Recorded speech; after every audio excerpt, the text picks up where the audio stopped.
Doctor, doctor, I feel I'm about to give birth.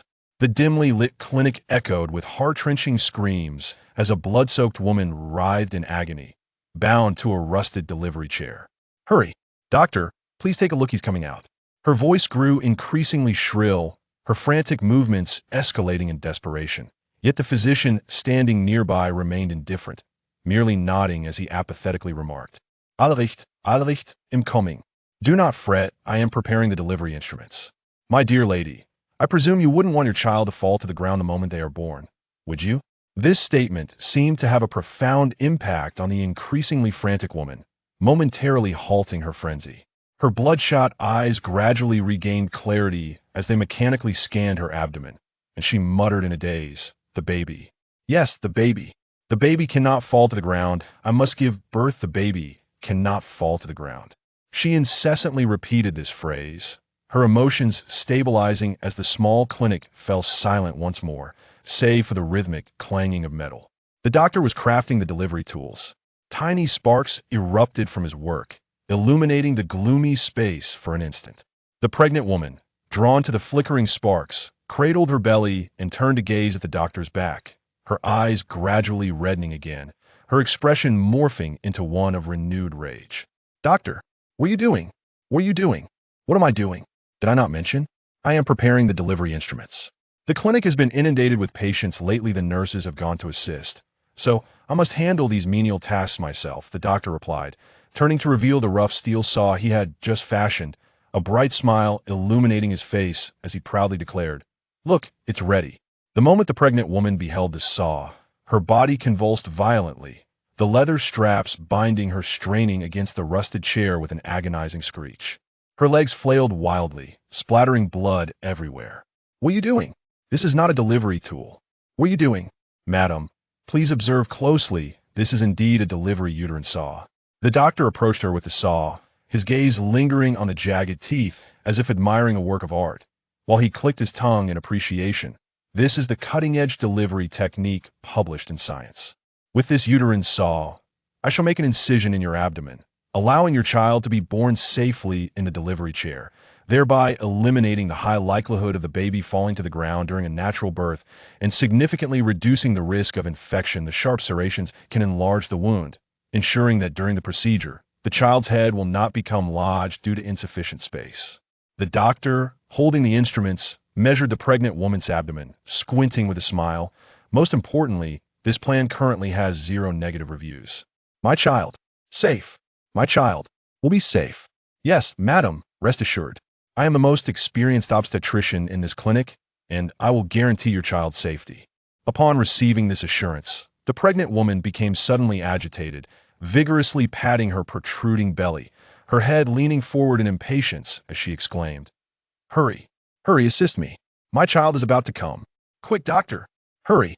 It is my honor to serve you, the doctor replied, grasping the coarse steel saw, his hand steady. He then gently glided it upward against her skin. Through a thin line of blood meandered upwards, as if a ripe watermelon had burst open.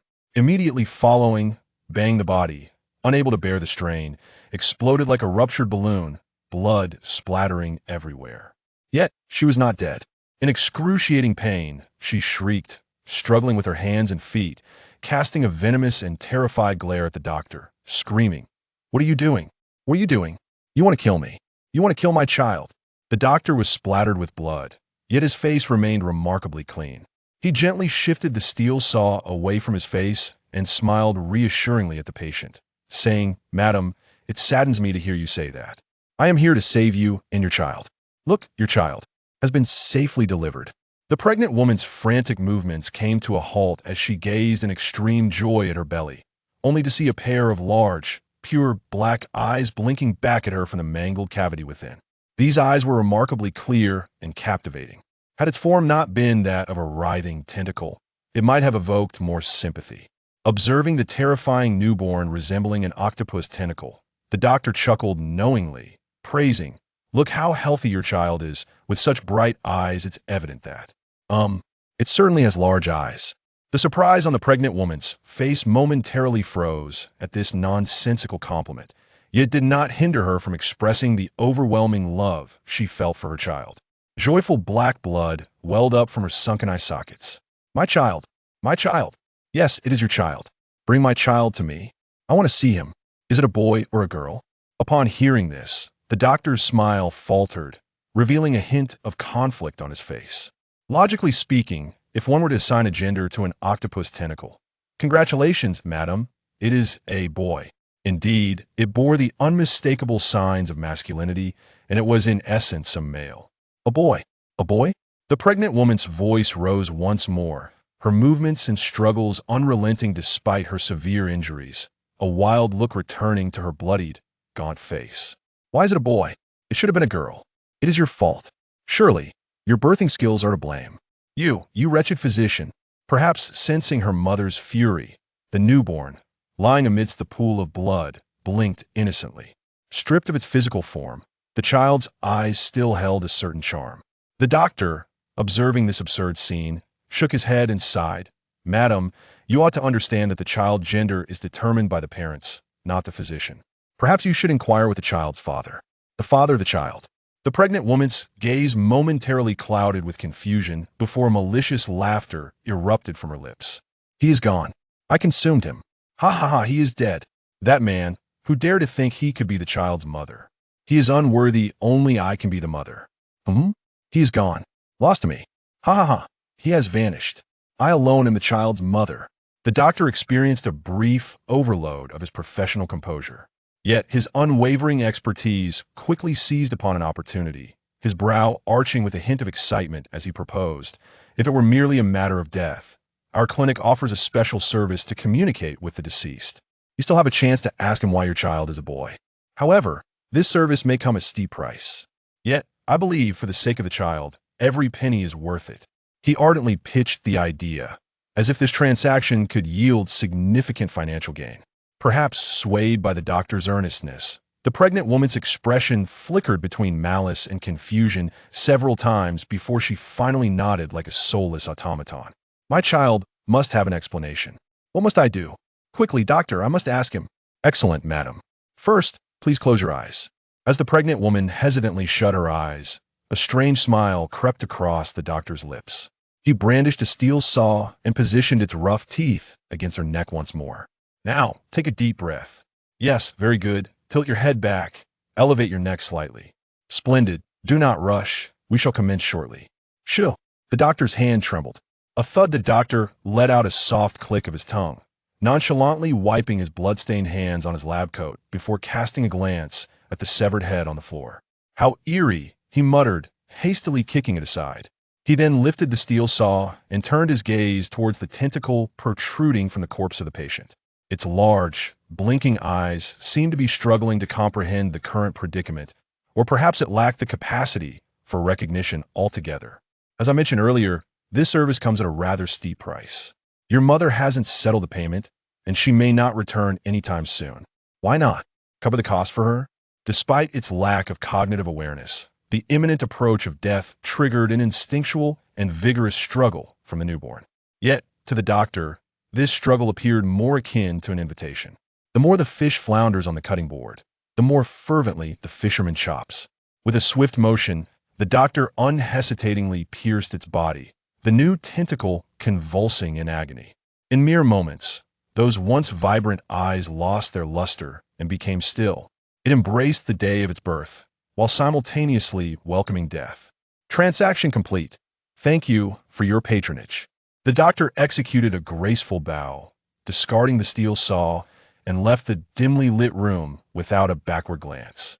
Solo Trial Remnant Birth Challenge. Successful scoring in progress. Calculating rewards. Player Cheng Shi performance rating. S acquired food. Fingerbread CX 5 acquired food. Canned slime beverage CX 5 acquired food. Imitation eyeball cake BX1 path to ascendancy 0. Steps to audience 0. Solo trials do not increase score. Current ascendancy score 2104. Global ranking 499713. Current audience step score 156. Destiny ranking 74. Trial cleared. Exiting soon. A gentle breeze caressed the night, illuminated by the silver glow of the moon. On the rooftop of a towering skyscraper, Cheng Shi sat at the edge, his legs dangling in the open air as he savored his spoils from the day.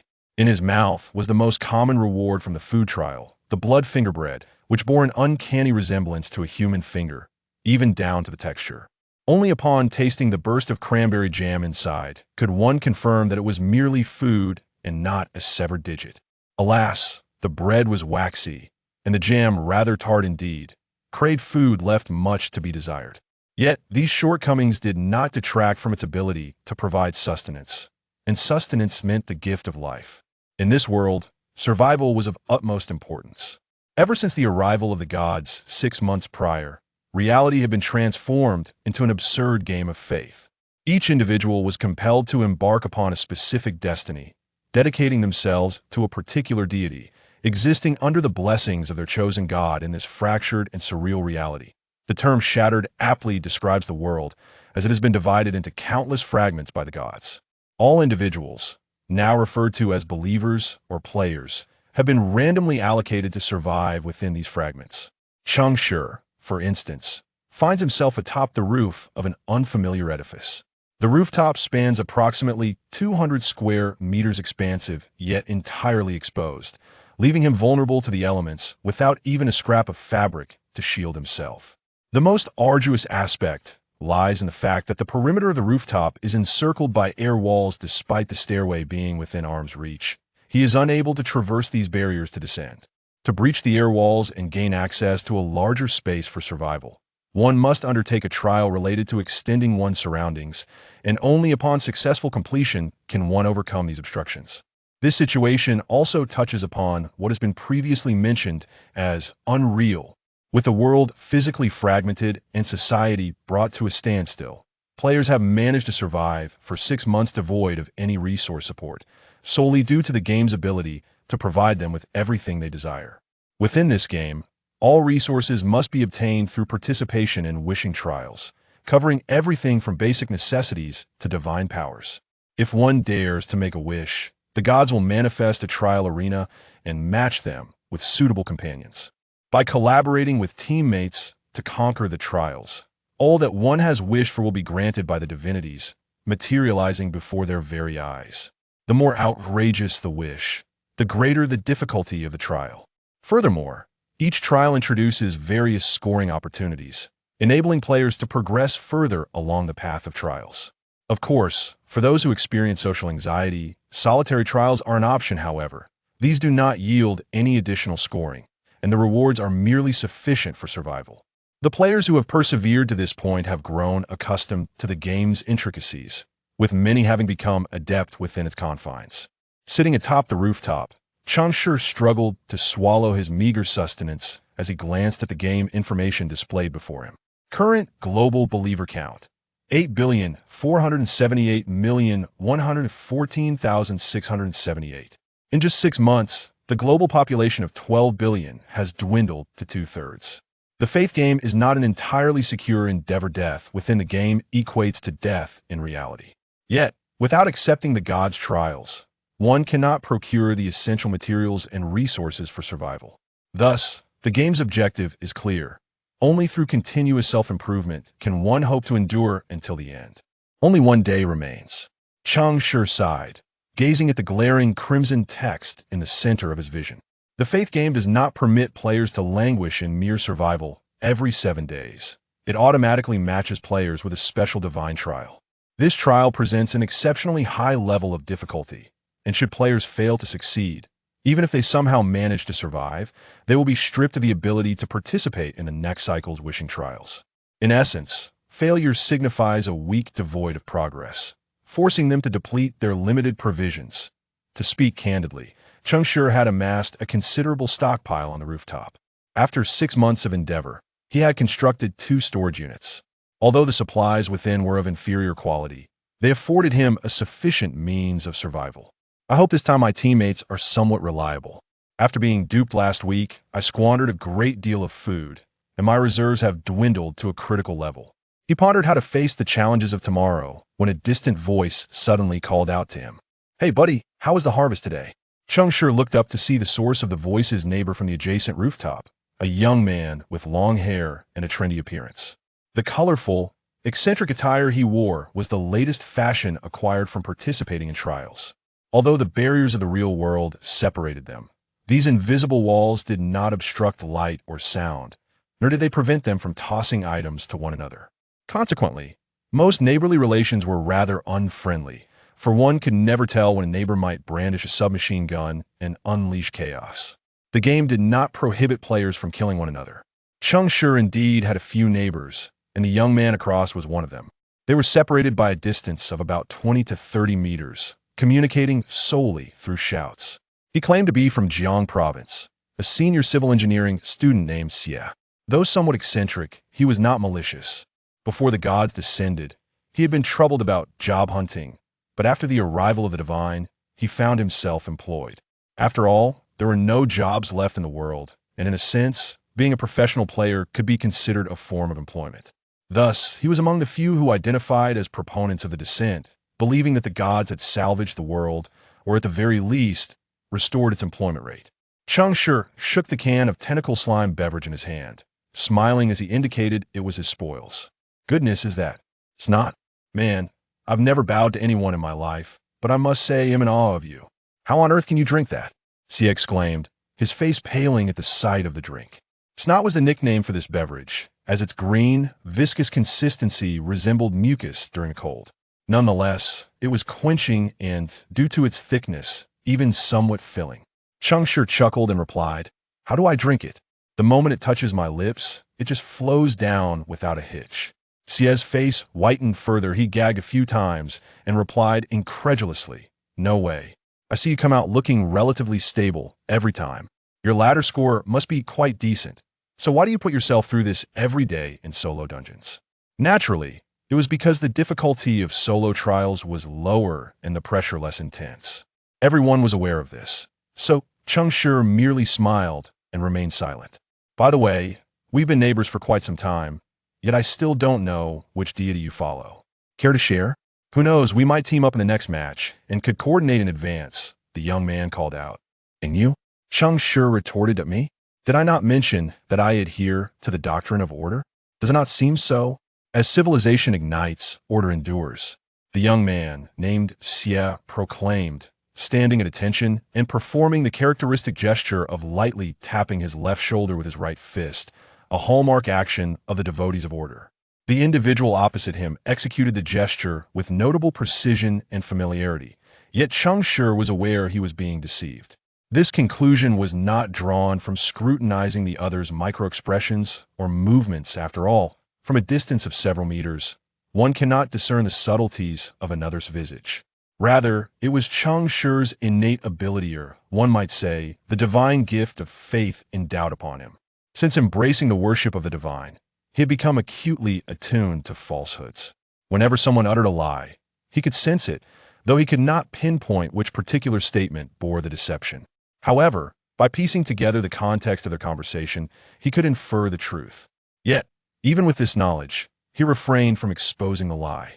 After all, neighbors engaging in casual banter could alleviate monotony, and there was no need to strain their relationship. Even if the other party sought to encroach upon his territory, any trial initiated would require his consent. Regarding the trials of extending one's territory, should the target space lack a designated owner, it could be freely activated. Conversely, if the target space was claimed, the consent of the owner was imperative to determine whether to engage in a confrontational trial or a cooperative one. Regardless of the nature of the trial, Cheng Shi would undoubtedly refuse. "Hey, buddy, I must say, your secretive demeanor is rather dull. Revealing it would bear no consequence. Are you still viewing me as a rival?" The other party was probing. Cheng Shi smirked, ready to counter. "How many points do you have in the ladder of visitation, and what is your ID? I wish to see your ranking." Upon hearing this, the young man momentarily froze, his expression tinged with surprise as he inquired, "Are you truly a devotee of order?" Cheng Shi shook his head, a knowing smile playing on his lips. "No, I'm a follower of chaos." The other was evidently taken aback, his pupils constricted sharply, and his brow furrowed in disbelief. Cheng Shi's tone was remarkably nonchalant, as if he could indeed peruse the rankings of the ladder of visitation for order with ease. This revelation caught the young man off guard. He had initially assumed that Cheng Shi, whom he often bantered with, was a player with a predominantly aligned faith. To his astonishment, Cheng Shi was a devotee of chaos. In the realm of the faith game, destinies are often at odds. Just as civilization and chaos represent two opposing paths, certain deities within these divergent paths are also characterized by conflicting faiths. For instance, the foremost deity of the path of civilization, the harbinger of order, stands in stark opposition to the chief deity of the path of chaos, the embodiment of disorder. Their pursuits are fundamentally at odds, and the will they espouse diverges dramatically. Consequently, under the divine mandate of their deity, the followers harbor mutual animosity. Yet, the opposing factions of faith share the same ranking on the ladder of visitation, allowing them to behold one another on the leaderboard. This ranking is pivotal as it pertains to the opportunity of directly confronting the true God to receive divine favor. Thus, if those at the forefront of the rankings belong to opposing beliefs, the weaker faction may find itself in perpetual distress until the next visitation. The young man bearing the surname Xie exhibited a range of emotions but refrained from disclosing his score or inquiring further. He was, after all, not a follower of the order. At that moment, moonlight bathed his face, yet it failed to dispel the shadows that loomed over him. He found it difficult to discern the reality of Cheng Shi. "You haven't deceived me?" Cheng Shi smiled. "I never deceive." Chapter 3. A Song of Blood and Fire. On the rooftop across the way, a young man furrowed his brow, pondering throughout the night. While Cheng Shi enjoyed a deep slumber, upon awakening the next morning, he was greeted by a notification indicating the commencement of the trial. Special Trial, A Song of Blood and Fire. War has commenced. Matching teammates, 1-6. Trial objective, endure the torment of blood and fire. Gritting your teeth, time limit, 24 hours. As Cheng Shi gazed upon the two characters denoting war in the game description, a sense of foreboding washed over him. This would indeed be a formidable contest. Although war is the deity of destinies in civilization, the trials they impose are anything but civilized. Each encounter is a matter of life and death, devoid of the need to decipher the myriad clues provided. One need only eliminate all adversaries in the vicinity to prevail. However, the challenge lies in surviving a grueling 24 hours, a true test of endurance and spirit. Enemies will offer no respite, nor will they relent in their assault simply because one desires a moment's rest. In such circumstances, the prowess of one's teammates becomes paramount. For heaven's sake, may I be matched with more warriors. Having one slacker like myself is sufficient, I plead.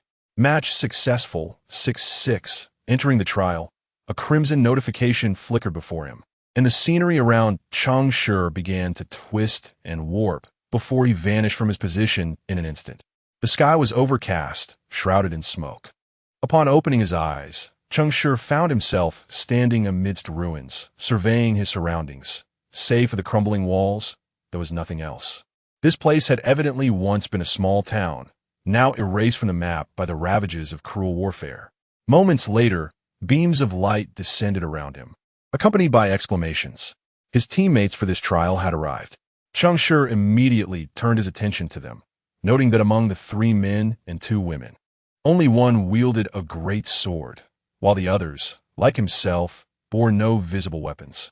Hiss! Cheng Shi inhaled sharply, pondering. Could it be yet another team of slackers?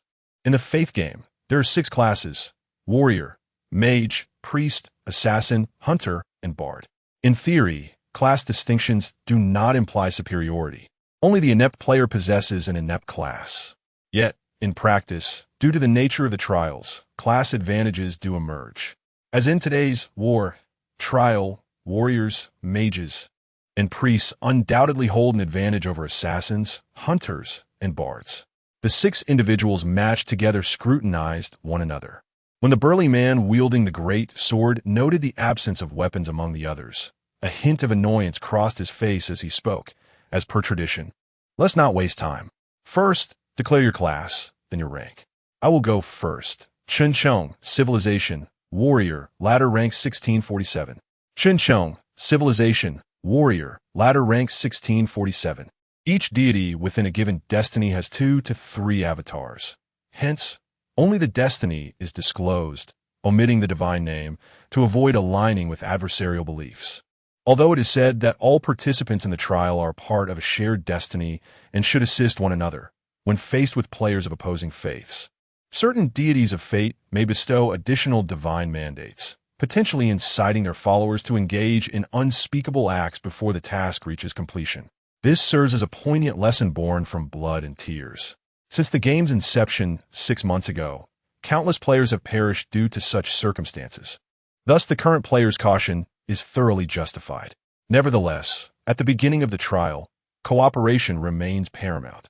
Song Yan, a life-bound assassin with a ladder ranking of 1636, addressed a fellow player, "Brother, are you a knight of order? I believe I have seen this sword in the hands of another warrior of order. It should be a shield sword, correct?" Next to Chen Chong stood a tall, slender youth clad in sports attire, who scrutinized the large sword in Chen's grip, seemingly comparing it to a memory of a similar blade. Recognizing he had been identified, Chen Chong did not shy away and nodded in acknowledgement. The atmosphere noticeably lightened among the others upon his admission. The followers of order are among the few trustworthy strangers in this game. They adhere to the dictates of order, respect the rules, and exercise self-restraint, making them the most popular allies within the game, with scarcely any exceptions. A warrior devoted to order can attain a T0 status within the trials of war, proving to be both reliable and effective. Xiao Wan, a lifebound hunter ranked 1519, introduced herself in a notably cold tone, her demeanor starkly contrasting with her striking military green short-sleeved attire. Her physique was tall and athletic, exuding an unmistakable aura of strength even through her clothing. Upon hearing of a comrade sharing her fate, Song Yan smiled broadly and nodded in acknowledgement. To Xiao Wan's left stood another female figure, petite in stature, with cascading black hair. She donned a black turtleneck shirt that concealed her body entirely, leaving only her face visible. Nangong, a submerged priest ranked 1396, introduced herself. The moment the term submerged escaped her lips, the expressions of the two life-bound players shifted to one of somberness. Life and submergence represent opposing destinies. Song Yan cast a suspicious glance at Nangong, his scrutinizing gaze far from friendly. Xiao Wan remained immobile, her expression still icy, though her sidelong glance bore an air of assessment. Nangong felt a pang of discomfort. Encountering two representatives of opposing fates was unsettling, especially with an entire day of trials still ahead. She could only pray that the deities they worshipped were not in conflict with her own. Opposing destinies breed unease, and if their faiths were also at odds, it could lead to dire consequences. Next in line was Cheng Shi, who, gazing at Nangong to his right, suddenly broke into a meaningful smile. As Cheng Shi's words fell, the expressions of those present varied between joy and concern. The two who rejoiced were naturally those who shared the path of life, while only Nangong wore a face of distress.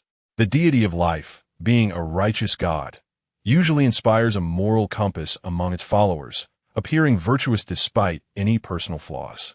However, the followers of Doom exhibited a far more dubious nature.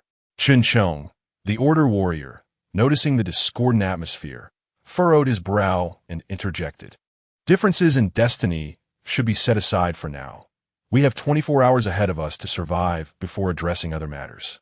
Song Yan, confident in the strength of her teammates, merely smiled, while Xiao Wan maintained her customary cold demeanor. Cheng Shi was amused by the unfolding drama, while Nangong pondered quietly. Only the player to Cheng Shi's left, dressed like Doctor Strange, cast a somewhat peculiar glance in Cheng Shi's direction, his expression inscrutable. Chao Sansui, known as Existence, was a mage ranked 1906 in the ladder. Upon the revelation of his score, a collective gasp rippled through the group. While others felt they had latched onto a powerful ally, Cheng Shi merely clicked his tongue, his face betraying a hint of discomfort. Existence, indeed. Chen Chong's expression brightened considerably as he raised an eyebrow and inquired with a smile, "Are you a remembrance voyager or a time walker?" The former worships the deity of memory, while the latter venerates the deity of time. Chen Chong was essentially probing into his allegiance, as none of the 6 present were on opposing paths, allowing him to openly share his identity for better collaboration with the others. Within the path of existence, only these two deities existed. Chao Sansui was clearly not his true name. However, it served merely as a moniker, and no one paid it much mind. He hesitated before responding, his gaze scrutinizing Cheng Shi several times. After failing to discern anything notable, he sighed and recited, "Time slips like sand. I too am like the wind." This was the prayer of a follower of time. Thus, Chao Sansui was affirmed as a time walker. This profession, combined with his faith, stands as one of the most formidable in the entire game. As its name suggests, time walkers possess the ability to manipulate time.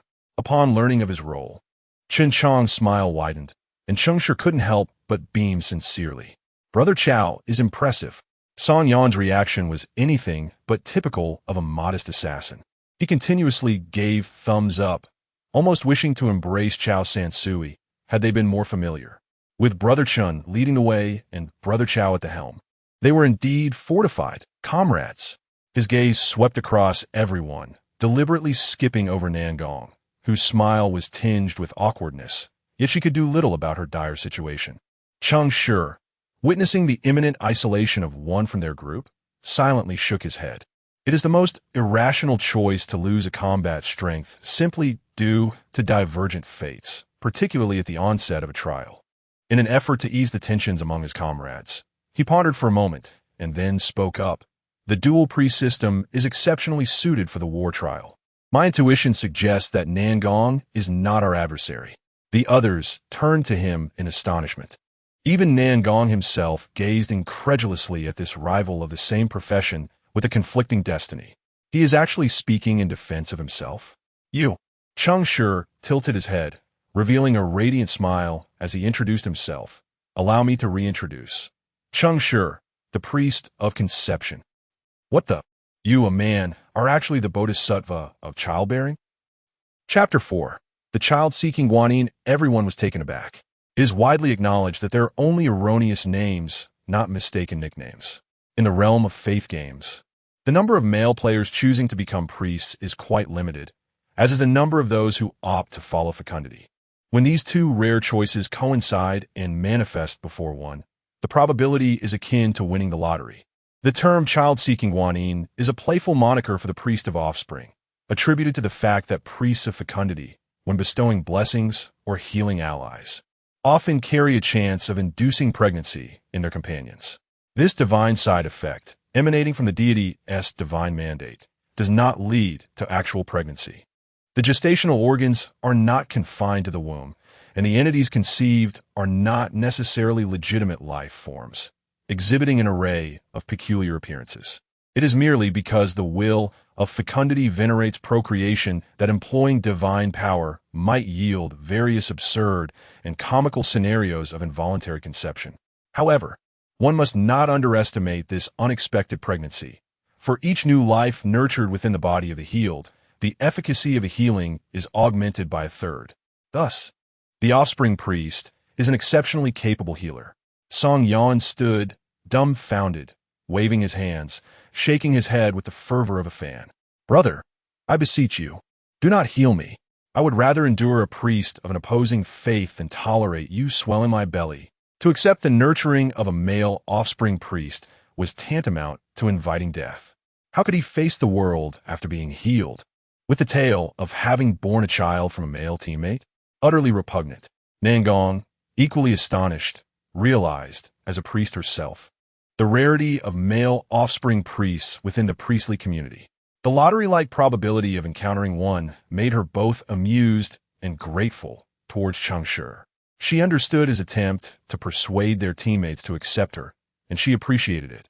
However, given the uncertain beliefs of the other two, she dared not reveal her own faith. After all, players of dissent are often met with criticism, even if she and Cheng Shi did not stand opposed. Xiaowan observed Nangong's inner turmoil and, recognizing it, understood that Nangong was not the sworn enemy of fecundity. A wave of relief washed over her. Yet she maintained her icy demeanor. I am a creation hunter. A creation hunter, a follower of fecundity, another revelation of fecundity. The crowd was astonished that such a cold individual as Xia Wan would choose to follow fecundity. Only Song Yan's expression darkened. He too discerned that Nangong was not an adversary of fecundity, yet with only 3 deities each for life and descent. It implied a 50% chance that the other was indeed his foe, just as he wrestled with the decision to conceal his faith. Cheng Shi beside him waved his hand, interrupting the discourse. The divergence of destinies is not of our making, nor should we bear undue pressure. Since the 2 priests do not oppose each other, it would suffice for them to take responsibility for their respective healing duties. He pointed towards the Temple of Guidance, then gestured towards himself and Chao Sansui, stating, Nangong is responsible for me and the mage. As for the followers of life, you shall resolve your own matters. With that, he turned to Xiao Wan, inquiring, since you are a devotee of him, I assume you will not reject Cheng Shi? Xiao Wan cast a casual glance at the rather decent-looking offspring pastor, her expression unchanged, and gave a slight nod. Xiao Wan's cold demeanor betrayed no embarrassment. Rather, it was Cheng Shi's countenance that grew quite nuanced. Another subtle presence was Song Yan. To be honest, Song Yan desired to decline, yet he recognized the importance of propriety. The time wasted at this outset had already been considerable. Since everyone had acquiesced to this arrangement, further refusal would be rather ungracious. A significant rift within the team at the very beginning was unacceptable. If push came to shove, it was best to minimize injuries. Accepting treatment from a male Guanyin was beyond his capability. Chun Chong effortlessly seized the reins of leadership, noting the absence of dissent among the group. He then addressed them, saying, without further ado, we have half an hour to an hour of preparation time for the trial. We are still unaware of the causes of this war, and we shall not rashly depart from the place of arrival. During this preparation period, let us strive to complete the ritual of divine communication as swiftly as possible and then seek a secure position. The so-called ritual of divine communication is a ceremony wherein players beseech blessings from their respective deities. Upon choosing to worship a particular deity, the deity grants an initial faith talent, and after players successfully navigate the talent trial, they are further bestowed with various faith talents. Each player may carry a different number of talents, contingent on their scores along the path of ascendancy. These talents significantly enhance the player's combat abilities and serve as the foundational pillars for their unique vocational paths. Naturally, talents can be classified as active or passive. To utilize active talents during the trials, one must first enact the deity's ritual of divine communication at the outset of each trial. For instance, the ritual of fecundity embodies the embrace of procreation and the creation of new life. In simpler terms, it refers to mating. To become stronger, one must first engage in mating. As the foremost deity of life, fecundity represents both the prelude to existence and the origin of all things, harmonizing yin and yang while venerating reproduction. Thus, to seek his blessings, one must lead by example. However, due to the random matching of participants in the trials, and the fact that everyone is a stranger to one another, it is unlikely that anyone would overcome the embarrassment and shame to assist the followers of fecundity in their need for procreation. Consequently, achieving this ritual perfectly is quite challenging. Yet, human beings are inherently creative. When conventional methods fail, they often devise numerous unconventional solutions as a means of circumventing obstacles. Regarding the matter of procreation, many analogous yet spiritually resonant practices have emerged, such as self-pleasure. This remarkable invention has salvaged countless introverted followers of fecundity, yet has also incited discontent among certain players. There have been instances where players in the fecundity faith channel condemned those who proposed this solution, vehemently claiming it to be a blasphemy against the divine. However, this accusation was countered by a group of eloquent cultists from exceptionally unique perspective. They asserted that as long as their minds are focused on him while practicing the ordinance of procreation, it could not be deemed sacrilegious, but rather an act of devotion. As for what they were devoting, well, those in the know would understand. No one could definitively say whether he would approve. Yet the underlying issue remained. No one dared claim he would disapprove, considering his reverence for propagation. Nonetheless, the circumstances today were markedly different. At the scene, there were 2 believers in procreation, a man and a woman. Everyone understood that there generally wouldn't be any danger in the period leading up to the trial, so they tacitly dispersed to carry out their respective ordinances. Only Cheng Shi and Xia Wan remained, rooted to the spot, neither uttering a word. The atmosphere was awkward, the kind of awkwardness that could make one's toes curl. Cheng Shi wore a smile, yet his face was nearly frozen. He never anticipated that this cold and aloof huntress was, in fact, a believer in procreation. Had he known, he would have preferred to reveal his true faith. What a predicament! Fortunately, Xiaowan did not seem to feel any embarrassment. Her expression remained as icy as ever. Noticing Cheng Shi's prolonged silence, she took the initiative to break the silence with a question, her tone still frigid. Together, or separately? To be honest, Xiaowan was quite striking. Her short hair was clean and sharp, her features cold and defined, and, most notably, those long legs. Since she showed no objection, why not? Go for separate? I prefermen. Cheng Shi fidgeted with his hands, managing to voice this statement. Xiaowan's indifferent expression underwent a rare transformation. Her gaze swept over Cheng Shi with a mixture of surprise and scrutiny, before she let out a peculiar hum and turned to leave. As she departed, Cheng Shi exhaled quietly, relieved. Goodness, he nearly tangled himself in a web of lies. If he had agreed to her and received no procreative blessing following the ordinance, would not his earlier deceit have been in vain? The revelation of his lie was one thing. Impersonating a believer to fulfill the ordinance was another. Was that not akin to deception of a more serious nature? He wiped the sweat from his forehead, sighed, and was about to commence his own ordinance when he furrowed his brow, turned, and addressed a shadowy corner with a quiet inquiry. Is it appealing?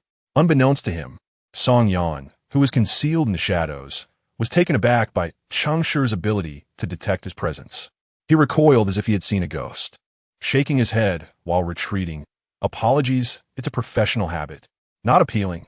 No, I'm not appealing. You are appealing, brother. I like women, truly. We are not suited. A forced match is never sweet. I must take my leave. I still have my ordinance to complete. Farewell. Song Yan hurriedly scurried away, while Cheng Shi frowned at the spot where he had been hiding, a triangular shadow formed by an uncollapsed wall foundation. He walked over thoughtfully, kicking aside the fragmented stones hidden in the shadows, and beneath the rubble, he discovered a recently deceased little white mouse. A devotee of death, he mused, finding it intriguing. This brief interlude did not overly affect Cheng Shi. After surveying his surroundings to ensure he was alone, he slowly unfurled his right hand. In the blink of an eye, a six-sided die materialized in the palm of his hand, its surfaces pale as bone, yet glimmering with a golden sheen. A playful smirk graced Cheng Shi's lips as he reverently prayed to the die. Lies of yesterday, mocking today. Yesterday, I deceived the devotees of creation, thus today. I am a devotee of creation. As his words faded, an invisible wave of void emanated from the die, gradually enveloping Cheng Shi entirely. A gleam of brilliance flickered in his eyes, and the light of creation surged within him. The decree was fulfilled, and the blessing bestowed. On this day, Cheng Shi stood as a devotee of creation, a progeny priest. Chapter 5. The trial begins. The assault of terror. The other five did not stray far.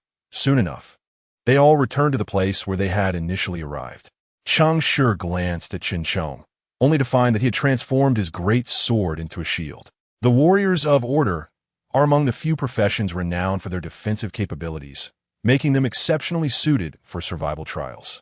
The shield sword, a weapon capable of transforming its form at will, is an A-grade item that can only be obtained by those who have surpassed the 1600 threshold on the ladder. Qin Chong had just crossed the 1600 mark and managed to acquire the shield sword. Evidently, his fortune was commendable. I discovered today's order anchor point, where a bar lay buried beneath the rubble. I unearthed a rule from the bar. Today, only fruit wine shall be consumed. As he spoke, Qin Chong produced a bottle of fruit wine, an unfamiliar label.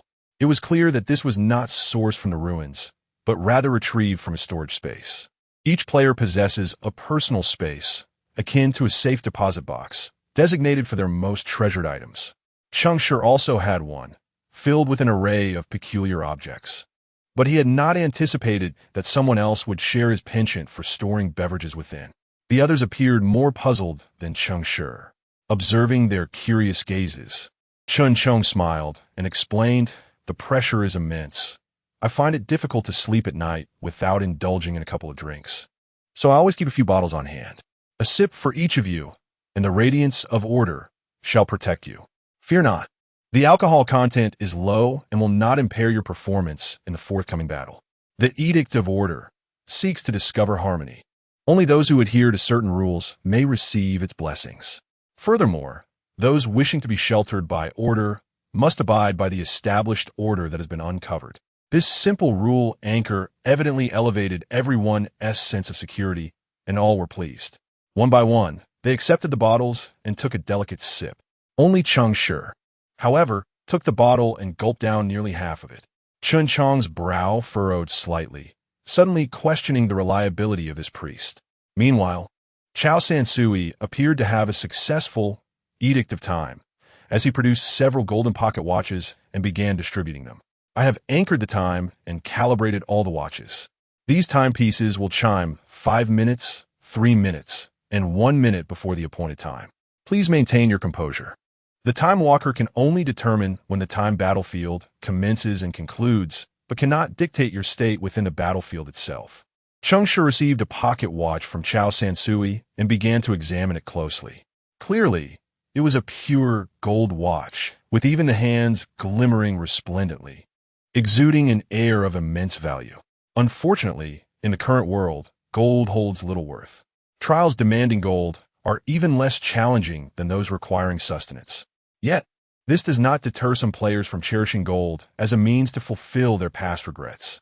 Noticing everyone scrutinizing their watches, Chao Sansui added, "In case there is any ambiguity regarding the time battlefield, let me reiterate, the Edict of Time is precision and punctuality. After I laid out the temporal battlefield, we must activate it precisely at the hour, concluding the conflict and disputes by another hour. Failure to do so will ensnare us in an eternal cycle of time until we succeed. Yet, with each iteration, our grasp of time diminishes. Excessive looping may lead us to become lost within the vast river of time. And as for the outcome, I need not elaborate. Therefore, if one possesses the confidence to resolve the dilemma in one fell swoop, it is advisable not to initiate it. Time reversal is not an omnipotent solution. Those players who have survived until now have encountered various combinations of professions and beliefs, thus becoming well-versed in this system, and they nodded in agreement. Subsequently, the other 4, including Cheng Shi, voiced their success in the divine decree. Chun Chong, seeing everyone prepared, nodded and proposed, "To the east of this ruin, there remain some structures that have not been entirely obliterated. For safety's sake, let us take refuge there until we encounter one of the warring factions, or are compelled to engage in battle." "I have no objections," Xia Wan replied, her tone still icy. She continued, "I have discovered the remains of a Pomertian beneath the surrounding ruins. This is likely a small town in Hope's continent. In the Hunter Channel's chat records, it has been mentioned that Hope's continent was devastated by the Bone Legion." Chao Sansui took the floor. "Indeed, we are likely situated near the Forest County. Many who study the history of trials reside in the Mage Channel. If we are indeed facing the counteroffensive of Hope's continent, we will probably be up against the right flank of the Bone Legion." Cheng Shi admired those who studied the history of trials, for he himself had no patience for such research. In this bizarre world, merely surviving consumed half of his energy. The other half was reserved for deception. Half a month after the Faith game commenced, someone noted that each trial seemed to transport players to a world that once existed. Many grew curious about this world, which existed solely within the trials, prompting them to gather background information and compile it for sharing in the profession and faith channels. Regrettably, in Cheng Shi's faith channel, he could discern no substantial information. All fragmented historical data relating to the trials was gleaned from the profession channel. He was, after all, a priest. Chun Chong, clearly not a historian, furrowed his brow and inquired. "So," Xiao Wan continued, "information regarding the right flank is scarce. If I recall correctly, the most documented accounts pertain to—" Before she could finish her thought, a sudden sharp cry echoed from the distant sky. The group gasped and quickly turned to look. They beheld the heavens had transformed into a deep ink as a multitude of black wings flapped ominously, darkening the sun and approaching like a storm. "Dread demon," Xiaowan uttered, her expression darkening as she revealed the answer. "The terror demon, a hellish creature adorned with fleshly wings, feasts upon fear and excels in sowing chaos. They are devotees of corruption and bitter adversaries of creation. Behold the sheer number of these horrors. If they truly engaged, the 6 of them would scarcely fill a gap in an army. This is far too many." Cheng Shi furrowed his brow as he glanced at his pocket watch, noting that the time had just passed the hour, now 9:01. It seemed that the battlefield of time had yet to commence. Chao Sansui's expression shifted, clearly taken aback by the swift unfolding of events, not to mention their immediate encounter with the aerial forces. "Chao, is the scale of your 1900s operation on this magnitude?" Song Yan exclaimed in astonishment. Chao Sansui felt a pang of despair. He too had never witnessed such a sight. "Fall back quickly. While we remain undetected, retreat to the cover. They are on the move. We must avoid direct confrontation," Chun Chong shouted, removing the massive shield from his back to obscure its glow, urging everyone to crouch and hasten eastward. Song Yan led the charge, and as he swiftly dashed into the shadows cast by the debris, he transformed into a wisp of smoke, vanishing before the eyes of his companions. This was the assassin's skill, shadow traversal. Assassins navigate the darkness, slipping through the shadows. Over short distances, they can alter their position and conceal themselves within the shadows. This concealment is not mere physical hiding, but rather an evasion into the shadow realm, resulting in complete disappearance. Xiaowan's speed was equally remarkable. As a hunter, agility was her hallmark. However, unlike Cheng Shi and Nangong, she did not blindly race ahead, but instead scattered something as she ran. Cheng Shi glanced back and noticed it was the seeds of creation. These were certainly not ordinary seeds, but rather a blessing of creation upon the hunter class. This was a life trap. Any living being that came into contact with the seeds would be influenced by the will of creation, igniting a fervent desire for reproduction and rapidly gestating independent entities that diverge from their original consciousness, much like the pregnant woman Cheng Shi had previously dealt with, who yearned to become a mother. Such tactics were nearly the primary method of attack for the followers of creation.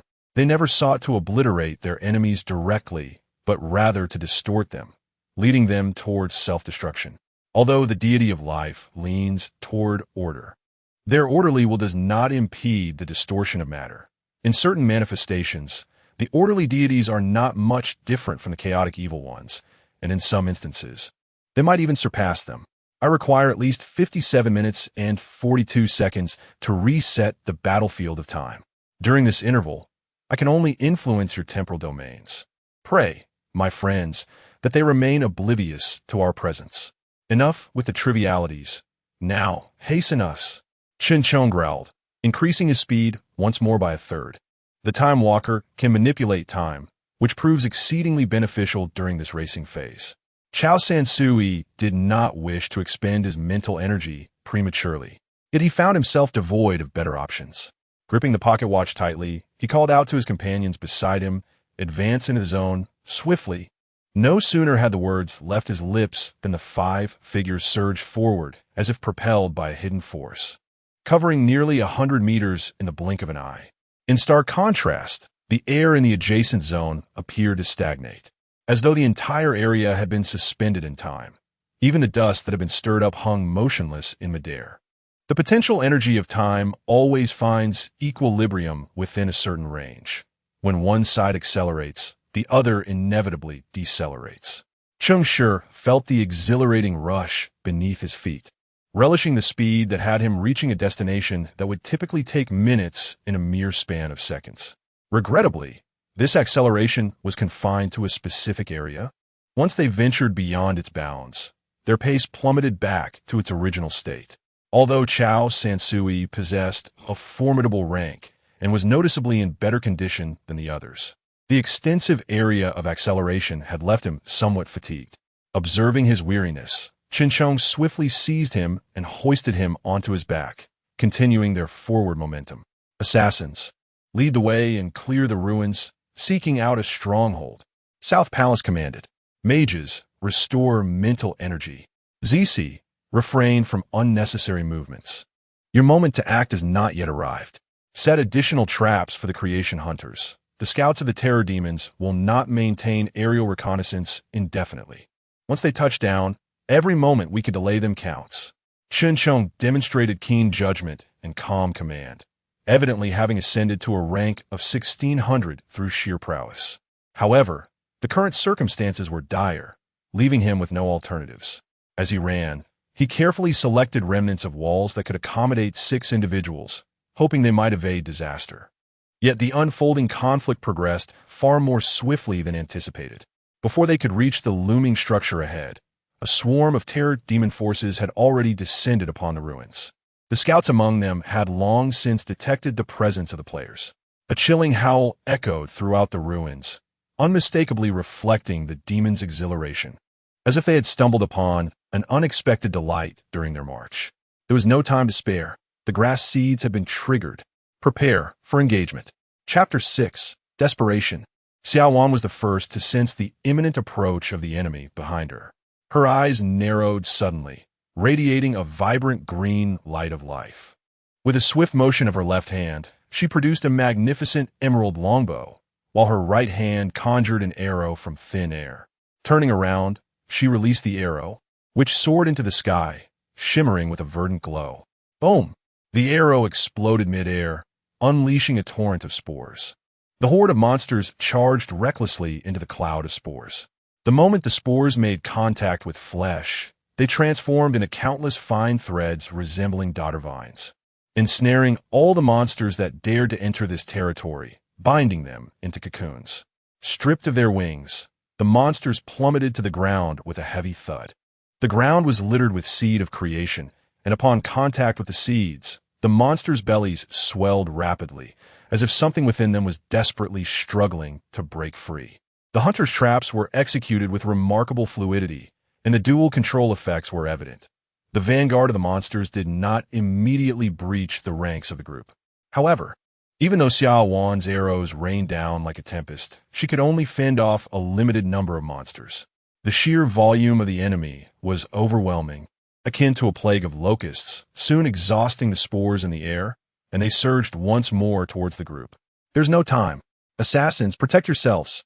Everyone else, fall back behind me. Chen Chong bellowed, tossing the unconscious Chao Sansui to Nangong before drawing his massive shield. He turned, driving the shield's point forcefully into the gravel before him, exclaiming with fervor, "Long live order."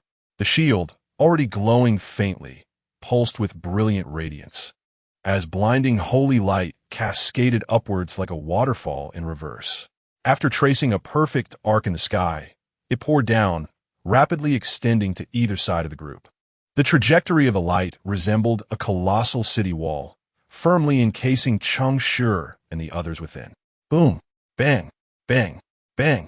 The shadow of the monstrous army descended upon them, crashing repeatedly against the luminous barrier formed by the shield, producing a resounding clamor. Yet, the barrier remained unyielding, and those within stood resolute as a mountain. Chen Chong's expression grew grave, the veins in his arms bulging as he held the shield steadfastly. The enemy was too numerous. The holy light wall could only endure for 5 minutes, and with the support of the 2 priests, it could be extended to a maximum of 15 minutes. They needed to devise a plan quickly, for in less than 15 minutes, they would surely meet their end. Chen Chong's urgency was palpable, yet there was little that could be done in the face of such overwhelming numbers. Nangong, meanwhile, was restoring Chao Sansui's mental strength. Her healing magic was remarkably effective, and Chao Sansui had already regained some vitality. As long as you manage your newborn well, we should be able to hold out a bit longer, she encouraged. Despite boosting her teammates' morale, Chao Sansui felt a chill in his heart. He had not anticipated the rapid pace of engagement in this trial. The enemy's onslaught was ferocious, far surpassing any previous encounter, even those matched at 2,000 points. In this trial, he was the highest scorer, yet only at 1,900. The lowest scores plummeted to below 1,400, prompting the question of how one could possibly attract such a formidable army of demons. One might mistake this for a scenario set in 2,100. The gravity of the situation weighed heavily on everyone's expressions, Sheltered by the sanctified walls, Xiaowan refrained from further shots, choosing instead to gather her strength and recuperate. With a pallid complexion, Nangong's eyes gleamed with concern as he furrowed his brow, casting another healing spell upon Xiaowan. Surprised, she nodded in acknowledgement towards Nangong, feeling the rich restorative energy coursing through her body, and conjured several spore arrows. In contrast, the other priest, Cheng Shi, sat idly, glancing around aimlessly like a vagabond. Truth be told, Cheng Shi felt a bit of a headache, although he had witnessed such scenes before. He had never been in the company of teammates with such low scores. He pondered deeply, contemplating how to utilize his limited resources to escape this predicament. In previous high-tier matches, all players exhibited formidable combat prowess, and when faced with dire situations, they conjured ingenious strategies to extricate themselves. Their wealth of combat experience, coupled with their confidence and capability, was paramount. This is why the scores in the ascendant path, the ladder, hold such significance. At the end of each month, an extra assessment occurs in the ascendant path, offering varying rewards based on player ranks. These rewards are diverse, encompassing resources, equipment, talents, and skills. Moreover, the higher the rank, the greater the likelihood of receiving superior rewards, due to the negligible differences in basic skills among players of the same class. The only distinguishing factor between various player builds lies in the selection of talents, skills, and equipment. Chen Chang's sword and shield, which combine offense and defense, receive special bonuses against shield-based defensive skills, thanks to an A-grade reward from the latter. Observing that the surrounding demons had nearly blocked all avenues of escape, Chen Chang's anxiety intensified as the shielded space became shrouded in darkness. The others also furrowed their brows, silently bracing themselves for the worst. At this moment, they found themselves in a dire predicament, and yet the trial had only commenced for less than an hour. Are we going to die? Nangong's small hands clenched tightly. Turning pale, no one replied. Even Xinqiang was solely focused on maintaining the sanctified wall, striving to buy them a moment longer to contemplate their escape. However, those few minutes felt like the final breaths of their existence, and the atmosphere sank to an all-time low. Everyone was lost in thought, yet no viable escape plan emerged, and silence enveloped the shielded area. Just then, Cheng Shi unexpectedly spoke up. What about Song Yan? Is he still alive? Song Yan, cloaked in shadows, did not require protection from the shield, but the shadow concealment was not indefinite. Even the slightest movement would expel him from the shadow realm, revealing him to the world. Nevertheless, a seasoned assassin could sustain this for a considerable duration, certainly more than 5 minutes. The absence of sound from Song Yan was not due to a lack of desire to speak, but rather a paralyzing fear. At this moment, he crouched beneath a broken wall outside the Holy Light Great Wall, a wall teeming with bloodthirsty terror demons, at least 17 or 18 of them. He was not particularly concerned for him. Rather, he was contemplating a strategy. He understood that the exclusive skill of the Death Assassin was the Death Funeral. If Song Yan had not perished, they might still have a chance to escape. Just as the Holy Light Great Wall was a unique skill of the Order Knights, Death's Funeral was a skill bestowed upon the assassins who worshipped death. This skill conjured a colossal scythe of death within the realm of mortality, delivering an unavoidable fatal strike to all targets within that domain. However, due to the stringent requirements for constructing the Death Realm, which necessitated the collection of a significant amount of freshly departed souls within a confined space, few Death Assassins ever employed this skill. When they did, they could not retreat swiftly like other assassin classes. Instead, they had to remain concealed in the shadows, perpetually committing acts of slaughter, ultimately concluding with a decisive strike. This prolonged, close-quarters engagement posed significant risks for the assassins, yet the potential rewards were equally substantial, for Death's Funeral was infallible. Hence, the assassins of death were aptly dubbed the Weavers of Death. However, in the face of such a formidable horde of terror demons, Song Yan's Death's Funeral had no opportunity to manifest. The moment he exposed himself, it would not be the terror demons who would perish first. It would undoubtedly be him. Thus, Song Yan remained hidden in the shadows, too fearful to make a move. Yet, His fear did not extend to Cheng Shi, chapter 7. I intend to give them a child as the duration of the holy light wall diminished. Qin Chang's face, drenched in sweat and laden with gravity, gradually contorted into a grimace. With palpable reluctance, he shouted, 2 minutes remaining. Priest, prepare to restore my mental strength. If we do not devise a plan soon, once the holy light wall collapses, our only option will be to break through. Assassins, prepare to regroup. I shall forge a path ahead. You are tasked with clearing the lesser foes behind me. Mages, ready yourselves to accelerate. Chao Sansui clenched his fists, poised to speak, when Cheng Shi abruptly rose, addressing Nangong with an air of calm determination. Have you studied overload healing? I require the Time Walker to cast a large-scale acceleration again. Upon hearing Cheng Shi, the group turned their attention towards him, their expressions rife with anticipation as they wondered if he had conceived a solution. Do you have a plan? Chao Sansui exclaimed, his spirits lifting. No need for overload healing. Simply fill my mental strength to the brim. I possess overload casting. Overloading entails a temporary exhaustion of one's future potential, allowing for the enhancement of current spells. Cheng Shi regarded Chao Sansui with appreciation, recognizing the synergy in their collaboration. Yet he shook his head. It may be insufficient. I require a vast area. Nangong, can you manage it? Gritting her teeth, Nangong glanced at the looming demonic horde beyond the light screen and nodded resolutely. In this moment of desperation, there could be no holding back. Any reserve might lead to imminent demise. Now, Cheng Shi affirmed decisively. Overload healing permits the preemptive exhaustion of future healing capabilities, effectively raising the target's mental strength ceiling, which could prove invaluable in dire straits. Nangong, steeling herself, stood up and, before the eyes of the assembled, slowly removed her tightly fitted black shirt, revealing the body it had concealed. As the shirt fell away, an array of grotesque, centipede-like wounds came into view, shocking all present.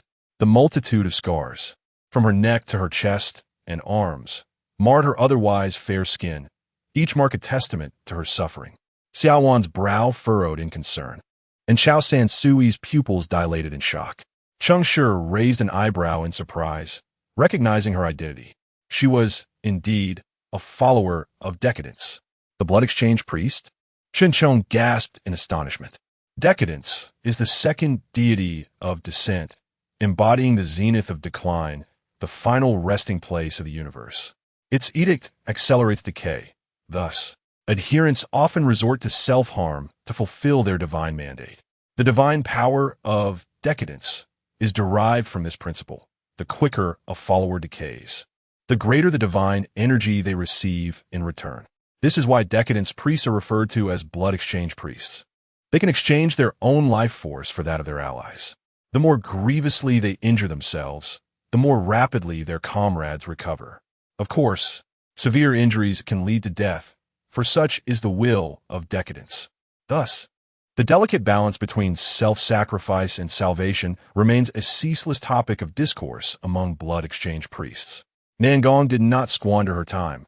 Instead, she furrowed her brow and clenched her teeth, drawing forth a serrated dagger from her waist. Without hesitation, she made a gash across her abdomen. Following that, she proceeded to slice between her ribs, and then, along the jagged contours of her collarbone, inflicted a third gruesome incision. Having completed her offerings, she murmured a quiet prayer. All beings shall decay, all things shall perish. A dense, decaying light emanated from her wounds, spilling forth, and, in the blink of an eye, coalescing into a stream that flowed into Chao Sanyue's body. Chao Sanyue felt an overwhelming surge of strength coursing through him. His mental faculties rejuvenated to the point where he felt an urge to roar with abandon. Sensing the vast power within him, his confidence returned, albeit limited. He regarded Cheng Shi solemnly and inquired, word by word, I can overload to accelerate the surroundings, but there is a high probability I will become incapacitated thereafter. Cheng Shi, can we endure until 12 hours later? Cheng Shi smiled gently and replied, I do not wish to die, nor will I. Chen Chong, feeling irritated by their chatter, turned around and shouted loudly, enough with the theatrics. Let us get to the point, priest. What can we do? Cheng Shi nodded, no longer keeping them in suspense, and addressed the group. The timing is crucial. I need you to listen closely. After the conclusion of the holy light great wall, I will require a second to cast my spell. Xiaowan, can you manage that? Xiaowan tightened her grip on the arrows slung over her shoulder, glancing up at the multitude of terrifying demons blocked outside the holy light great wall, and nodded gravely. I can consume creation grass seeds to gain his attention, which would allow me to unleash 5 arrows simultaneously during the surge of procreation power, but it will only delay them by a second at most. This was the most words Xia one had spoken, and the most earnest as well. Cheng Shi had anticipated her limitations and nodded in acknowledgement. Chun Cheng, his anxiety palpable, shouted again, "What spell can a priest cast?" "Be patient," Cheng Shi replied with a smile, raising his voice. "Song Yan, I know you can hear me. Listen closely. The moment the shield breaks, I need you back by my side, prepared for a deathly farewell." A deathly farewell? Everyone was momentarily taken aback, and the weakened Nangong widened her eyes in astonishment. Not adversarial, thank goodness. He is a weaver of death? Do you know he is a follower of death? Cheng Shi disregarded their bewilderment and continued, "I understand you have many questions, but do not concern yourself with the matters of the realm of death. All you need to do is reap when the time comes. Song Yan, this moment is vital to our survival. I am not jesting." Chun Cheng grew frantic again. What if he? That will not happen. Followers of death do not perish easily, for their Lord requires someone to enact his grace. Cheng Shi chuckled lightly, attempting to alleviate the tension, albeit with little success. Noticing the lack of humor among the crowd, he pursed his lips and continued.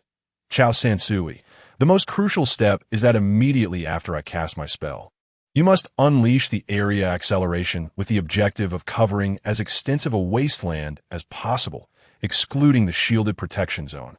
Chao Sansui's expression shifted dramatically as he exclaimed, "What? The entire wasteland?" Cheng Shi nodded resolutely. "Yes, the entire wasteland. You, 1,500 points?" Cheng Shi was taken aback, then smiled faintly and affirmed, 1501. Chao Sansui clearly found this hard to believe. Could a person with a score of 1,500 exhibit such confidence and demeanor in a life-or-death situation? He had witnessed 2,000-point experts lose their composure at the brink of death. "I must remind you," he cautioned, "the potential of time will balance the speed. If the area is so vast, we will be rendered immobile, unable to take any action." "Are you certain?" "This is tantamount to suicide." Cheng Shi. Although Chao Sansui suspected Cheng Shi was concealing his true score, he was genuinely apprehensive. Were he in charge, he would not dare to proceed in such a manner. Historically, time walkers attain their T0 status by decelerating their enemies while accelerating themselves, thereby creating temporal dominance to execute various countermeasures. But if the roles were reversed, would they not be left vulnerable? I am certain you would not wish to accelerate your own demise. Indeed, the question is, how do you plan to accomplish this? Chao Sansui inquired gravely, his skepticism evident. As a critical part of the plan, we must understand how you intend to lead us to survival. Cheng Shi chuckled once more. "Me? I intend to give them a child." Chapter 8. S-Class Talent. Divine Blessing. To be frank, any ordinary individual would be taken aback for a solid 3 seconds upon hearing Cheng Shi's proclamation. A male human asserting his intent to bestow a child upon a group of asexual terror demons is a statement that, regardless of context, reverberates with unparalleled shock. The terror demons do not reproduce sexually. They emerge from the fear mother tree nestled within the depths of the underworld. This tree absorbs the emotions of fear from various realms and subsequently grows new branches. After a period, these branches fall away, transforming into new terror demon entities. Amidst the astonishment of the crowd, Chao Sansui was the first to regain his composure and, albeit hesitantly, inquired, "You intend to heal the terror demons?" Cheng Shi snapped his fingers, exclaiming, "Bingo! I shall unleash a healing spell that envelopes the entire ruin. All terror demons will be graced by my master's gaze, welcoming proliferation." Impossible. It is inconceivable for a priest's healing range to be so vast. Nangong's face turned ashen as she began to conclude that, under the immense pressure of survival, Cheng Shi had indeed lost his mind. Alas, this young man was not only kind-hearted but also handsome. Regrettably, he was spiraling into madness too swiftly. Cheng Shi offered no further explanation, merely smiling as he remarked, "Nothing is impossible. When you deem something unfeasible, it is merely a reflection of your limited understanding." Upon hearing Cheng Shi's teasing, Nangong pursed her lips, unable to counter his assertion. Perhaps she was privy to secrets unknown to outsiders. Yet, as this fellow traveler had articulated, her comprehension of this game was still woefully inadequate. "You." Cheng Shi disregarded her further, extending his right hand and adopting a simple yet earnest pose for the healing spell. "How much longer until the holy light barrier dissipates?" Chun Chong's expression darkened.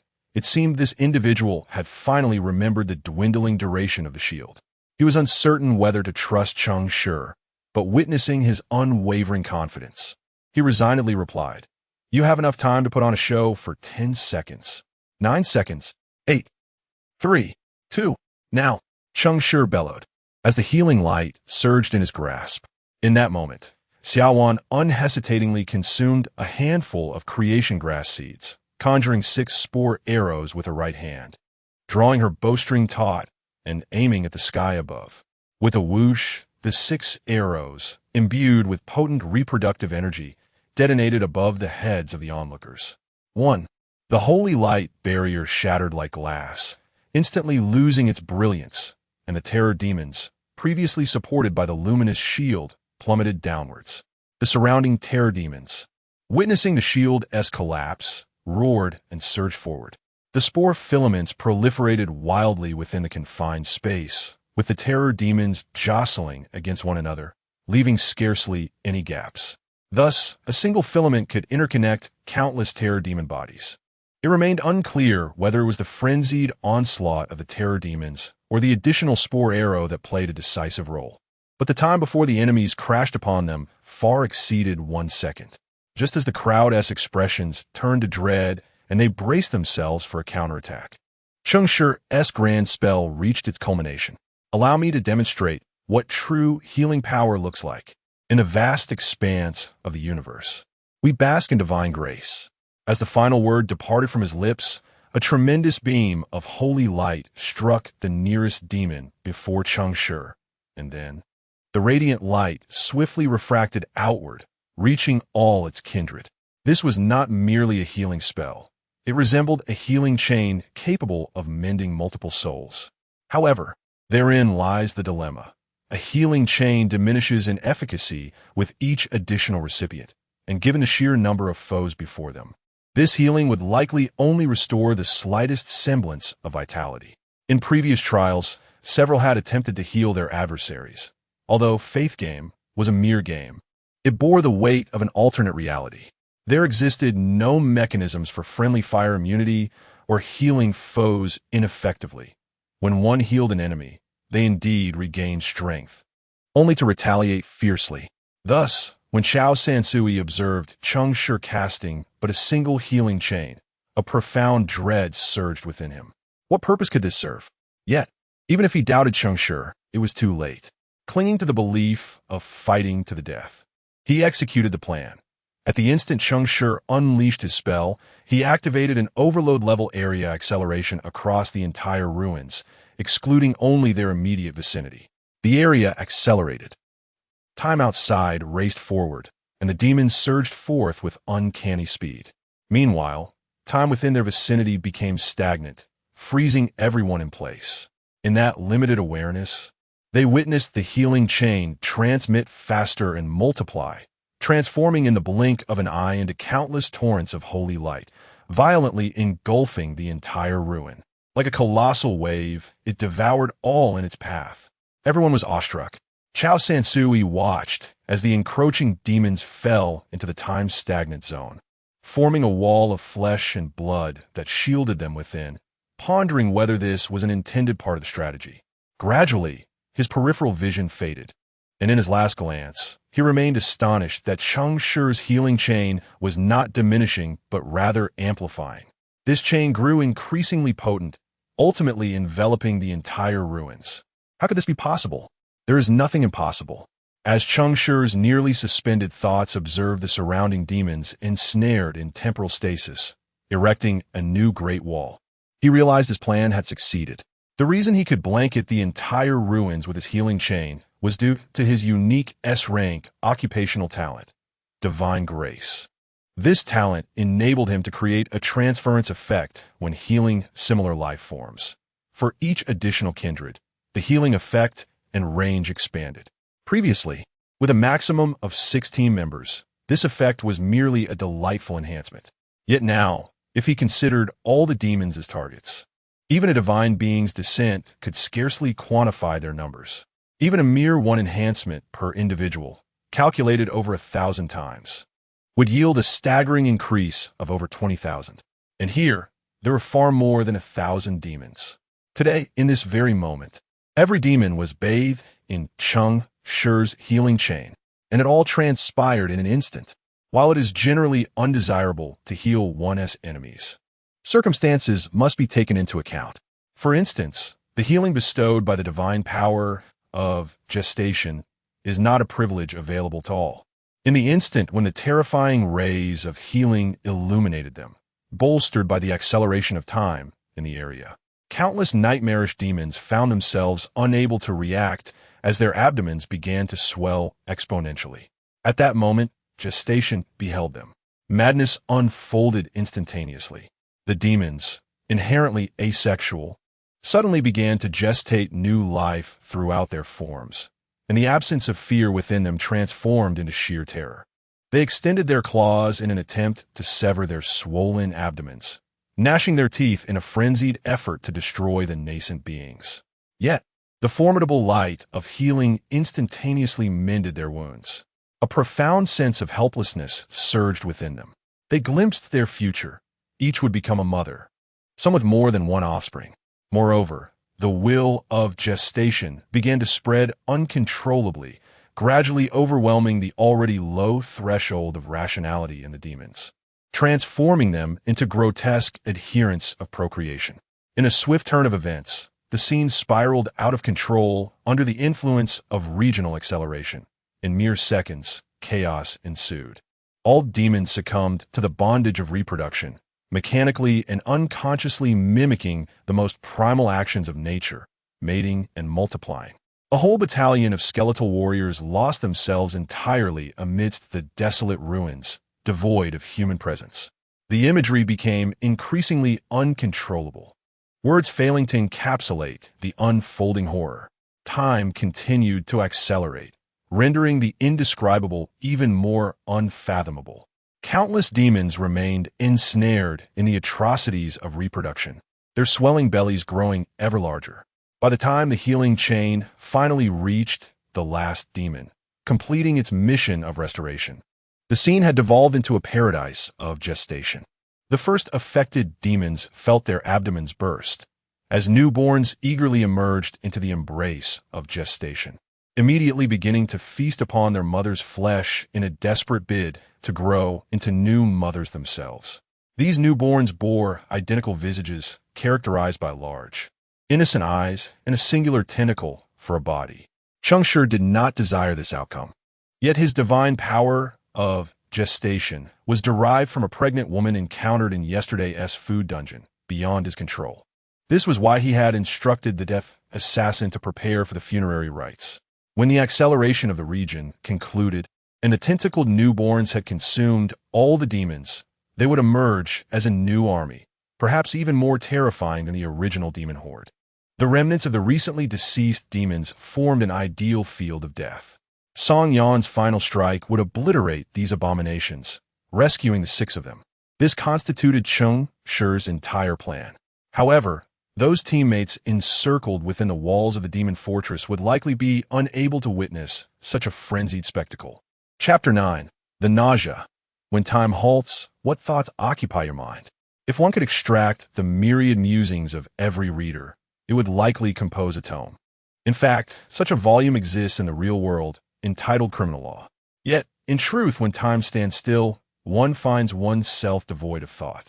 Consciousness relies upon existence. And the essence of existence is time. When time becomes stagnant, existence fades, consciousness wanes, and one is reduced to a mere statue of flesh and blood. This experience is terrifying, for those ensnared in the stasis of time may feel as if they have succumbed to death. However, it may not be so dreadful, as such individuals might remain unaware of their entrapment in temporal suspension. Time's passage is indeterminate. For Cheng Shi and the others, it could be but a fleeting moment, while for the terrors, it may stretch into eternity. As the effects of the region's fast-forward gradually dissipated, Song Yan, hidden behind Cheng Shi, began to regain his clarity of thought. The instant his cognitive faculties returned, he was overwhelmed by the profound manifestation of death. The corpses of the terrors above him plummeted, their bloodless, decaying flesh mingling with countless writhing tentacles, flooding this still pristine space. The stench of the deceased assailed him, thick and palpable like a viscous substance, sending tremors through his very soul. What level of death's domain is this? Does such a realm truly exist? If it were to escalate, would it not summon the true god of death? After a trifecta of astonishment, Song Yan wasted no time. He vividly recalled Cheng Shi's assertion that his impending strike would be their salvation. Observing the frenzied advance of the tentacled monstrosities towards the six of them, he inhaled deeply, his eyes instantly turning pitch black.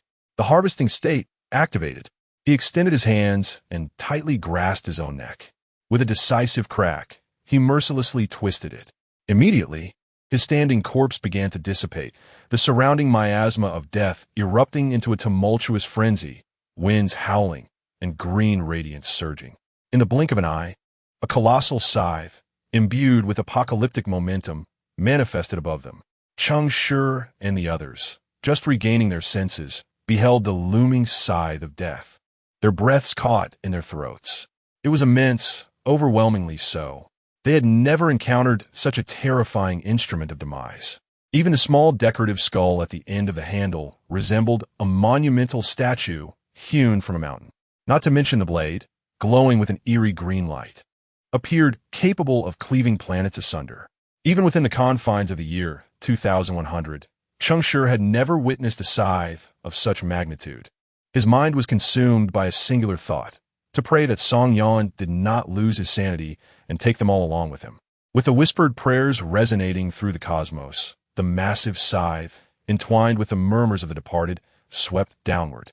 Beyond the area where they stood, the entirety of the ruins fractured in a moment of cataclysm. Like shattered glass, the web of cracks unfurled. Immediately, a chorus of lamentations embracing death echoed through the heavens.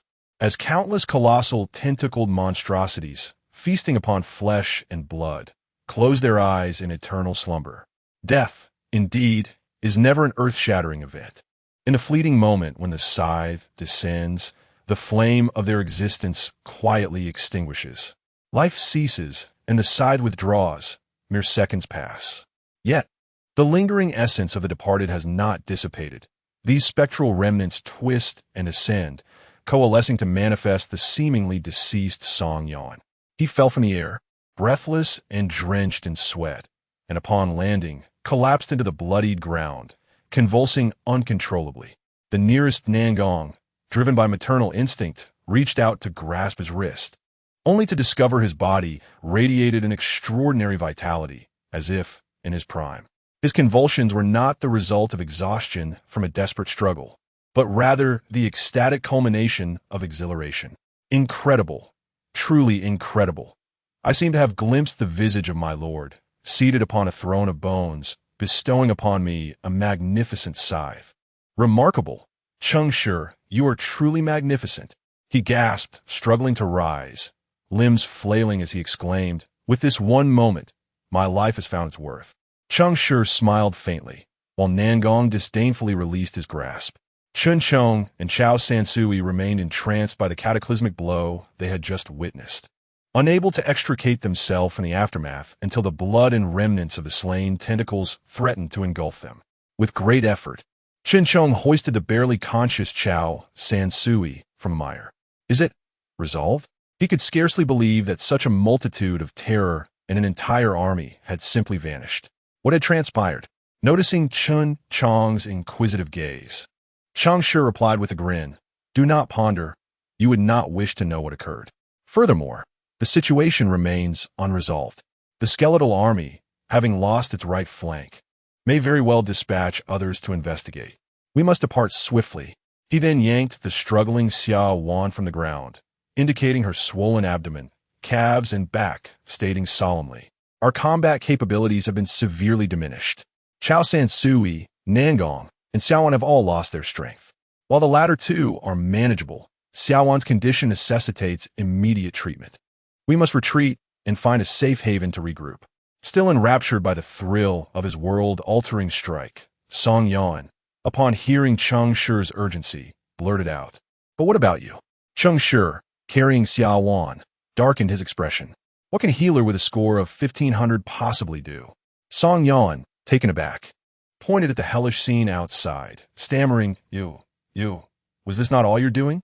As he spoke, his tone warped. "If you truly possess a score of 1,500, I shall sever my head and offer it to you as a ball to kick." Chun Chong's expression darkened as he hoisted Chao San Sui onto his back and, without a moment's hesitation, pulled Nangong along, his mind racing with thoughts. This individual possesses genuine strength, yet his penchant for ostentation is irksome. What is even more vexing is that he consistently gets away with it. The jesting of victors is seldom met with disdain, primarily due to the environment that permits no lingering. Thus, the group struggled onward, trudging through the blood-soaked, muddy remnants, each step a precarious balance as they fled eastward. In the heart of this realm of death, their perceptions had yet to crystallize. It was only as they gradually emerged from this infernal slaughterhouse that they truly comprehended the horrors Chun Shi had wrought. Chunks of flesh, dismembered bodies, viscous fluids, and blackened blood. The group felt as though they had entered a macabre museum, showcasing all manners of blood and flesh, surpassing imagination and relentlessly challenging the sensibilities of any normal human constitution. This scene defied further description. In that singular moment, the five present gained a newfound understanding of gestation. Could this truly be a lawful deity? Even Xiaowan, a devotee of gestation, found herself overwhelmed by the nauseating spectacle before her, unable to suppress her own queasiness. The first retching erupted from Nangong, already weakened from self-harm. Her legs scraped against the bloody mire, and the putrid stench invaded her nostrils, offering her not the guidance of decay, but a wave of revulsion that compelled her to vomit. As the first shot rang out, chaos ensued once more. Gagging sounds erupted from everyone, unable to contain themselves, particularly for Chun Chong, in a desperate bid to escape this hellish landscape, was simultaneously retching and rushing forward, burdened with one person who was also heaving, and holding the hand of another who was likewise succumbing to nausea. The cacophony of their collective vomiting was an unbearable strain on his ears, pushing him to the brink of despair. "Xiaowan, you must hold it together. This is the work of my master, guiding you." At that moment, Chun Shi felt a warmth on his shoulder, followed by a twitch of his face. "Damn it, your mother must be heartbroken." Xiaowan, struggling against the violent writhings of the life within her, weakly replied, "My mother is dead. She sacrificed herself to corruption." Chun Shi, regretting his tactless words, chastised himself internally. "I should be more concerned about my daughter. She may soon enter this world." With a grim expression, Chun Shi shouted ahead, "Chun Chong, prepare. Xiaowan is about to give birth." Chapter 10. A rare breather prior to Xiaowan's delivery. Cheng Shi promptly administered a healing spell to her. Given that Xiaowan was carrying multiple fetuses, this spell proved exceedingly effective, revitalizing her condition. However, this also indicated that the newborns would be exceptionally robust. A group of individuals dashed frantically outward, and before long, the life forms gestating within Xiaowan could no longer contain themselves and began to emerge. The life catalyzed by the creation seed would not wait for a delivery doctor. Midway through their escape, the bulges on Xiaowan's body burst forth, unleashing several bizarre tendrils that were part flesh, part plant. The good news was that these tendrils posed little threat, and Song Yan managed to dispatch them single-handedly.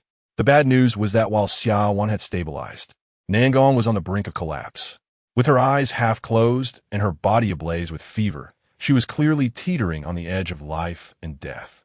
The wounds on her ribs and abdomen still emitted a foul stench of decay, and it was evident that her breaths were growing shallower.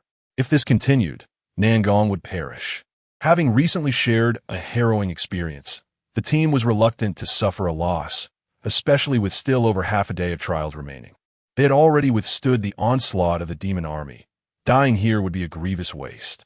Chun Chong halted, unceremoniously dropping Chao Sansui from his back, and turned to Cheng Shi, saying, Nangong's body can no longer endure the nurturing effects of the healing.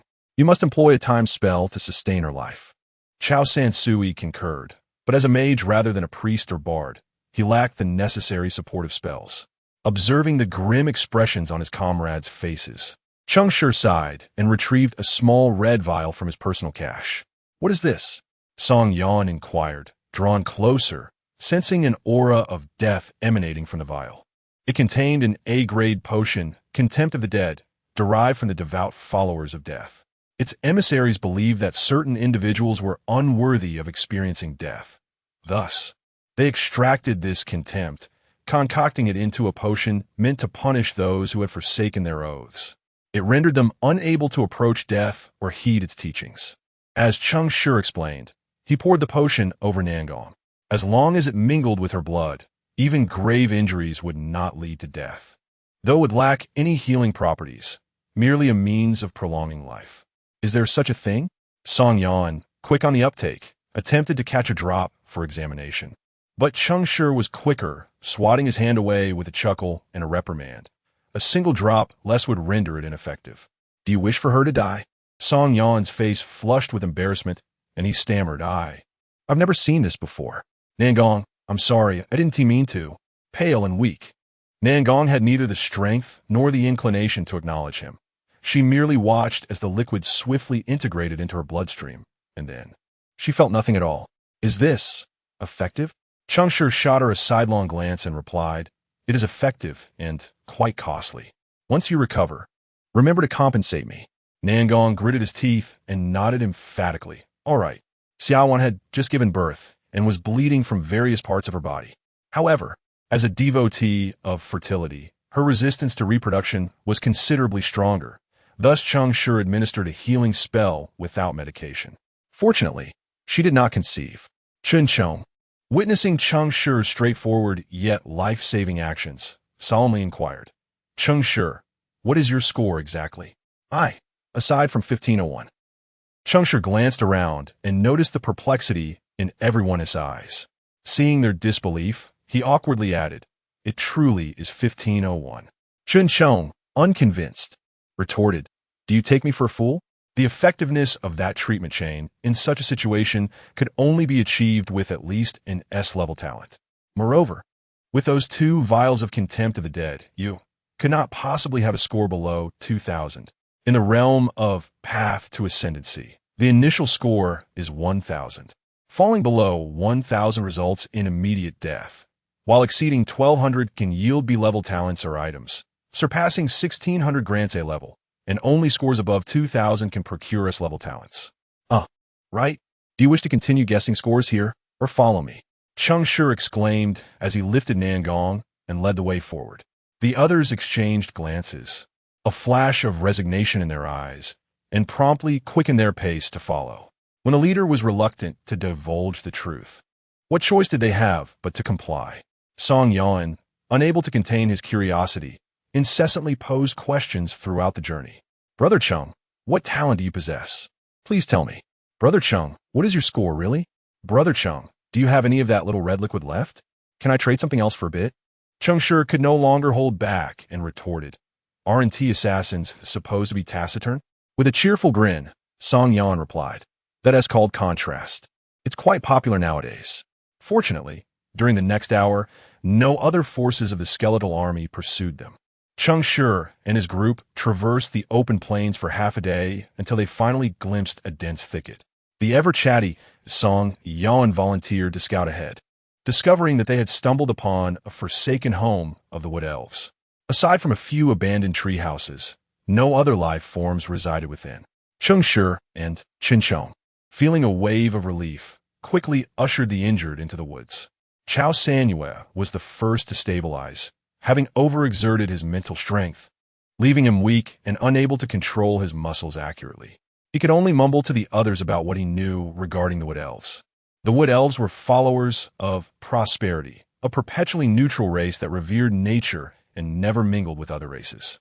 Since they had chosen this place as their dwelling, it must be relatively safe. Hearing this, Song Yan, curious, asked, "If it's safe, why was it abandoned?" I mentioned that it was relatively safe prior to the war. This place was undoubtedly secure. However, after the skeletal army launched its assault on the Isle of Hope, safety ceased to exist within its bounds. At this moment, to ensure their safety, Chun Chong stood vigil at the entrance of the treehouse, turning back with a hint of confusion to inquire. I have often heard others speak of the skeletal army's war against the Isle of Hope, but what is the cause of this conflict? Chao Sansui shook his head with difficulty. Those in the Mage Channel speculate it to be a war of faith, while those in the Faith Channel suspect it involves subterranean creatures vying for something.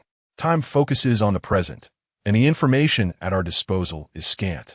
Perhaps the followers of memory, through retrospection, might possess greater insights. Cheng Shi had been absorbed in the conversation, but upon hearing the name of memory, his smile faltered for a brief moment. He glanced at the time. 6 hours had elapsed in the trial, leaving them with 18 hours to endure. Yet, he would require 10 hours to recuperate. The implication was clear. Although they had survived, the ensuing 10 hours lacking the combat prowess of mages would be dire. No one knew what further challenges lay ahead, and surviving the hellish assault of the Terror Army did not guarantee freedom from danger in the trial. In ordinary trials, perhaps there was a chance. In special trials, there was none. Cheng Shi pondered the name of the trial, his brow furrowing slightly.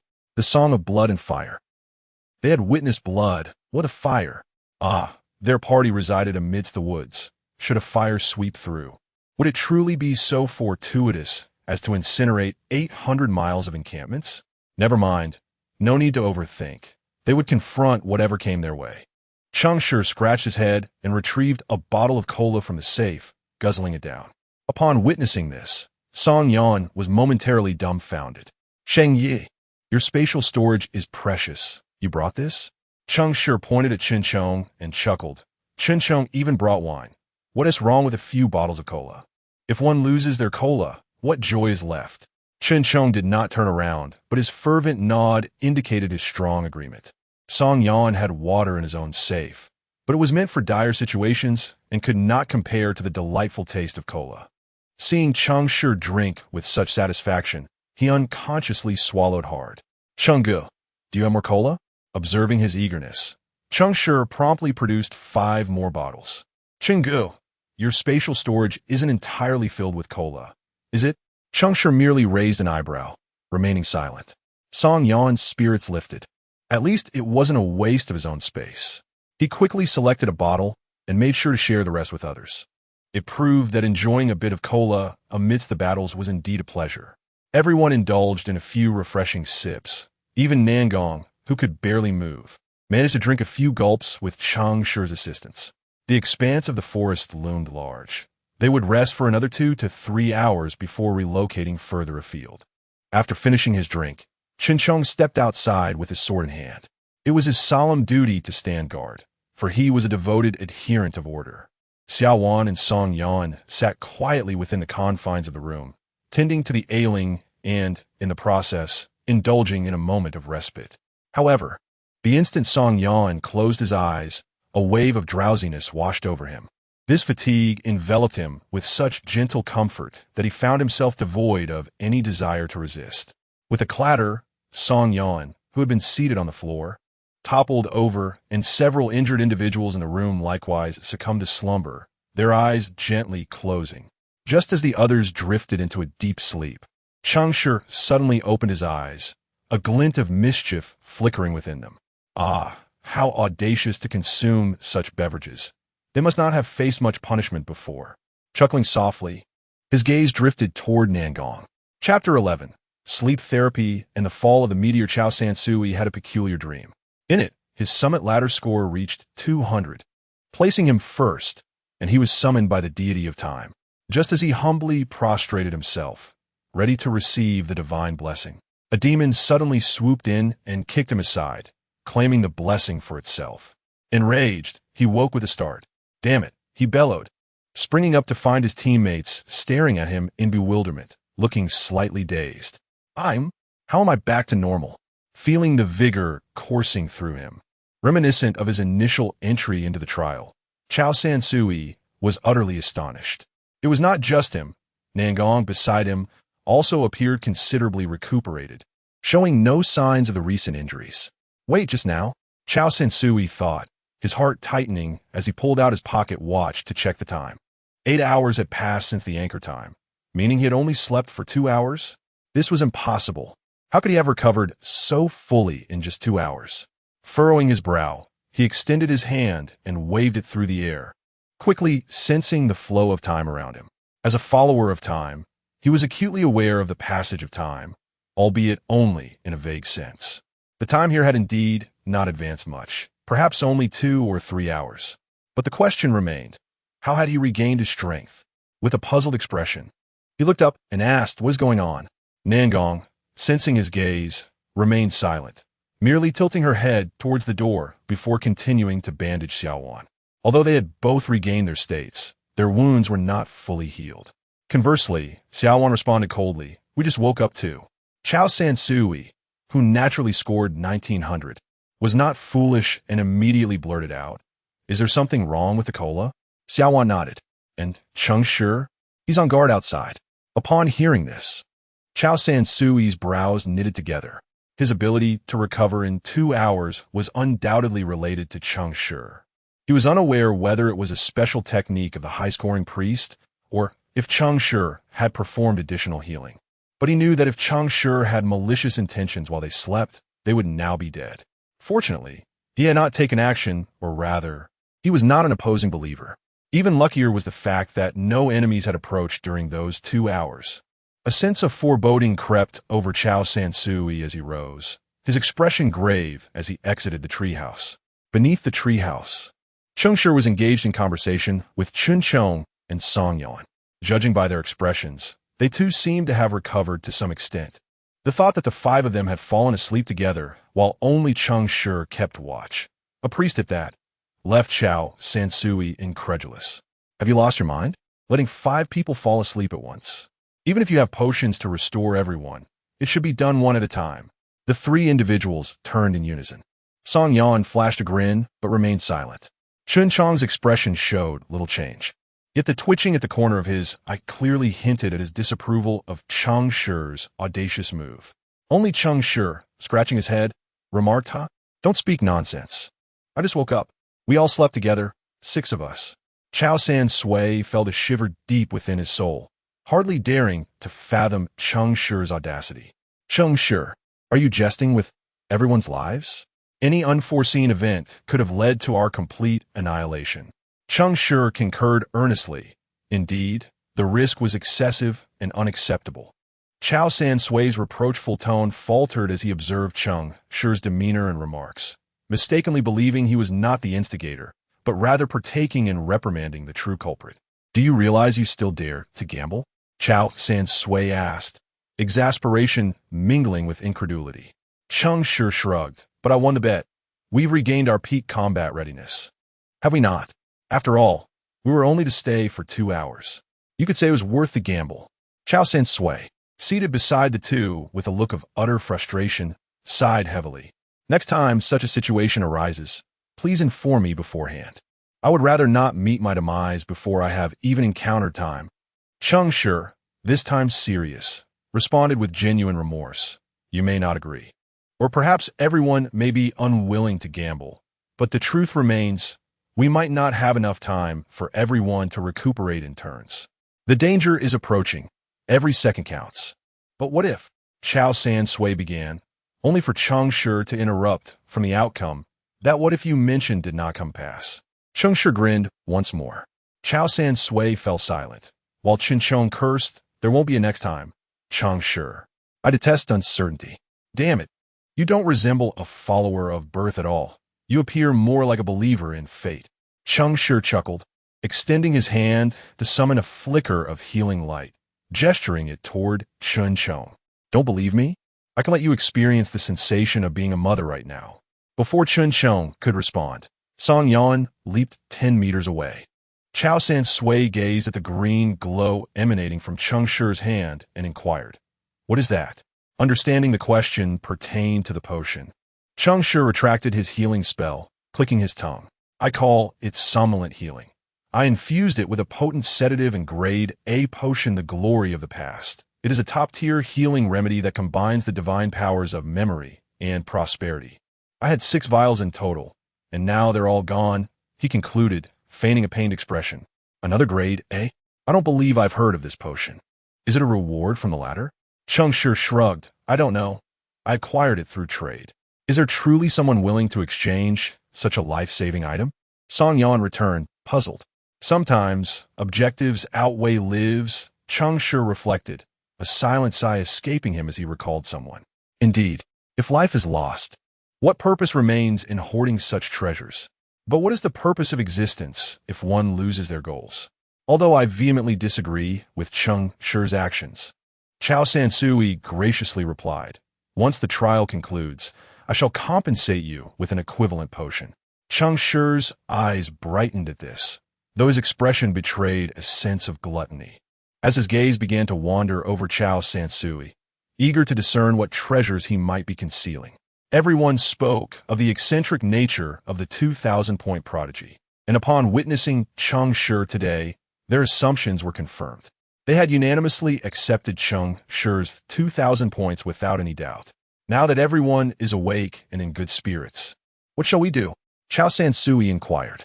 "We depart according to plan," Chun Chong interjected, noticing Cheng Shi's disinterest in taking the lead, as he sat there grinning foolishly in silence. "Very well, then, let us call them."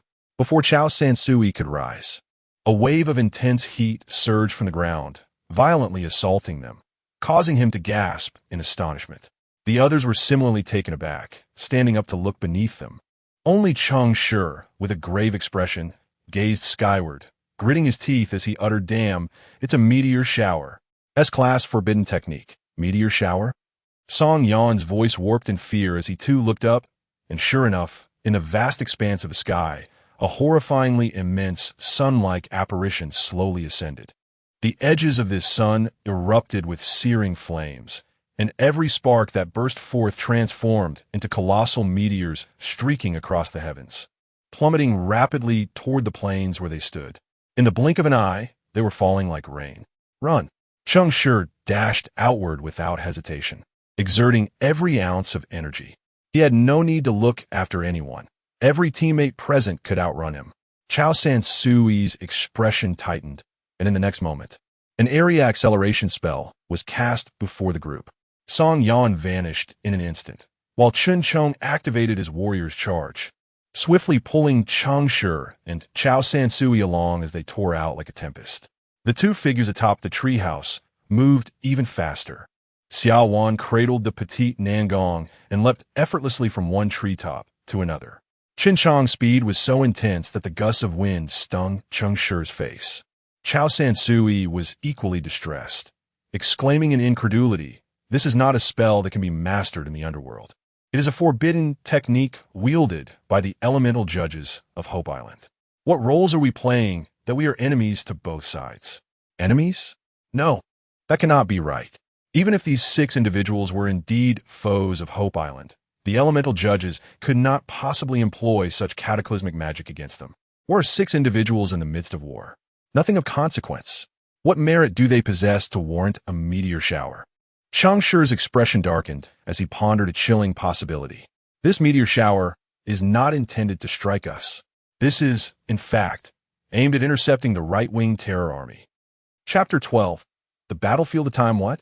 Chin Chong exclaimed, his figure momentarily frozen in astonishment as he sensed the air in the entire area warping and heating up. He hastily quickened his pace, incredulously stating, "The demonic beasts are dead. What is there to obstruct?" Cheng Shi shouted in response, "Perhaps the Isle of Hope is unaware of the demise of the demonic army. This is precisely why the trials have escalated so rapidly.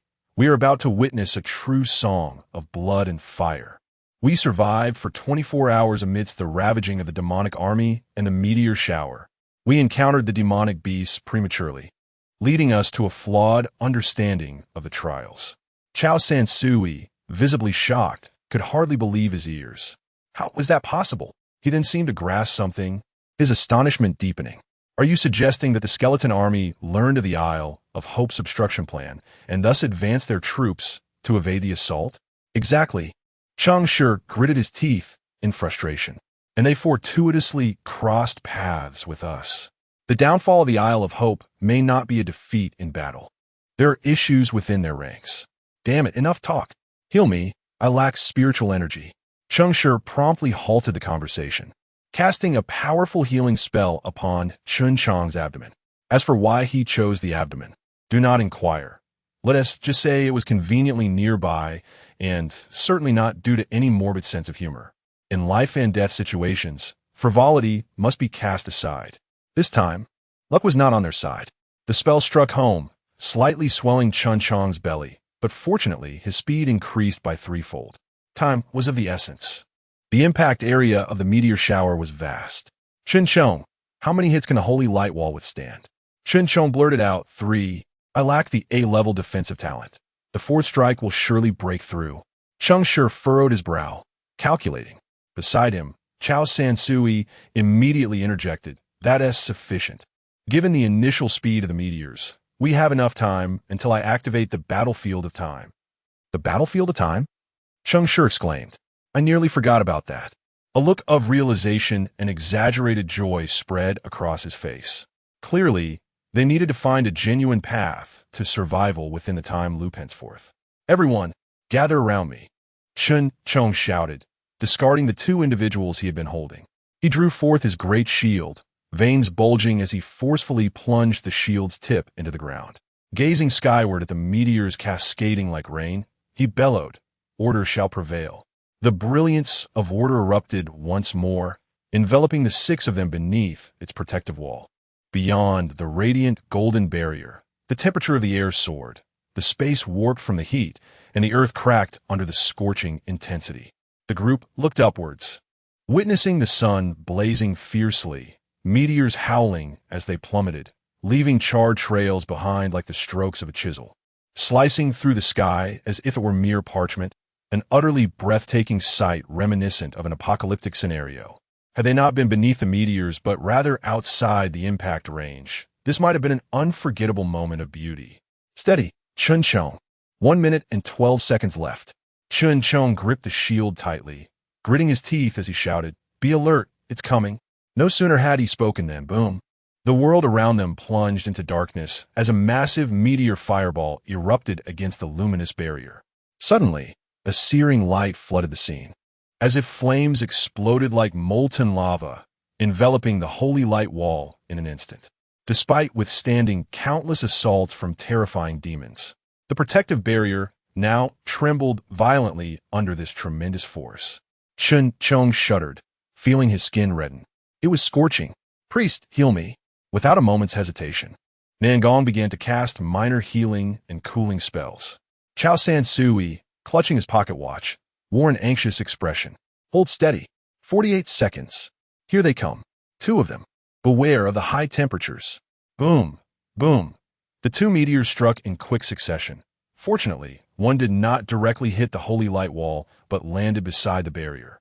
Yet the flames splashed over, causing the protective screen to sway perilously. This one hold. There's another one coming. Cheng Shi, think of something. Cheng Shi's face darkened as he was about to act, only to see Song Yan swiftly retrieve a piece of pure black cloth from his spatial storage. What is this? Nangong questioned, a hint of surprise in his voice. A flicker of pain crossed Song Yan's face, yet he resolutely declared, this time, I will handle it. Cheng Shi raised an eyebrow, recognizing the item. It was the assassin's A-grade tool, the Gate of Shadows. This was no ordinary item. It could only be obtained as a reward from the ladder above 1,600 points, with an exceedingly low drop rate. When activated, it allowed any object to be cast into the shadow plane, regardless of size, location, or time, and was beyond control. Moreover, It was a one-time use item of considerable value. This was ideally suited for an assassin's shadow traversal, and Song Yan's willingness to use it now indicated he was truly desperate. Impressive, Comrade Xiao Song. Acquiring this at 1,636 is no small feat. Song Yan smiled with pride, thinking that he finally had a moment to shine. I'll take it. With that, he leaped high. His limbs pressed against the inside of the barrier like a spider suspended upside down, mentally counting the seconds. Before the fourth meteor fell, he deftly hurled the gate of shadows outward. This maneuver required precise execution. The holy light wall obstructed everything, and he had to risk his life to traverse the shadow obscured by thick smoke to emerge outside the barrier, unfurl the black cloth, open the gate of shadows, and then swiftly return. Any millisecond of error could lead to his immediate incineration. Fortunately, Song Yan was a competent assassin. In the blink of an eye, he completed the task, sending the meteor on the verge of shattering the barrier into the shadow plane. The gate of shadows dissipated shortly thereafter. However, being merely competent left much to be desired, still falling far short of perfection. Hurry, healer, save me. My backside is on fire. Song Yan wailed as he lay on the ground, his entire back, along with his posterior and thighs, scorched. He repeatedly pressed his reddened, burned backside closer to the healer, desperately seeking treatment. Yet, despite his grievous injuries, he faced Nangong rather than Cheng Shi. Nangong was taken aback as he raised his hand, casting a healing spell upon his rear. Cheng Shi's smile vanished, leaving him feeling quite embarrassed. What is wrong? Is my milk not to your liking? Be careful. There's more to come. Mage, how much longer?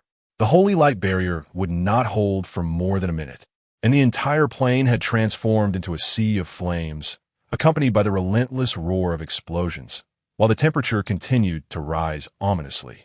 As terrifying meteors descended one after another, Chun Chong realized he could no longer endure. 10 seconds. Everyone prepare. At the 1 o'clock position, the meteor shower is sparse. Once the time is up, we break through. Do not disperse too much, or we won't be able to ascertain the casualty count on the battlefield. I repeat, do not disperse excessively. I hope each of us can survive. Chao Sansui, sweating slightly as he checked his stopwatch, raised his hand high, ready to commence the timing of the battlefield.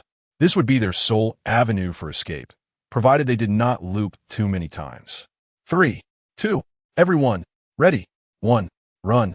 At Chun Chong's command, the holy light barrier was lifted, and in the blink of an eye, he stowed away his shield and sword, bellowing as he frantically grabbed Nangong and Chao Sansui, charging towards the 1 o'clock direction. Xiaowan followed closely behind, carrying the small figure of Cheng Shi on her back. Song Yan was not to be outdone. Amidst the rising smoke and rampant flames, he had already vanished, racing ahead of the group. However, fortune was fleeting. Although they had observed that the meteor shower at 1 o'clock was relatively light, after covering a short distance, they were confronted with a dense barrage of meteors overhead, leaving them with little room to evade. A massive fireball crashed before Cheng Shi, forcing him to halt abruptly. He drew his sword and channeled divine power, slashing at the meteor which erupted on impact. Yet, before he could advance again, another meteor fell directly above them. Damn it! Chao Sansui exclaimed, his face pale as he shouted, time, rewind. Suddenly, the entire world froze, and then, as if the film was rewinding, everything raced back. The flames receded, the meteors ascended. Figures withdrew, and the barrier reformed. Everything returned to the moment the battlefield was initiated. 1. Run. As the barrier shattered, everyone exerted all their strength to flee towards the 1 o'clock direction. Only Chao Sansui, gasping for breath in Chun Chong's grasp, shouted frantically, Chun Chong, Xiaowan, change to the 3 o'clock direction. Quickly. The followers of time were unaffected by the battlefield's rewind, retaining their memories. At this moment, Chao Sansui was their eyes. Without a moment's hesitation, the two adjusted their course. Cheng Shi clutched Xia Wan's neck tightly, the healing spell uninterrupted upon her. Furrowing his brow in contemplation, this is the second time. With this thought, he flipped the die in his hand. The two was facing upwards. Chapter 13. The choice of destiny. The meteoric fire rain is deemed a forbidden art due to its extraordinarily prolonged duration. long enough to annihilate all life within its targeted vicinity, even capable of gouging the earth 3 feet deep. Under ordinary circumstances, it is unlikely that any spellcaster, regardless of their race, could sustain such immense magical expenditure. However, the meteoric fire rain is an exception. It is not a creation, but a summoning. The colossal sun on the horizon truly exists. This dread sun, known as the Wrath of Abomination, is an avatar of chaos, a harbinger of disorder. After being imprisoned by order in a bygone era, it became the supreme power bestowed upon the elemental judges under its dominion. Merely opening the prison gate of the Wrath of Abomination for a fleeting moment and aiming at a specific area unleashes the pent-up fury that has been suppressed for countless ages. Only when it awakens from its chaotic stupor and realizes that its outburst merely benefits the followers of order will it begrudgingly cease, tighten the prison door, and begin to brew the next cycle of wrath. The Wrath of Abomination, an avatar of chaos, a harbinger of disorder, a prisoner of order. Having elaborated thus, the intent is to demonstrate one truth. The meteoric fire rain is beyond mortal comprehension. Cheng Shi and his companions charged towards the 3 o'clock direction for merely a few minutes when the roaring meteors began to explode around them. It was unnecessary for them to be struck directly. The splattering magma flows rendered their movements nearly impossible. This path is impassable. Mage, rewind time. The scene was strikingly familiar as time reversed once more. 1. Run. Chao Sansui had just been flung ashore from the river of time when he felt Chen Chong dragging him madly towards the 1 o'clock direction. No, Chen Chong. It's the 5 o'clock direction. Chen Chong halted, unwavering, and with a swift motion he spun around, flinging the two individuals in his grasp like windmills, rapidly using their inertia to dash back diagonally. What's happening? Chao Sansui's expression grew grave. We have failed twice. Xiaowan followed, closely behind, while Cheng Shi furrowed his brow in silence. He extended his hand and turned the die in his palm once more. 3 o'clock. This way is unviable. The smoke is too thick. The path is obscured. Assassin, speak and guide us. Assassin? Songyan? Damn, he is dead. Mage, rewind. Time. Rewind. 7 o'clock direction. Chen Chong, backtrack. The die rolled again, for a clock. Xiaowan, be cautious. Time. Rewind. 9 o'clock direction, quickly. The die turned again, 5 o'clock. The time traveler can attain T0 status, and the infinite trial and error opportunities within the temporal battlefield are one of the critical factors. Yet, the divine power of time cannot be enjoyed without limit. When time ceases to flow on the battlefield for an extended period as the sovereign of time, he too may become irate. The sneeze of a deity is akin to a storm for mortals. As time regressed to the 6th instance, even as a devotee of time, Chao Sansui's memories began to blur. Time rewind. 1. Run. Chao Sansui was jolted along with Chen Chong's sprint, suddenly opening his eyes. After a moment of mental fog, he murmured, "We've started anew." Chen Chong hesitated, anxiously asking, "What do we do now? Which way do we go?" With a face full of despair, Chao Sansui replied, "I remember many fragments, the moments of each person's demise, yet I have forgotten the count, forgotten where we ought to head." A chill gripped Chen Chong's heart. This situation could only signify one thing. They had failed many times. The time travelers, lost within the labyrinth of time, were akin to announcing their failure and demise. However, Chen Chong was not one to concede easily. With a fierce shout, he rallied everyone to turn towards the 3 o'clock direction. Pull yourselves together. Identify the path. Corroborate with the memories in your mind. Perhaps we can find a way out. Nangong was equally anxious. Seeing Chao Sansui's eyes clouded with confusion, she gritted her teeth and plunged the jagged spike into her own abdomen.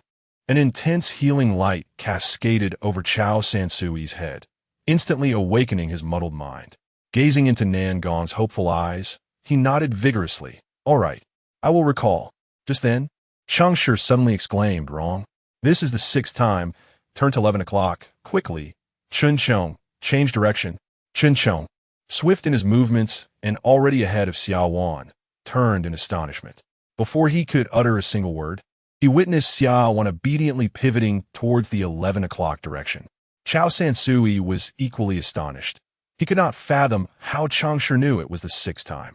How could a devotee of birth remain lucid in the maze of time? It was impossible. Ultimately, Cheng Shi was merely a player, unaffected by the temporal labyrinth. It was the dice in his hand that bore the true influence. Noticing Chao Sansui's stunned expression, Qin Chong's face darkened as he retorted, "Damn it, I'll trust you." He did not hesitate, for in his understanding, the moment Cheng Shi took command, he must have conceived a breakthrough idea. After all, he had a score of 2,000. In a score of 2,000, there were likely no slackers.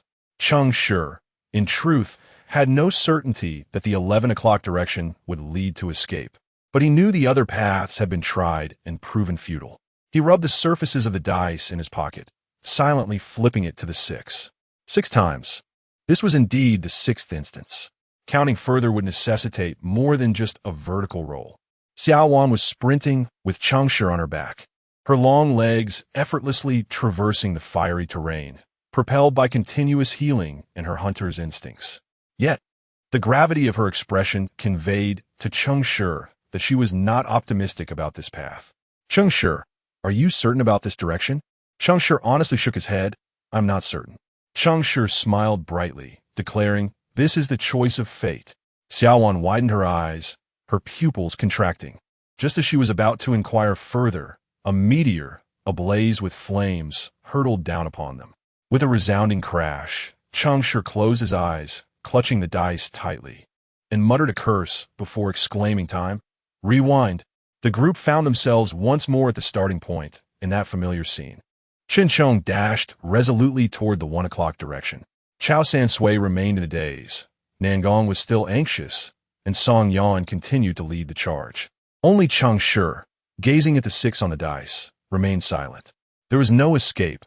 All 6 directions had been tried, and there was no path to salvation. An inexplicable restlessness churned within him, but his hands were not idle. He flicked the dice high into the air and swiftly reached out to catch it as it fell. Xiao Wan noticed Cheng Shi's movements behind her and, taking large strides forward, gravely asked, "What's wrong?" Cheng Shi opened his palm, revealing the dice with a 1 facing up, and sighed in resignation. "We have failed 6 times, yet the guidance of fate undeniably points to the 1 o'clock direction." Xiao Wan's emotions suddenly became tumultuous. She was at a loss whether to mourn their 6 failures or to rejoice in Cheng Shi's so-called guidance of fate. Does this mean the 1 o'clock direction is indeed correct? She seemed to begin to trust Cheng Shi unconditionally. Cheng Shi clicked his tongue and muttered, "But I can't shake the feeling that fate is a cruel mistress." Xiao Wan's eyes widened in disbelief as she glanced back at Cheng Shi. This statement held some truth before the gods descended, yet after their arrival. Let us put it this way. There exists a deity known as fate. To hell with it. Trusting fate is less reliable than believing I am Qin Shi Huang. Xiao Wan. We shall defy fate and head towards 7 o'clock. Cheng Shi chose the path of rebellion against fate. He shouted this proclamation loudly, and Qin Chong heard him. Like Xiao Wan, Qin Chong was filled with doubt. Yet he hesitated not for a moment and turned back to follow Xiao Wan. Not long into their run, Chao Sansui realized that this path resembled a fragment from his memories. This indicated that they had previously failed in this direction. Unless fate intervened within 3 seconds, a meteor would crash down in front of Xiao Wan, creating a massive crater in the ground. Both Xiao Wan and Cheng Shi would inevitably fall into it. Then, he would rewind time once more. The flickering flame of hope within Chao Sansui dimmed slightly as he began counting down the seconds, bracing himself to be lost in the river of time again. 3, 2, 1, time. Rewind. Ha, ha, ha, ha. Unexpectedly, nothing occurred. Chao Sansui watched in astonishment as Xiao Wan sprinted through the fire and smoke, fleeing into the distance. How could this be? The meteor that was supposed to fall, according to his memories, did not appear. Moreover, not a single meteor fell in the entire 7 o'clock direction. The sky ahead suddenly became remarkably clear, with no visible meteors even at great heights, and even the flames seemed to shy away from this place. This absurd scene, set against a backdrop of apocalyptic flames pouring like rain, resembled a pristine white line meticulously erased at the 7 o'clock position. Perhaps for the artist, this line was merely a casual stroke. Yet for the 6 individuals within the scroll of catastrophe, it represented a genuine lifeline. In a state of shock and fear, the group accelerated their frantic escape, striving to flee along the corridor of clear sky. After nearly an hour of gritting their teeth and enduring, they finally broke free from the onslaught of meteoric fire. At the moment of their deliverance, the previously erased fiery tapestry was restored in all its terrifying glory. Chao Sansui glanced at the pocket watch in his hand. 6 hours had precisely elapsed. As he concluded the timed battlefield at the next full hour, a wave of temporal energy dissipated from them. The final act of retrospection became a vague imprint upon the river of time. As they cast a backward glance at the path they had traversed, meteors fell like rain, flames erupted like torrents, devoid of any vitality, just as before. How could this be possible? Why was there a glimmer of hope? A miracle. This truly was a miracle. Everyone stood in stunned silence, their expressions filled with shock and bewilderment as they gazed at Cheng Shi. What was this? An artifact? Could it even be classified as such? Cheng, please don't tell me you're actually 2,400? You, especially Xiao Wan, who alone understood how Cheng Shi had made the decision to choose the 7 o'clock direction, leading them away from the inferno. Why? She pondered silently, never daring to voice the question, merely because Cheng Shi had cursed fate as a harlot. Cheng Shi looked at the cascading flames on the horizon, his mind equally befuddled. Not for the first time, he thought to himself, could it be that I possess some hidden talent? Moreover, the rallying cry being, fate is a harlot? Chapter 14. Is destiny a bitch? Let us rewind time slightly to the moment when Cheng Shi uttered the words, destiny is a bitch. Above the Isle of Hope, in a realm beyond mortal reach, 3 pairs of eyes simultaneously opened. The first pair of eyes, with mismatched irises, one aflame with burning fire, the other flowing with crimson blood, opened wide. As they did, a stirring symphony erupted in the void, each note resonating with fervor, igniting the spirit of battle. This is my trial. You have broken the rules. The second pair of eyes remained cold and silent, devoid of emotion, their sclera adorned with swirling spirals, while their pupils bore the marks of divergent stars. A mere glance into those eyes would make one feel their soul being drawn towards an endless void. It cast a sidelong glance at the first pair and spoke icily. When did you exchange your authority with order? It was evident that this was a taunt, and indeed, the other was rendered speechless. As the two confronted one another, the corner of the third pair of eyes curled slightly, emitting a soft, amused chuckle. The third pair bore a likeness to the second, yet the divine light within was more vibrant, resembling that of a living being. It silently observed the standoff, offering no words, only a smile. What brings you here? I have heard blasphemous proclamations and felt the mockery of fate. I shall wield my power to banish the ignorant sinner. This is my trial. You have broken the rules. This time, it was the other who fell silent. The third pair suddenly burst into laughter. How amusing! Oh, so amusing. A fool who fervently believes in himself. And a simpleton who can't converse outside of war. Ha ha ha. Utterly delightful. Is it amusing? Or not? The second pair narrowed slightly, casting a frigid glance at the third. What is your purpose here? And what is yours? He believes in me, yet blasphemes. Naturally, I can revoke his qualification. Do you wish to defy covenant and protect him? But he has already been claimed by me, thus he is my follower. Do you intend to breach covenant and cast him out? The piercing gaze of the second pair regarded it once more, then fell into silence for a moment before gradually dissipating. The third pair laughed once again. What brings you here? Me? I am, of course, here to save my beloved follower. With that, a finger as translucent as jade extended, piercing through boundless realms, arriving before wrath of abomination. It merely rested gently there, causing the raging flames to contract and withdraw in haste. The outpouring of wrath of abomination was abruptly interrupted, transforming into an uncontrollable fury. However, upon seeing the eyes behind that finger, all its anger instantly cooled, and its massive form trembled imperceptibly. He quietly and precisely tightened the door latch, ensuring that no meteor would fall where his finger pointed. The first pair of eyes widened slightly, the blood within them boiling, flames roaring. You have broken the rules. The third pair of eyes blinked, and then the gaze of blood and fire lingered on him for a moment before falling into silence. Your followers are waging wars in hopes of catching a glimpse of you. Yet you, as the sovereign of war, crowned with the divine title of war, do not dare even to engage me in combat. The covenant must not be violated. How dull. He cast a fleeting glance at the unknown starry sky, vanishing into the air in an instant.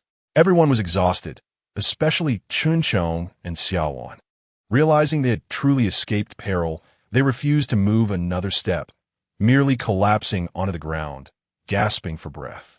Chun Chong had been treated by Nangong along the way, so he maintained a relatively stable condition, though it came at the expense of Nangong, whose complexion had turned as pale as if he had been dragged through the ordeal. In contrast, Xiao Wan, thanks to Cheng Shi's continuous treatment, had once again transformed into a mother at full term. To address this predicament, they would have to rely on the expertise of the abortion specialist, Song Yan. He instinctively positioned himself beside Xiao Wan, ready to swiftly dispatch any grotesque life that erupted from her skin before it could even open its eyes. While hacking away, he couldn't help but grumble. Why do the newborns of birth always look so abominable? Is this the form that the divine being prefers?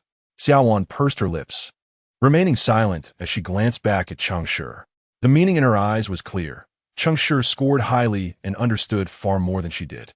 Within Cheng Shi's belief channel, no one discussed matters of birth, and he was entirely unaware of the reasons. Nevertheless, he confidently provided an explanation, albeit with a somewhat grim expression. Before you were born, if you could alter your appearance, what would you wish to become? These newborns who worship my Lord merely aspire to take on forms that please my Lord. However, they are unaware of what birth truly favors, thus allowing their imaginations to run wild. The results, as you can see, are rather unfortunate. This was the first time the crowd had heard such an explanation. Yet Cheng Shi spoke with a conviction that felt less like speculation and more like an elucidation born of understanding causality. Coupled with his repeated acts of salvation from dire straits, everyone instinctively found themselves willing to believe him. Only Chao San, with wide eyes, confirmed once more. The consensus among players of birth that I am aware of is that the newborns already know the appearance of birth, but due to their capabilities, they can only replicate a portion of it. What you're saying is an entirely different concept. Are you implying that even the newborns born under the influence of birth do not know its visage? Is this true? The crowd turned to Cheng Shi, awaiting his response. The reason for such earnest attention is due to the profound implications this answer holds for the relationship between the divine and the devotees. Should a newborn comprehend the visage of the divine and endeavor to replicate it, this would signify that the divine is receptive to the veneration of its followers. Consequently, the rumored proximity to the divine and the potential for self-redemption would become feasible. However, if the newborn remains oblivious to the appearance of the divine and merely strives to please it, the bond between the divine and the devotees may be rendered rather indifferent. Such indifference implies a distinct separation between the divine and the mortal. Those who beseech the divine may find themselves perpetually ensnared in a divine game, merely existing as passive players. Cheng Shi is uncertain of the truth behind his words, yet deception has become his habitual constraint. Even when he wishes to speak honestly, his tongue seems to have a mind of its own. His smile appears somewhat forced, yet his tone is unequivocal, absolutely genuine. Xiao Wan, momentarily taken aback, gazed at the myriad tentacled newborns manifesting within her, her eyes wide with astonishment as she inquired, "How did you come to know this?" Cheng Shi replied with an enigmatic smile, "A secret." Xiao Wan pondered for a moment, refraining from further inquiries. It was then that Song Yan interjected, "Brother Cheng, could it be that you are the chosen one of the divine?" The chosen one, the top-ranking player on the ladder of devotion. Cheng Shi was momentarily taken aback, hastily waving his hands in denial. "I am far from being the first on the ladder of devotion. Even if I were to gaze upward, I could not glimpse their feet." Upon hearing this, Xiao Wan and Nangong simultaneously glanced at Cheng Shi's feet, a singular thought arising in their minds. Could it be that Cheng Shi is truly the chosen one of the divine? Only the chosen one would possess such extraordinary means of escape. Cheng Shi, sensing their thoughts, instinctively shrank his neck and continued to deny it. Yet Xiaowan remained unconvinced. She stole a glance at the ladder of devotion, observing that the player ranked first among the devotees of the divine bore the ID special treatment for infertility. The tone is strikingly similar. As the conversation remained fixated on Cheng Shi, the somewhat recovered Cheng responsibly interrupted their discourse. Should we perhaps find a safe location before further discussing the chosen one? Yes, indeed, preserving our lives is paramount. The group exchanged glances before erupting into hearty laughter, the joy of surviving their ordeal finally surfacing. Generally, upon the resolution of trials, the danger level diminishes significantly. However, it is prudent to remain cautious. Let us head southeast. Whether we consider the battlefield of the land of hope or the advance of the fearsome demons, the southeast should lead us away from the vortex of war. We shall travel a bit longer in hopes of spotting the Blizzard Mountains, which may provide refuge from all disputes until the trials conclude. Chao Sanze regained his composure and vast knowledge, guiding Chun Chong and the others toward the southeast. After narrowly escaping the meteor shower, the mood of the group evidently improved. Yet vigilance remained paramount. Throughout their journey, Chun Chong took the lead, while Song Yan stood guard nearby, and Chao Sansui coordinated their efforts from the center. Nangong administered blood medicine, simultaneously tending to Xiaowan's injuries.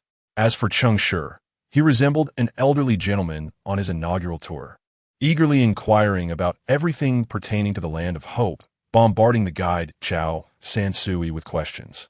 Familiarity with history might enhance a player's chances of survival in trials. His previous ignorance stemmed from a lack of effective information in the faith channel, while the messages in the profession channel were often difficult to discern as truthful.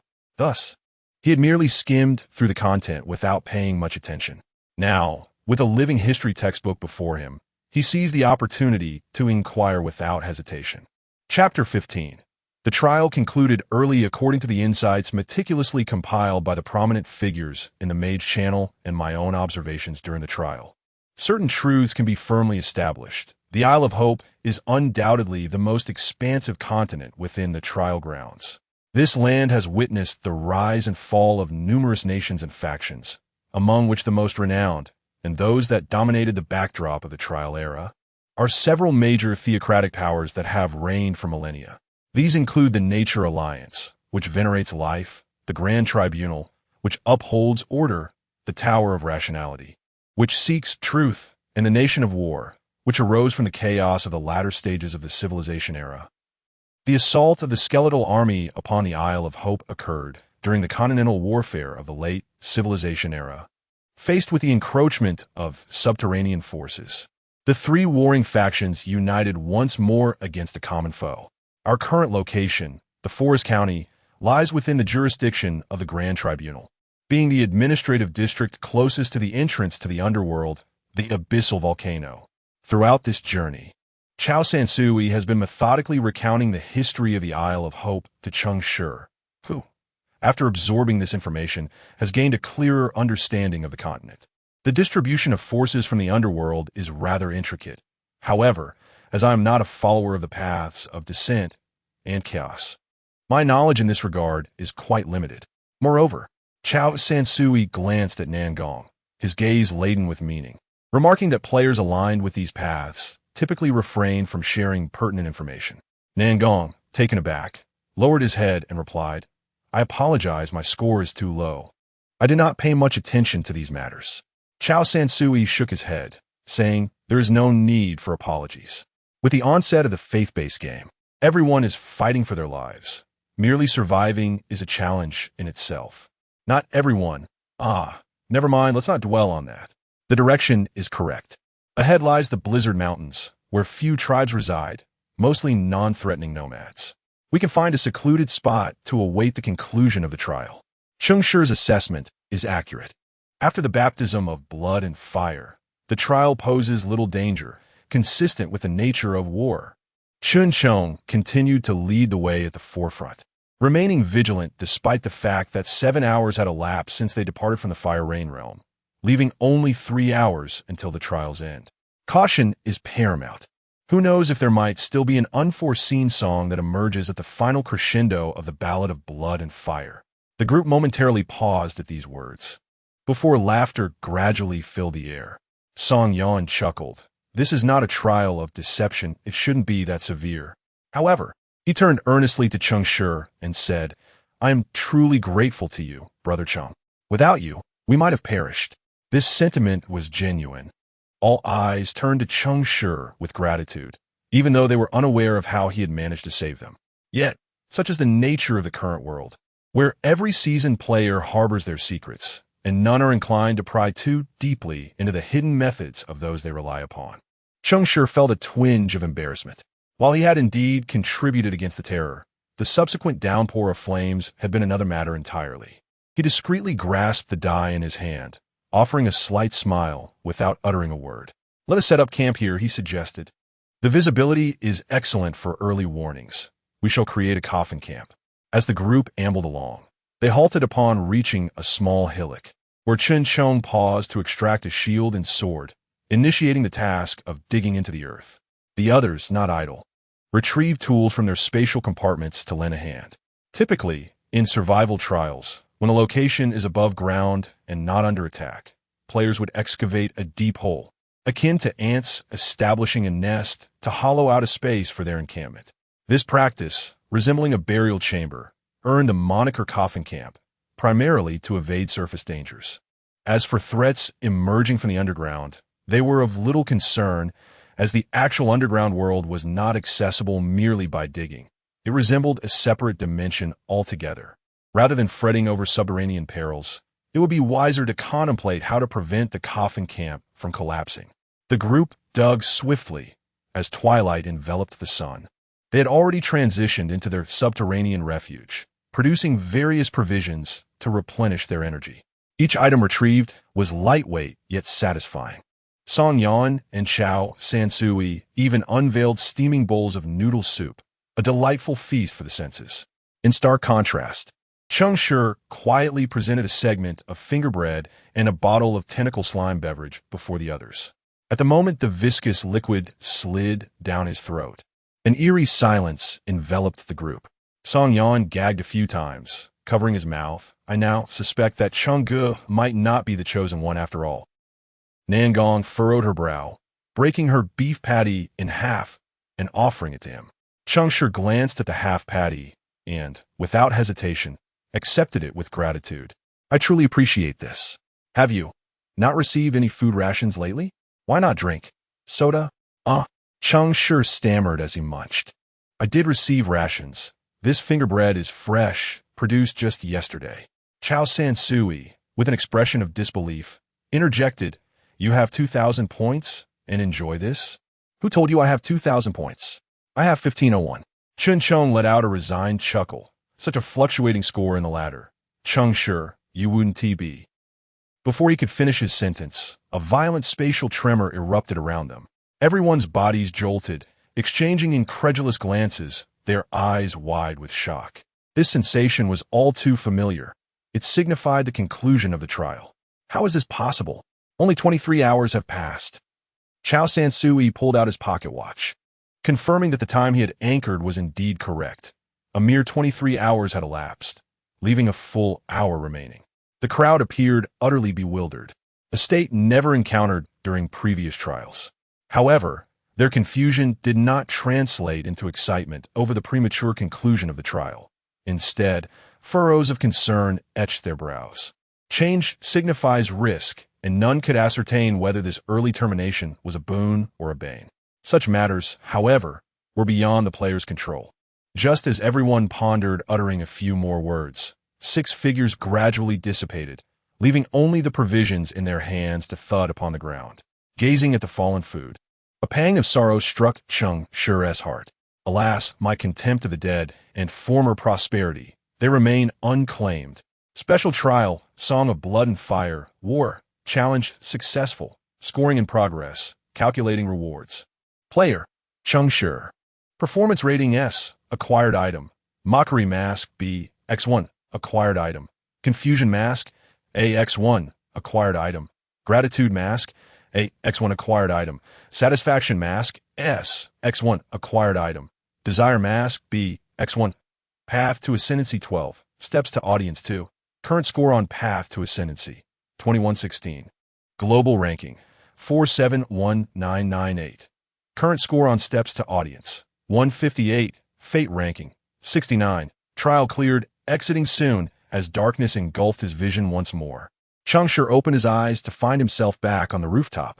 He turned his gaze across the way, only to discover a young man, surnamed Xia, bloodied and sprawled at the edge of the rooftop, fortuitously looking back at him. In this special trial, regardless of how many days it spanned, all participants shared a unified end, just as they had entered the trial at the same time. Observing the young man's pitiful state, Cheng Shi felt a flicker of sympathy. The fellow was formidable, having survived for 7 days. The young man nodded silently, fear still lingering on his face, suggesting his trial had not been an easy one. Speaking of which, Cheng Shi realized his own trial had also been fraught with challenges. Suddenly, a thought struck him, prompting him to check the global survival count. Current global number of believers, 7, 211, 293, 956, 1 billion lives extinguished. Typically, a few tens of millions would perish in such trials, but this time, a staggering billion had perished in one fell swoop. They have accelerated. A surge of dread and helplessness welled up within Cheng Shi. He glanced at the makeshift warehouse he had constructed on the rooftop and touched the air wall before him, letting out a self-deprecating smile. A player? Merely a plaything. Under normal circumstances, he and his comrades would have been among the 1 billion eliminated. Yet somehow, the meteor shower had spared them. Could it be because of? Cheng Shi retrieved the pale die from his pocket. This was the token of the gods he had chosen during the path of fate, a die that could only roll a 1.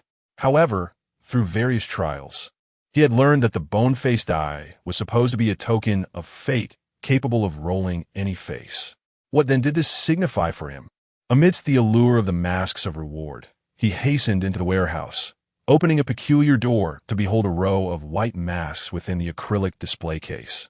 Once again, sinking into a reverie. Flattery, sycophancy, disdain, fervent praise, indifference, and resentment. Dozens of masks lined in neat rows, each bearing a distinct expression. Yet, their forms bore an uncanny resemblance, merely a snow-white visage accompanied by a pair of expressive eye holes. Cheng Shi had indeed attempted to don these masks upon his face, but to no avail. They scarcely fit him. Ever since acquiring that unique talent, the special trials had ceased to bestow any further reward items. What, then, was the purpose of these masks? With a sigh, Cheng Shi cast a bewildered glance at his player panel. Cheng Shi, male, 22 years old, path of fate, nihility, faith, deception, class, priest, path to ascendancy, 2116, global ranking, 471,998, steps to divine audience, 158, path ranking, 69, talent, lies like yesterday, SS a talent of deceptive faith, active, your faith will temporarily be replaced by the faith of the most recently deceived follower.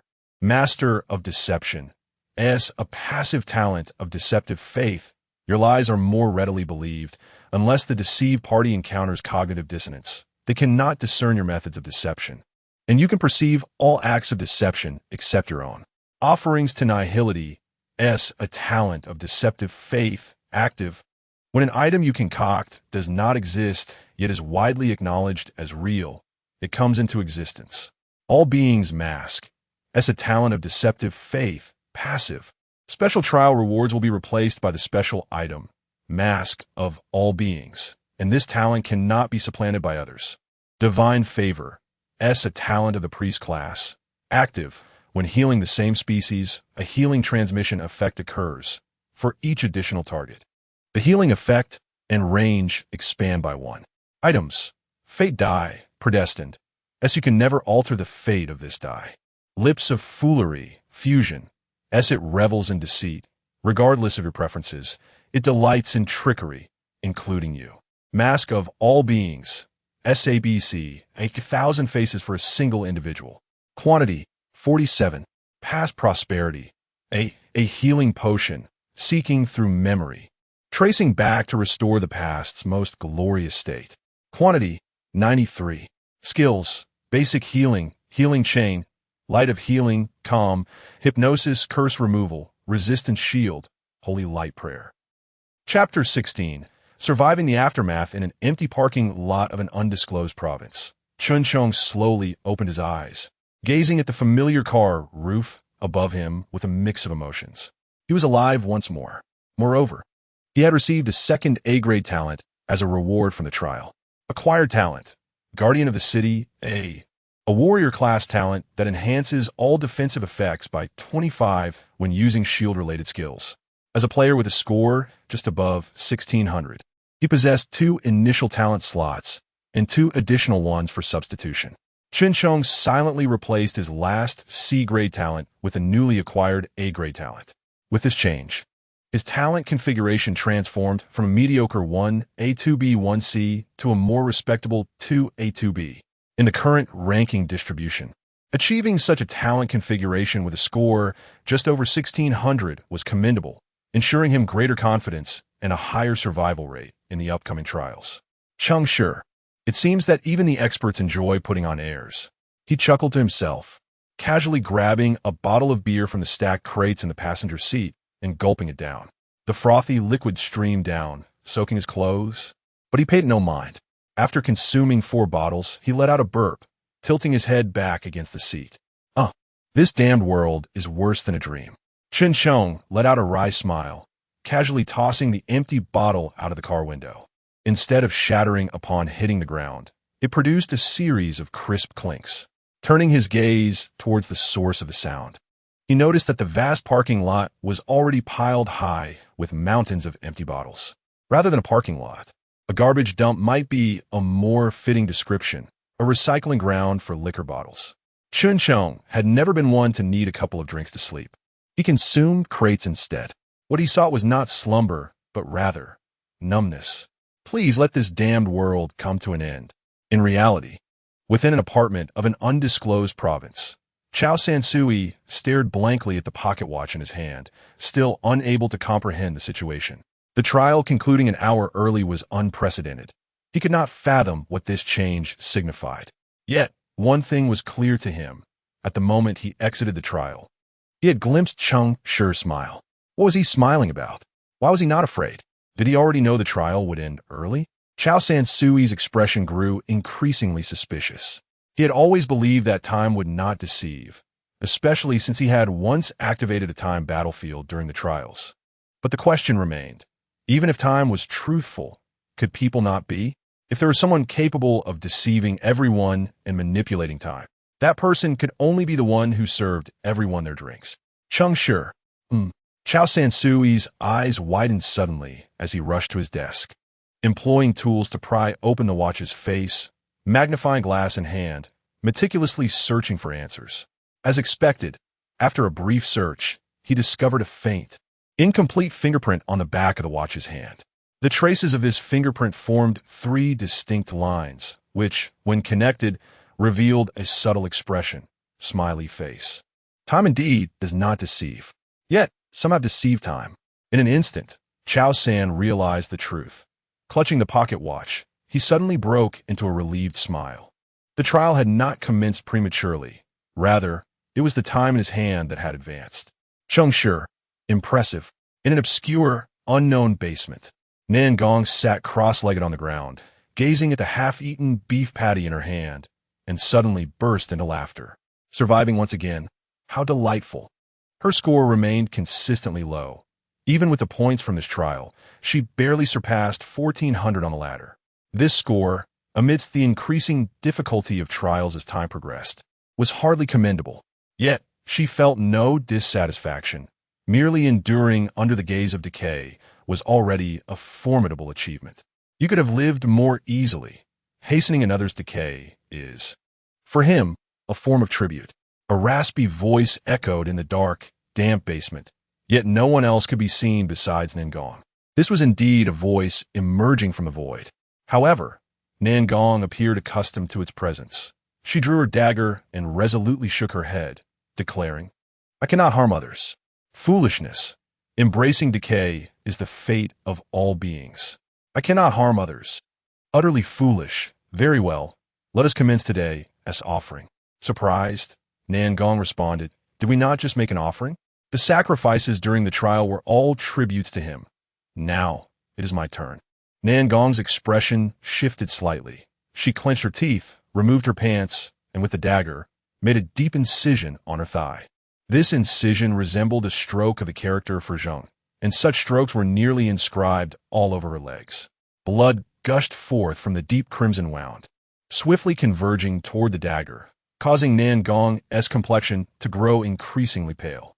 When her body temperature began to drop, the dagger ceased its thirst, emitting a satisfied hum. Is it done? Yes, you may heal yourself now. Nan Gong mustered her strength to cast a healing spell upon herself, then rummaged beneath a dilapidated wooden bed and solemnly inscribed a name in a small notebook. Cheng Shi. Do you still wish to repay him? Absurd. The gods will not allow your paths to cross again. It must be recorded, just in case. Nan Gong flipped through the pages of the tattered notebook, filled with densely packed names, each representing someone who had once aided her. I too have assisted you. Why not inscribe my name? Your reward. I have already given. In reality, an unknown park in the city, Song Yan stared at his trial score, dumbfounded. Ladder of Visitation 3. A mere 3 points? The Ladder of Visitation can still grant 3 points? He gazed in disbelief, repeatedly replaying the moment, before erupting into a frenzy of exclamations and wild leaps. By heaven, I've gained 3 points. Brothers, I have ascended the Ladder of Visitation and earned 3 points. The other players in the park turned their heads, casting incredulous looks at him, yet this did not diminish Song Yan's exuberance. He dashed around his living area, shouting with fervor, let me ask you, how impressive is that? I've just gained 3 points. Have you ever seen anyone earn 3 points? Eventually, someone, exasperated by his incessant shouting, retorted, Song Yan, are you out of your mind? The Ladder of Visitation can only grant a maximum of 2 points. Are you dreaming of 3? Unfazed, Song Yan continued to shout, what do you know? Am I likely to misinterpret the rewards panel? With a great player guiding me, I activated my ultimate skill and directly ascended to the true divine. I'm no longer on the same level as you, understand? Is there really a great player? What is their name? What class or faith do they belong to? Of course, I want to tell you. What do you think that you could know the name of a great player? After saying this, he disregarded the stares of those around him and continued his exuberant outburst until he had completely exhausted his excitement and the joy of survival, finally settling down in his tent. Then, he resumed typing across various channels. I've gained 3 points on the Ladder of Visitation, brothers. Do you see how impressive I am? Heh, you're not looking. In reality, within a secluded villa in an unknown province, the shattered dressing mirror faintly outlined a figure shrouded in white. If one focused their gaze, they might discern a hand, covered in silken webs, hesitantly reaching toward the pair of elegant, elongated legs. Cheng Shi murmured softly from a womb I bloom. He cast his gaze once more upon this place, dispelling the frost from the faces of his followers, bestowing upon them renewed blessings. Chapter 17. Chat Channel, Region, Belief, and Profession whenever a special trial concludes. Cheng Shi would linger in the chat channel for a while to gather information. Amidst the chaotic and fragmented messages, the majority are mere expressions of frustration and complaint, with only a scant few pieces of valuable information worthy of attention. However, whether one retains this information depends entirely on their mood. He first opened the regional chat, which encompasses players from the nearby streets. Just yesterday, there were over 7,600 online, but now the number has dwindled to 6,400. The chat displays only the content, omitting any identifiers, thus no one knows who is speaking. Divinity has once again punished the atheists. A new divine kingdom is slowly taking shape. Brothers and sisters, join the divine realm and share in the blessings. Feel the grace, embrace the greatness. Everything is a gift from the Lord. We survivors ought to be grateful. Thank you, my Lord. Thank you, gods. Such frenzied rhetoric is typical among the followers of the ascendancy.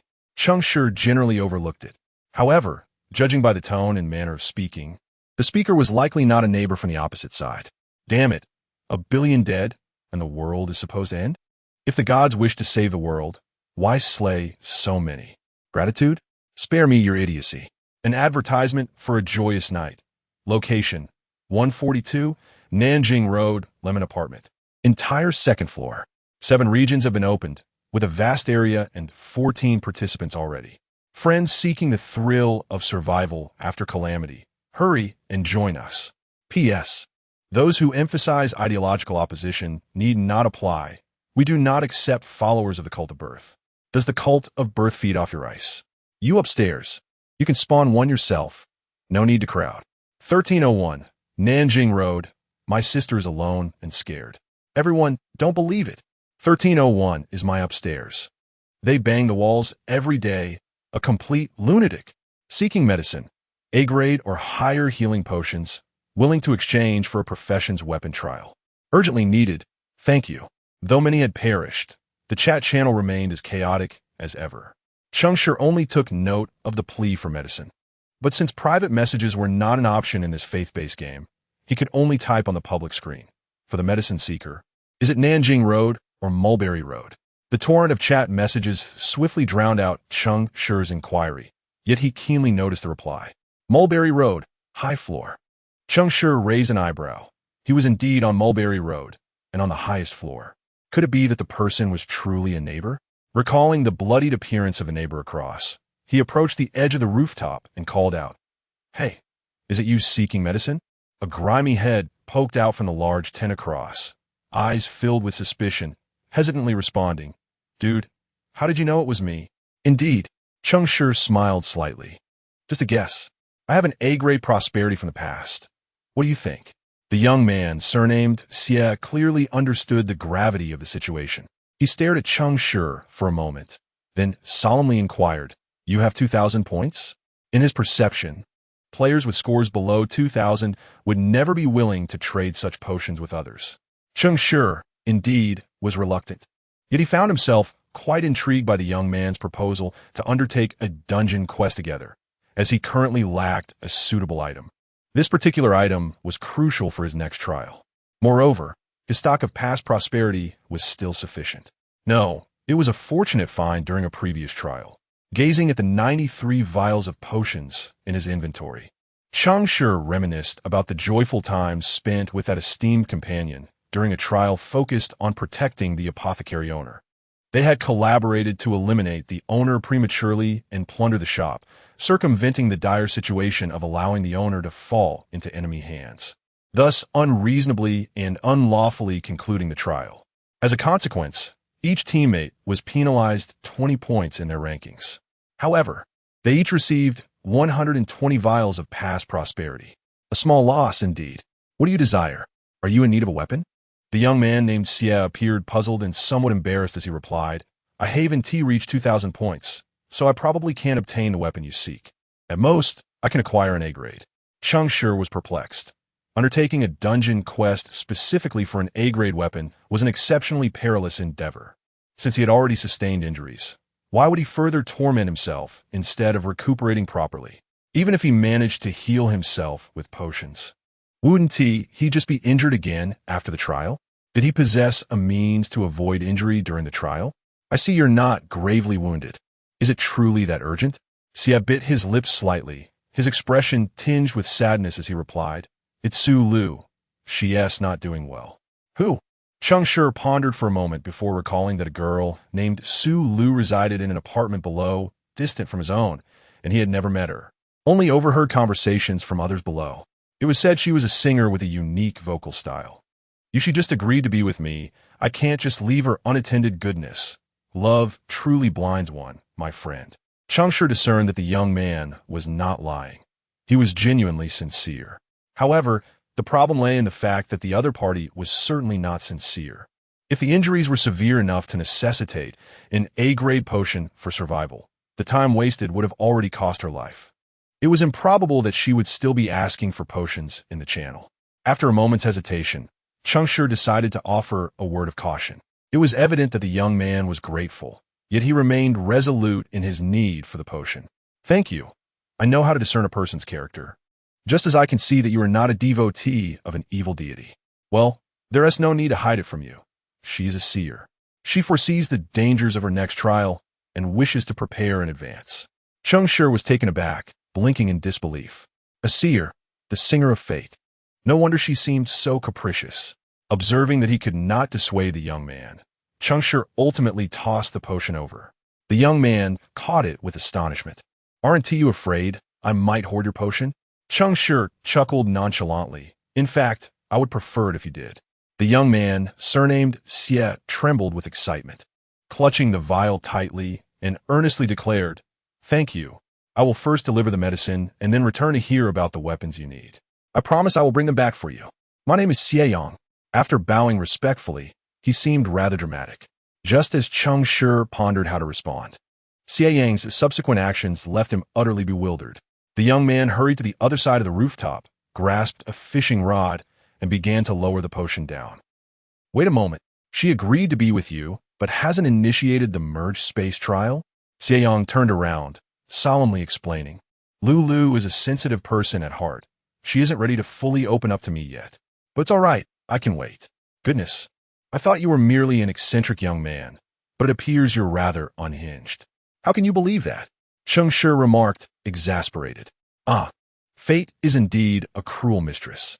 Observing Xie, who was dutifully passing medicine from the rooftop to the ground below, Cheng Shi sighed and turned to other channels in search of useful information. Faith Channel. I have created a new potion, Dragon Whip Powder, which enhances a warrior's attributes, making the front line fierce and formidable. It's advantageous, but alas, I cannot sell it to you. What a pity. I have my eye on a girl in the trials. She is truly beautiful, but when I asked about her faith, she spoke of her ex-boyfriend's story with such precision that it was disheartening. Speaking of which, our area chat is filled with lamentations. Is this trial truly so difficult? I tricked the NPC to the point where they wouldn't recognize their own mother and breezed through. This is hilarious. Come on, brothers, if you're going to deceive us, at least don't deceive yourselves. Haven't you noticed that the grin of the false mask in your hands is widening? Does that mean the more people die, the larger the smile of the mask? I don't know, but I do know that the dice of fate seem to have an increasing number of sides. Today, I encountered a 20-sided die, which is quite alarming. Could it be the chosen one of fate? Cheng Shi furrowed his brow, glancing at the die in his hand. The bone-white die remained 6-sided, unchanged. However, the strangest part was that the token of deception was clearly a false smiling mask. Yet the die he held, what could it signify? He longed to inquire if anyone's mask had transformed into a die, but he refrained. He firmly believed that the guinea pig always meets its demise first. Never mind. Let us take it one step at a time. The faith channel was filled with falsehoods, leaving only the profession channel worth a glance. Upon switching over, he immediately encountered a query.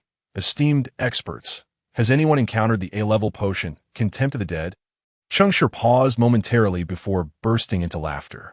It appeared that this individual was the flat-chested Miss Nangong. What is that? What effects does it have? It sounds like a potion of death. What purpose does it serve? Is it lethal? Currently, there are 843 documented A-level potions, and I have never seen this one. From which segment was it obtained? Goodness, my friend.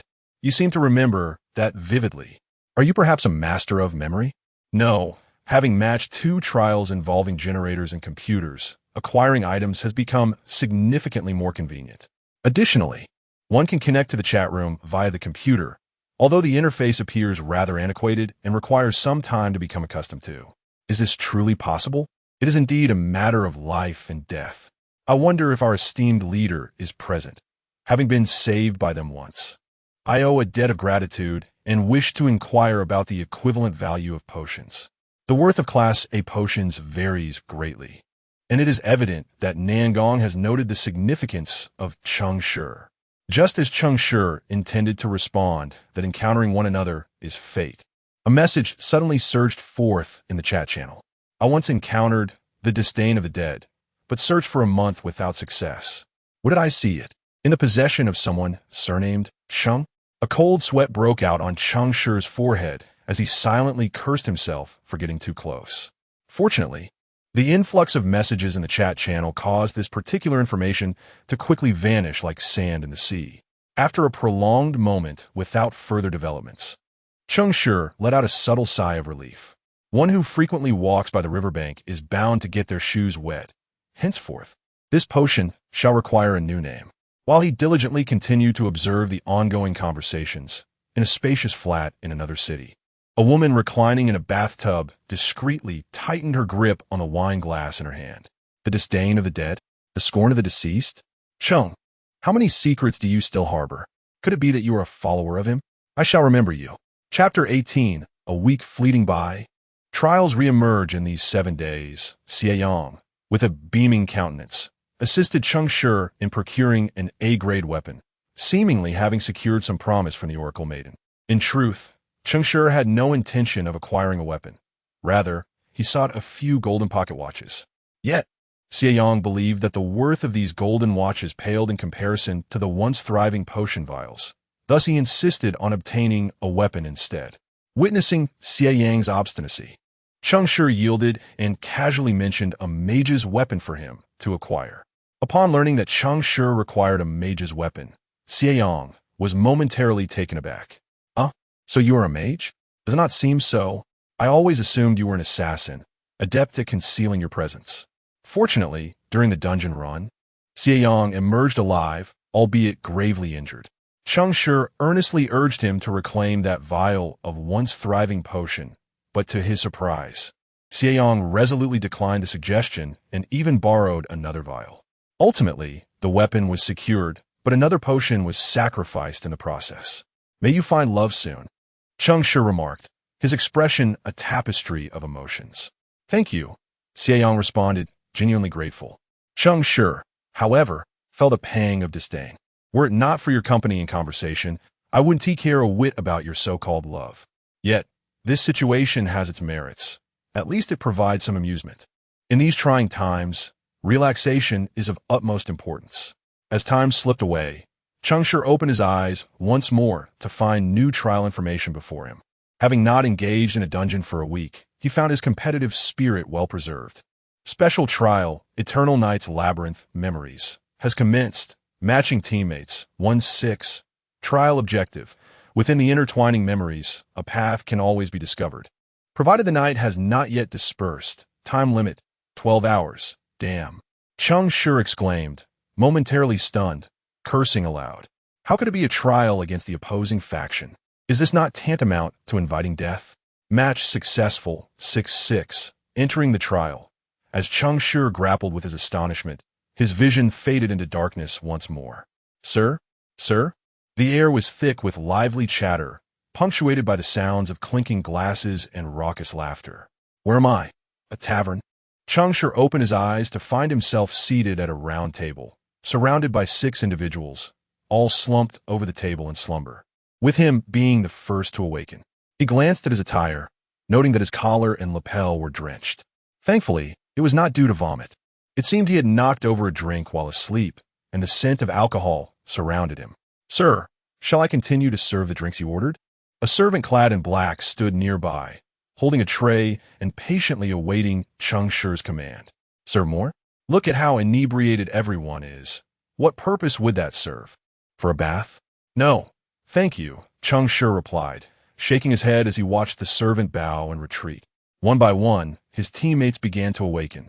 Where are we? A tavern? My head hurts. Oh no, my clothes are stained. The drink known as Shui Ni La Lamb's blood wine was a favorite among the nomads of the blizzards, originating from a small nation called Bilius, situated to the south of the blizzard's mountain range during the mid-civilization era. Glug, glug, glug, what fine wine. As she observed her teammates' varied reactions, Cheng Shi's expression darkened. Among the 3 men and 3 women, it was evident that there was a slacker among them. The glasses-wearing youth, who had initially spoken, began to survey his surroundings rapidly, his gaze lingering briefly on Cheng Shi and the woman who had mentioned the tavern's origin, before directing his inquiry toward the latter. Feng Shiqing, Civilization, Songstress, Ladder 2047. Good morning to you all. The songstress of Civilization produced a white handkerchief from seemingly nowhere, elegantly wiping the wine stains from her white shirt and black scarf before slightly adjusting her glasses and nodding in acknowledgement to everyone present. Cheng Shi swiftly crafted a mental profile of her. Long curly hair, round black glasses, an exquisite appearance, and reminiscent of a teacher. Moreover, she bore the semblance of an English instructor. Seated to her right, the bespectacled youth gaped in astonishment. A level 2000 match? Noticing the collective gaze upon him, he hurriedly introduced himself. Ming, the Ming of Remembrance, Civilization, Assassin, Ladder 1717. The moment the youth concluded his introduction, Cheng Shi frowned. The boy was lying. Whether he concealed his true fate or fabricated his score was uncertain. However, one's profession was not easily disguised, nor was there a necessity for such pretense. Yet, his flustered demeanor did not align with that of an assassin. Assassins were typically more composed. Cheng Shi suddenly recalled Song Yuan. Perhaps the assassin community had adopted a trend of contrasts. "Hey, big brother." Just as he was pondering, the youth called out to Cheng Shi. Cheng Shi was momentarily taken aback, realizing that the order of speaking had inexplicably reversed, with the boy conveniently seated to his left. Had it come around to him so quickly? Cheng Shi slightly adjusted his expression and cheerfully introduced himself. Cheng Shi, Existence, Priest, Ladder 1501. The instant he finished speaking, he noticed a lady across from him, slightly furrowing her brow. Oh, this was getting intriguing. 1,500? Ming's eyes widened further as he glanced between Fong Shiqing and Cheng Shi, exclaiming in disbelief. Only 500 points short? Again? Cheng Shi smiled. Just last week, he had also been 500 points shy of the trial, a precarious predicament. But you survived, didn't you? Ming forced a smile, his optimism waning as he remarked, just luck. The self-introduction continued, and it was now the turn of the uncle on Cheng Shi's right, who had been rubbing his head. This uncle sported unkempt long hair and wore a fur-collared jacket on a sweltering day, his gaze appearing somewhat disheartened. Huangbo, Chaos, Songster, 1998. Chaos, the opposing destiny of civilization. This promised to be entertaining. Cheng Shi observed the expressions of Fong Shiqing and Ming with a smile. Yet he noted that the two merely exchanged a glance at the uncle, showing no particular reaction. In contrast, Huangbo, with his fingers buried in his hair, continuously massaged his scalp without even lifting his eyes, seemingly indifferent to the presence of foes among his comrades.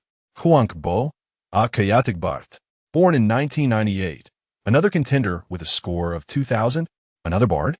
The female player opposing Cheng Shi gasped, hastily covering her mouth. This individual was the very girl who had previously frowned upon Cheng Shi's fate. What is today a singing competition? Another female player, indulging in drink, tilted her head, resting her elbow on the table while swaying a bottle of liquor, quickly tracing her tongue across her lips, and giggled. Bailing, you may also call me Niao Niao. A fallen hunter, her ladder score too low to mention, simply obliging to whatever the esteemed brothers and sisters say. As she spoke, she downed another couple of gulps of liquor, oblivious to the spills that soaked her attire, the low-cut black satin gown clinging to her form, accentuating two enticing curves. My forte is compliance. Cheng Shi needed not even to glance.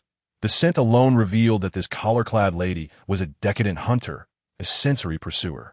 They excel in indulging their desires, guiding their prey to flow alongside them, tugging at their nerves, tormenting their mentality, leading them to lose themselves in indulgence and succumb to inertia. This lady appeared to be a master of corporeal seduction, yet Cheng Shi discerned that her words bore truth, indicating her low score on the path to ascendance. A low score, yet she still found herself in his match, some skill indeed. Bailing, a fallen hunter. While the assassin Ming observed her demeanor with a hint of restraint, Uncle Huangbo persistently scratched his head, and Fong Shiqing regarded the scene with keen interest, whereas the last female player beside her flashed a look of disdain. Cheng Shi contemplatively gazed at this final female player. The young girl, with delicate features and glasses, appeared quite composed, yet her eyes flickered away from Cheng Shi's gaze. Sulu, a void bard, ladder score 1643.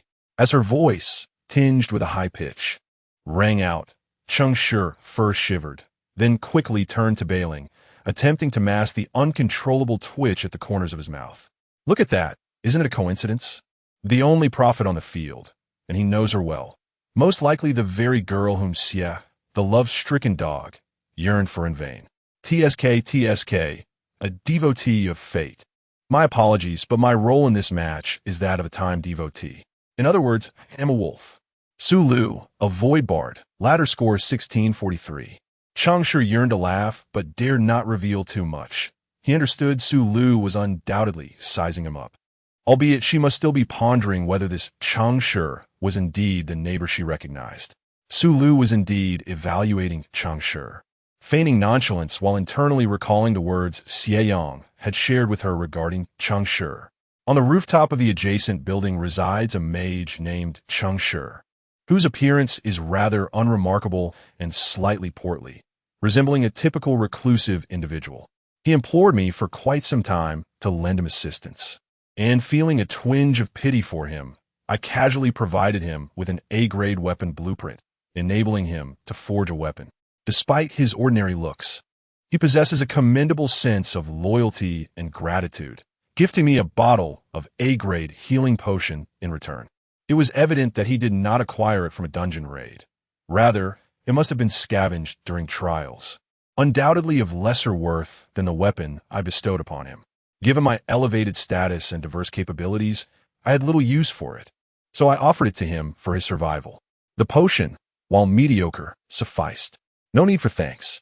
Evidently, the Cheng Shi before me diverges significantly from the one described by Xie Yang. At the very least, this Cheng Shi is not unattractive. Indeed, he possesses a certain charm. Moreover, he identifies as a priest, which stands in stark contrast to the mage classification. As we know, professions are notoriously difficult to misrepresent. Thus, it seems they may merely share the same name. I remain uncertain whether his faith is aligned with memory or its antithesis, time. Chapter 19. The prophecy of the trap girl Cheng Shi turned to look at Bai Ling for an extended moment, and coupled with the peculiar smile curling at the corners of his mouth, it inadvertently led Bai Ling to misinterpret the situation. She smiled meaningfully and cast a flirtatious glance at Cheng Shi, mistakenly believing she had encountered a kindred spirit. However, the moment her sensory instincts activated, she discovered that the emotions emanating from him bore no trace of desire, pure as a blank sheet of paper, devoid of any marks. While her smile remained unchanged, she internally labeled Cheng Shi as either a eunuch or gay. Unbeknownst to him, Cheng Shi was unaware of this entire misconception. Realizing his rudeness, he averted his gaze. This situation was intriguing. 3 men, 3 women, 3 singers, 3 non-singers, 3 bespectacled individuals, 3 without glasses. The symmetry was striking. That said, it must be noted that the profession of a singer leans toward support, and within it, there are indeed many idlers. The strong ones are exceptionally strong, top-tier support that everyone praises, while the weak ones are utterly useless. Unlike healers, who can still provide some benefit even with poor talents. The skills of a singer are inherently weak, entirely reliant on innate ability. With a lack of talent, the buffs they provide can drive one to madness. To offer a rather inappropriate example, amidst the bloody chaos of battle, if our singer serenades a tune, the soldiers gain a buff that merely whets their appetite. You may argue it is a boon, and it is indeed a boon, but is it truly useful? Does it merely allow for a few more bites of the enemy? It is utterly ineffective. Yet, given the current circumstances, at least this flamboyant English teacher seemed somewhat reliable, unable to identify an opposing belief and in pursuit of efficiency. I decided to be forthright. Fang Shiqing smiled as she presented a book, placing it on the table. To glimpse the essence and witness the truth. I am a follower of him. The singer of truth, an erudite poet. A remarkable profession capable of inscribing skill books into pages for immediate use. Ming stared wide-eyed at her, and then glanced at the chaos uncle, his expression tightening. Are you certain he does not believe in folly? Fang Shiqing first nodded with a smile, then spoke with a certain gravity. The situation may be somewhat intricate, but I trust everyone should possess a sense of collaboration. In the labyrinth of memory, the more individuals involved, the higher the efficiency. Would you not agree? Well said, sister. I suppose I need not introduce myself. The image you conjure in your minds is indeed my true self. Bai Ling chuckled in agreement, then drained the last drop of wine from her bottle. Let's commence. While my desires are not yet overwhelming, I can still lend a hand to each of you. Witnessing a 2,000-point singer master the rhythm, Cheng Shi dutifully assumed the role of an idler. The objective within the memory maze often involves unraveling the entangled memories to locate the rightful owner of the ultimate memory and thereby escape the labyrinth. In simpler terms, it entails determining which layer of memory one occupies, then peeling back the layers to reach the conclusion. To put it even more plainly, finding the exit in Inception. Everyone was aware that the layer they occupied was certainly not the final riddle. Thus, each prepared to execute their respective edicts in search of clues. Observing Su Lu's silence as she lowered her head, her teammates began to rise, and suddenly she exclaimed, I have a clue. Fang Shiqing raised an eyebrow, a playful expression crossing her face as she turned her gaze toward Cheng Shi. She seemed to possess an uncanny ability to discern relationships between individuals, perceiving the subtle connection between the two. What clue? The believers of existence had not mentioned any clues, yet the believers of void had one first. Are you a prophet? Ugh, what a headache. Su Lu bit her lip, nodding with a conflicted expression. Yes, I am a prophet. I have witnessed a scene that we will experience today, which may aid us in our search for clues, given that we only have 12 hours. A prophet can foresee the near future by casting dice. It can only glimpse one of the countless threads of fate, with the possibility of failure looming. Fate is ever-changing, and no one can ascertain whether the anticipated future will come to pass. However, this does not prevent it from serving as a guiding light. Ming blinked. What did you complete, the oracle? Just now? The oracle of fate involves divination, specifically casting the fateful die in hand. Yet, the results of this divination are often obscure, typically only becoming clear when the trial concludes, allowing players to connect the rolled numbers with the outcomes.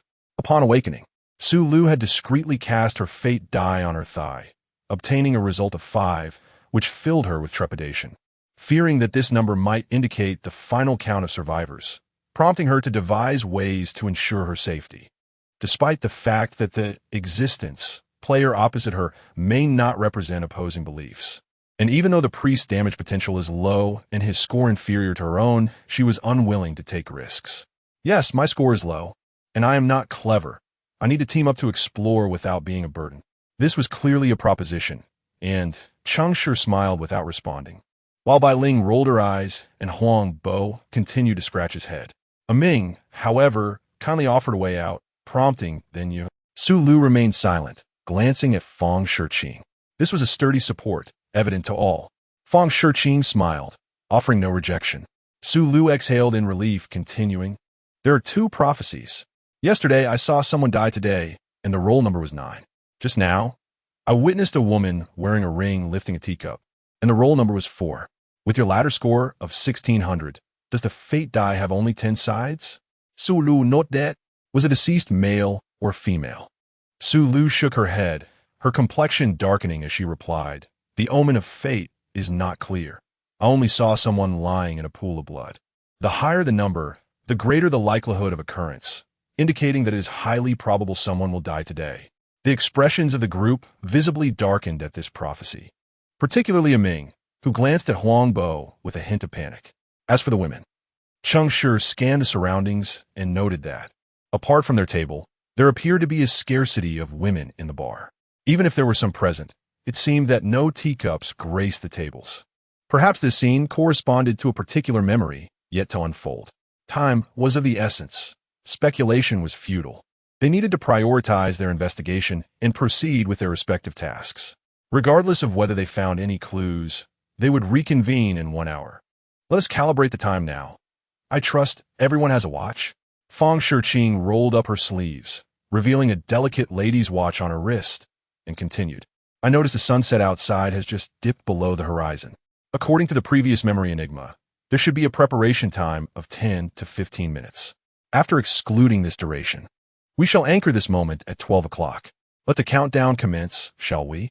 As others began to calibrate their timepieces, Fang Shiqing promptly stored her watch away and prepared for the truth mission. At that moment, Cheng Shi, with a smile, produced 6 pocket watches and distributed them among the group.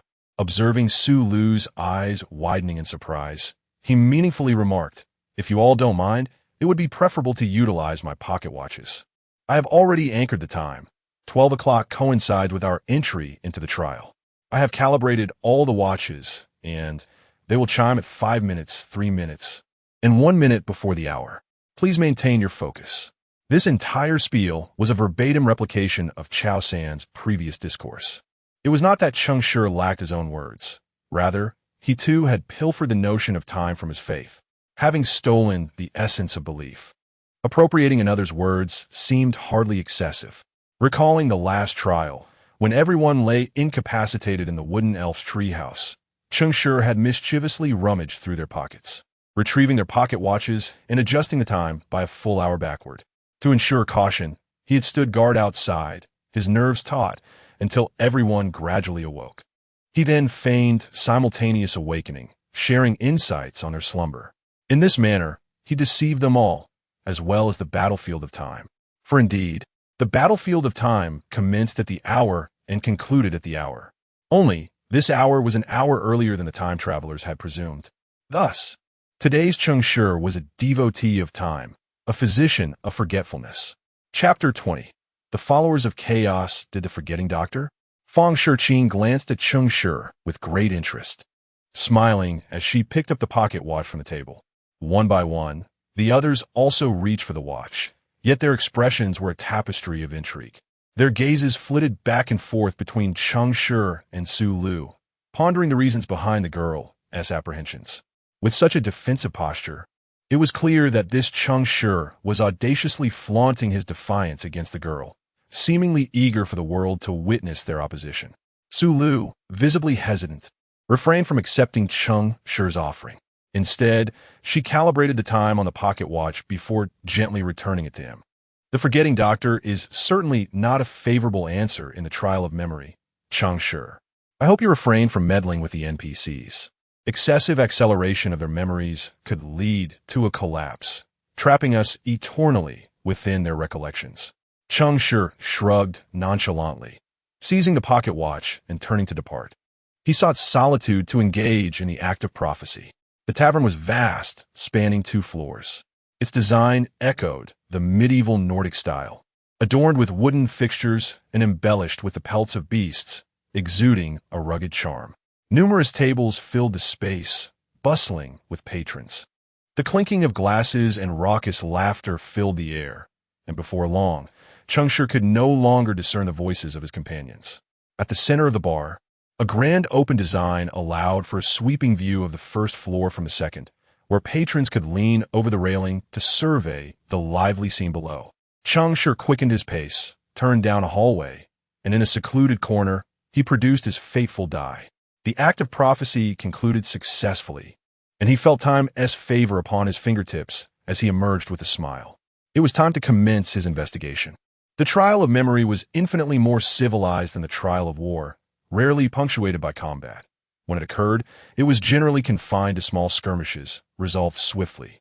In the trial of memory, each scene represented another's recollection, and distorting these memories too drastically could lead to their collapse, ensnaring the individual indefinitely. The objective of the trial was to unearth the essence of each memory, that is, the true owner of that recollection. In the current setting, the memory's owner must have frequented this tavern, lingering long enough to forge a profound familiarity with its layout and patrons. However, an individual's memory is inherently selective. Areas of focus would animate the NPCs, aligning their behaviors and logic with that of normal individuals. Conversely, overlooked aspects would yield vague fragments, resulting in NPCs that exhibited various inconsistencies. While these discrepancies may not be overtly evident, players aiming to conquer the trial must seek them out. The simplest, albeit most rudimentary method to uncover these errors is through casual inquiry.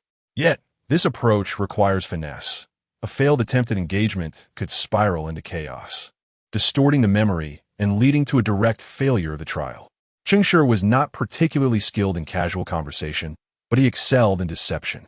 He observed several bar attendants emerging successively from small room, Seizing the opportunity when no one was watching, he slipped inside, swiftly appropriating a set of servant's attire, which he donned before stealthily exiting. Just as he stepped out, he spotted Feng Shiqing approaching, accompanied by the girl with the clip, stealthily making their way towards him. A knowing smile spread across his face. It seemed serendipitous that they were headed in the same direction. Upon noticing Cheng Shi had already changed into the servant's uniform, Feng Shiqing's eyes sparkled with delight, and she whispered, "Clever." Cheng Shi beamed at her praise, replying, "Your commendation is the motivation behind my progress." Sulu, hiding behind Feng Shiqing, eyed them warily and muttered under her breath, "So fake." Feng Shiqing chuckled, "I imagine you are aware of my Lord's doctrine of truth, sharing knowledge with me.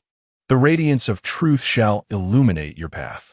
The essence of the doctrine of truth is the pursuit of knowledge. Any unknown laws or insights will draw the followers of truth closer to its essence. For those endowed with supportive or defensive skills to receive the protection of the truth, they must impart knowledge to its disciples." Cheng Shi's mind raced as he promptly shared a tidbit of information. By inserting a finger and rotating it in the rectum for 30 seconds, one can effectively suppress hiccups. As soon as he finished sharing, the two ladies before him froze in place. The girl with the clip wore an expression of mixed emotions, unsure whether to feel fear or disdain. The extreme nature of the faith-driven players indeed posed a threat to her safety. She cautiously stepped closer to Feng Shiqing. As for Feng Shiqing, she sensed the glow of truth emanating towards Cheng Shi, indicating that he spoke no falsehoods. "How did you discover that?" she inquired. "I'm a doctor.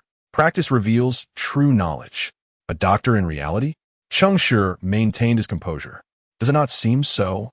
Although Cheng Shi implied that he had practiced on others, Feng Shiqing could not help but let her gaze linger on his rear. "Thank you, I have learned something." She managed a strained smile before leading the girl with the clip into the changing room without a backward glance. Cheng Shi departed with a smile, commencing his investigation. The players divided the area roughly among themselves. Cheng Shi was assigned to the entire eastern section of the first floor, comprising about a dozen tables. Engaging in small talk with strangers was inherently tedious, particularly for someone with social anxiety like Cheng Shi. He casually grabbed a tray, pilfering a few bottles of alcohol from the tables of patrons who were inebriated beyond measure, and began his task of delivering drinks. At each table, he would ceremoniously announce that it was part of the day's event, courtesy of the owner, inquiring how the guests were faring and if they were enjoying themselves. He would ask if they could share gossip in exchange for the bottle of wine. To be candid, the wine at Bilius was quite expensive, and upon realizing that the establishment was offering complimentary drinks, the patrons were elated, eagerly sharing various tidbits of gossip they had heard. After all, they were already engaged in boasting. To boast once more for a free bottle of wine was simply irresistible. Thus, Cheng Shi became a veritable vacuum for gossip, absorbing stories wherever he went. Before long, he had absorbed a plethora of gossip about a quaint settlement known as Brooksville. Originally, the town was a fiefdom of the Duke of Brooksville, but as the influx of refugees increased, it evolved into an administrative town. It is said that the mayor is not appointed by the king, but rather is an impostor among the refugees. Do not inquire how I know this. It is a secret. Even the town's chief justice is a refugee in disguise. They even masqueraded as exotic dancers. And it was only when their garments were completely shed that it was revealed they were men, much to the surprise of the noble gentlemen who had been captivated by them. Regardless, they remained quite popular, even more so than the original dancers. "What has made your boss so generous lately? Has he too been impersonated?" "What? You intend to expose this?" "Come now. Isn't it better to be generous? At least there's profit to be made." The refugees have fled from Gasmira, where it is said that a religious conflict is spreading from the Tower of Rationality. They commenced a civil war and expelled heretical beliefs, ultimately fleeing to Pilius. Isn't that old news? Why do you ask? The number of refugees has surpassed that of the townsfolk, causing the Duke great concern. However, the noblemen appreciate them for their value and affordability. Gossip, what gossip? Is it noteworthy that York, the Duke's stableman, purchased the company of an orc maiden? It is said that ever since that day, he has been dreaming of her, calling her name. You ask who York is? He is the one sitting at that table, the most unassuming among them. Oddly enough, York seems to have funds for indulgence, despite owing your boss a considerable amount. An hour slipped by as Cheng Shi became increasingly engrossed in the tales.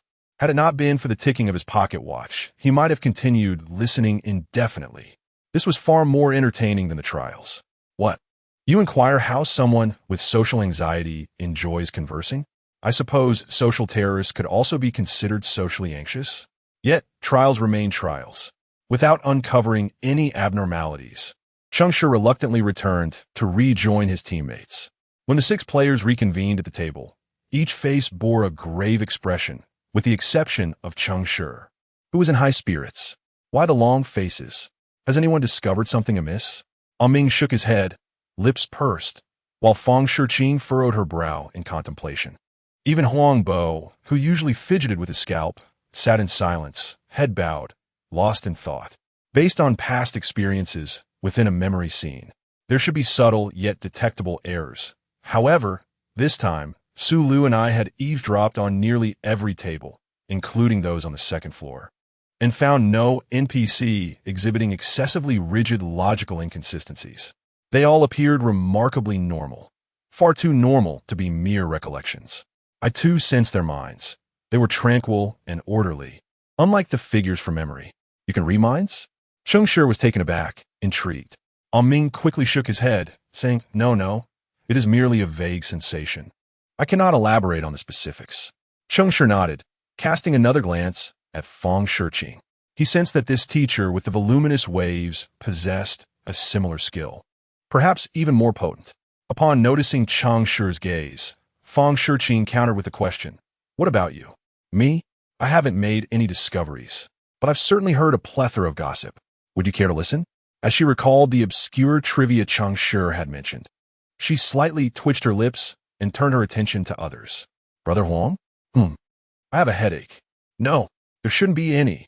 Upon hearing this, both Fang Shiqing and Cheng Shi furrowed their brows, a shared thought emerging in their minds.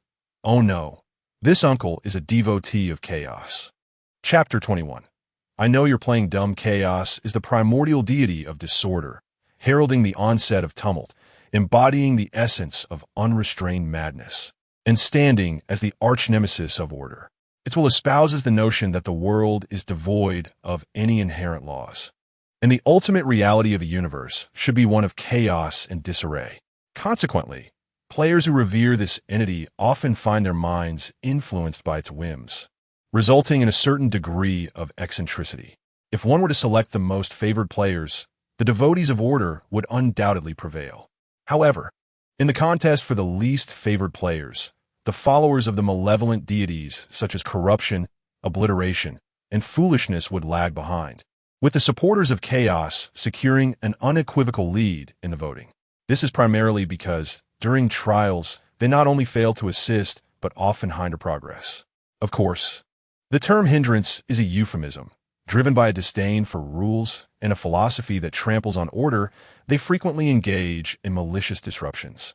Yet this malice, in their eyes, is a form of benevolence, as they believe it guides the trials toward the ultimate state of disorder.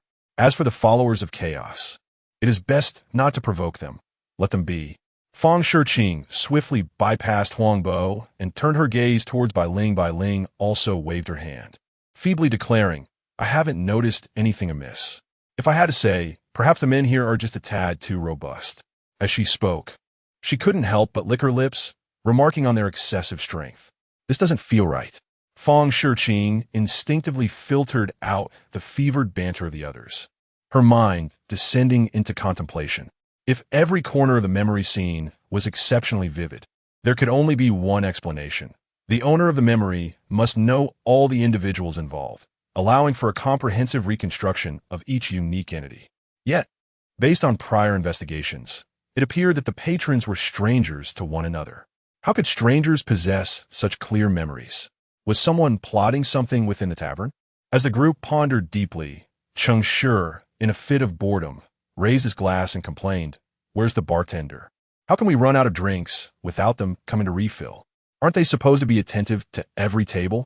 No sooner had he uttered these words than Su Lu shot him a disdainful glance, reminiscent of looking at a slacker. Bai Ling, however, wholeheartedly agreed, casting a flirtatious look his way while internally labeling Cheng Shi as a carefree slacker. Fang Shiqing overheard and initially felt a sense of helplessness, thinking that apart from the secretive little assassin, Ming, everyone else was merely idling. But for reasons unknown, as she watched Cheng Shi peering around in search of the bartender, a flash of insight illuminated her mind, prompting her to slam her book onto the table. The resounding thud startled everyone. "The bartender!" Fang Shiqing exclaimed with palpable excitement. "It is the attendant." Cheng Shi is absolutely correct. Only an attendant would consistently monitor the movements of every guest at the tables, and only they would be intimately familiar with these patrons. Thus, their memories of every corner are vivid, for they inherently understand everything about this place. Su Lu widened her eyes at Cheng Shi, noticing that he too wore a perplexed expression, which slightly alleviated her shock. It seemed he had not anticipated this either. Perhaps it was a fortunate stroke of serendipity. Cheng Shi indeed feigned confusion, striving to widen his eyes and blinking rapidly in a daze. He murmured, "Did I say that?" Fang Shiqing cast him a knowing glance before swiftly rising to engage with the various attendants. During her previous reconnaissance, she had overheard the attendants conversing, but their words were scant and offered little useful information for the patrons, prompting her to hastily overlook them. Observing her rapid movements, Cheng Shi kindly cautioned, "Take your time. My lady, the guests here are quite robust and have consumed a great deal of alcohol. Their tempers may be volatile. In your haste, do not provoke them, for it could lead to dangerous repercussions." This suggestion seemed to dampen the mood, as Su Lu, trailing behind Fang Shiqing, cast him a scornful look, while even the recently risen Ming shot an awkward glance back at Cheng Shi. "Cheng Shi, you." Yet upon hearing this, Fang Shiqing suddenly paused, a spark of insight igniting in her mind. Human memory is not merely an objective reproduction. It often bears subjective biases. There's a saying that aptly captures this. "I perceive the world through my own lens, thus the world is colored by my hues," which serves as a poignant reflection of memory. If the patrons in this memory are generally robust, it suggests that the memory itself may have been influenced by a subjective perception of their strength. Thus, if we reverse engineer this, it is highly probable that the individual in question is quite slender, even more so than the average person. A frail attendant is likely the answer to this layer of memory. Fang Shiqing's eyes sparkled with determination as she cast another glance at Cheng Shi, who continued to feign ignorance. She and Ming hastened upstairs. "I recall you mentioning that there is an attendant sleeping in the lounge upstairs." Ming quickly responded, "Yes, indeed. He is relatively tall and slender, with a slight disability in his leg." "That's him," Fang Shiqing declared, not looking back as she ascended the stairs, with the other two close behind. Upon noticing that she seemed to have found the answer, Bai Ling promptly rose to follow. As they passed Cheng Shi, she playfully slid her fingernail across the back of his hand, giggling, "I underestimated you, big shot." Internally, she affixed a new label to Cheng Shi, master of deception. Cheng Shi merely smiled, choosing not to engage with her. Fang Shiqing led the group to the locked door of the lounge, and Ming simply pointed at the keyhole, causing the door to unlock with a click. "What is this?" "Sulu inquit astonits," a professional talent. "It's as if my fingers are keys," Ming shyly replied. Cheng Shi quietly elevated Ming's standing in his mind, recognizing that this talent was of a grade and not easily acquired. Moreover, this talent undeniably belongs to the assassin profession, which signifies that he has not lied about his vocation. Rather, he has concealed his true score. Thus, is he a follower of order or war?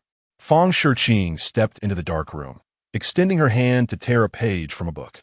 She shook the paper in the air, and it instantly transformed into a lantern, illuminating the entire space. The paper lantern emanated a melodious song. "O deities, bring forth the light. O mortals, rejoice in song." The tricks of the learned bard finally unveiled themselves before the crowd. How delightful it sounded. The voice was unmistakably that of Fang Shiqing, and Cheng Shi was pleasantly surprised to hear the English teacher singing with such charm. However, the door opening and the singing startled the resting attendant, who blinked in confusion at the sight of the group before him. With a hint of fear, he stammered, "If you need assistance, you can find Zato. I'm off duty." Fang Shiqing offered a gentle smile. "We are here to seek you." "You're looking for me?" The attendant, clearly frightened, clutched his blanket tightly and trembled as he replied, "I don't seem to recognize you." "Do not be afraid. We mean you no harm." She glanced back at Cheng Shi, exchanging a knowing look. Cheng Shi understood her intention and cast a calming spell on the attendant, supplementing it with a touch of hypnosis. After all, he was a priest, well-versed in essential skills. Fang Shiqing smiled in approval and turned back to the attendant, saying, "Calm yourself and reflect. All that you perceive is merely a recollection. This is now a thing of the past. You should not linger in memories, correct?" The attendant's eyes grew increasingly dazed, and he nodded. "Yes, I remember. This is my memory." With his words, the attendant suddenly shattered like a mirror, dissolving into countless specks of light, which gradually coalesced into a deep, mirror-like azure doorway. The answer was correct. The players had discovered the exit from this layer of memory. Everyone let out a sigh of relief as Fang Shiqing raised an eyebrow, signaling for them to depart in an orderly manner. "Huangbo hasn't come up yet," Ming cautiously reminded. "Forget him. Let us move on," Cheng Shi replied dismissively, stepping through first. Before leaving, he turned his head to exchange a glance with Fang Shiqing, each understanding the other's unspoken words. Fang Shiqing conveyed, "I know you are pretending." Cheng Shi responded with a playful, "Abba, Abba, Abba." Seeing Cheng Shi take the lead without effort, Su Lu, standing behind Fang Shiqing, whispered, "What kind of person is so eager at a time like this?"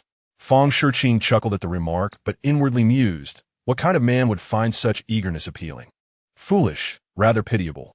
One by one, they followed suit, with a Ming lingering at the back, hesitating as he glanced downstairs. After a considerable pause, he finally turned and stepped through. Chapter 22. The circus? Indeed, the circus. When Cheng Shi opened his eyes once more, he found himself seated in the upper tiers of a circular audience, gazing down at a sea of heads and the central stage, enveloped by a cacophony of cheers and laughter. Upon the stage, 7 or 8 extravagantly dressed giants were performing acrobatics. One by one, his companions awakened, their astonishment echoing in exclamations. "A circus? Ugh, it smells awful. Oh, they're enormous. The bilious circus." A prominent figure in the singer's channel had once shared insights about the bilious circus, stating that what struck him most profoundly was the giant acrobatics act. For these giants were not truly giants, but rather a clever assemblage of several dwarfs skillfully pieced together. Fakes. Fang Shiqing once again showcased her erudition as a disciple of truth, her breadth of knowledge deserving of the term well-informed. Beneath their garments, are there indeed a dozen dwarfs? Ming arrived last, having caught only fragments of the conversation. Yet he stared in awe at the stage, attempting to discern any flaws. Alas, the giants appeared flawless, their movements devoid of any awkwardness or dissonance. Quite intriguing. Do you not sense an odd odor? Shall we relocate before continuing our discussion? Dwarfs, too, are not entirely unviable. The group was still immersed in the joy of having unraveled the first layer of memories, oblivious to the gravity of their predicament. Only Cheng Shi and Fang Shiqing's expressions darkened slightly. Too vast, it is overwhelmingly large. The circus scene was monumental, the audience nearly dozens of times that of the previous tavern, making the task of identifying errors an immense undertaking. Cheng Shi glanced down at his pocket watch. 9:56. 2 hours had already elapsed. Shall we hear the good news or the bad news first? The group stared at Cheng Shi in bewilderment, while Fang Shiqing furrowed her brow and softly suggested, "Let us hear the bad news first to prepare ourselves." Cheng Shi nodded.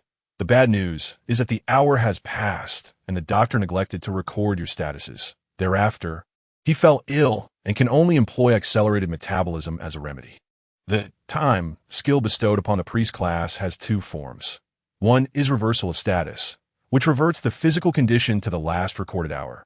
And the other is accelerated metabolism, a skill that Fang Shiqing had advised against misusing on NPCs as it significantly hastens the target's metabolism, healing injuries or negative states through the passage of time.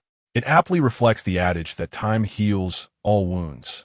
However, One might argue that accelerated metabolism is not so much a healing method as it is an acceleration of forgetfulness. It does not fundamentally heal anyone, but merely leads one to the forefront of suffering. And the good news? The good news is that giant acrobatics has just commenced, and we shall witness the entirety of it, Cheng Shi declared joyfully. What sort of good news is that? Do we not lack time? Su Lu's face fell immediately. She pinched her nose and attempted to leave, but upon noticing Fang Shiqing's immobility, she lifted herself several times without managing to stand. Fang Shiqing chuckled in disbelief before reluctantly commencing the task of assigning roles to everyone. Due to his social anxiety, Cheng Shi was designated to the center stage, charged with the responsibility of assessing the entire circus troupe. "You truly overestimate my capabilities," he replied with a hint of irony. Fang Shiqing shrugged and departed with Su Lu. Aiming, caught in the dilemma of wanting to offer words of comfort to Cheng Shi while also eager to commence his own exploration, spent a few seconds in indecision before simply encouraging Cheng Shi and hastily exiting. Only Bai Ling remained seated, her feet unmoving. Observing her stillness, Cheng Shi smiled and remarked, "You indeed possess discernment. Shall we watch it through together?" Bai Ling pressed her hands against her abdomen, biting her lip coyly as she replied, "Rather than watching the circus, I would prefer a horse riding performance. Would you care to join?" Cheng Shi's expression stiffened, and he turned on his heel to leave. "You had better be referring to the circus." The devotee of indulgence could no longer contain her nature, leaving one to wonder which fortunate soul would join her in embracing indulgence. As one member of the team had yet to access the memories of the second act, the gateway to those memories remained intact. When Cheng Shi passed by it, he silently noted the location of the memory gate, reasoning that it should correspond to the place where the attendant sat.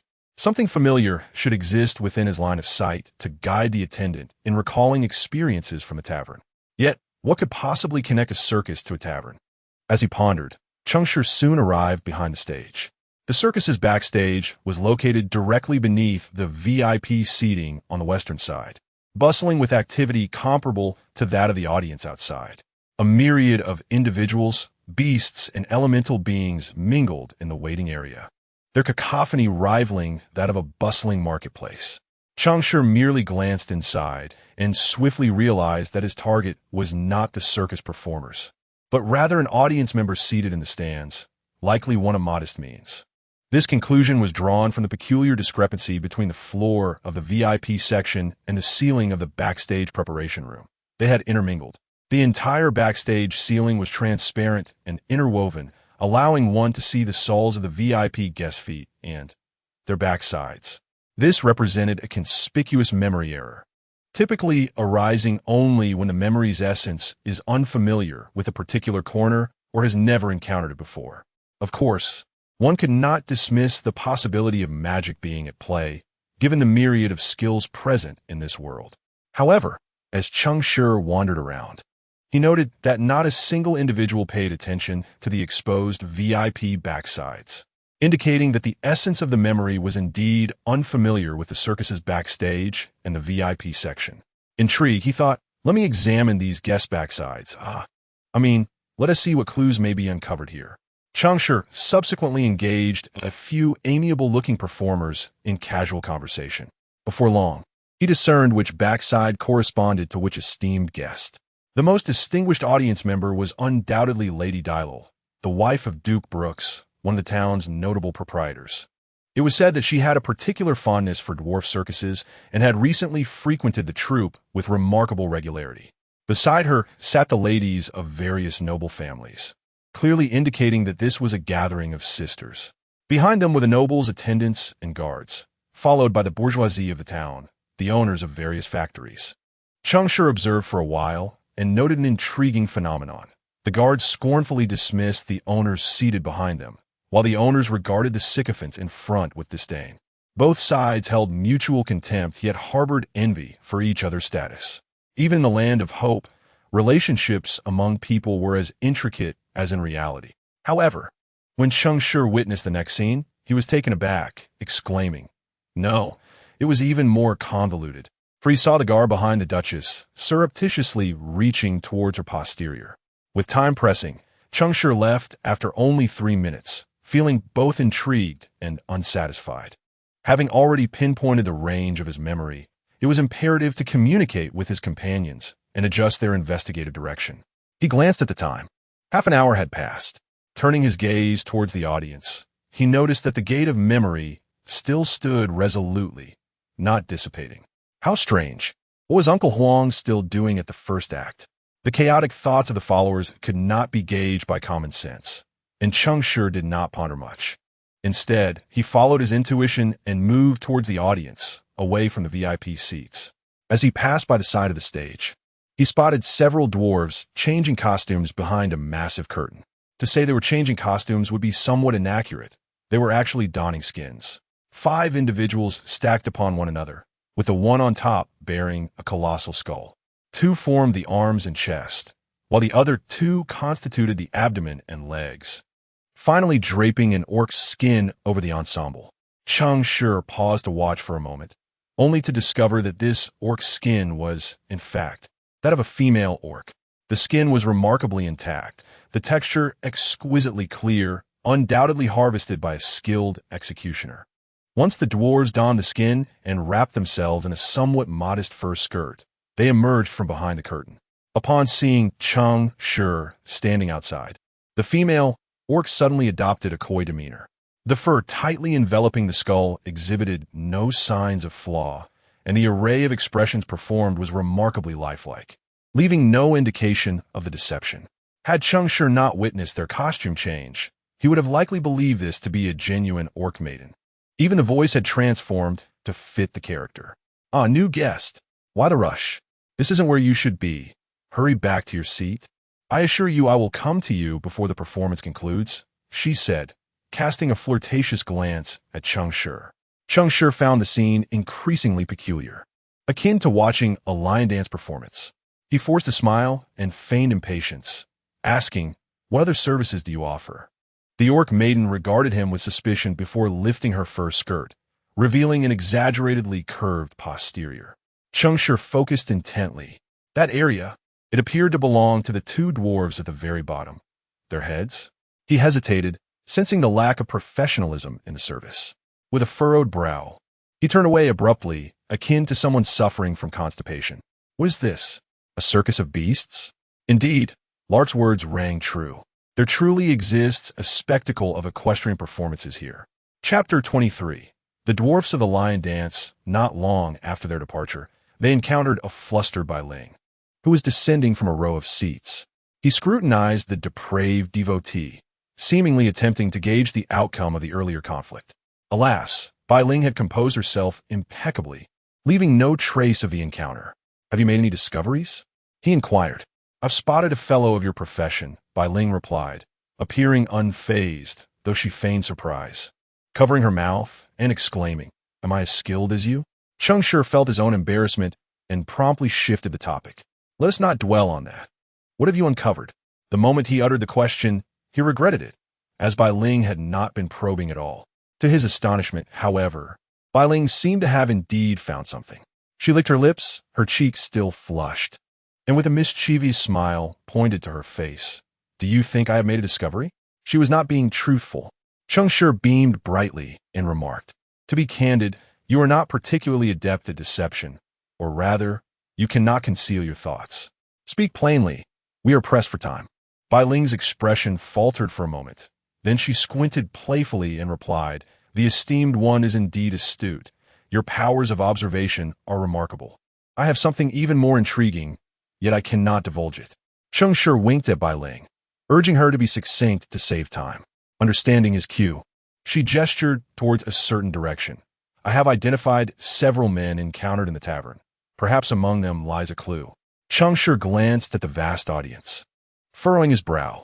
Discovering identical figures within adjacent memories was indeed a favorable occurrence, for many memories are evoked by the sight of a familiar face. This method of connecting relational chains to uncover the next target is a common approach among players in most memory trials. While the links between 2 memories may not be profound, finding even the slightest clue is advantageous. Cheng Shi comprehended this logic. Yet he questioned how Bai Ling could locate these individuals so swiftly amid such a throng. Sensing his bewilderment, Bai Ling extended a finger and playfully tapped his forehead before retracting it to point at her own ample bosom. Cheng Shi followed her indication. Gulp. Quite impressive. Seeing Cheng Shi's eyes widen, Bai Ling chuckled. Oh, come now. My talent allows me to materialize the possessiveness men feel towards me, keenly sensing their every gaze upon my skin. You clearly harbor no feelings for me. Why feign such a demeanor? Ah, so such a talent exists? Cheng Shi, caught off guard, felt no embarrassment and averted his gaze with a click of his tongue. There was no pretense. After all, a fondness for beauty is a universal sentiment. Do you pity me? Bai Ling fluttered her eyelashes, her seductive demeanor giving way to innocence. Who deserves pity? Cheng Shi chuckled lightly, responding nonchalantly. Perhaps I am fond of men? Bai Ling burst into laughter, stepping closer to entwine her arm with his, exclaiming with delight, if you dare to say it. I shall believe it. Sister Cheng, let us hasten our pace. Cheng Shi, with a visage contorted in discomfort, was being dragged along for a while, unable to endure the incessant tugging of soft flesh. Finally, he managed to extricate his hand, offering a wry smile as he protested. I was merely jesting. However, Bai Ling showed no signs of releasing her grip, her delight unabated. Fear not, dear brother, my lips are sealed. In a state of resignation, Cheng Shi felt compelled to shift the conversation. Why don't you guide them to dispel their memories yourself? I would to know how, Bai Ling replied. I can only lead them into flights of fancy. If I were to proceed with that, what you would witness would be far more than my personal exhibition. The entire circus would be compelled to perform. A horse show, no less. Cheng Shi recognized the validity of her words. Should she indeed locate and tempt the essence of their memories, chaotic scenes could very well ensue. Once memories began to unravel, the entirety would swiftly disintegrate. It appears you hold your lives in high regard, he remarked. Naturally, referring to the followers of corruption, Bai Ling affirmed with a decisive nod. Indeed, only by living can one achieve more, correct? Cheng Shi's expression darkened as he instinctively harmonized the unrepeatable phrases. As he accompanied Bai Ling towards several familiar faces, he immediately recognized them as the boisterous men from the tavern scene in his memories. Would you mind sharing how you located them? Cheng Shi inquired with genuine curiosity, though he was more interested in the specific function of Bai Ling's talent. Yet, his instincts told him that even if he asked, she would remain reticent. Bai Ling flashed a smile in his direction, replying, Everyone has different preferences. Some favor waists, others legs, and some. I see. What do you favor? Cheng Shi probed. Bai Ling licked her luscious lips. Me? I relish life. Cheng Shi chose to ignore her and discreetly approached the targets, casting his hypnotic spell upon each of them. To his dismay, after a round of inquiries, none of the individuals yielded the final answer he sought. The expressions of both Cheng Shi and Bai Ling darkened simultaneously. These men were indeed within the purview of the attendants, and since they did not hold the key, could it be that the attendants recalled the previous scene due to an object? If it involved an object, the search would become exceedingly arduous. The vastness of the venue posed a significant challenge. Let us inform the others to further narrow down the search. Cheng Shi sighed in resignation, taking some time to summon Fang Shiqing and the others back. She and Su Lu were responsible for the area surrounding the VIP section, and their direction had been incorrect from the onset, thus yielding no clues. However, Ming hesitantly mentioned that there seemed to be a peculiar service personnel engaged in unspeakable transactions with the audience. Everyone dismissed it as mere amusement and quickly overlooked the comment. Such occurrences were far too frequent to evoke any surprise. Compared to the chaos of the VIP section, the audience, comprised of the impoverished, adhered to a far stricter decorum. After the initial exchange of intelligence, Fang Shiqing furrowed her brow and said, Let's search again. The essence of the memory must be among the ordinary audience members. The performance on stage has remained unchanged, indicating that he has been attentively watching the show. We shall split up and reconvene in an hour. All right, came the reply. Whatever the boss says goes. No objections. The group quickly dispersed. leaving Cheng Shi to navigate alone through the audience.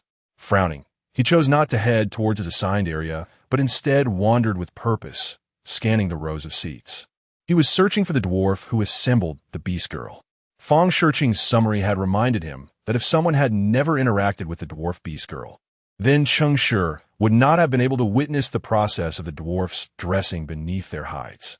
Thus, the essence of this memory must have intersected with the dwarf Beast Girl, and it was likely that the individual in question was aware that she was not merely an ordinary worker, who would engage with someone knowing they were not a typical specialist.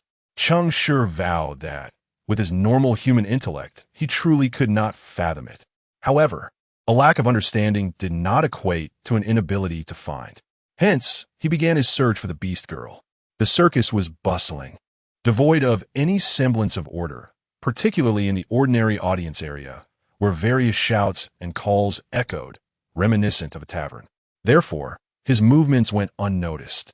It wasn't long before Cheng Shi spotted his target, the dwarf Beast Girl, who was presently snuggling and writhing in the arms of an audience member. In a literal sense, she was writhing. Cheng Shi watched in astonishment, eager to observe closely what they were engaged in, but soon he noticed a familiar face nearby, one that brought him unexpected delight. York, the tavern patron, the coachman from the Duke's household, who had suddenly acquired wealth and subsequently captivated the Beast Girl. Cheng Shi smiled to himself, feeling vindicated in his assumptions. Indeed, he had found what he was looking for. York was wearing a straw hat that obscured his eyes, his gaze shifting back and forth between two focal points, the stage and the position of the Beast Girl ahead. It wasn't just him. The surrounding audience members were also casting furtive glances in that direction. However, due to the subdued movements and sound from the Beast Girl, no significant commotion ensued. While the other spectators were fixated on the Beast Girl's physique, York's attention remained steadfastly on her face, his gaze imbued with profound affection. "Brother, could you enlighten me on what drew you to these 5 line-dancing dwarfs?" Cheng Shi had observed him for quite some time, his curiosity growing increasingly intense. Unable to contain himself, he approached York under the guise of an ordinary audience member, feigning a sigh and remarking, "Why is it that only female beast folk provide services? Can't we be a bit more inclusive with the gender?" Chapter 24. Everyone has the freedom of XP. As soon as the words fell, a chorus of fragmented agreement resonated around. York turned in astonishment, his expression revealing a delightful surprise, as if he had discovered a kindred spirit. Yet in an instant, his gaze sharpened, looking at Cheng Shi as if he had encountered a rival. This Mr. York has quite the tale to tell. What kind of encounter could have led to such a narrative? An accident. Cheng Shi was not particularly inclined to delve deeper. He felt he had unearthed the answer to the riddle. Of course, the correctness of the answer still required validation. Thus, he decisively rose and made his way toward the direction of Bai Ling. At last, the esteemed one is willing to favor me? Do not jest. Grant me a small favor. Cheng Shi was contemplating how to coax her into testing York without revealing his intentions. But just as he spoke, Bai Ling smiled and nodded, saying, "All right, what would you have me do?" Cheng Shi was taken aback. "Aren't you afraid I might lead you astray?" This indicated that the young lady possessed qualities worthy of the esteemed one's attention, did it not? TSK. Having survived until now, regardless of high or low scores. There are no fools among them. However, this certainly made things easier. Cheng Shi nodded, gesturing toward York's direction. "Go and test that man." "How should I test him? Through intellectual or physical means?" Cheng Shi's eyes widened in bewilderment. "Is there even a distinction?" Bai Ling stifled a laugh, her finger playfully tapping on Cheng Shi's chest. "For an intellectual test, naturally." As she spoke, she drew her hand toward her skirt, gradually lifting the hem to her thigh. All right. Let us proceed with the intellectual test to save time. You should go first." Cheng Shi, alarmed, hastily lowered her skirt and urged her to hurry. Bai Ling laughed melodiously and gracefully walked toward York. However, it wasn't long before she returned with a darkened expression, seeing her face as black as ink. Cheng Shi stifled a laugh. "What happened? Did you face a setback?" Bai Ling glared at Cheng Shi with ire, responding curtly, "One piece of bad news, and another that is equally bad. Which would you prefer to hear first? Is there even a choice?" Cheng Shi chuckled softly. Then let us hear the second one first. The one competing for business in the crowd is indeed my rival. What sort of bad news is that? Wait. Upon noticing Bai Ling's serious demeanor, Cheng Shi's heart skipped a beat. The rival she mentioned was not referring to physical pleasures, but rather a fellow believer of corruption. Those 5 dwarfs performing the lion dance are actually followers of corruption. And what is the other piece of bad news? Cheng Shi's expression turned grave.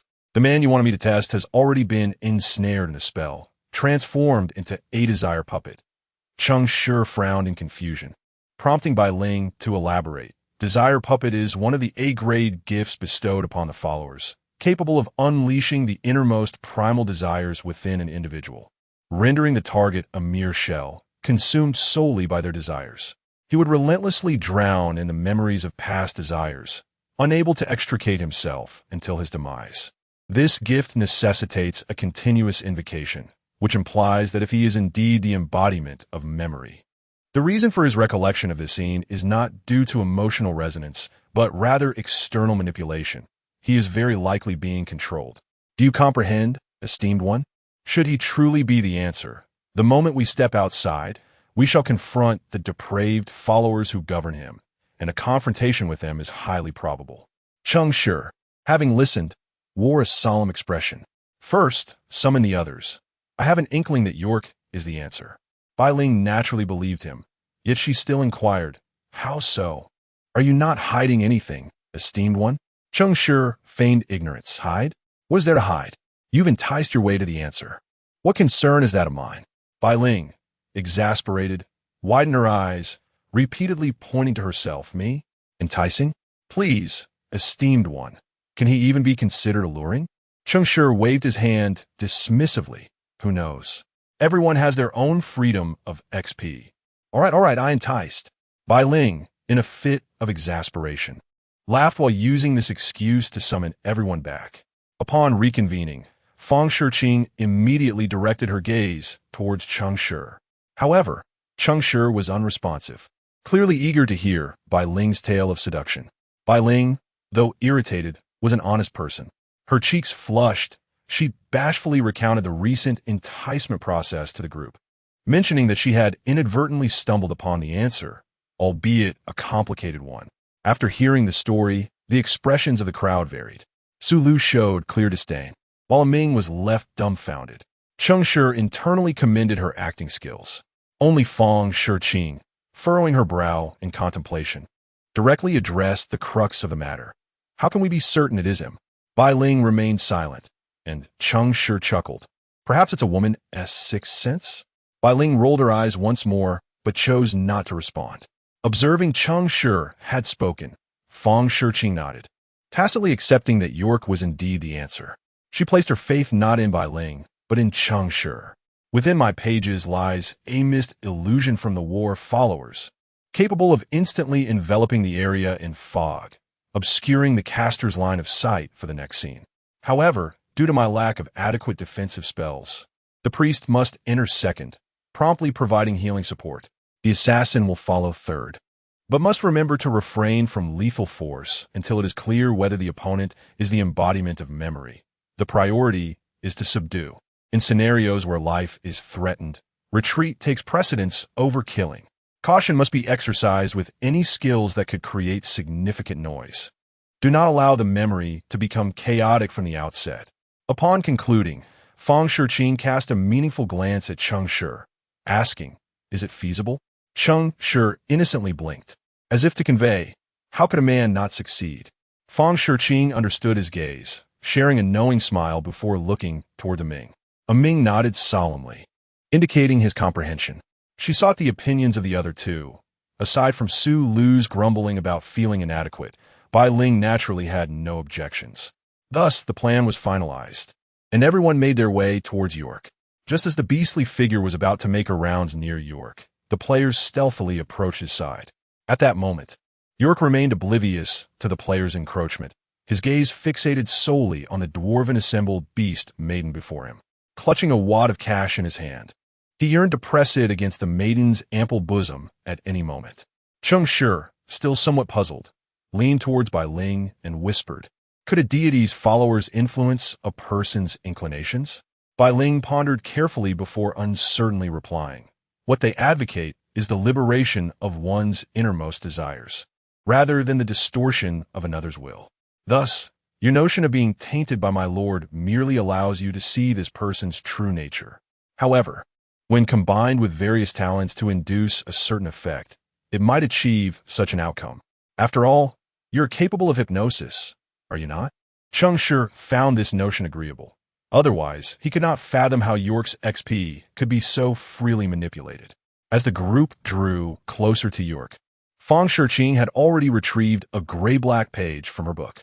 She glanced back at Cheng Shi, signaling the commencement of their action with her eyes.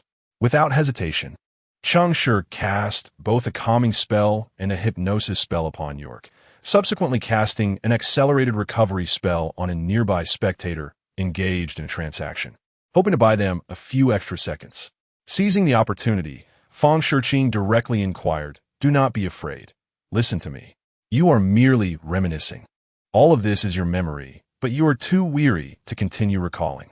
Remember, memory is always memory, not reality. Now, we must return to reality, all right?" York's expression grew bewildered and hollow as he repeatedly nodded, murmuring, "Memories, these are all memories." As the final syllable fell, he disintegrated into countless particles of light, swiftly coalescing into a new door of memory. Indeed, it was him. Miss Bai Ling is remarkable. Are you ready? I, Cheng Shi, the assassin, shall strike swiftly. Fang Shiqing wasted no time and decisively slipped inside. To ensure the leg's safety, Cheng Shi followed closely, almost stepping in right behind her. He felt a rush of darkness envelop him, and when he opened his eyes again, he was surrounded by thick gray mist, where visibility was nearly non-existent, accompanied by frantic screams echoing in his ears. Goodness, how dense is this? How am I to locate the leg now? Cheng Shi furrowed his brow, just about to softly call Fang Shiqing's name when a cold hand suddenly covered his mouth, pulling him down as they ran towards the distance. The leg? Shill. Chapter 25. Fang Shiqing's invitation. This was a cramped utility room, the space limited, filled with various cleaning tools. There was barely half a meter of standing room. In this constricted space, Cheng Shi and Fang Shiqing stood face to face. Fang Shiqing wore a smile, while Cheng Shi's expression was one of surprise. So the so-called fog of war was merely a ruse to kidnap me? Cheng Shi scanned his surroundings with a peculiar look, realizing that this small space indeed served as a good hiding spot. The term kidnapping was not to be taken lightly. Fang Shiqing chuckled, placing her hands on Cheng Shi's arms to maintain a respectful distance between them, and explained earnestly, "The clip girl is persistent. I had no other choice but to employ this method to elude her for a while." "Huh?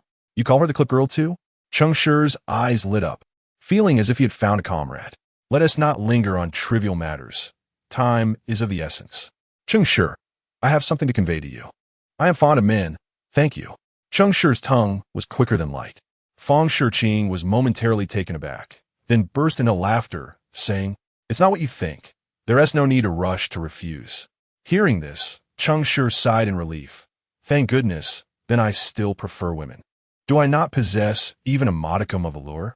If by allure you mean something akin to a lark, then no, not at all. Enough of this banter." Fang Shiqing, undeterred, fixed her gaze upon Cheng Shi, her expression turning serious as she said, "Cheng Shi, I am aware that you have misrepresented your ladder score and that you possess considerable strength. However, I will not delve into the reasons behind your concealment. I simply wish to invite you to join us." "Us?" Cheng Shi's smile slowly faded, his brow furrowing slightly as if a realization dawned upon him. "Are you part of the Rationality Association?" The Rationality Association is an organization formed by a group of players who gather under the banner of the Truth Believers, with the aim of pursuing cosmic truths and exploring the essence of divinity. Influenced by the truth and the rationality tower within the trial's backdrop, they possess an intense thirst for knowledge regarding the origins of all things and the laws of the universe. These individuals have become quite fanatical in their quest for knowledge about understanding divine power and becoming divine, often disregarding rationality. In truth, there are many such player organizations, including the Order Alliance, the natural sect, the historical school, and so forth. The fundamental reason for the existence of these groups stems from the innate desire of humans, who have been forced to become players for survival and power. Thus, they gather together, tirelessly collaborating to enhance their own capabilities. Feng Shiqing, being a follower of truth, naturally led Cheng Shi to immediately think of the rationality association. However, Feng Shiqing shook her head and sighed, saying, "The rationality association has forsaken reason. In their relentless pursuit of divinity, they resort to unscrupulous means. Compared to their faith in truth, they resemble deluded devotees and foolish adherents. They unleash their ambitions and expand their desires, having long since departed from the realm of normalcy, transforming in an incomprehensible madman. Yet we are not such individuals. Cheng Shi, do you still remember your home?" Feng Shiqing's sudden tenderness left Cheng Shi somewhat at a loss. How to articulate this? If one were to consider the utility room of the orphanage as home, then indeed, he remembered. After all, the nostalgia stirred by the familiar space mirrored the place where he resided in his childhood. Noticing Cheng Shi's silence, Feng Shiqing continued, "Everyone possesses a warm family, with loved ones who cherish us. However, after their arrival, all have lost the blissful life they once knew. The faith game shattered the world, casting countless compatriots to the brink of a precipice." Her tone turned somber, and the grip on Cheng Shi's sleeve tightened. "Cheng Shi, not everyone can triumph in the trials we endure, like you and I.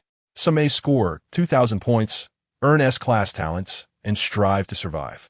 Many, with a single misstep, plummet into the abyss, and countless others have already fallen beneath its depths. But are they at fault? They are merely innocent souls, struggling for existence, compromising their integrity, only to be branded posthumously as forsaken by the divine. Among them are your family, my family, those who love you, and those who love me." Feng Shiqing let out a bitter smile, yet rallied her spirit to continue. "Is there truly no way to avert all this? In the presence of the divine, are all that we cherish and wish to protect destined to be lost? No, every human being imbued with flesh, bone, and spirit will not permit such a fate to unfold. Thus we have emerged. We gather together, harnessing every possible strength, uniting all friends who can stand with us, to safeguard all that is beautiful and worthy of protection. We bow our heads to accept their blessings while raising our eyes to challenge their authority. We turn to support one another with our backs, vowing to protect our friends' trust. We forge weapons to build new defenses, while delving into the darkness to convey the light of hope. This is who we are. For the loved ones we wish to protect, we must rise. Cheng Shi, do you understand? This is us, a band of warriors striving to resist the greatness of the divine, a group of dreamers whose hearts remain steadfast toward the good. To accomplish all this, we crawl through the darkness, seldom revealing ourselves to the world. Yet you, Cheng Shi, I believe you are worth my risk. Now, I solemnly invite you to join us. Are you willing?" Cheng Shi listened silently to Feng Shiqing's words, his expression merging with the shadows, leaving his intentions ambiguous. Feng Shiqing yearned to discern some emotional shift on his face, but evidently she had failed. Cheng Shi remained silent for a moment, then slightly curled his lips into a teasing smile, retorting, "Having said so much, might I inquire, dear flame bearer, whether you identify as a guardian of the city or a builder of cities?" Feng Shiqing's eyes widened in disbelief as she gazed at Cheng Shi, struggling to contain her shock and whispering incredulously, "You know about us?" Suddenly, a realization struck her, and the astonishment in her eyes faded into profound regret, accompanied by a bitter smile as she murmured, "It seems you've already turned us down." Cheng Shi's expression turned visibly uncomfortable as he shook his head gently. No one has ever invited me. You are the first." Feng Shiqing appeared even more astonished, lifting her head and exclaiming, "Impossible! A player who has never been approached by a flame bearer cannot know about us. Where did you learn this? Where did I learn it?" Cheng Shi's gaze suddenly deepened and became distant.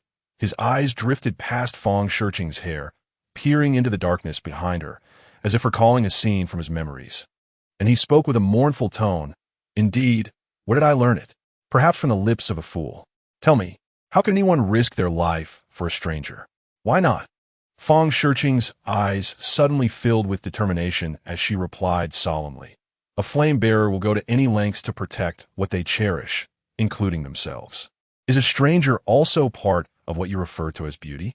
Perhaps not mine, but certainly his. The beauty of that flame bearer you have encountered. Fang Shiqing's voice resonated with an unwavering romanticism that even the typically irreverent Cheng Shi felt a slight stirring within him. Ah, I see. He shook his head, a smile gradually returning to his face as he lifted his gaze to meet Fang Shiqing's eyes, which sparkled with a light of hope, so radiant. Even amidst the fog and the shadows of mundane troubles, they remained bright. I remember you, guardian of the city. Fang Shiqing paused, momentarily taken aback that he had discerned her identity, yet she remained unfazed. So what is your answer this time? Rather than that, I am more curious about why you chose me. I have never considered myself a good person, Cheng Shi replied with a shrug. Fang Shiqing smiled gently. The term good person bears too much weight in these times. We do not dare to hope for a good person, only that our companions are not bad. How can you be sure I'm not a bad person? Fang Shiqing released her grip on Cheng Shi's sleeve, pointing to her ear. With the S-rank singer class talent striking chord, I can hear the symphony of every heart's voice. I'm all too familiar with the melodies of the wicked. And you're not of that kind. Cheng Shi raised an eyebrow, intrigued, and asked, Then what kind am I? It is indeed peculiar, disjointed, and somber, yet not devoid of light. Cheng Shi took a moment to reflect silently before bursting into laughter. What are you laughing at? Apologies. It seems you misheard my amusement. No sooner had the words left his lips than a swift strike landed upon the unsuspecting Fang Shiqing's neck. Thud. You. Fang Shiqing's eyes widened momentarily in shock before she succumbed to unconsciousness. Cheng Shi rubbed his hand thoughtfully, gazing at the unconscious waves of hair nestled in his embrace. And mused enigmatically, one who stands amidst the flames should be wary of those lurking in the shadows. After all, those who dwell in darkness are seldom human. Nevertheless, thank you.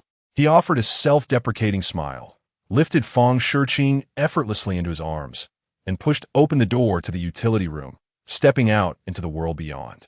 Chapter 26. So you are the executioner. The fog had yet to lift, rendering visibility nearly non-existent.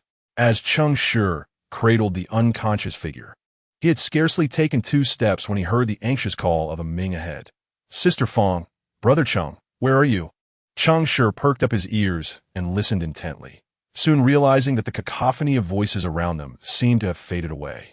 He cast a surprised glance in the direction from which a Ming's voice emanated, marveling at the little assassin's remarkable skill. In such a brief moment, he had managed to eliminate all threats. Fortunately, the unfortunate souls who had perished were not the essence of memory. Here, Cheng Shi shouted, then crouched low and stealthily departed from his position. A Ming, following the sound, approached but did not see anyone. Alarm bells rang in his mind, and just as he was about to retreat, Cheng Shi seized his arm. Who? Hey, Brother Cheng? Yes, I feared you might have been replaced, so I decided to test you. To my surprise, you are indeed quite agile, my fellow assassin. A Ming sheepishly scratched his head and glanced at the unconscious Fang Shiqing, asking what happened to Sister Fang. She's fine, just a minor issue. I've rescued her. Where are the others? They're likely behind. Upon awakening, I encountered several enraged dwarves. They struck with lethal intent, and I had no time to retreat, so I could only fight back with all my might. Fortunately, they are not particularly resilient. Their bodies merely bear some tainted divine power. The players were fortunate that the dwarves were not the essence of memory, as the memories remained intact. Cheng Shi regarded Ming thoughtfully. You weren't injured? By a stroke of luck, no. Good. Let us wait for the fog to clear. This warm mist cannot last long. All right. Do you need my assistance? A Ming offered, extending his hand to help Cheng Shi support Fang Shiqing. Cheng Shi smiled and declined his offer. The two settled in a corner, engaging in idle chatter. How many of them were there? 6. You took care of 6 in such a short time? Impressive. Cheng Shi lavishly praised Ming, leaving him momentarily dumbfounded. After all, I am also an assassin, and the foggy environment works to my advantage. Since you were able to act so swiftly, why did you arrive so late for the second act at the circus? Cheng Shi casually inquired while holding the unconscious Fong Shi. This question left a Ming momentarily speechless. His expression faltered, and before he could respond, Cheng Shi added nonchalantly, "What do you think is keeping Uncle Huang?" A Ming's countenance darkened further, and he stammered in reply, "We aren't missing him. Isn't it better that he hasn't shown up? Are you afraid he will cause trouble?" "Yes." Cheng Shi raised an eyebrow and smiled. "So, you are aware he is a disordered bard?" "Oh, I see now. You are indeed the executioner." The disordered bard, a singer of chaos. The executioner, an assassin of order. Order and chaos are the sworn enemies of opposing beliefs. A momentary pause enveloped Ming's actions, his gaze swiftly darting towards Cheng Shi, his eyes sharp yet restless. However, this intensity lasted but a fleeting instant before he reverted to an awkward demeanor, scratching his head, uncertain of what to articulate. The mist lingered, and Cheng Shi could not perceive the nuances of Ming's expression, yet he had already grasped the underlying tension. "Very well, if there is opposition. Let it be so. What is the great concern? An ancient sage once stated that the divergence in beliefs is not of our making, and thus we need not bear an excessive burden." Cheng Shi chuckled nonchalantly, yet as he spoke, his hand ventured towards Fong Shi nestled in his embrace. Ming, possessing a perceptive acuity far superior to Cheng Shi's, distinctly observed Cheng Shi's hand delve into Fong Shi's bosom. He merely furrowed his brow, remaining silent. Before long, new sounds emerged from the fog. "Sister Fong?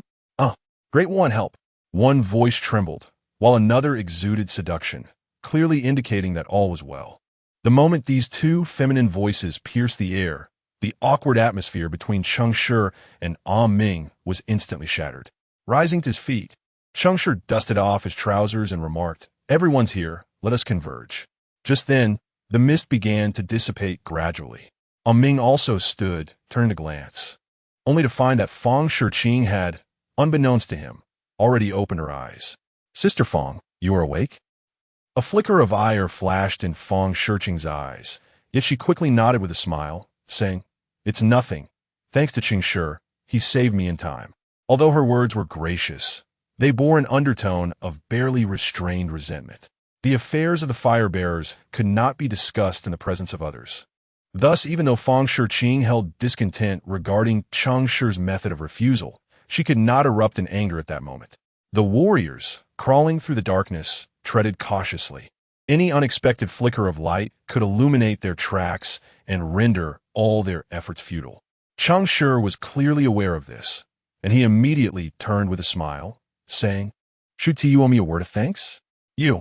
Fong Shi nearly faltered, fiercely clenching her teeth, quickly arranging her facial expression, and then forcing out a most reluctant smile. "Thank you. I shall remember your assistance. It's nothing, merely a trifling effort." Indeed, it was a trifling effort, just a simple hand gesture. As the mist gradually lifted, the two groups, not far apart, soon discovered each other's silhouettes. As they converged, they stumbled upon a scene of unspeakable carnage.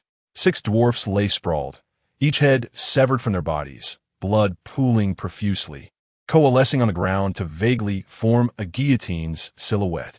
Had Cheng Shi been unaware of Ming's identity as an executioner, he would not have discerned the significance of this macabre symbol. This was a cruel jest commonly employed by the executioners of the Grand Tribunal, utilizing the blood of the condemned to depict the very instruments of their demise.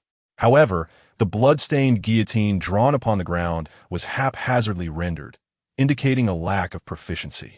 Such ruthless methods, Su Lu and Bai Ling trembled at the sight, while only Fong Shi, contemplatively glancing at Ming, chose to remain silent. "Where are we?" The gathering took place in an expansive chamber, where to the left lay a series of neatly aligned beds, and to the right, an array of various workbenches. Upon a long rack in front, garments of differing sizes hung, while several small, private rooms were situated behind. The encounter between Cheng Shi and Fong Shi clearly occurred within one of these rooms. Fong Shi cast a few sidelong glances at Cheng Shi, who feigned ignorance, prompting her to dismiss the matter and ponder thoughtfully, This resembles a servant's quarters, albeit rather spacious. It could accommodate a dozen servants. I have never encountered such a large servant's room before. To ensure our safety, we should change into suitable attire before venturing out, lest we clash with anyone outside. No one objected, and they all selected outfits to don, following Cheng Shi as he exited the room. Upon confirming the surroundings were secure and encountering a few genuine servants, they realized they were indeed in the servants' quarters. Moreover, there was more than one room of such magnitude, as this was the estate of the Duke of Brooks, who was currently hosting a grand banquet. A banquet? The hypnotized servants responded eagerly, yes. The Duke has invited all the nobles from town and intends to announce a new refugee policy at the event. All refugees from Gazmila will be expelled, alleviating our food shortages and ensuring our workloads do not diminish. Thus, the essence of the preceding memory belonged to a servant of the Duke's estate. Oh, did you not know? York is the Duke's groom. Cheng Shi enthusiastically interjected. Su Lu frowned, expressing her frustration. Why are you only sharing useful information now? Cheng Shi was momentarily taken aback, retorting, Did you ask? Su Lu, exasperated, fell silent and took a few steps closer to Feng Shiqing. But why would a dwarf, as a refugee, appear in the Duke's estate? Ming timely interrupted the escalating tension between the two, inquiring. The Duke intends to expel the refugees, while the refugees naturally wish to avoid being driven away. Therefore, their purpose for coming here is rather evident, is it not, Cheng Shi? He remarked, glancing towards Feng Shiqing. However, Feng Shiqing was disinclined to engage with Cheng Shi at that moment. She felt a certainty that Cheng Shi would not disclose the matter of the flame bearer. Yet she remained perplexed as to how he could so resolutely refuse. It is important to note that the talent for striking a resonant chord is not merely about listening to the melodies of the heart. It can even vaguely sense the intentions and inclinations of others. Cheng Shi's inner voice clearly leaned towards acceptance, yet he still chose to decline. What could he be thinking? How could he contradict his instinctual feelings? She was bewildered and lacked the time to comprehend it, as nearly 5 hours had elapsed, with a countdown of 7:14 remaining. Urgency was paramount, for there were still several scenes of memory to traverse, the specifics of which remained unknown to them. Personal territories differ vastly from public spaces. Reckless behavior could quickly incite chaos, particularly within the confines of a duke's estate. We must assume appropriate identities, while the guise of a servant offers convenience. There remain numerous realms beyond our reach. Subsequently, everyone dispersed, each concealing themselves, hoping to procure a new identity within the span of 1 hour, at which point they would reconvene. As she spoke, Feng Shiqing gestured toward a small alcove. Remember to steer clear of the servant quarters. We have yet to address the bodies within, which could potentially trigger a chain reaction. The closer we are, the more likely we are to be detected. Now, let us commence our actions. May fortune favor us. With that, the group scattered, and Feng Shiqing cast a glance at Cheng Shi, who, regrettably, was not looking at her, but rather at Ming. He observed Ming as he moved away from the servant quarters. After a considerable time had passed, with no allies in sight, a mischievous smile crept across Cheng Shi's face as he strolled back to the very location they had just vacated, the forsaken servant quarters. Chapter 27. The reputation of Duke Brooks during the conversation in the room. Cheng Shi noticed something peculiar about the wounds on the slain dwarf. They did not appear to be inflicted by the sharp blades commonly wielded by assassins. Rather, they resembled injuries caused by blunt instruments. For instance, after surveying the surroundings, he kicked a bloody knife from beneath a bed. The length and size of this blade suggested it was likely a weapon of the dwarves, a dwarven war knife. It seemed that someone had assumed they would not linger at the scene, as the handling of the evidence was rather careless, bordering on neglect. Intriguing. Cheng Shi reflected on his dialogue with Ming, continuing to scrutinize the corpse of the deceased dwarf. Before long, he discerned several clues. The positions of the 6 dwarves and the traces of a struggle indicated that they had indeed attacked a common target. Perhaps it was due to Feng Shiqing's timely intervention that she had pulled Cheng Shi away, leaving Ming to bear the brunt of the ambush. Yet, what perplexed Cheng Shi further was the variance in the wounds on the 6 individuals. The force behind each was distinctly different. This did not suggest a single assailant had dispatched them, but rather implied that 6 disparate individuals had contributed to their demise. What a coincidence. The killer and the victims were both 6 in number. Had they turned against one another? Cheng Shi furrowed his brow, pondering whether assassins possessed such a talent for manipulation. At least in the realm of order, such a gift was rare. The scene was indeed chaotic. It was not devoid of findings. Cheng Shi picked up a ring from one of the dwarf corpses. Squinting in the sunlight streaming through the window as he examined it, he remarked with a click of his tongue, "The craftsmanship is exquisite. I wonder what skill is required to forge such a fine ring. Alas, now it belongs to me." With a smile, he pocketed the ring and leisurely exited the servants' quarters. Upon stepping out, he encountered the smiling figure of Bai Ling, who seemed to have been waiting for him. Cheng Shi's expression darkened as he teased, "You've latched onto me, haven't you?" Bai Ling, having procured a new dress from somewhere, imitated the mannerisms of a noble woman. Curtsying gracefully and giggling, "Just look and hitch a ride if you don't mind." Clinging is acceptable, but refrain from inappropriate touches. Rest assured, I am obedient. I shall only touch where permitted.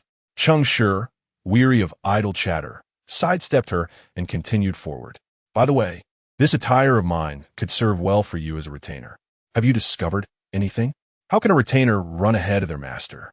Bai Ling quickly followed, whispering, "The estate is vast and filled with guests. I just incapacitated a lady and gleaned some information from her husband. Duke Brooks has yet to make an appearance, and only half an hour remains until he is scheduled to do so." Cheng Shi raised an eyebrow, silently acknowledging that a woman who disregards convention can indeed gather intelligence swiftly. He accompanied Bai Ling as they hastened into the grand hall at the heart of the estate, weaving through the throng of nobles, and soon enough they spotted others among the crowd. Everyone had donned new attire, each engaged in their own investigations. Cheng Shi cast a cursory glance around the hall and decisively chose to take Bai Ling away from this place. The influential figure? The answer does not lie here. "Oh." Bai Ling responded lightly and followed Cheng Shi's lead to another location. Observing her walk silently ahead, Cheng Shi suddenly felt an absence and remarked, "Aren't you going to ask me why?" "I do as instructed. Knowing the reason is unnecessary. Of course, if the esteemed figure requires someone to provide support, I can play that role convincingly." What a dull individual. Not to mention Song Yan from the previous gathering.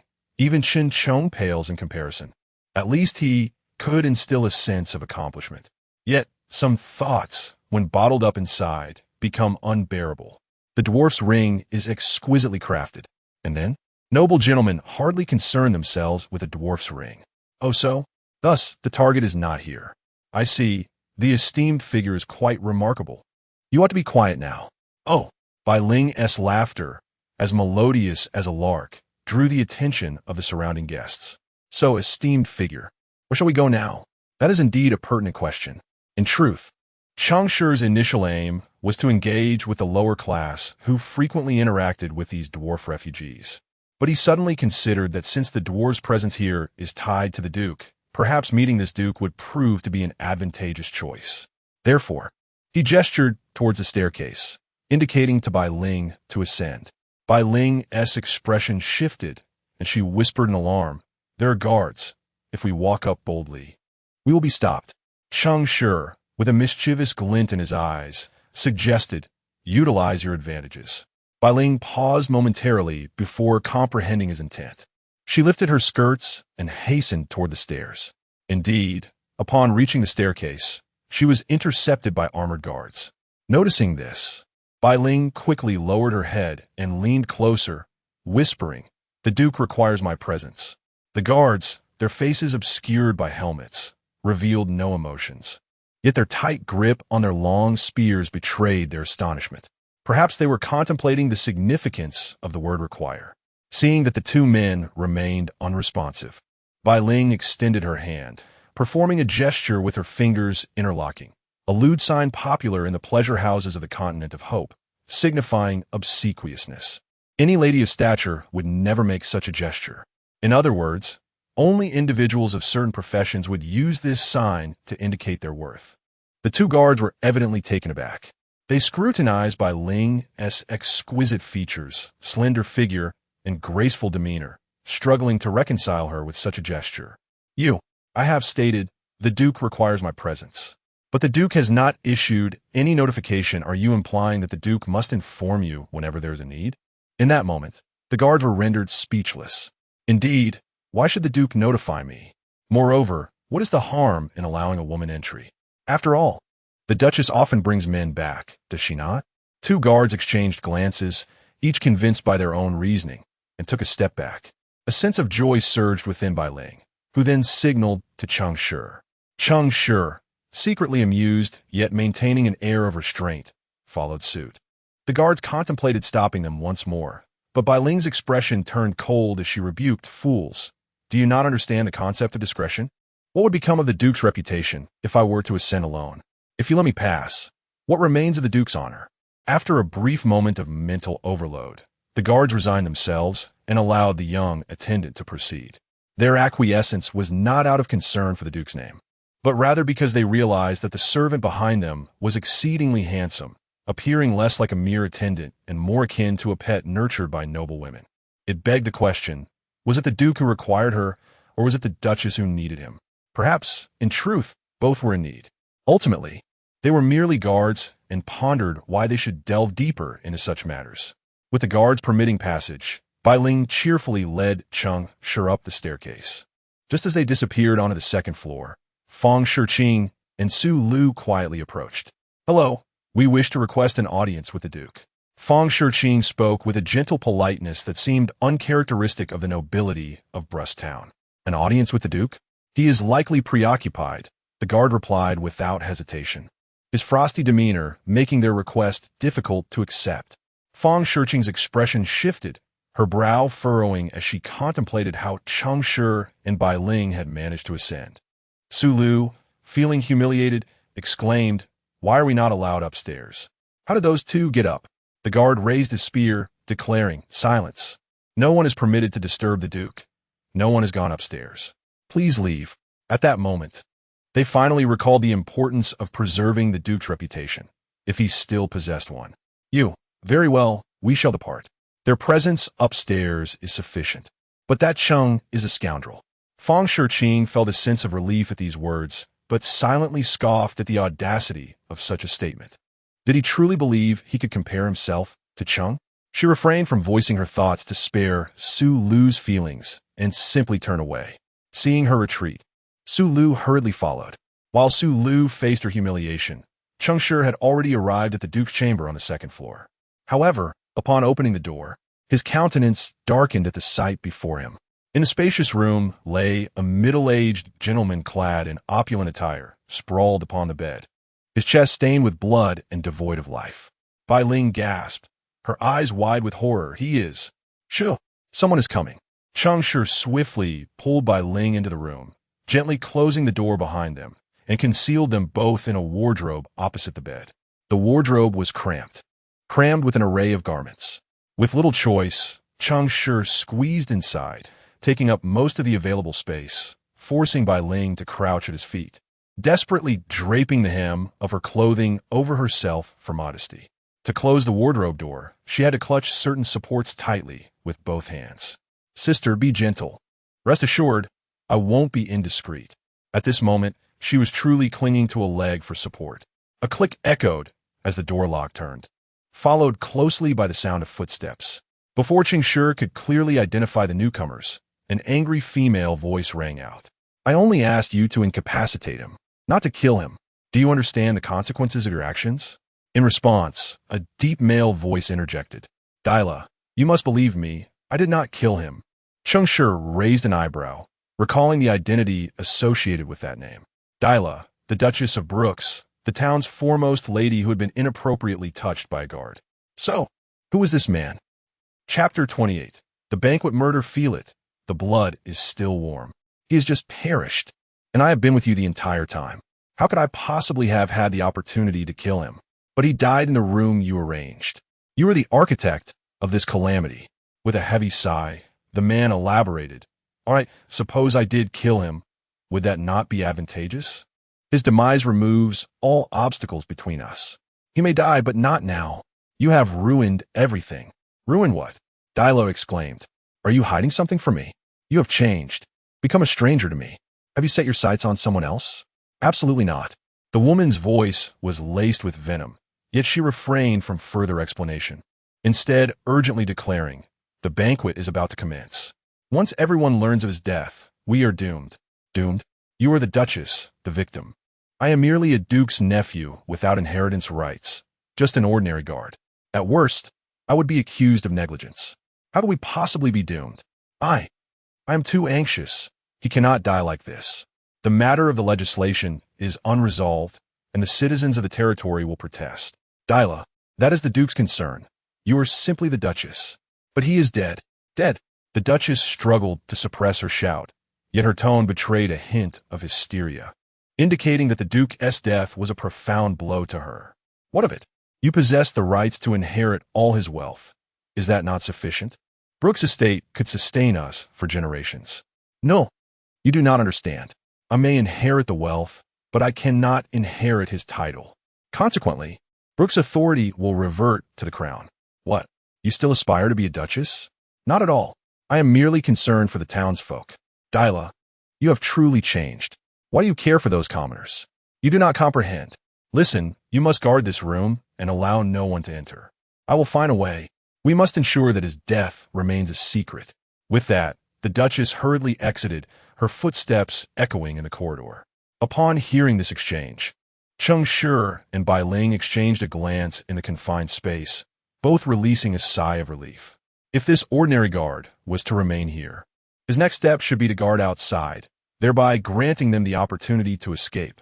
However, unexpectedly, the moment the Duchess slammed the door, the man claiming to be an ordinary guard wore a smile, turning his gaze toward the wardrobe. Apologies for the farce you have just witnessed, but fret not. It will soon come to an end. He clapped his hands and remarked with admiration, Thank you for eliminating Brooks. Although I had made arrangements, it is evident that your methods are far more efficient. I must commend your stealth. It is just unfortunate that you encountered me. Come out, he said. In light of your assistance, I can grant you a swift resolution. Cheng Shi and Bai Ling exchanged a meaningful glance, their hearts sinking. They had been discovered. What should they do? Bai Ling silently inquired. After a moment of contemplation, Cheng Shi reciprocated with a subtle gesture. Can you fight? Bai Ling shook her head. But upon recalling that Cheng Shi was merely a priest, she nodded and inscribed a number on his leg with her finger, 1321. Cheng Shi immediately understood. This was her ladder score. It was indeed alarmingly low. Anyone still in this tier 6 months after the onset of the Faith game must either be clinging to survival through solo dungeons or have just scraped by. Bai Ling's demeanor suggested she belonged to neither category, leaving Cheng Shi perplexed as to how her score could be so low. Could it be that she failed each time, yet managed to survive? That would be more challenging than consistently achieving high scores. Nevertheless, she was still a hunter, her offensive capabilities inherently superior to his own as a priest. Stay calm. Let's take action. Cheng Shi silently communicated, gently patting Bai Ling's shoulder to signal his intent to push the door open. Bai Ling hesitated, but soon realized his meaning and began to count down in her mind. 3, 2, 1. Bang! The two of them burst through the door simultaneously. Bai Ling swiftly summoned her longbow, activating her sensory tracking talent to pierce through the desires of their opponent, attempting to disrupt their movements. Cheng Shi rolled on the ground, casting his healing spell in advance upon both of them, ensuring a sufficient margin for healing. However, as they emerged, they discovered that the fierce guard they had heard earlier was now standing at the foot of the bed, smirking at them from a distance. The sensory tracking seemed to have collided with an impenetrable wall, utterly rebuffed. This was bad. He possessed a mental defense skill. Oh, so he was a servant of the corrupt? Excellent. Your methods of murder are exceedingly clean, leaving no trace. I was just pondering how to divert the blame onto the refugees. This could not be more perfect. Though he was speaking, his demeanor was cautious, his eyes scrutinizing Cheng Shi and Bai Ling as he chuckled. How reasonable an explanation it would be that a corrupt believer among the refugees infiltrated the Duke's estate to assassinate him on the eve of the bill's announcement, thus absolving me of all suspicion. I truly must thank you both. Cheng Shi's keen gaze surveyed the surrounding space and the guard's entire being until he spotted a familiar object on the guard's hand. A ring.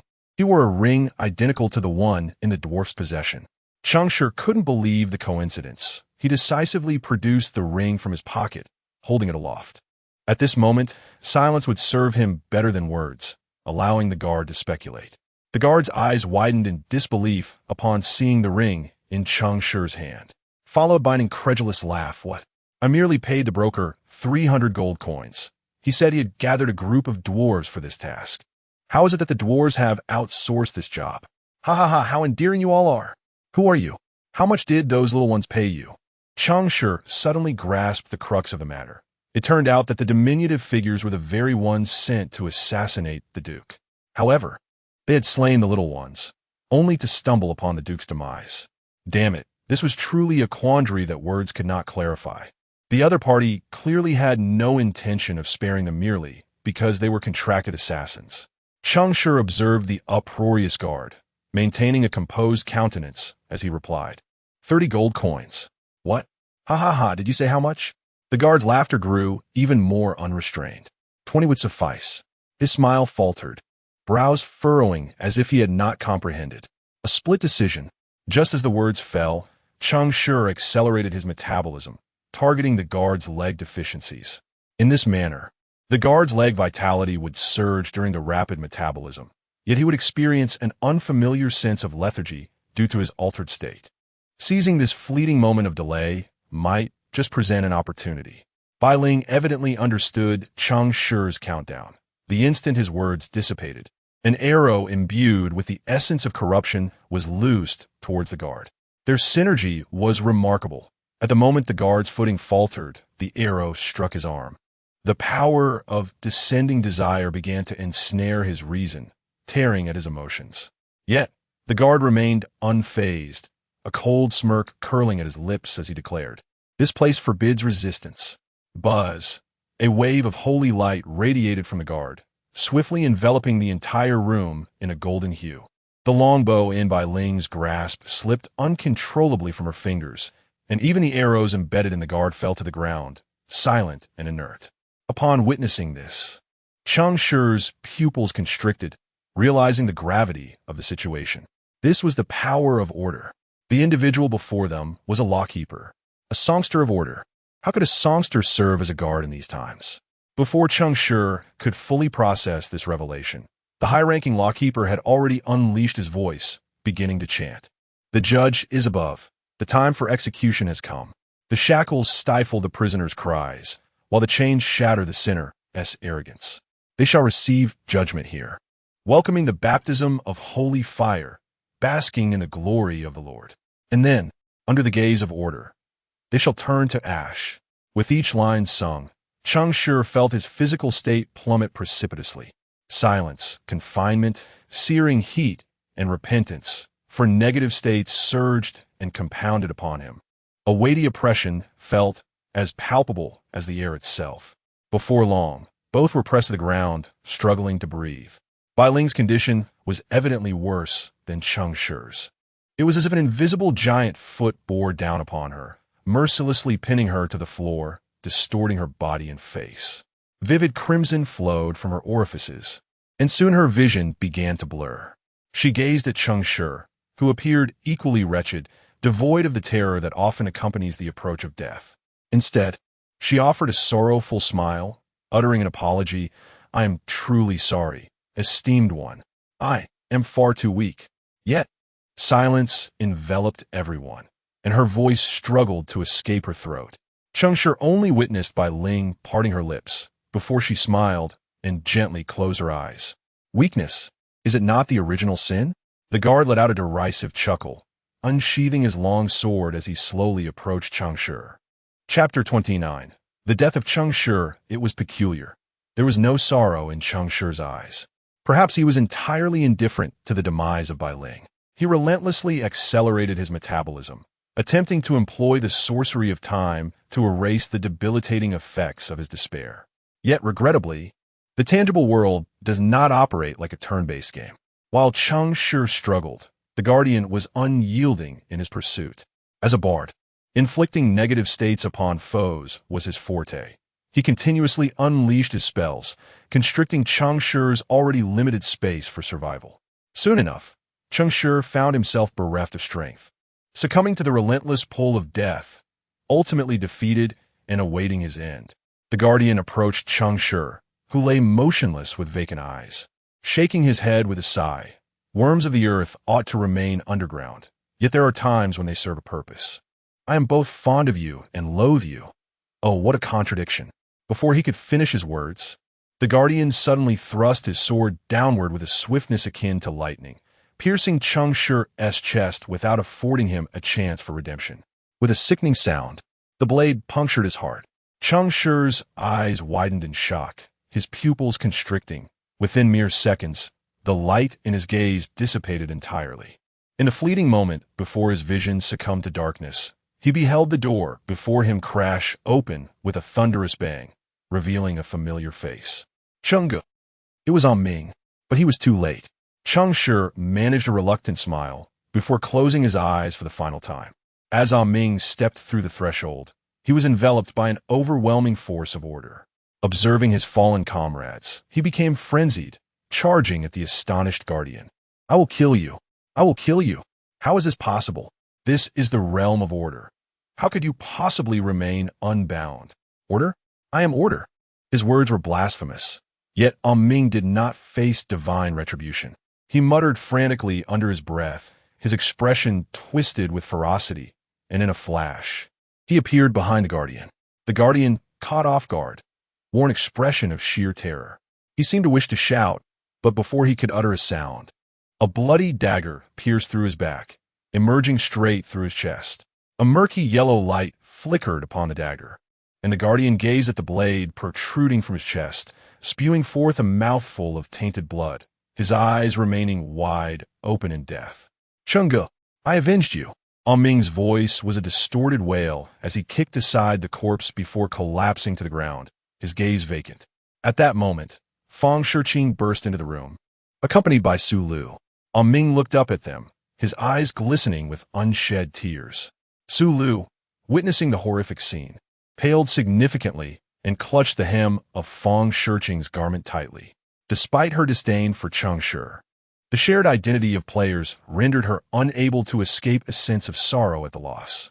Fang Shiqing surveyed the grim tableau, taking in the lifeless forms of Bai Ling and Cheng Shi, her lips pressed tightly together, devoid of color. How could this happen? Yet she quickly regained her composure. Turning around to firmly close the door, her expression grave as she inquired, What transpired? I'm uncertain. I arrived a bit late.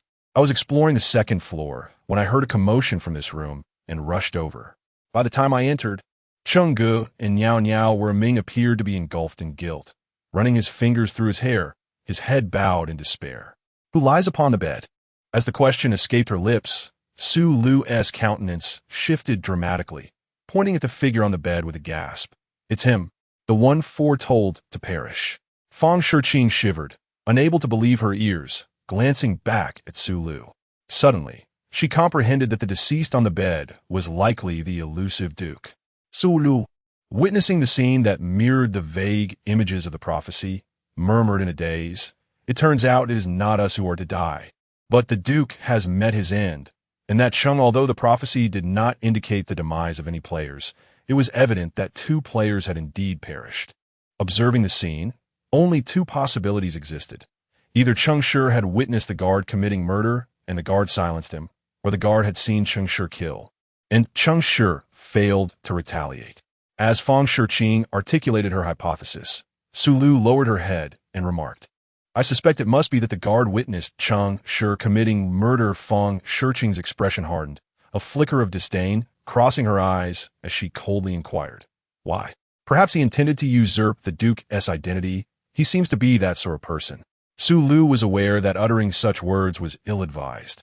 Yet for reasons unknown, she mustered the courage to voice her suspicions. Fang Shiqing frowned deeply, yet refrained from expressing her frustration. Sister Fang, what shall we do now? Fang Shiqing glanced at the clock. Nearly 7 hours had elapsed, leaving just over 5 hours remaining.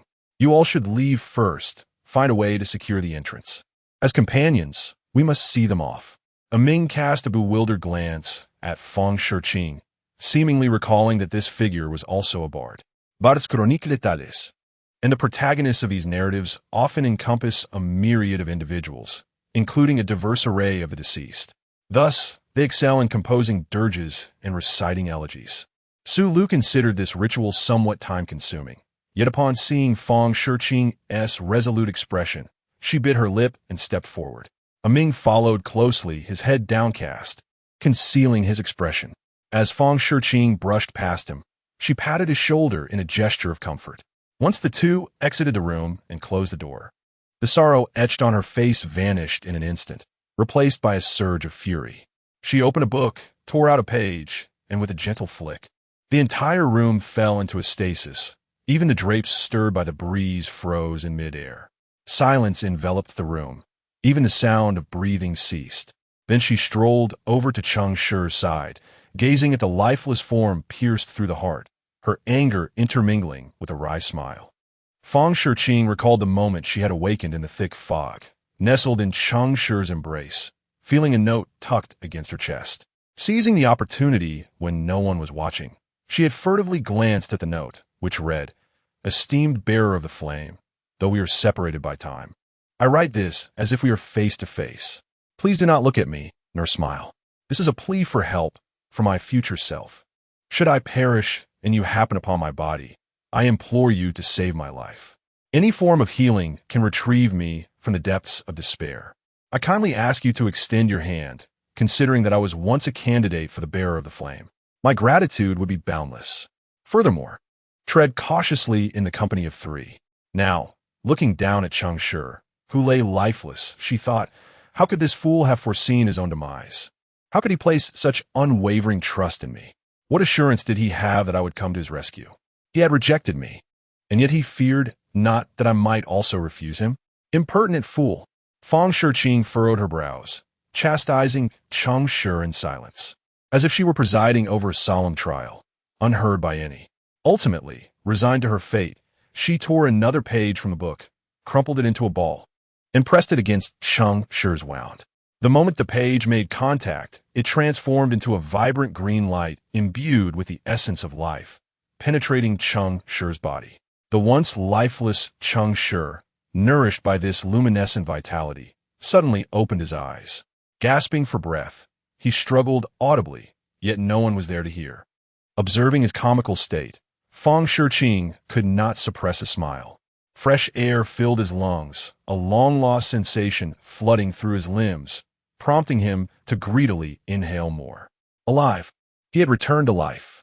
Instantly, he raised his head, not to look at Fang Shiqing, but to check his watch, anxious to see how much time had elapsed. Upon realizing that only a mere 20 minutes had passed since his death, he exhaled a breath of relief, liberating the tension that had weighed upon him. His gaze then shifted to the lifeless Bai Ling and the furious, unblinking guard, and he burst into silent laughter, reminiscent of a clown in a pantomime. Indeed, the legions of the city could be relied upon. Fang Shiqing, witnessing Cheng Shi reveling in his newfound existence while neglecting his savior, kicked him in frustration. Cheng Shi hastily scrambled to his feet, clasped his hands together in gratitude, and gestured toward Bai Ling. Fang Shiqing's expression darkened as she pointed at the book in her hand, mouthing the words, "You wasted a page. You are a priest. Savor yourself." Cheng Shi, left with no choice, snapped his fingers. With the silent sound of his gesture, Bai Ling's once crushed form began to regain its vitality. Within a few breaths, her eyes fluttered open once more. A restorative healing, a gift from time itself. A pair of clear eyes, upon opening, brimmed with astonishment. She gazed at Cheng Shi in a daze, murmuring, "Could it be? Truly?" Fang Shiqing deciphered her lip movements and turned to Cheng Shi with a puzzled expression, seemingly inquiring about the authenticity of the revelation. Cheng Shi shrugged, indicating his own ignorance. Balan observed the big shot, feigning ignorance, and couldn't help but chuckle foolishly. The bloodstains on her body would not vanish with the passage of time. Yet the bloody dress only added an alluring hue to Balan's appearance. Having been reborn, she seemed to have become even more enticing. Fang Shiqing furrowed her brow, sensing that the situation was far from straightforward.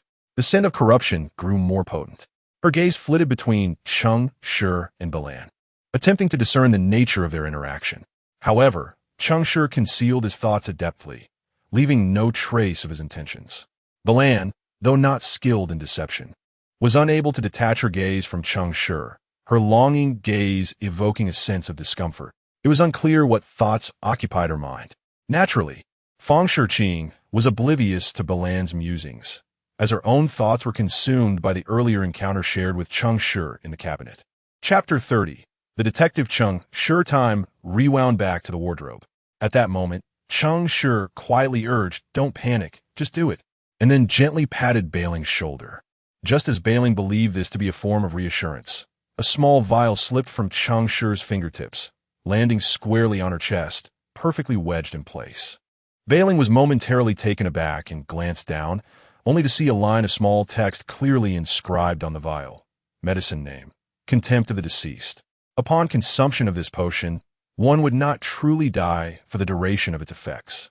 Startled, Bailing looked up, only to find Cheng Shi counting down. Wasting not a second, she swallowed the contents of the vial in a fleeting moment before dashing out. The outcome of the battle was well known. She indeed perished. Yet now, she had undeniably returned to life. This was no mere jest to incite her into reckless action. Cheng Shi had not betrayed her trust. As for why Bailing placed such unwavering faith in him, she might find it difficult to articulate, perhaps because he had never harbored any ulterior motives toward her. Observing Bailing shakily rise from the ground, Cheng Shi finally felt a weight lift from his heart. He expressed gratitude to his distant yet commendable former teammates, who had contributed to the credibility of the contempt of the deceased. Cheng Shi's faith-based ability, offering to the void, could not fabricate object for storage but could only be used in situ. However, this ability required a prerequisite: widespread acknowledgement by others. Interestingly, Cheng Shi discovered through repeated trials that only 5 individuals, apart from himself, needed to recognize it to fulfill this requirement. Coincidentally, this aligned perfectly with a number of individuals involved in the trial. At that moment in the wardrobe, Cheng Shi lacked the conditions necessary for others to acknowledge him. Thus, he could not conjure a new item. In desperation, he secretly marked a vial of the Clich D contempt of the deceased. Although it was a gamble, betting that his teammates would overlook the vial's peculiarities, Cheng Shi was not entirely without confidence. At least in his calculations, he believed that around 3 or 4 people would not delve too deeply into such matters. Moreover, with Bailing present, it sufficed. It was proven that Cheng Shi had indeed won the gamble. Despite his tendency to roll a 1, his luck in gambling remained fortuitous. Upon seeing both of them unharmed, Feng Shi felt a wave of relief wash over her. She turned to Cheng Shi, her expression serious, seeking an explanation. Cheng Shi's countenance darkened as he gazed toward the door. Feng Shi immediately understood, recalling the note from Cheng Shi which warned of the need for caution among the 3. Given the foggy circumstances at that time, the only outsider present, apart from herself and Cheng Shi, was Ming. Was Ming a threat? Cheng Shi's lips curled into a smirk, silently contemplating. Ming might not pose a problem, but whether he was truly Ming remained uncertain. What? Feng Shi and Bailing's expressions shifted dramatically, shaking their heads in disbelief. Feng Shi furrowed her brow, stating, "His heartstrings' resonance has not changed." "Are you certain?" Bailing, equally perplexed, remarked, "Esteemed one, his demeanor towards me has remained steadfast and unchanging." Nevertheless, she placed her trust in Cheng Shi's judgment. Recognizing that the issue lay with an individual, it was imperative to ensure internal stability first. Cheng Shi shook his head, refraining from further comment, merely gesturing for everyone to prepare for action and commence the capture. Regardless of whether Ming was indeed Ming, it would be a formidable task for a nimble assassin to apprehend him discreetly. Relying solely on Cheng Shi and Bailing might prove challenging. Yet with the addition of Feng Shi, the endeavor would become significantly more manageable. Cheng Shi approached Feng Shi as if seeking support, and after a prolonged glare from her, she sighed and tore a golden page from her book. An S-class talent, the eternal prison. Cheng Shi's countenance brightened upon witnessing this, as he felt the surging power of time emanating from the page. This skill was bestowed by a time traveler. Fang Shiqing, wincing at the loss, made her way towards the door, casting a glance back at Cheng Shi, silently mouthing, "Compensate me." Cheng Shi solemnly nodded in agreement. With Cheng Shi's affirmation, Fang Shiqing deftly opened the door, and outside, in a moment of vulnerability, a page struck on Ming's shoulder. Boom!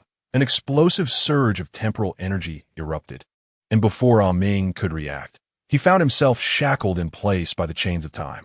His eyes widened in shock as he gasped, "Sister Fang, you." Su Lu was equally startled, retreating 2 steps, a small dagger inexplicably drawn in her hand, her expression one of trepidation as she glanced anxiously at her thigh. "Sister Fang, what is happening?" Before Su Lu could receive an answer, an even more bewildering event unfolded. Cheng Shi and Bailing, who had just perished in the room, emerged unscathed. Well, not entirely unscathed. Their clothes were slightly wrinkled. "You."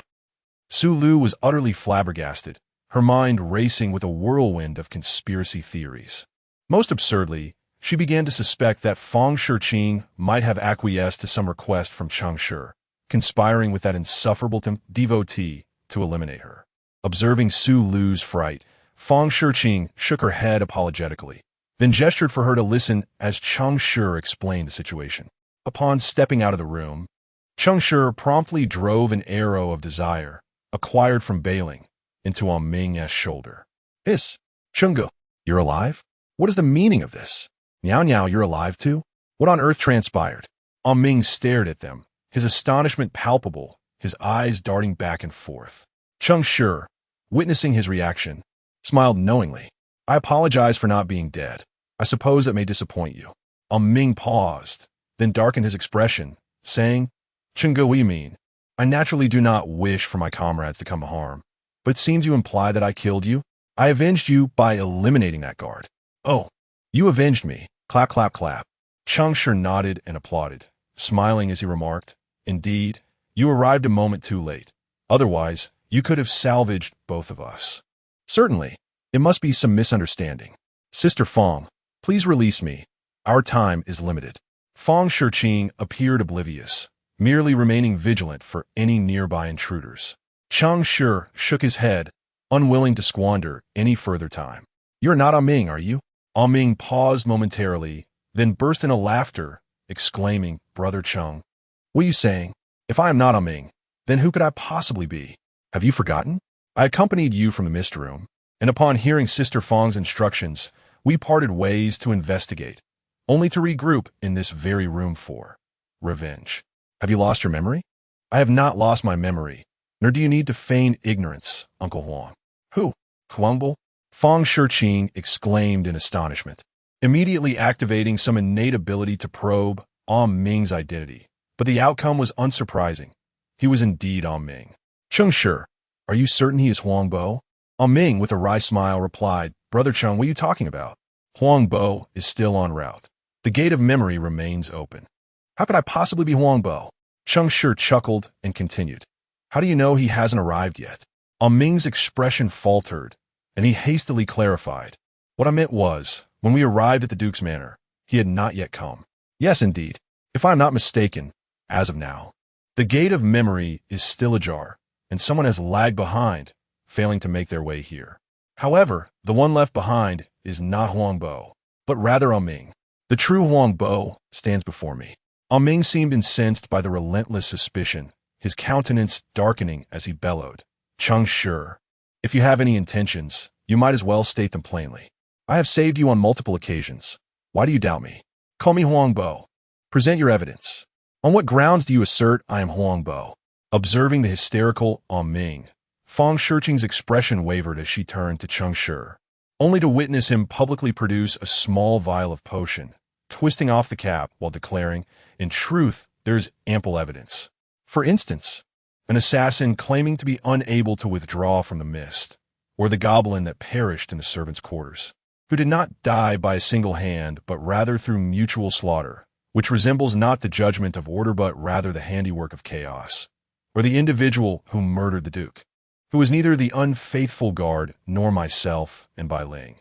Yet the perpetrator remains unseen, And furthermore, someone who possesses a talent for swiftly unlocking doors chooses, at a critical moment, to kick the door down instead of using their gift. With each statement Cheng Shi made, Ming's expression darkened further, while the mouths of their companions gaped wider in astonishment. By the time Cheng Shi had twisted open the vial, a smile had fully adorned his face. Yet it matters not, for this vial in my possession is known as the truth of confession, a potent elixir employed by the judicial officers of the Grand Tribunal to interrogate criminals. Regardless of who it is, a single drop will compel them to reveal all. As an assassin of order, I trust you are familiar with this substance. With that, Cheng Shi raised the vial to pour its contents over Ming's head. Yet, before the potion could spill from the bottle, Ming erupted into a frenzied laughter. Ha! Ha ha! Ha ha ha! Cheng Shi, splendid. You are truly remarkable. That smile, reminiscent of the first encounter with Huang Bo, is strikingly identical. Chapter 31. The death of Huang Bo and the final door. Is it truly you, Huang Bo? Where's the real Ming? How could this be? The esteemed one. This. Cheng Shi smiled as he sealed the vial in his hand, exhaling a sigh of relief. The confession was undoubtedly a fabrication. Apart from Cheng Shi, there were only 4 others present. The sacrifice to the void could not be activated. Yet, this did not impede its ability to extract the truth. The essence of victory lies in the interplay of reality and illusion. Cheng Shi, having successfully executed his plan, continued speculating with a click of his tongue. I surmise you employed some method of delayed death or a tool to suspend life, keeping Ming confined within the tavern. Am I correct? Huang Bo ceased to conceal himself, donning Ming's visage. He laughed maniacally, exclaiming, "Indeed, my lord has bestowed upon me an S-class talent, a shared visage and heart. Cheng Shi, you are quite astute, but you are powerless against me. Should I live, that little assassin may also survive. However, if I perish, he will meet the same fate. What does it matter if you find me? The sensation of being toyed with is quite unpleasant, is it not? Ha ha ha! Does it not evoke a sense of defeat? The only thing I underestimated was this poet's ability to resurrect you. But so what? I have outmaneuvered you, while you're left helpless. Cheng Shi, the esteemed one. Cheng." Huang Bo's words were abruptly interrupted as Cheng Shi produced a knife from seemingly nowhere, thrusting it directly into his heart. Feeling the blade pierce through, Huang Bo looked up in disbelief, gasping in shock. "You have lost your mind. He will die." Cheng Shi sneered. "Whether he lives or dies is of no consequence to me. You inflicted pain upon me, and now you shall experience the agony of having your heart pierced." With that, Cheng Shi swiftly withdrew the knife and drove it into Huang Bo's throat. As he witnessed Huang Bo's final breaths, he skillfully severed the head from the lifeless body, igniting a fire before snapping his fingers in relief. Dust to dust, ashes to ashes. If he can be resurrected, I must commend his prowess. The 3 women stood agape, their minds swirling in confusion. Fang Shiqing was the first to regain her composure, casting a complex gaze upon Cheng Shi. "What have I done?" Cheng Shi, wiping the blood from his hands, replied with a smile, "I have long since informed you that I am not a good person." Fang Shiqing remained silent, taking several deep breaths as she glanced at the time on her wrist, returning to a state of readiness. "With 2 fewer individuals, our search efforts will become exceedingly arduous." "Sister Fang, wait." Su Lu suddenly tugged at Fang Shiqing's sleeve. Fang Shiqing turned around, her icy gaze startling Su Lu. Yet Su Lu mustered her courage and spoke. "There is a glaring inconsistency. Cheng Shi is a pastor, and Bai Ling is a rather less formidable hunter. Given Huang Bo's capabilities, there is no need for such convoluted methods to eliminate them. Why resort to the hands of an NPC?" Indeed, Su Lu's observation was astute. Cheng Shi was momentarily taken aback. He had not anticipated that Su Lu would be the first to discern the truth. Perhaps it was because Fang Shiqing and Bai Ling viewed him through rose-tinted glasses, amplifying the impact of his swift, lethal actions upon them. Meanwhile, the ever-watchful Su Lu had become the one to unravel the mystery. Fang Shiqing pondered for a moment, seemingly struck by an epiphany, and suddenly directed her gaze towards the interior of the room. Chaos might indeed prompt Huang Bo to receive a mandate to eliminate us. yet it would not provide him with the answers to the trials. Thus, it is not that he is unwilling to act. Rather, he requires the assistance of others to uncover the truth. And that truth pertains to that guard? She looked to Cheng Shi for clarification. Cheng Shi applauded and laid bare the causal chain of events along with his conjectures. Astute observation. Perhaps he overheard my conversation with the guard outside. Or maybe he had already noticed the ring, merely awaiting my unraveling of the riddle. I have indeed found an answer, if I am not mistaken. That guard is not dead. Huangbo's next move will be to take him to a place you cannot reach, while he departs from here. Of course, I am unaware of how he has discerned that this is the final act, or whether his patron has provided him with clues for the next scene in advance. Fang Shiqing's expression became complex. Did you suspect from the very beginning that a Ming was problematic? Even before the fog? Cheng Shi smiled faintly. It was merely a conjecture. He cast a glance inside the room. Bai Ling understood and rushed into the room to check the guard's vital signs. As expected, a murky glow enveloped the guard's heart, preventing him from perishing immediately. There is still hope. Fang Shiqing followed closely, observing the nearly lifeless guard, and turned to Cheng Shi, saying, "This is your moment." Cheng Shi did not decline. He cast a healing spell upon the very foe who had sought his life. Just as the guard was about to awaken, he unleashed a hypnotic spell upon him. This time it was not Fang Shiqing who spoke, but Su Lu, anxiously exclaiming, "Hey you, recall your memories, speak quickly." Such a crude prompt darkened the expressions of everyone present. Yet fortunately, the fragile guard had long since lost clarity of mind. After a prolonged moment of confusion, he nodded. Immediately thereafter, the recently revived guard erupted in a brilliant explosion, transforming into a multitude of starlit particles.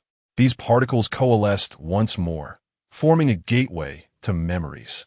However, this time, the memory door bore an additional golden frame. The final door, its emergence signified the impending conclusion of the trial. Stepping through this threshold meant survival for all and the promise of rewards. Is it over? Su Lu had not anticipated that this endeavor would prove so uncomplicated. With ample time remaining, they had discovered the final exit. At this moment, merely 8 hours had elapsed since the trial commenced, leaving nearly a third of the allotted time. Sister Fang. Su Lu cheerfully glanced back, only to be met with Cheng Shi's furrowed brow. Startled, she instinctively recoiled a couple of steps.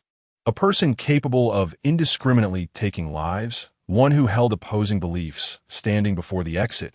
Would they turn on her? The thought was too daunting to entertain, prompting her to seek immediate escape. Su Lu scanned the positions of those around her, steeling herself as she charged toward the ultimate door. Just as she was about to leap through the trial's threshold, a powerful hand seized her arm, yanking her back from the portal. Su Lu shrieked in fright, instinctively unleashing her singer's ability at Cheng Shi. He failed to evade her attack, grimacing as he absorbed the negative effects before casting her aside onto the ground. Witnessing this, Fang Shiqing stepped protectively in front of Su Lu, a thin veil of anger clouding her expression. Cheng Shi, enough. Bai Ling was taken aback. She was unsure why Cheng Shi refused to let Su Lu go, yet she nonetheless shifted her stance, drawing her bow and positioning herself behind him. Fang Shiqing observed the unfolding chaos, her brow furrowing. "Sister Fang, save me." "Cheng Shi, you." "No." Cheng Shi disregarded the turmoil around him, his brow knit in contemplation. "This doesn't add up. If this leads to the next scene, perhaps there is no issue. But if this is indeed the final door, the answer is far too simplistic." The prophecy of the trap had yet to be fulfilled. Where was the hand that lifted the teacup? Fang Shiqing hesitated, sighing in relief upon hearing his words. It seemed Cheng Shi did not intend to kill. Rather, he appeared to be questioning the validity of their conclusion. Yet, the labyrinth of memories had only one final door. How could it be incorrect? Su Lu trembled on the ground, her eyes filled with terror and resentment, fixed intently on Cheng Shi. Fang Shiqing glanced back at her, exhaling softly as she explained to Cheng Shi. "We scaled the outer wall to the second floor and located the Duchess's chamber, where we indeed observed the cup." Cheng Shi. What the seer glimpsed may not necessarily reflect the current timeline. The Duchess may have genuinely used that cup. However, I believe it serves to guide us here, perhaps to the scene of the Duke's demise, or to discover the Duchess's paramour? Cheng Shi frowned, shaking his head. Something feels amiss. Where's the Duchess? We have squandered nearly an hour here. Has the banquet not yet commenced? Or are all the guests patiently awaiting the Duke's arrival? It seems none have departed. Why? His mind swirled with questions. What scheme could the Duchess be concocting to obscure news of the Duke's death? The uncertainties in Cheng Shi's heart grew ever more pronounced, as if an invisible hand were presenting the answers tantalizingly at their lips, urging them to swallow the truth. Yet, this somewhat coercive sensation did not sit well with Cheng Shi. What, after all, had gone awry? He began to ponder intently. The entire Eternal Night enigma was not particularly complex. In the first act, they encountered the taverness server, who, perhaps prompted by the sight of familiar patrons, reminisced about the events of that fateful night. Then, in the second act, they located the Duke's groom, York.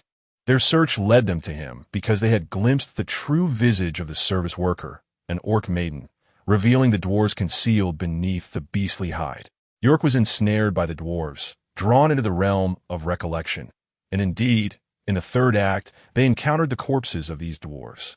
Subsequently, he discovered the token of the guard, a ring, and confronted the sentinel.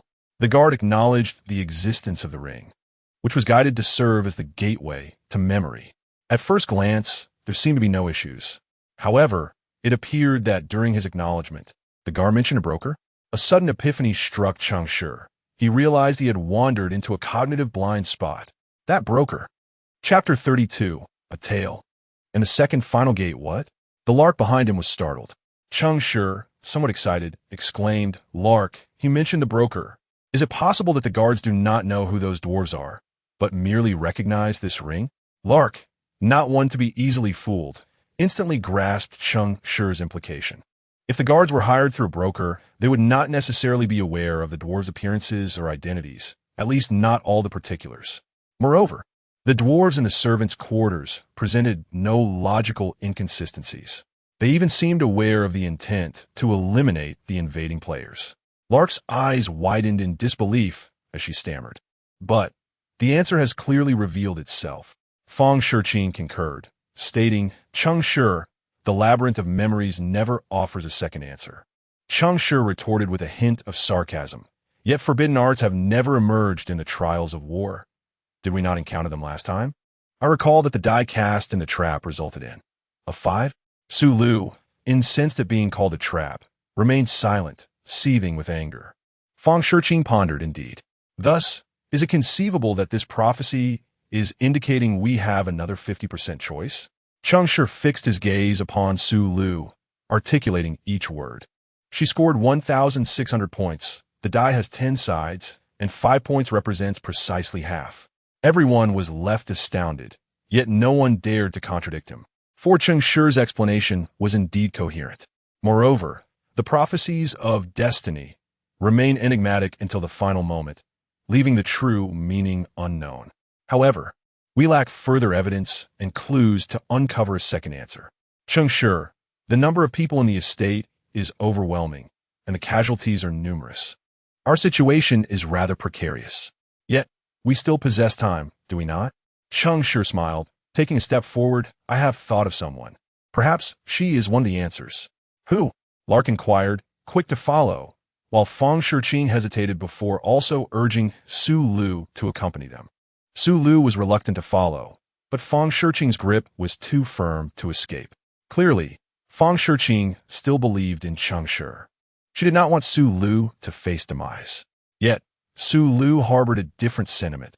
Her gaze toward Fang Shiqing laced with anger and derision. The once reliable ally seemed to have lost her reason. The devotees of time were ensnaring hearts and minds. Cheng Shi led the group down from the second floor, swiftly searching the estate. The guests at the banquet had indeed not departed, continuing their jovial chatter, as if the Duke's tardiness had become customary. Ignoring these vacuous nobles, he guided everyone away from the banquet center, returning to the initial servants' quarters. As confusion arose regarding his return, Cheng Shi gazed at the ground at the entrance, a smile spreading across his face. Fang Shiqing followed his gaze, discovering subtle grains of sand beneath the threshold, pressed down by a shallow footprint. "What is this?" Cheng Shi pointed at the ground, chuckling, the soil from the courtyard. I had long anticipated that regardless of who invited these dwarfs and for what reasons, they would undoubtedly come to investigate upon discovering that the dwarfs had failed to appear at the appointed time and place. Thus, I scattered a handful of fine sand at the entrance. Now, as you can see, there are indeed the footprints of a noblewoman's high heels. Finally, Biling seems to have had a moment of clarity. Whether intentional or genuinely oblivious, she inquired, "What does this signify?" "Ah, has the Duchess been here? Does the Duchess have ties to that broker?" Cheng Shi regarded her, as though she were a fool, and before he could respond, Feng Shiqing pondered aloud. "This indicates that the Duchess is not as straightforward as we presumed."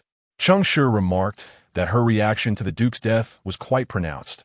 However, since these dwarfs were hired to assassinate the Duke, she should not be present here. If one were to insist, there is only one conclusion. She must have known that the dwarfs would come. Indeed, Cheng Shi nodded, stating that, as the Duchess, her recent unusual interest in the dwarfs from the refugee circus already speaks volumes. What issue does it denote? I have a hypothesis, but until I encounter the Duchess, I dare not assert it. Feng Shiqing immediately nodded. "Let's split up and search." She quickly dragged the furious Su Lu away, while Biling discreetly approached, whispering, "Boss, are we really not hiding this time?" Cheng Shi clicked his tongue, expressing disdain. "There's no hiding left. Relying on you is unreliable." Biling smiled sheepishly. "I apologize, boss. I am too weak." That phrase felt eerily familiar. Cheng Shi was momentarily taken aback, observing Biling's somewhat apologetic expression. His gaze softened considerably. "It's all right as the boss. I can lead you to victory." With that, he stepped purposefully out of the door, embarking on his quest to find the Duchess, with Biling hurrying to follow, her skirt in hand. It was not until half an hour later that they encountered the Duchess, who was making her way down a path in the estate's rear mountain. Observing her intent to leave in haste, the players decisively subdued the surrounding guards to halt her progress. The Duchess, confronted by these strangers, demanded angrily, "Who are you? What do you want? On Brooks land, in the vicinity of the Duke's estate, you dare to assault the Duchess? Have you lost your minds?" Cheng Shi strolled up to the Duchess, cheerfully retorting, "Are you truly the Duchess?" Dielar momentarily faltered, her anger rising. "You will pay for your foolishness." Cheng Shi ignored her, continuing, "I apologize for taking up some of your time. Dear lady, I wish to share a story with you, and once I conclude, you shall be free to depart. I assure you, my companions will not harm you in the slightest." Dielar paused. "Really?" "Indeed, but you must not hold us accountable for our intrusion afterward." "You came here solely to tell me a story?" "Yes, esteemed lady, may we begin?" Dielar's expression was fraught with hesitation. Yet, overpowered by circumstances, she reluctantly acquiesced, saying, "Then proceed." Cheng Shi bowed respectfully and languidly began, "What I wish to recount is a tale of a group of dwarfs, tainted by the faith of the underworld, who conspired to usurp the administrative authority of a quaint town through mimicry and deception." No sooner had he uttered these words than Dilo dashed away without a moment's pause. Feng Shiqing's countenance shifted dramatically as she swiftly extracted a page from her book, casting it in the path of the fleeing Duchess. A multitude of vines erupted, ensnaring her and causing her to stumble to the ground. Biling, quick-witted and nimble, darted to her side, prepared to bind her. Yet, just as Biling made her move, she discovered that the rope had brutally severed the Duchess's waist, tearing through her flesh. To their astonishment, from the jagged edges of the broken skin emerged a pair of enormous feet and a bald head. What? A dwarf? Everyone gazed at Cheng Shi in disbelief. He exhaled deeply and smiled gracefully. "Behold, this is the story I intended to tell." Feng Shiqing, still in shock, pressed him. "When did you uncover this?" Cheng Shi pondered for a moment, recalling perhaps the tavern tales of their impersonations. Feng Shiqing felt a pang of regret for his refusal of the herald's invitation. Cheng Shi was evidently a refined player, adept at observing details and understanding human nature. Most importantly, throughout, his heart remained untainted, even during the act of slaying Huangbo. "What are you staring at me for?" Feng Shiqing sighed. "You know what I'm thinking. It's not as if I'm a parasite in your gut." Cheng Shi approached the Duchess, pulling out the two dwarfs hidden beneath her skin. Upon seeing the light of day, the grotesque dwarfs clutched their faces and wailed. It was Sambuco's idea. He commanded us to impersonate the Duke and Duchess to seize control of the town. We were merely following orders. Spare us. I harbor no desire to kill you, merely to discern who has succumbed to their memories. With that, he cast 2 spells of hypnosis upon them. This time, Su Lu remained silent, and Fang Shiqing did not speak either, leaving Cheng Shi to take the lead. Once he had finished his inquiries, the dwarf impersonating the lower half of the Duchess exploded into a myriad of star-like particles, coalescing once again into a final door. The second final door. Is there truly a second one? Fang Shiqing's expression was a mixture of emotions as she gazed at the door before her. Cheng Shi, will you not reconsider what I have previously said? The glances exchanged between Su Lu and Ba Ling reflected their concerns. Cheng Shi casually smiled. No, thank you. Bowing to everyone, he cheerfully declared, the performance has concluded, please exit in an orderly fashion. Despite this being a light-hearted interlude meant to ease the atmosphere, not a single person moved.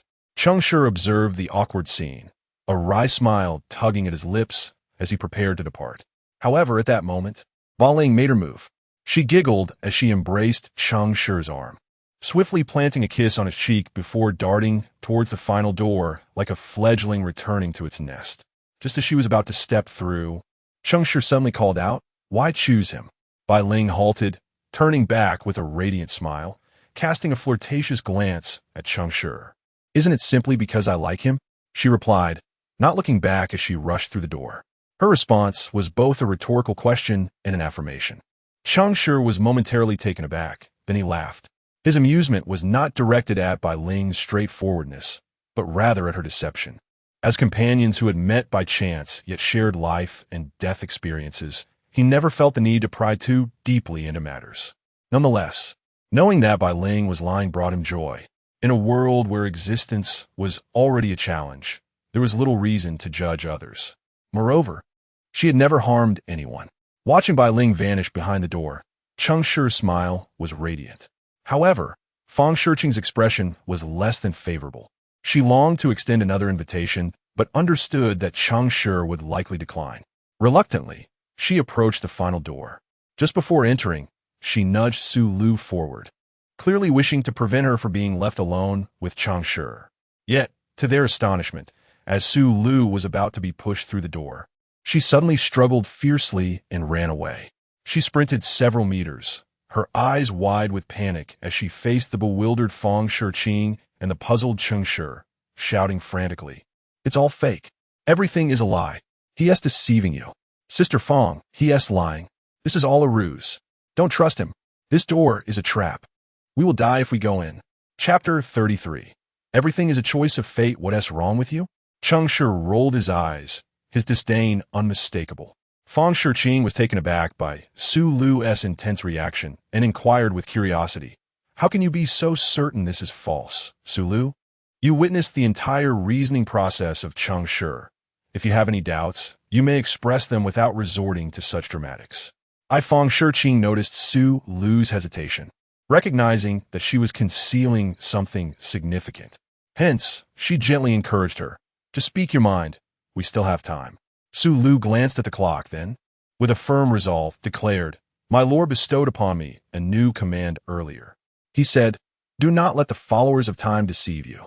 Both Fang Shiqing and Cheng Shi were taken aback. Cheng Shi was astonished by the apparent cognitive dissonance regarding Su Lu's benefactor. He was not truly a follower of time. Meanwhile, Fang Shiqing was astonished at the possibility that Su Lu might be speaking the truth.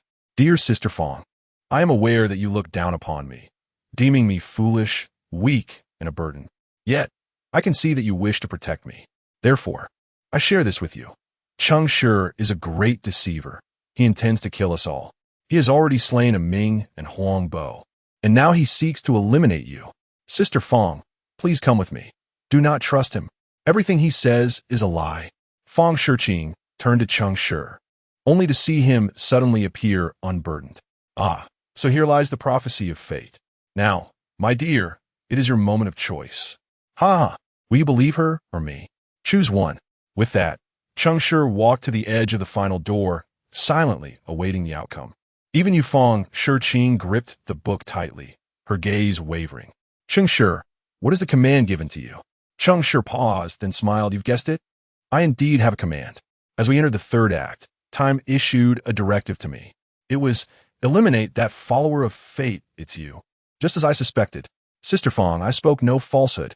He truly wishes to kill me. But he lies. He wants to kill everyone. He has already begun. It's just us two left. Sister Fong, I am saving you. I am saving you. Please trust me. He intends to kill you.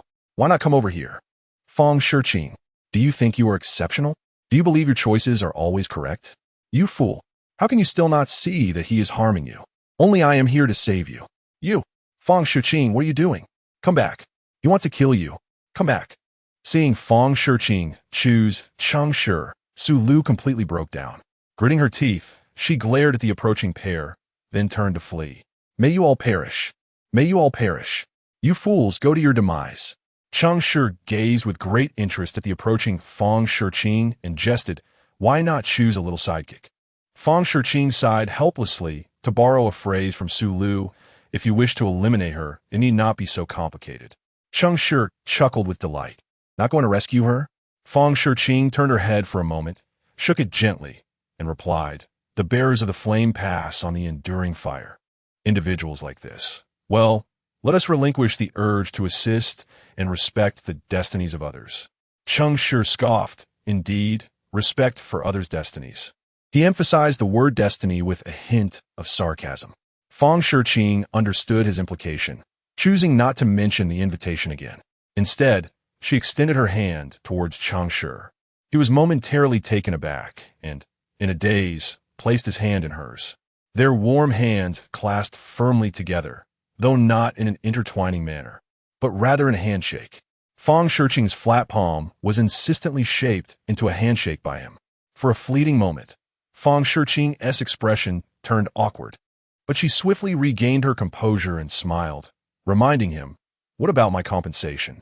Only then did Cheng Shi recall that she sought the reward for that page of the eternal prison. How embarrassing! His toes curled in discomfort. Ah, yes, I remember. He hastily withdrew his hand and retrieved from his spatial pouch a myriad of beings' mask. It was a splendid golden mask radiating joy, substantial in weight. The moment Fong Shiqing held it, a description of the mask materialized in her mind. Joyful mask. When donned, your mood is forcibly transformed into joy. When consumed for summoning magic, your summoned entity will be replaced by the individual who provided you this mask. Fong Shiqing blinked, taking a considerable time to comprehend the meaning of being replaced by the individual who granted her this mask. That individual was none other than Cheng Shi, she realized. She glanced at him and noticed his awkward expression. Indeed, bestowing such an item upon a lady was not particularly commendable. Yet it was undeniably useful. This effectively granted Fong Shiqing an opportunity to summon a forgotten healer. It remained to be seen whether the summoned Cheng Shi possessed the exceptional ability to break through challenges. She gently caressed the mask, smiling with delight. Thank you, I accept. Cheng Shi awkwardly retracted his hand, at a loss for words. Well, I merely wanted you to help me discern the utility of this item. I actually intended to share a healing spell with you that has the effect of divine favor, but you've been holding on to it so tightly, and in the end, you even pulled it away to examine it closely. Can I still reclaim it? He sighed inwardly. After all, she was also his savior. He would consider this unassuming mask, devoid of description and practical use, as a parting gift. This shall serve as an additional gift. I will imprint a healing spell for you to note. Is there more? Huh? Oh, very well. Fong Shiqing smiled as she took out her book, beginning to imprint Cheng Shi's skills. Once everything was completed, she closed the book and stepped decisively through the final door. Cheng Shi, farewell. Cheng Shi watched Fong Shiqing disappear, shaking his head with a smile. There was no time for farewells. As Fong Shiqing vanished completely into the door, Cheng Shi's gaze sharpened once more, directing his attention towards Su Lu's departing figure, and he strode after her. You think you can escape after succumbing to my sedative? What a fool. Indeed, Su Lu had not fled far. She collapsed in a small garden near the banquet center. The sedative had been administered by Cheng Shi when he had pulled her away from the first final door. Even in that critical moment of rescue, he had not forgotten to apply a bit of the potion to his hand before taking hold of her. Of course, this was not premeditated against Su Lu. It was merely a precautionary measure, an unanticipated strategy that proved useful sooner than expected. Initially, Cheng Shi dismissed Fang Shiqing's claim that time had bestowed upon him a divine mandate, for he was not a follower of time. However, unexpectedly, upon Fang Shiqing's departure from the trial, Cheng Shi actually received a decree from a deity. Yet this deity was not time, but rather deception, the entity he believed in. Eliminate that follower of fate, a decree identical to the one he had just received. It was as if deception had witnessed his recent performance and echoed his words. But the question arose, were you and fate not deities of the same destiny? What did this mean?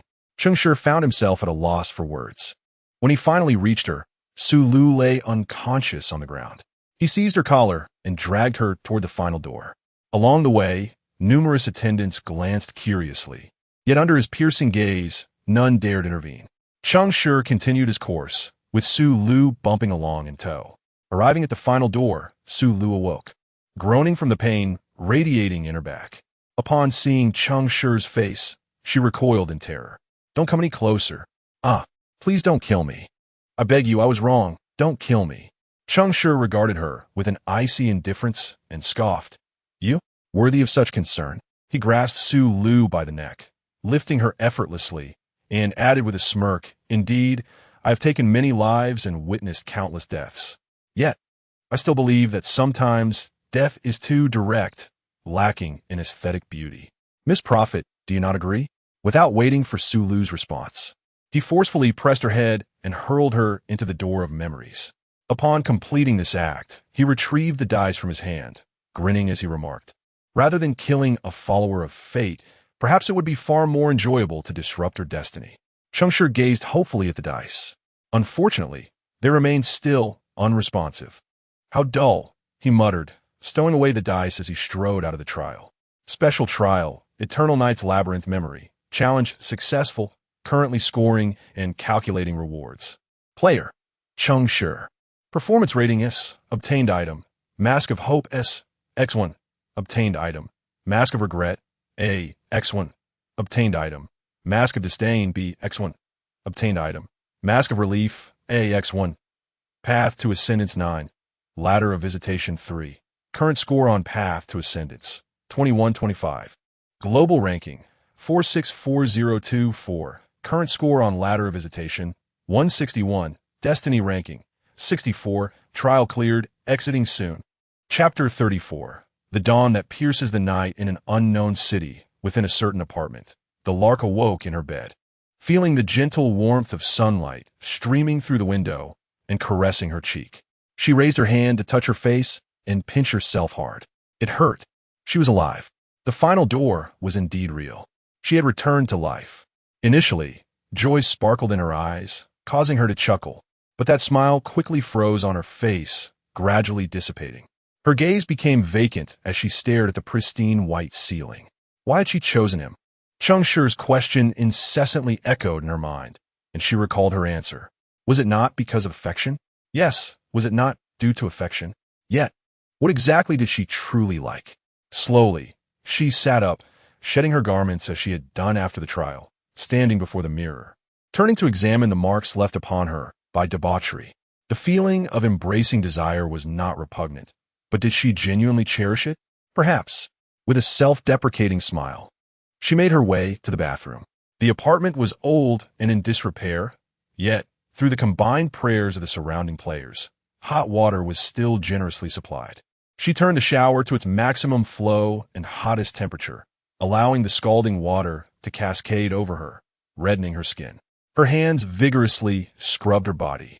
Even though nothing could be washed away from her flushed skin, she persisted with fervor. It was not until she collapsed, utterly exhausted, within the bathroom that the torment ceased. In her dreams, she seemed to return to the day the gods descended, standing before the only choice available to her. The lark, in her innocence, asked to follow you. What must I do? That captivating voice still resonated in her memory. Flesh, power, wealth, selfishness, greed, laziness. All shall be desires you may pursue. But I do not wish to harm others. Then bring joy to others. Joy. From that day forth, a seeker of carnal descent, an indulger of sensations, was born. She had never harmed another. She only brought joy to others. Hours passed, and the lark gradually stirred awake. A smile graced her face once more as she rose slowly to dry her body.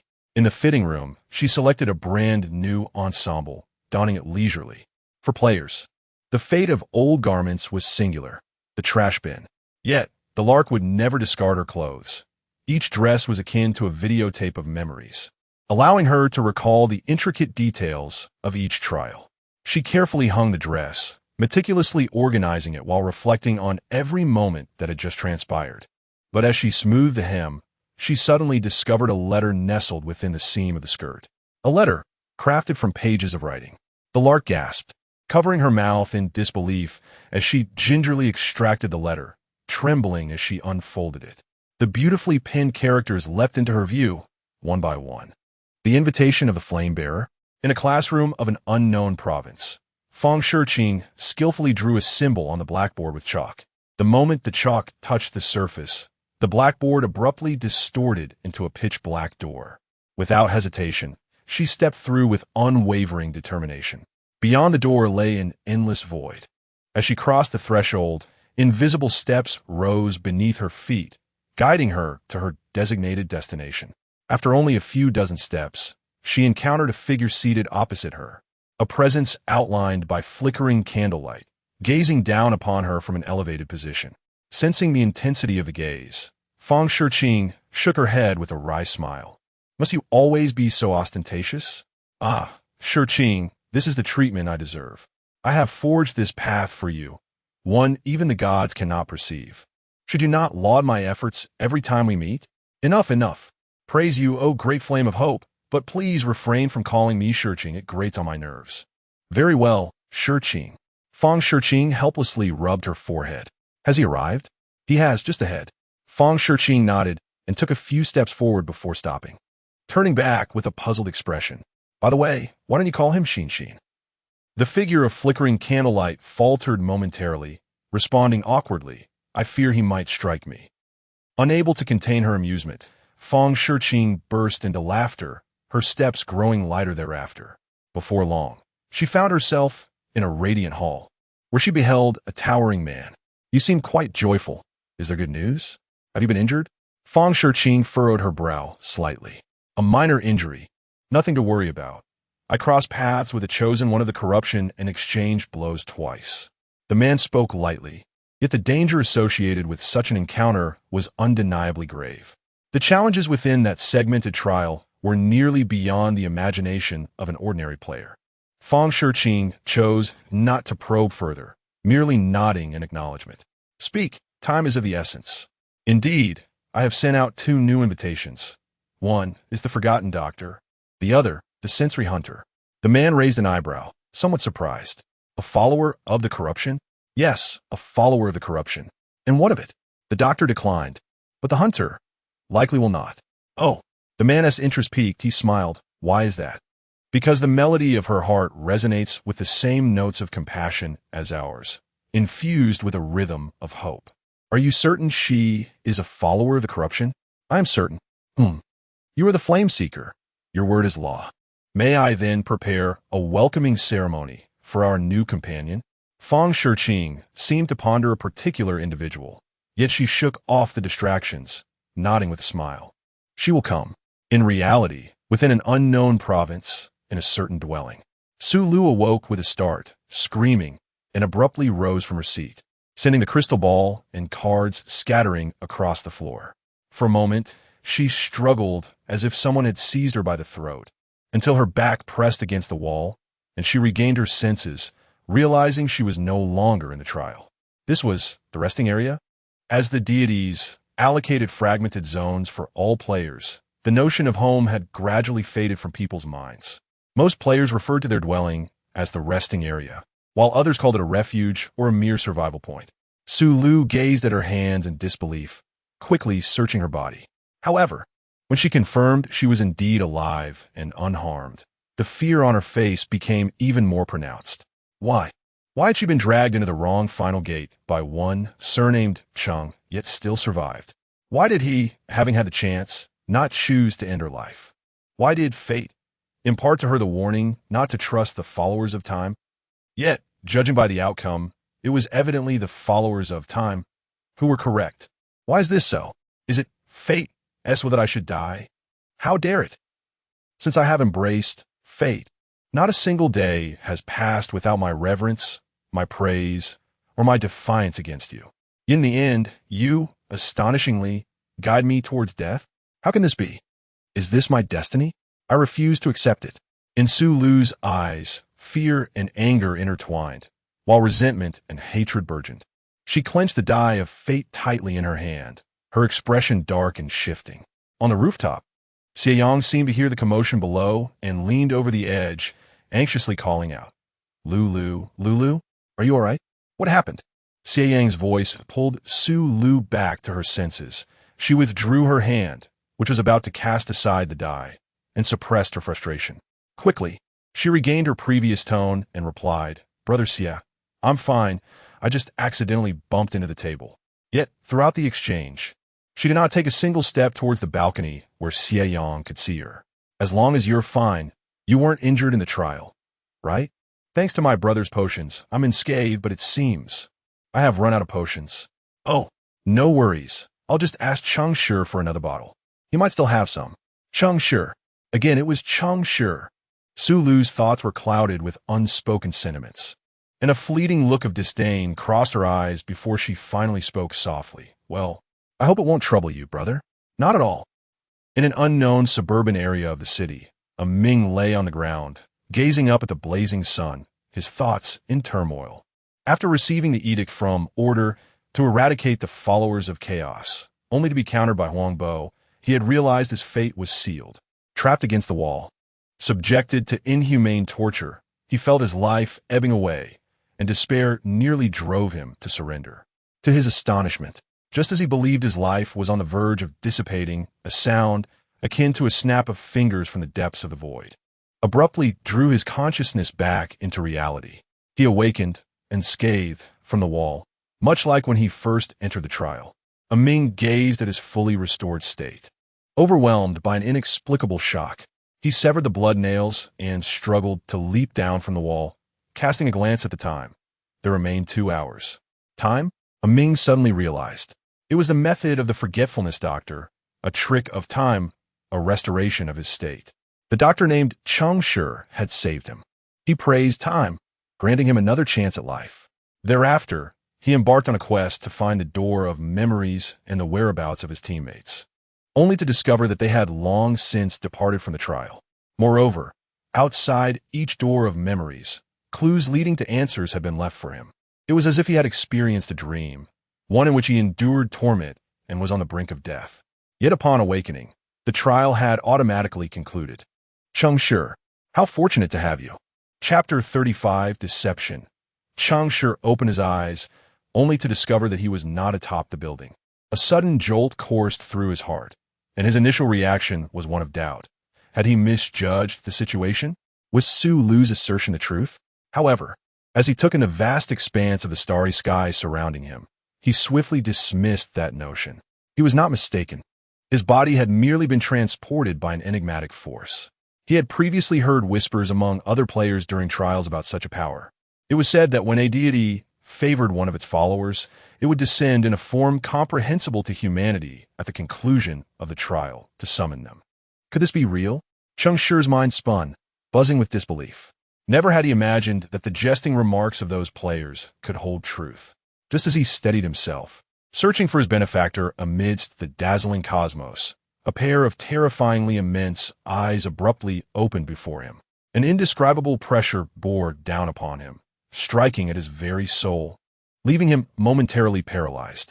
In comparison to those nearly black hole-like pupils, Cheng Shi's body felt like a mere speck of dust in the boundless void of space. Thump, thump, thump. Cheng Shi stood in stunned silence, his heart racing. He felt his heartbeat quickening, synchronizing with the ethereal fluctuations of the starry void, gradually erasing all sensations of his humanity. If he were to attempt to articulate this sensation, it might resemble the experience of his soul departing his body. In utter astonishment, Cheng Shi glanced downward, realizing that his physical form remained rooted in place, displaying a vacant expression. Meanwhile, his present self appeared transparent and ethereal, akin to a spirit. It was only then that the inexplicable fear and overwhelming pressure began to dissipate, allowing Cheng Shi to gradually reclaim control over his consciousness. At that moment, from the eye before him, its sclera adorned with spirals and its pupils scattered with starlight, emanated an ancient, unchanging voice of indifference. Cheng Shi. This voice differed from any sound Cheng Shi had ever known, as though a single utterance could draw him into the abyss. He felt he ought to tremble, and a glance at his feet confirmed that his body indeed quaked. Yet in his current ethereal state, he felt no fear, prompting him to respond softly, yes. However, he soon sensed that this response was insufficient. No mortal could maintain composure before the deities. Even if one could, it certainly would not be in a moment like his. Thus, he ventured a more flattering remark. Praise the void, praise the benefactor. To be summoned by you is an immense honor. After all, survival was not a trivial matter. To his surprise, the all-seeing eye flickered slightly, followed by a sound of derision. You weak human, unable to recognize your benefactor, yet you dare to utter praise. In an instant, Cheng Shi's eyes widened with terror, but they soon narrowed as his thoughts raced, leading him to cautiously inquire time. Upon hearing this divine name, the gaze shifted, the pupils rotating rapidly like the hands of a clock, and the voice grew even colder. To utter the name of the divine in vain is to condemn yourself. No sooner had the words been spoken than Cheng Shi's spiritual form was instantaneously obliterated into the void, as if he had never existed. His corporeal body crumbled into fine particles, swept away by the cosmic winds into the boundless abyss. The colossal eye spun in circles until it sensed the fate of an individual turning here, at which point it closed with a semblance of satisfaction, as though it had never been opened. Time began to flow anew. It felt as if a century had passed, yet it could have been merely a second. In the chaotic passage of time, it was uncertain how long had elapsed when that eye opened once more in the same position. However, this time, the corner of its eye lifted slightly, clearly amused. Ah, it seems I have not arrived too late. The spiraled and starry gaze blinked. With each blink, luminous stardust emerged in the place where Cheng Shi's form once stood. These particles attracted one another, merging and coalescing. When they were reshaped by an unseen force into a semblance of human, this figure, crafted beneath the starlit sky, opened its eyes. Cheng Shi gasped, beads of sweat dotting his forehead. He looked toward the eye, gritting his teeth as he managed to articulate a single word. Damn. The eye, taken aback for a moment, soon laughed even more heartily. By my understanding of your human language, it seems you wish to share the authority of creation with me? The pupil spun twice, chuckling. Or perhaps you wish to draw me into the corruption of desire, to engage in deeds unworthy of sight. Oh no, I should say, unworthy of divinity? Cheng Shi, bewildered by these words, struggled to swallow back the highly charged expletive. Clearly, in both form and tone, this being was not the same as the one from moments prior. His mind whirled, as if grasping at straws, and upon realization, his countenance darkened as he spoke in a low voice. To witness a follower slain by other deities. As their benefactor, I must inquire, what of the protection you promised? The eye in the starry expanse twirled again and replied with a smile. It appears you have deduced my identity, yet one detail is amiss. I did not witness their act of killing you. I arrived with my eyes closed. Cheng Shi was taken aback. It seemed there was a reason behind his shamelessness. The adage when the upper beam is not straight, the lower beams will be crooked resonated profoundly. But was this truly the crux of my argument? Cheng Shi felt at a loss, yet he confirmed one thing. At least the entity had acknowledged him, admitting its role as his benefactor. Deception, moreover. The so-called divine assembly of followers did not possess the gravitas and solemnity he had anticipated. The initial encounter scarcely counted. Thus, might I inquire of you, my bewildered benefactor, What transpired earlier? Who was that murderer? And how do you know everyone so swiftly? Cheng Shi swiftly reclaimed certain inherent instincts of humanity and retorted, I suffer from social anxiety and struggle to interact with others. I can somewhat comprehend your emotions, but so what? Is it merely because I saved you and am your benefactor that you are behaving in this manner? I believe the term I am searching for is unrestrained. Cheng Shi shook his head, dismissing the notion of deception. It had little relevance. Because you're not human. Ha ha. A burst of joyous laughter echoed across the starry sky, as those eyes, adorned with spirals and starlight, sparkled uncontrollably, distorting with mirth. The entity regarded Cheng Shi with a delightful, unabashed gaze, as if observing a precious work of art. You are the second creation that has pleased me. Cheng Shi raised an eyebrow, maintaining a tranquil demeanor, yet felt a twinge of unease at being referred to as a creation. Who was the fortunate first? A delightful young girl named Jen Xin. To use your playful term, she is my chosen one. Cheng Shi's pupils constricted. The gods are aware of the chosen one. Naturally, the gods should possess omniscience. Yet, when a deity discusses players as if they were mere commodities before him, Cheng Shi felt a peculiar discomfort within. Oh, it seems you harbor feelings of indignation regarding your identity as a player? Cheng Shi ceased his playful demeanor, shrugging with a defiant air as he replied, Is it forbidden? I apologize, but I cannot restrain it. All anger is merely self-deception. The more fragile life attempts to conceal its inadequacies, the more it becomes consumed by fury. The eyes scrutinized Cheng Shi's thoughts, chuckling. Are you yearning for revenge against him? Chapter 36. The genesis of fate and the game of memory. Who was that just now? Did you not discern who they are? Cheng Shi furrowed his brow, deep in thought. He had indeed guessed. Upon recognizing the divine presence before him as his benefactor, he surmised that the earlier figure was likely another deity of the void's path, destiny. They shared the same external manifestations, identical forms, and akin waves of nothingness. The sole distinction lay in their personalities. One was aloof, the other exuberant. It seems you have deduced the answer. But so what? As a mere human, can I truly enact vengeance upon a deity? Heh, you need not probe further. I can disclose the truth. Any living being may exact retribution upon the divine, though such vengeance may not manifest in a manner you desire. For instance, you have from the very beginning been retaliating against them. Brother, do not speak so recklessly. Well, have I ever avenged myself against destiny? Would I dare to engage in solo quests if I possessed such audacity? Seeing Cheng Shi's astonishment, the divine voice continued. From a moment you removed the mask representing me at the genesis of fate, your sacrilege against destiny commenced. Cheng Shi stood agape, a multitude of images flashing through his mind, his thoughts drifting back to the day when the gods descended.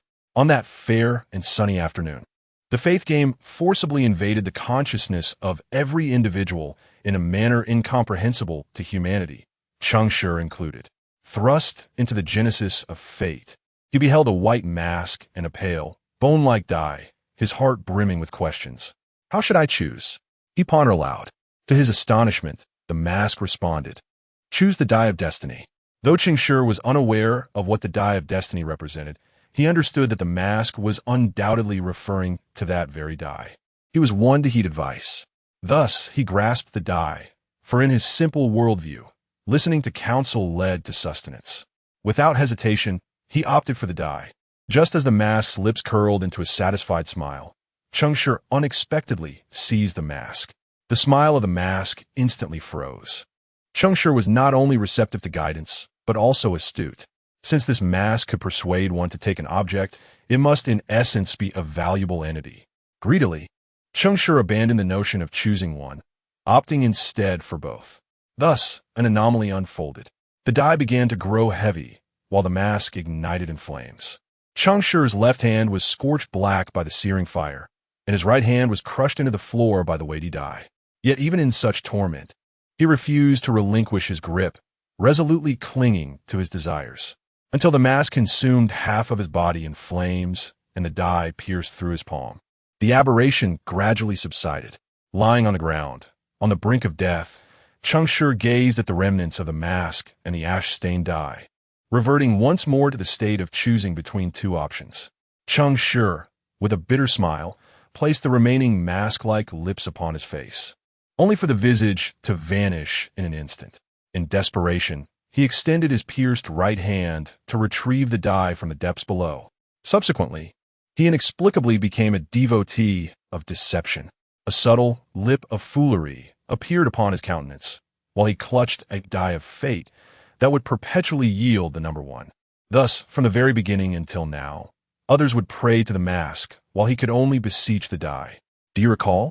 You have transgressed your own destiny. From that moment onward, each of your divine acts has been a blasphemy against him. You ponder, if a minuscule insect were to incessantly question, provoke, and desecrate you, what would you do? Cheng Shi's expression twitched, contemplating who it was. If I were that deity, I would undoubtedly crush the filthy insect beneath my heel. Yet, if I were the insect, bah, fate truly is a wretched mistress. Beneath the starry sky, his eyes narrowed slightly, revealing a hint of amusement. Look, you have blasphemed him once more. Cheng Shi maintained a smile on the surface, while inwardly cursing. You summon your follower merely to witness his misfortunes? Or is there another purpose? Is this even human discourse? Cheng Shi's face twitched a couple of times, and with a resigned sigh, he remarked, "Let us speak of serious matters, esteemed deity. Your devout and humble follower has just endured an assassination, his spirit burdened with immense pressure, utterly fatigued, and thus cannot muster the energy to indulge in your jests. If you wish to convey something or require my assistance, please be direct." His gaze shifted, and he chuckled. "Why do you not heed my command and slay that follower of fate?" Cheng Shi replied candidly, "Personally, I believe that forcing her to confront her dismal fate, to question the very benefactor who once sheltered her, may inflict a greater torment than her death. Death is the simplest form of suffering. How intriguing! Perhaps death does not share your viewpoint, yet it matters not, for his word is not absolute. How can you be so certain that your choice is indeed the correct one? Because I am your follower. Your radiance perpetually guides me." This was a statement laden with flattery, resonant yet ineffectual. His eyes gleamed mischievously. "You have blasphemed him once again. However, I find myself quite satisfied. Now, how shall I reward my devout follower? Let me ponder. Perhaps I shall reveal a few secrets to you. With so many secrets to choose from, which one should I disclose?" His eyes sparkled with delight, and after a moment, he playfully suggested, "Let us engage in a game of memory." The devotees of memory scoured far and wide for intriguing secrets to please him. "Let us partake in a clandestine exchange of secrets. You may pose 2 questions to me, and I shall likewise inquire 2 questions from you. Considering the divine name of deception that looms over me for the sake of fairness, let us impose an additional rule. At least one of the 2 answers must be truthful." Cheng Shi's gaze sharpened as his mind began to race. It is essential to note that the stipulation in the faith game regarding the end of each year, wherein players are ranked according to the ascension ladder and the top 10 players are granted an audience with the divine, will not come into effect for another 6 months. Therefore, regardless of the circumstances, this presents an invaluable opportunity to comprehend the divine, the faith game, and oneself. What should one inquire? Furthermore, how can one ensure that the deity will not speak falsehoods? After much contemplation, Cheng Shi arrived at the conclusion: it is impossible to guarantee. Even the very rules of this game could potentially be a fabrication uttered by the deity. This is simply due to the fact that the divine name is deception. In light of this, there is no need to squander mental energy searching for logical fallacies. One should simply ask whatever comes to mind. Chapter 37. The significance of the faith game. Were there members of the descendants present, they might have taken up pen and paper to immortalize this remarkable scene, for it is a moment worthy of historical remembrance. Humanity, as mere playthings of the deities, is granted its first opportunity to pose a question to a divine being. In previous extraordinary convocations, the deity merely proclaimed his will, while the faithful, save for bowing their heads in acceptance of vague commendations, remained utterly silent. However, today is undeniably different.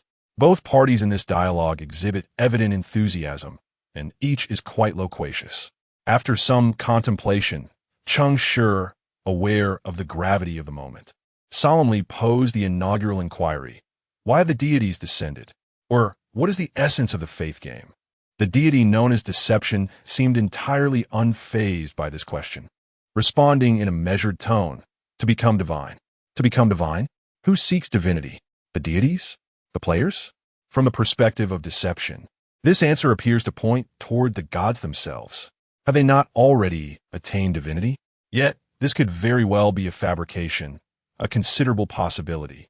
This suggests that the subsequent question is likely to yield a truth. Unless, of course, Deception refrains from exercising his authority. Now, it is my turn, Cheng Shi thought. Do you wish to become divine? A tempest surged within him, yet he maintained an impassive demeanor and replied, I do not. The celestial eyes surveyed him twice, non-committal. For the second question, in this faith game, can humanity, or rather, the players, attain divinity? Deception's response remained devoid of emotional fluctuation, yet this time, he answered swiftly, yes. Now, it is my turn again. Why do you not desire to become divine? A thunderclap erupted in Cheng Shi's mind as he pondered this affirmative response. Can it be? Players can achieve divinity? This seemed even more like a falsehood than the previous statement. However, if Deception had not lied regarding the game's rules, it implies that at least one of these astonishing answers holds truth. Are gods not truly gods? Or can humans attain divinity? Whichever assertion is accurate.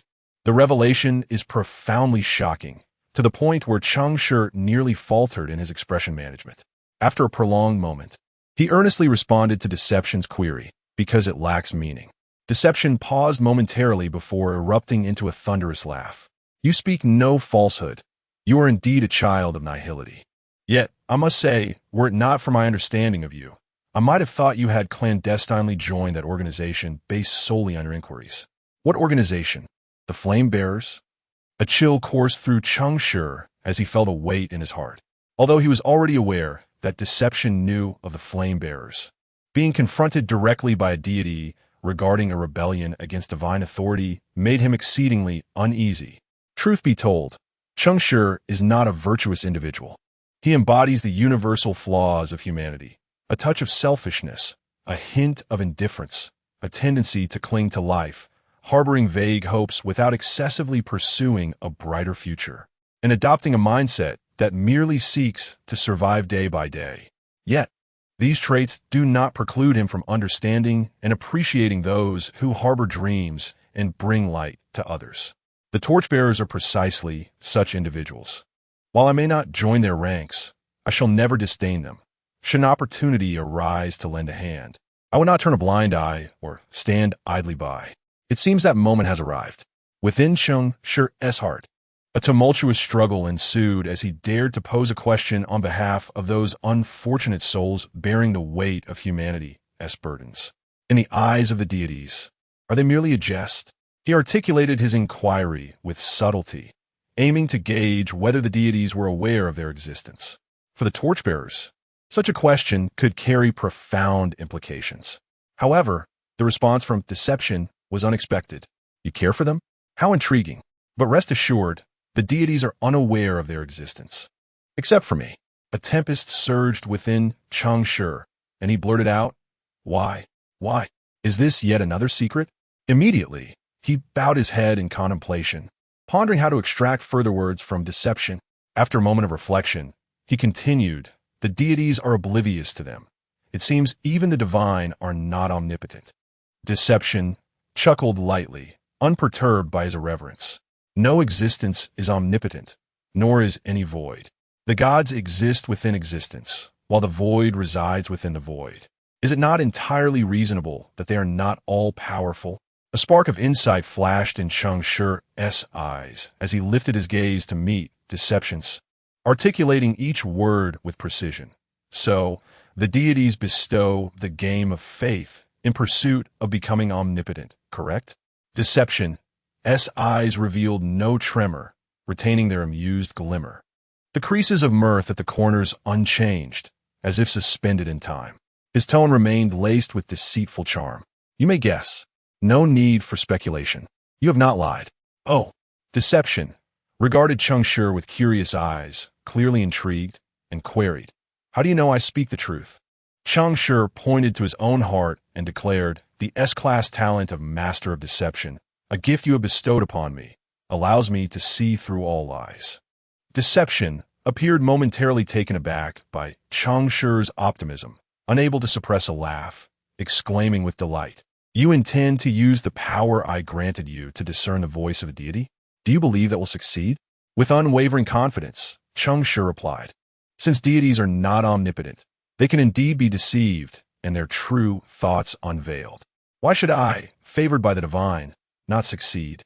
His eyes twinkled as if he had grasped deception's intent. "So, this is what you seek.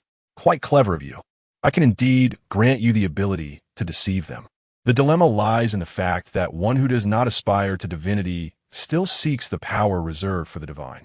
Cheng Shi candidly admitted, "I merely wish to avoid becoming a deity, not to deceive one." "Ah, I see. My fondness for you grows ever stronger." The wild mirth in his eyes gradually faded, and his entire form slowly dissolved into the void. Today's encounter was quite delightful. Go forth. When you become my chosen one, I shall bestow this power upon you. Is that all? Cheng Shi suddenly grew anxious. What about fate? He questioned. If it returns, endure until you can outsmart it. I can't take this anymore. Just as Cheng Shi was about to unleash a torrent of curses, his vision suddenly warped. By the time his consciousness returned to his body, he found himself atop the rooftop of the lounge. The first sight that greeted his eyes was the sun hanging high in the sky. The first words he heard were, "Hey, buddy, do you still have that former prosperity?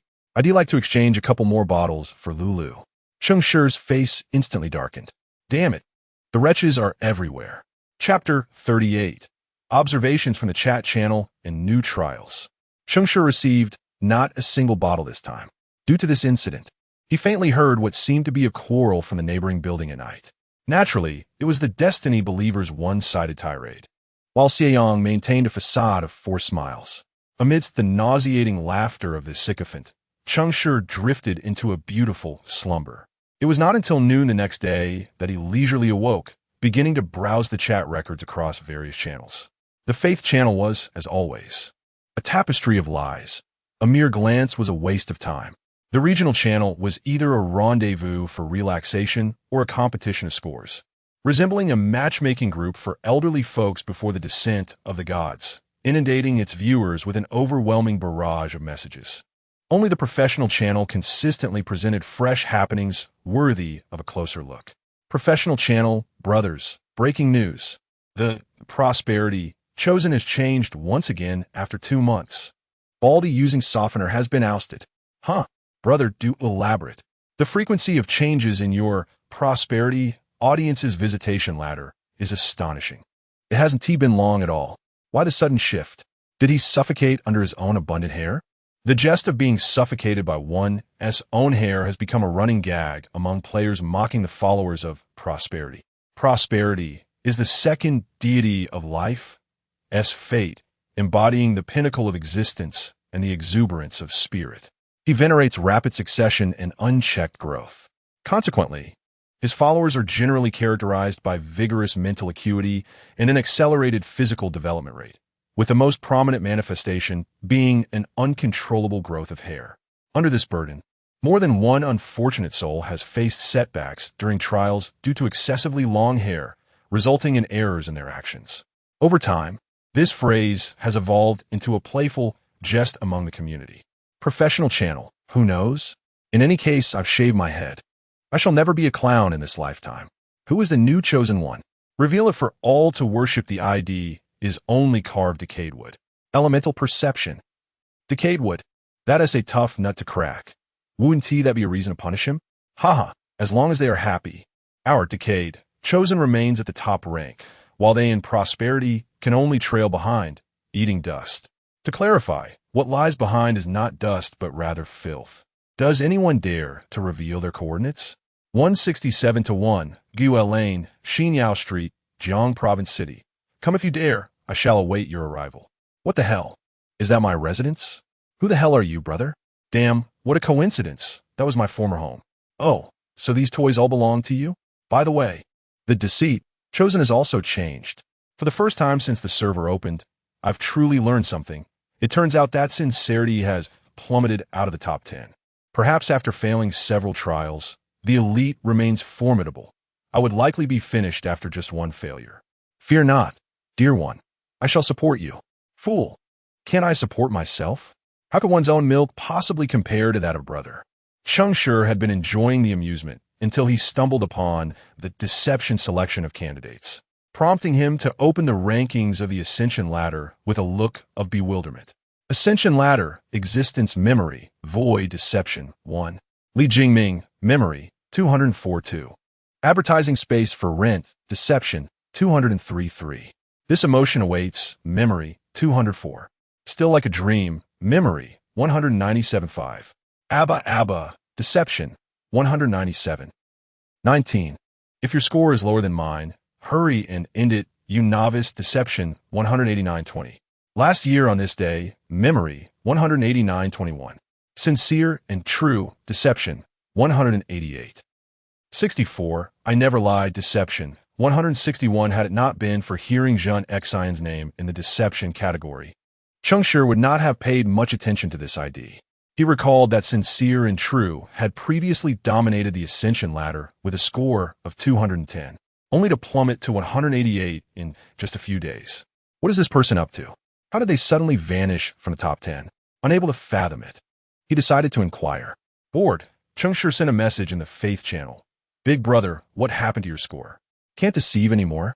This remark should have been swallowed by the countless trivial exchanges of deceit, yet for some unknown reason, it caught the attention of many, igniting a fervor for gossip. Faith channel. Rumor has it that she is pregnant with Li Jingming's child and has gone on maternity leave. That information is inaccurate. I know the state is cracking down on fraud, and they've been apprehended. Oh, the great Qing has perished, and you've managed to emerge. May I ask what year it is now? Deception, year 1. Such awareness. Were you a leader before? I wonder how many points you have. Do share your wisdom. My personal experience, it comprises 2 principles. 1. Honesty. 2. Utterly honesty. I know a little. I have a communicator, so I asked a few other esteemed figures of faith. And they said they were looking for someone. Looking for whom? The child's father? Is she truly pregnant? Damn, could it be mine? Brothers, I'm feeling anxious. I shall awaken him. Looking for someone? Cheng Shi frowned, finding it somewhat absurd. What does the drop in the Ascension ladder score have to do with seeking someone? How does one even go about finding someone? After much contemplation, Cheng Shi aimlessly resumed perusing the rankings. He discovered that many IDs surrounding his own rank were legends across various channels, each boasting scores around 2,400. A definite first-tier elite. Meanwhile, he, with just over 2,100, had managed to ascend to this position. I truly am commendable. However, Cheng Shi had never understood why the scores on the Ascension ladder would increase to the maximum after each trial. But ever since he had encountered him, certain thoughts had begun to form in his mind. Could it be because, as the thought emerged, he quickly severed it? No, I must not dwell on that. Fearful of the unknown, he dreaded the possibility of summoning malevolent forces once more, uncertain if he could be rescued again. However, the formidable power mentioned by fraud was something Cheng Shi truly yearned for. The divine selection was indeed a daunting challenge. Transforming a lackluster state into one of fervor was no easy feat. It would require no less than 10 days to 2 weeks. Thus, throughout this week, Cheng Shi continued to meander through life with ease, until the crimson alert once again illuminated his vision. He gazed at the timely arrival of the trial and let out a resigned sigh. He needed to muster more effort. Special trial, Pathway to Death, has commenced. Matching teammates, 1-6. Trial objective. The path to death is singular. Uncover it and present your offering. Time limited, 7 days. 7 days. Why such an extensive duration for this trial? Since the arrival of the gods, the longest trial recorded in the channel statistics had merely spanned 3 days. Yet today, the trial's length had astonishingly extended to 7 days. Without a doubt, the inherent risks had multiplied beyond comprehension as time increased. Match successful, 6-6. Entering trial. Cheng Shi was taken aback, still reeling from the shock when his vision was engulfed by an abyss of darkness. Chapter 39. This high-end encounter. The bed, the table and chairs, the floor-to-ceiling windows, and the balcony. A warm breeze swept through the window frame, curiously exploring every corner of the room, gently caressing the curtains and teasing the hair, enveloping everything in a cozy embrace that was utterly enchanting. Cheng Shi felt a tickle from his hair, abruptly opening his eyes to find himself lying on a soft bed. Is this a hotel room? He rose in astonishment, glancing around. The room was not small. It was devoid of any occupants. He was all alone. A chill ran through Cheng Shi's heart, and his brow furrowed slightly. This was the first time in the trials that he had opened his eyes to find no one else in sight.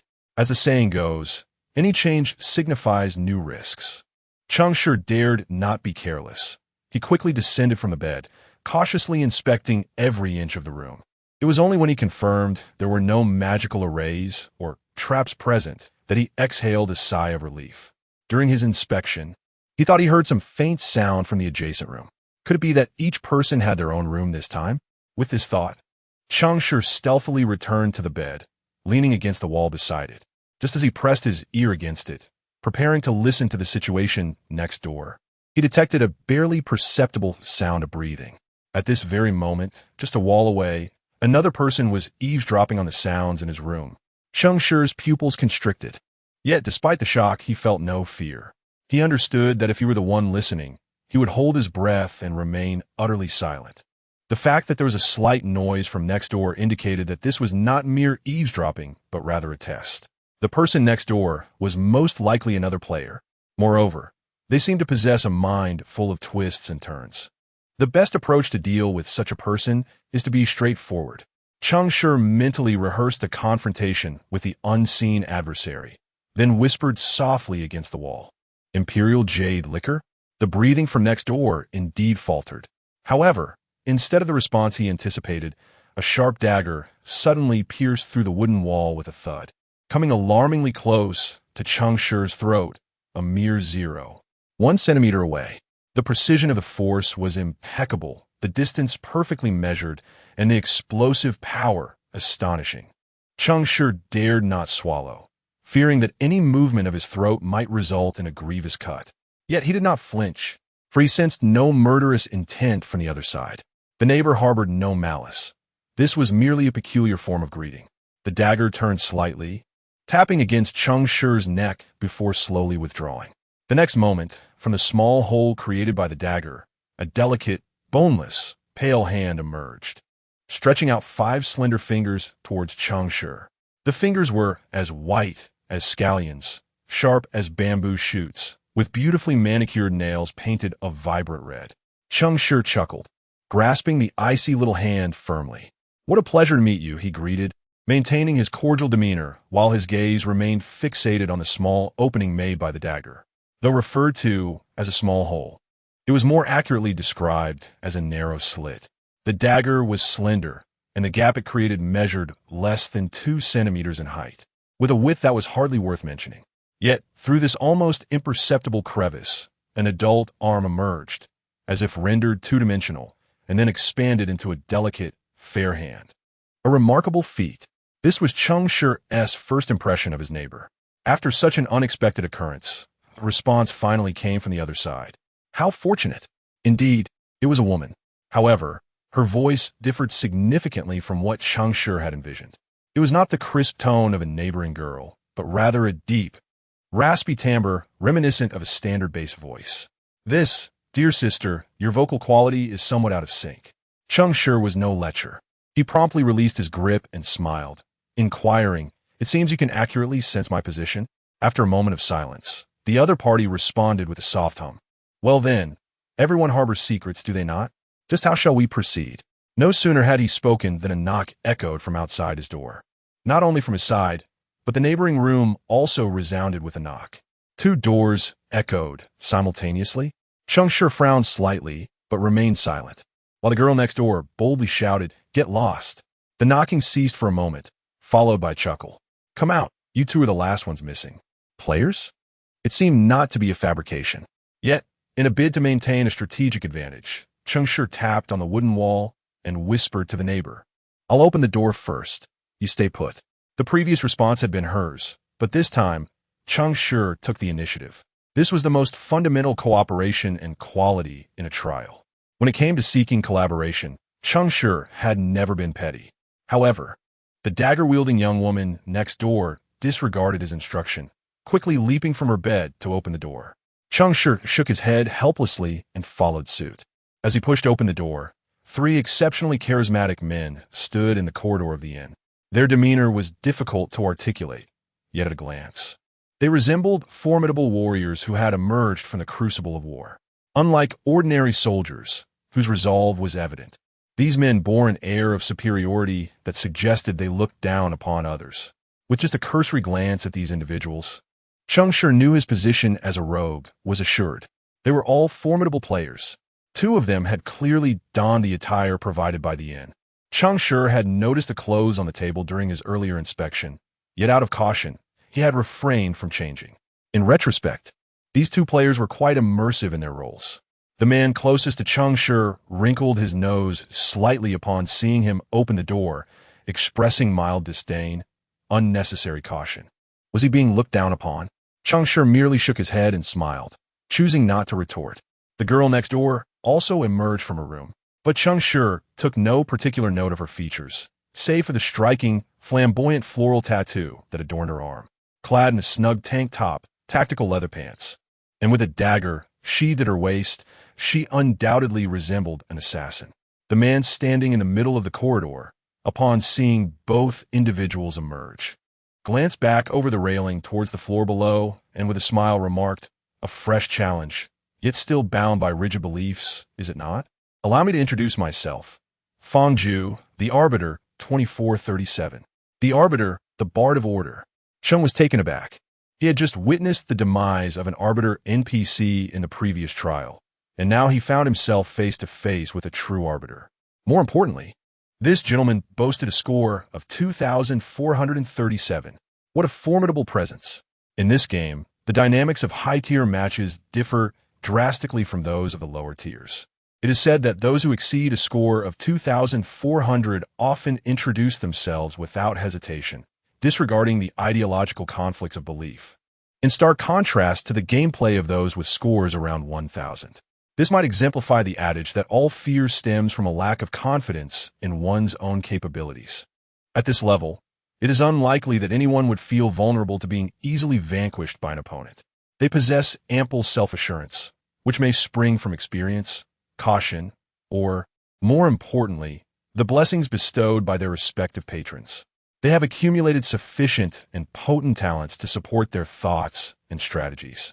Moreover, it is crucial to note that players with a score of 2,400 possess an additional vacant talent slot compared to those with a score of 2,000. In the early stages of the Faith game, each individual is granted an initial Faith talent and a starting professional talent.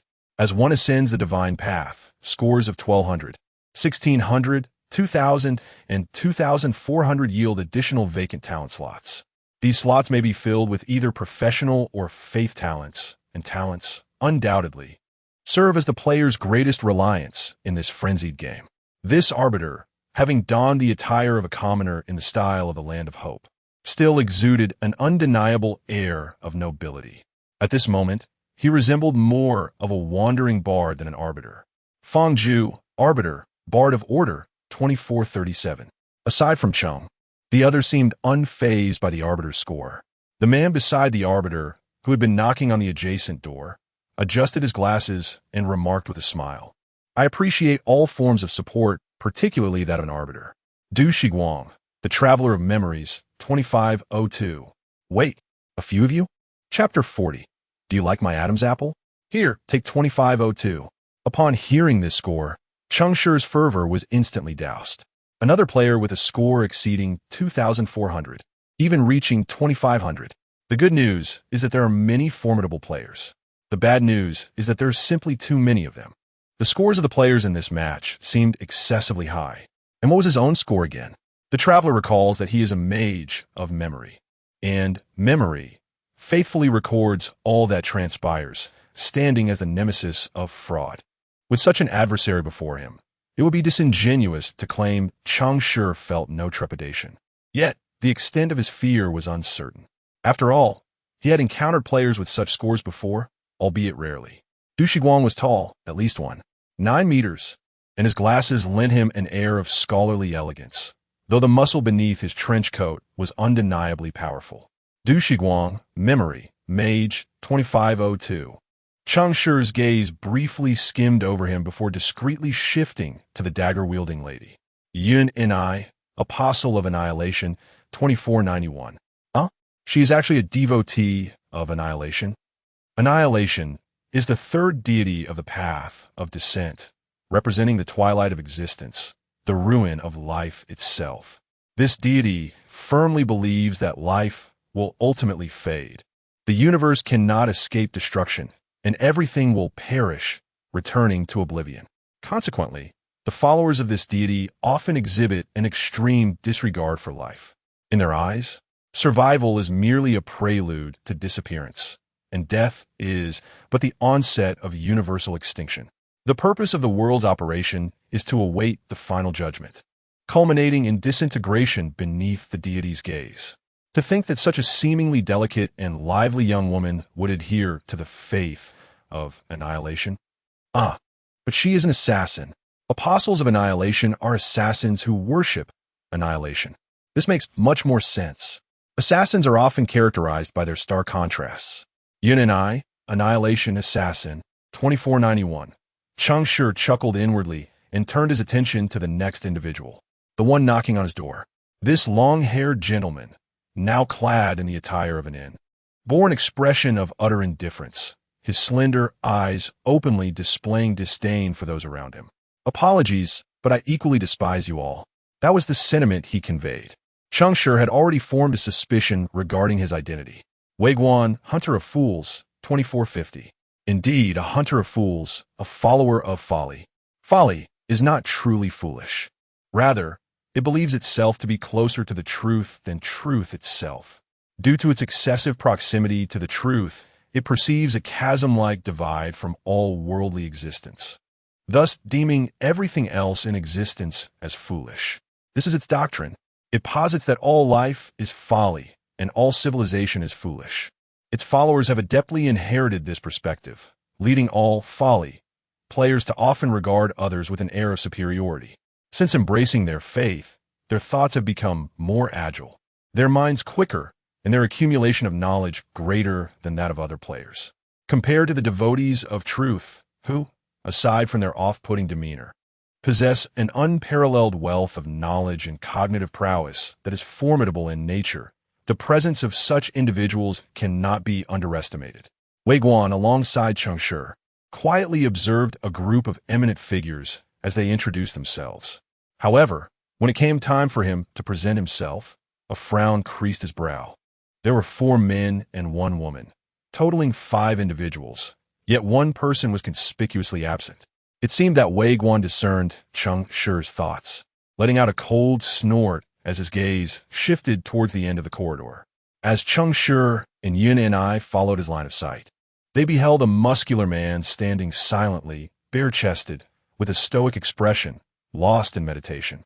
Cheng Shi's heart raced as he instantly grasped the situation. Silence. He was a devotee of silence. The very name of this deity reflects its doctrine. From the moment the faith game commenced, those who followed him had likely renounced verbal communication. They observe, listen, contemplate, yet refrain from engaging in dialogue, living like solitary ascetics. The imposing figure at the corridor's end resembled a true ascetic, a warrior of silence. Wei Guan spoke again, further affirming Cheng Shi's conjecture. A true ascetic was hardly worthy of one's time. Even for Cheng Shi, who was accustomed to the disdain of foolishness devotees, such contempt was disconcerting. No one relishes the presence of an unfamiliar individual who continuously scoffs at them. Particularly with this trial stretching a full 7 days, ample time was at hand. Cheng Shi shrugged, offering a casual smile as he introduced himself. Cheng Shi, the rational eroder, 2401. As his words lingered in the air, Fang Zhu raised an eyebrow in surprise, while the others frowned slightly. The rational eroder, a priest devoted to chaos. Rewind to the previous trial. At the moment Cheng Shi killed Huang Bo and severed his head, far away in the first act, Ming perished instantly. The tale of the executioner and the discordant bard should have concluded there. Yet, in the final second of Ming's soul vanishing, Cheng Shi snapped his fingers. This snap signified a forgotten physician's utter disdain for death, allowing death to forget Ming. State reversion. Cheng Shi had discreetly recorded everyone's states from the very first hour of the initial act. In that fleeting moment before death, he had deceived the overconfident Huang Bo, making him believe that he and Ming had perished simultaneously. However, after Huang Bo's demise, he utilized reversion to resurrect Ming. Death had claimed a follower of chaos, taking with it his doubts and dissatisfaction, vanishing from the world. The followers of order, however, were granted a chance to survive. Thus today, Cheng Shi stands as a follower of chaos, the rational eroder. In truth, the talent, lies like yesterday, does not bind the most recently deceived devotee by such limiting cards.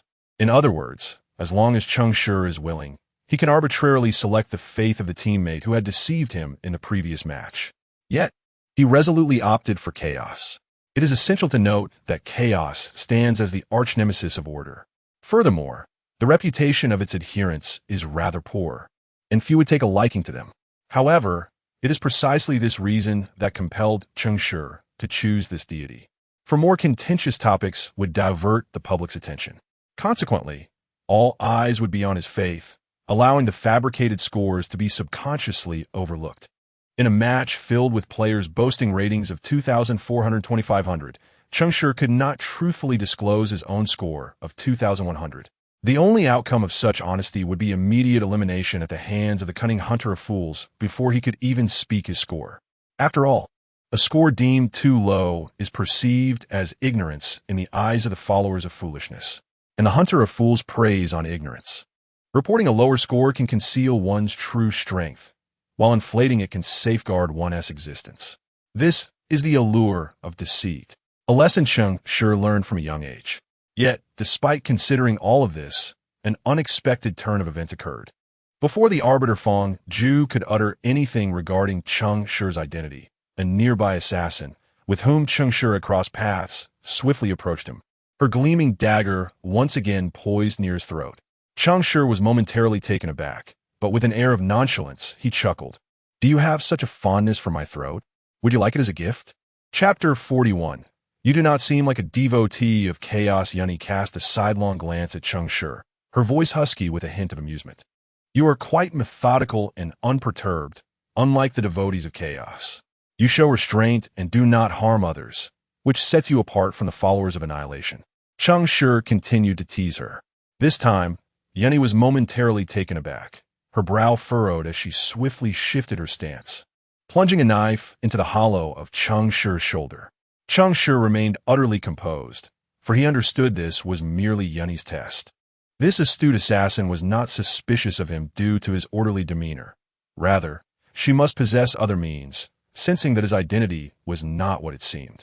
He sighed, grasped Yunny's icy little hand, and extracted the dagger, then, before the eyes of all present, performed a healing spell imbued with divine grace.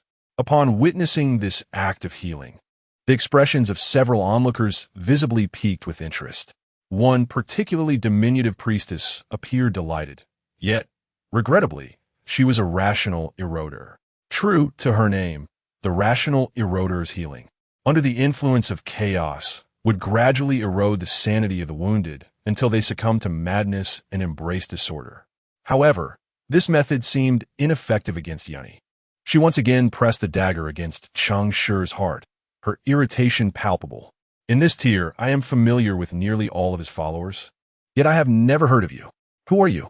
A deceiver like lies of yesterday? They even knew of lies of yesterday. That made sense, for with a score of 2,400, one could unlock an SS-level talent. Given enough time in this tier, one would inevitably encounter devotees of deception possessing such talents. Cheng Shi's heart tightened, but his expression remained impassive. Who told you that every player appears on the leaderboard? This was a fabricated lie, conjured for self-preservation, intended to obscure his identity through an air of mystery. To his surprise, upon hearing this, Yunny raised an eyebrow and lowered the dagger, evidently in agreement with his statement.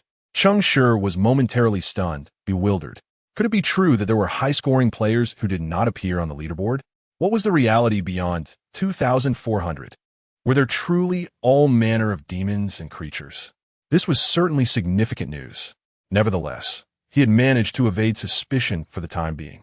Fang Zhu, although a follower of order and thus in opposition to Cheng Shi's beliefs, exhibited no overt hostility.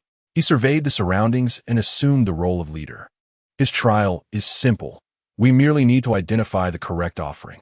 However, as this trial has extended for too long, it seems our target did not appear at the outset. Let us each gather intelligence, and after sunset, we shall convene on the first floor of the inn to exchange information. Additionally, a reminder to all, until we receive news of the offering, particularly on the first day, do not engage in indiscriminate killing. We are all intelligent individuals, and I trust this does not require repeated reminders. He cast a glance at Cheng Shi, clearly emphasizing his warning toward the followers of chaos. Proceed with your duties, and should you require assistance, I am more than willing to oblige. Wei Guan, the hunter of fools, cast a fleeting glance at everyone before opting to depart alone. Du Shiguang waved his hand, bidding farewell to the group. Yun and I vaulted over the railing, leaping down to the first floor, leaving two men with opposing beliefs staring blankly at each other. By the time Cheng Shi took notice, the man at the end of the corridor had mysteriously vanished, silent as a specter. You are the sole priest, and I am the only singer. May our collaboration be fruitful. Fool, Cheng Shi scoffed, turning on his heel to leave. Fang Zhu felt no offense. He would find it peculiar if a chaotic player regarded him in any other manner. Very well, I hope I have enough healing potions. The group dispersed, and Cheng Shi returned to his room, swiftly completing the decree of action. Given the lengthy duration of the trial, the investigative work would likely extend as well. To avoid drawing excessive attention from the surrounding NPCs, he, like others, donned the attire provided by the inn. The clothing fit well, but was rather unattractive, making him resemble a stable hand. Wait, why am I reminded of stable hands? Cheng Shi chuckled, shaking his head as he exited his room to wander about the inn. The inn bore an intriguing name, the Booming Light of Life. Such a flattering title immediately revealed the owner's devotion to prosperity. The establishment spanned 3 stories, featuring 4 light wells that connected the levels, with all room doors facing inward and windows outward, conforming to a standard grid layout. Cheng Shi leisurely surveyed every corner of the inn, engaging in polite conversation with pleasant-faced patrons, and before long, he amassed a wealth of information. The inn indeed proved to be one of the best places for gathering intelligence, and as he organized the news in his mind, he quickly discerned the whereabouts of the players. In truth, it was not solely the innkeeper who worshipped prosperity. Every individual in this town, known as Eternal Bloom, shared the same faith. This locale served as a haven for the devotees of prosperity, a place under its watchful gaze. Situated in the southwestern region of the Isle of Hope, the town was generally governed and constrained by the Grand Tribunal.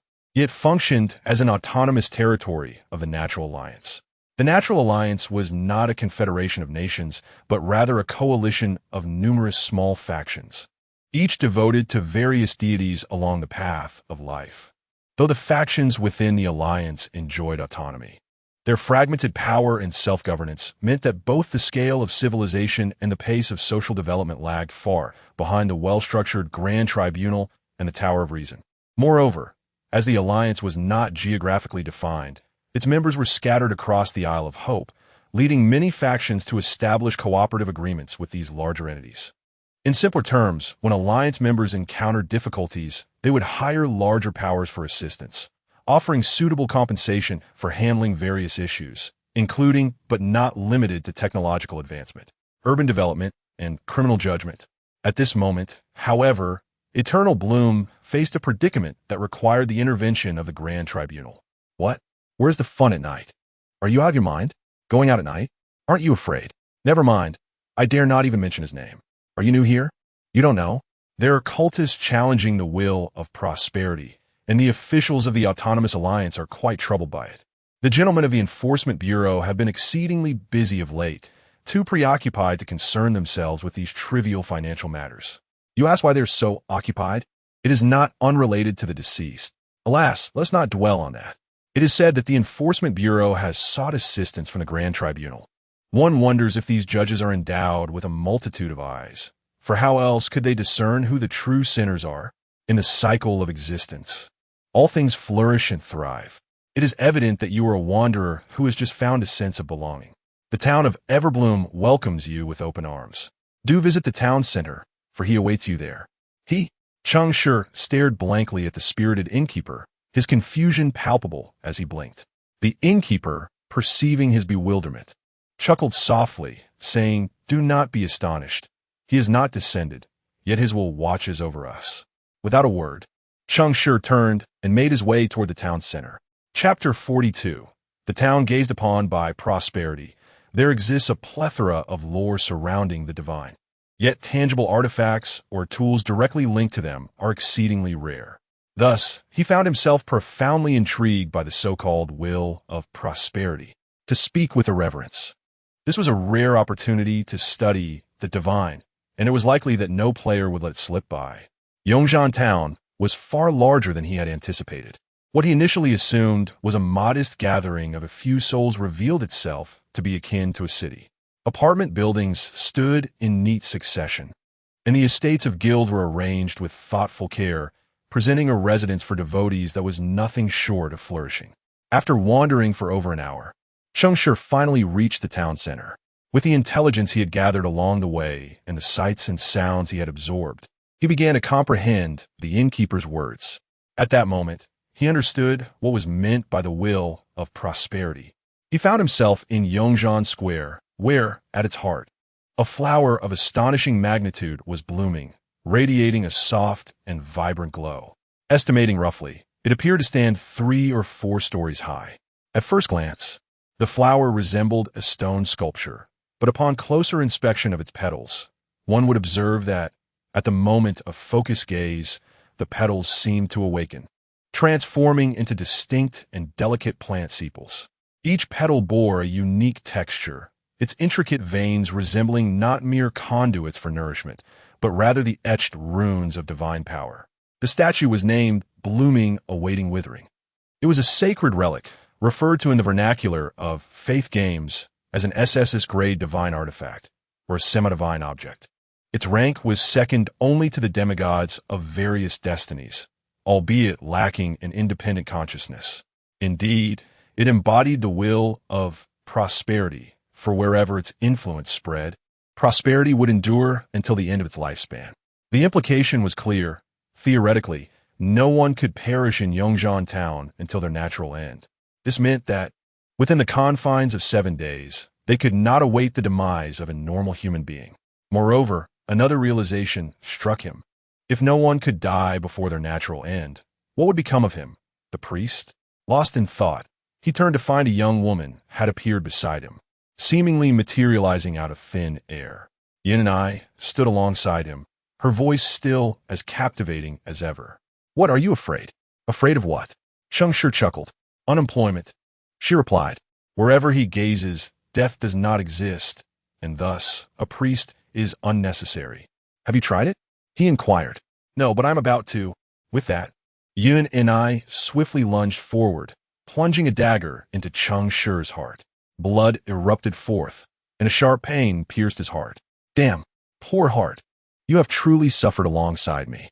Yet, despite the sanguine torrent cascading from his chest, despite the frantic beating of his heart from the impact, and despite the haze in his mind from the loss of blood, Cheng Shi remained steadfast, refusing to succumb. He paid no heed to the murderous gaze of his assailant nearby. Instead, he incessantly examined his own being. This state was indeed remarkable. A potent essence of vitality was at war with the aura of death within him. It would soon obliterate all remnants of mortality. Before long, Cheng Shi felt the wound in his heart beginning to mend. His life was preserved, yet the wound upon his chest continued to bleed. Thus, the notion that blossoming awaits withering indeed spared all in the town from death, yet it merely postponed demise without healing.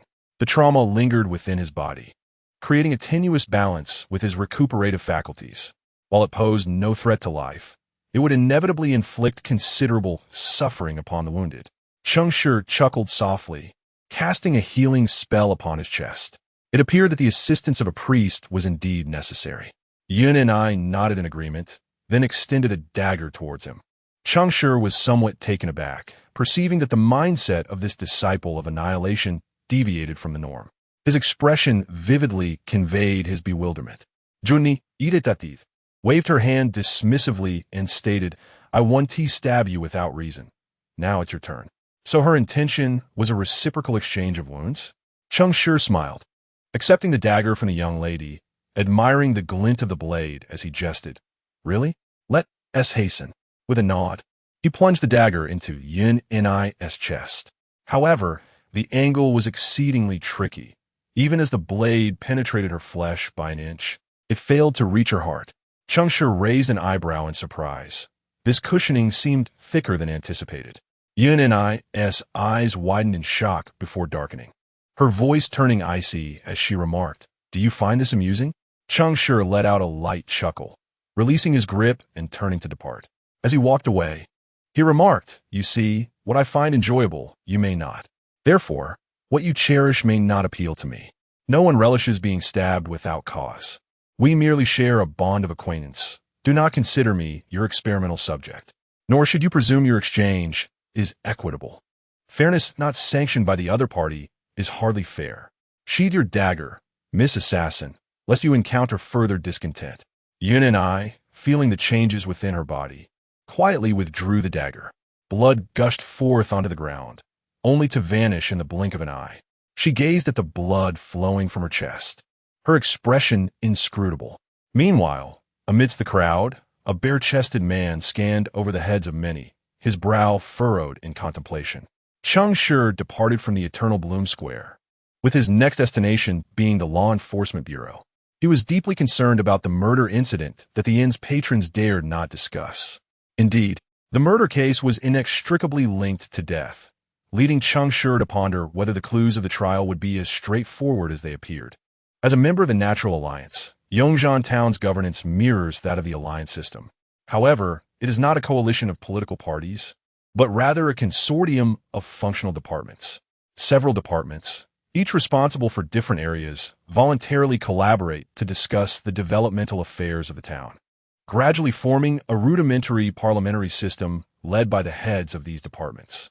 The Enforcement Bureau stands as the most powerful entity within the town, akin to a court, prison, and police station combined.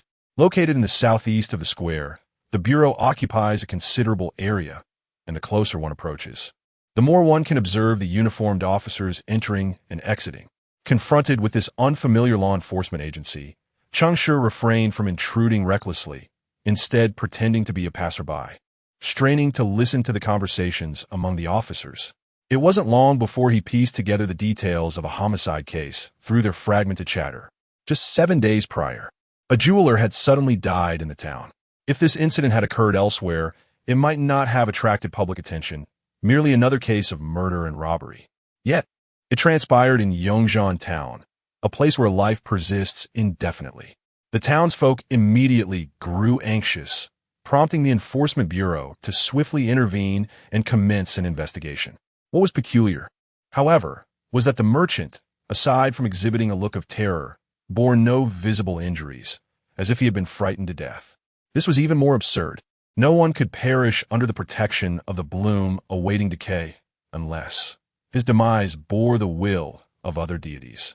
The town's self-governing alliance recognized that this matter might involve much more, perhaps even touching upon matters of faith, and thus they promptly reported to the Grand Tribunal, seeking the assistance of the followers of order.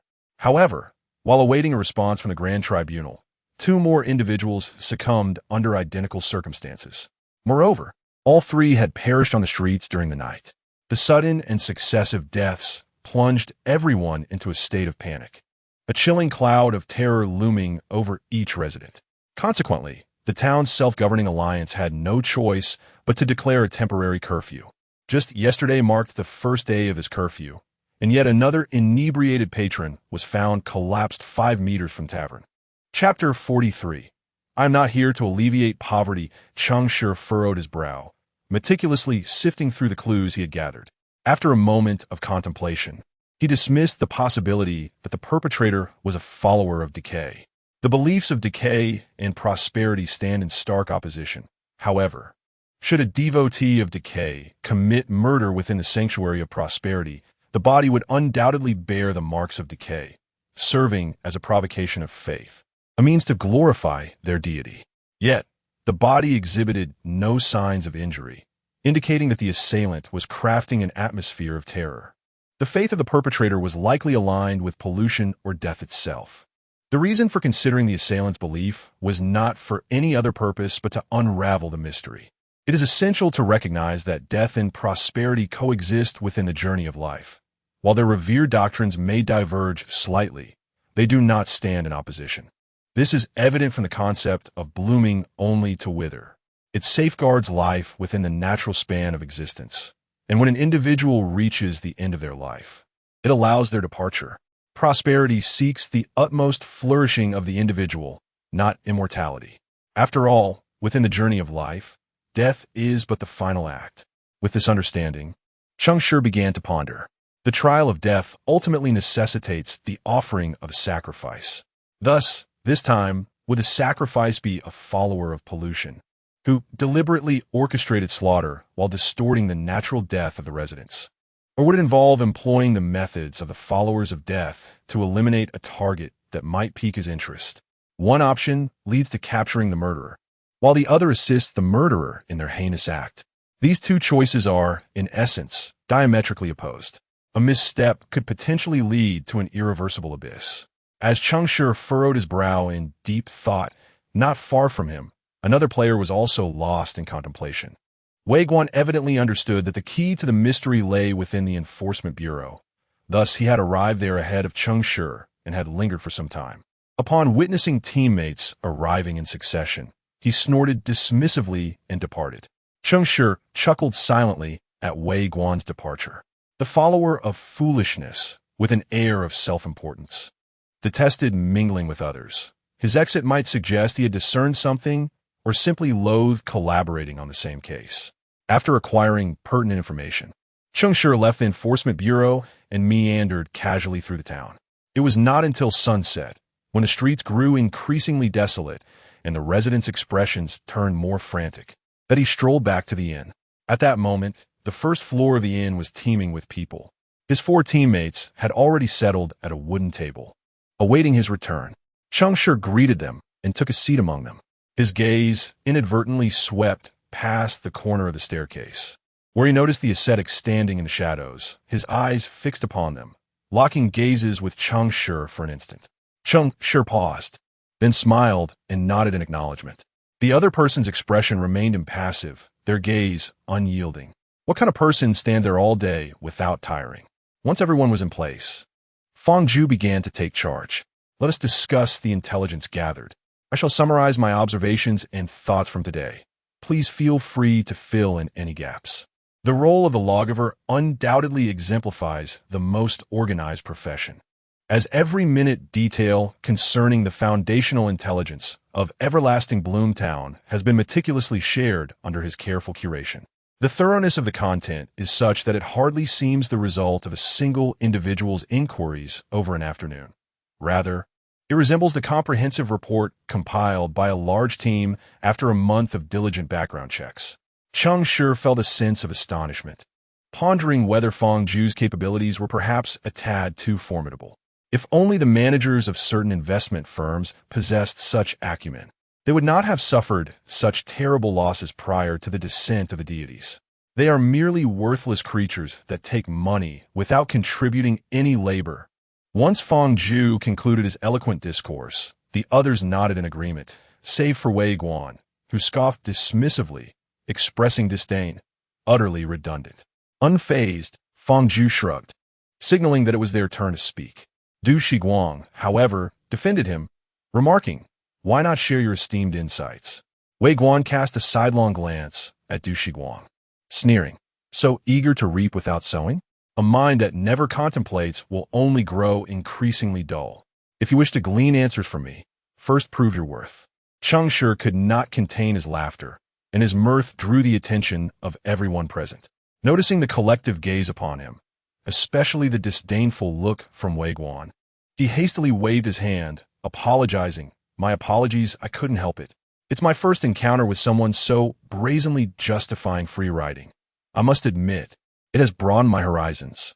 His words were clearly a jibe at Wei Guan, yet the latter remained unperturbed. Instead, the others regarded Cheng Shi with newfound warmth. Indeed, camaraderie flourishes in the absence of fools. It was unclear whether he genuinely wished to prove himself or simply did not want to await Wei Guan's retort. He directly articulated his thoughts. In alignment with Cheng Shi, he presented a straightforward choice between two options. It was a common yet reliable method of tackling the issue. Cheng Shi continuously nodded in agreement, and upon exchanging glances with Du Shiguang, they instantly recognized a kindred spirit in one another. How amusing it was to find himself allied with a follower of memory. Yin and I offered no additional details, but merely shared her observations from a recent autopsy. The Law Enforcement Bureau lacked a morgue. The bodies of the 4 deceased were stored in the archives. I examined them thoroughly and found no signs of injury. Compared to murder, this seemed more akin to casting a curse. A curse from the depths? Cheng Shi exclaimed in surprise. Yin and I shot him an irritated glance and nodded. Indeed, this method of killing typically originates from below. Perhaps corruption is spreading fear, manufacturing terror, and extracting shudders as a form of indulgence in desire. Yin Ni's hypothesis was decisive, yet held a degree of validity. However, every player harbored their own judgments, and such a subjectively tinted conjecture was unlikely to garner unanimous consensus. Next, it was Cheng Shi's turn. Cheng Shi, devoid of any reservations, briefly described the aspects of his discoveries that had been overlooked by others. He then pondered the various clues, contemplating the key to unraveling the mystery. Fang Zhu, seemingly deep in thought, cast a teasing glance at Cheng Shi and remarked, "You certainly do not resemble a follower of his." Cheng Shi understood the implication, that his demeanor was excessively orderly. However, he suddenly chuckled and responded playfully to Fang Zhu. "Do you not realize that for me, proximity to order is, in essence, a form of chaos as well?" Fang Zhu found this amusing, yet the gravity hidden behind his smile was unmistakable.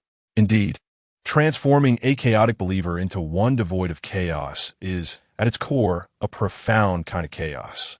Initially, Fang Zhu had deemed Cheng Shi unworthy of his attention, but now, a flicker of murderous intent arose within him.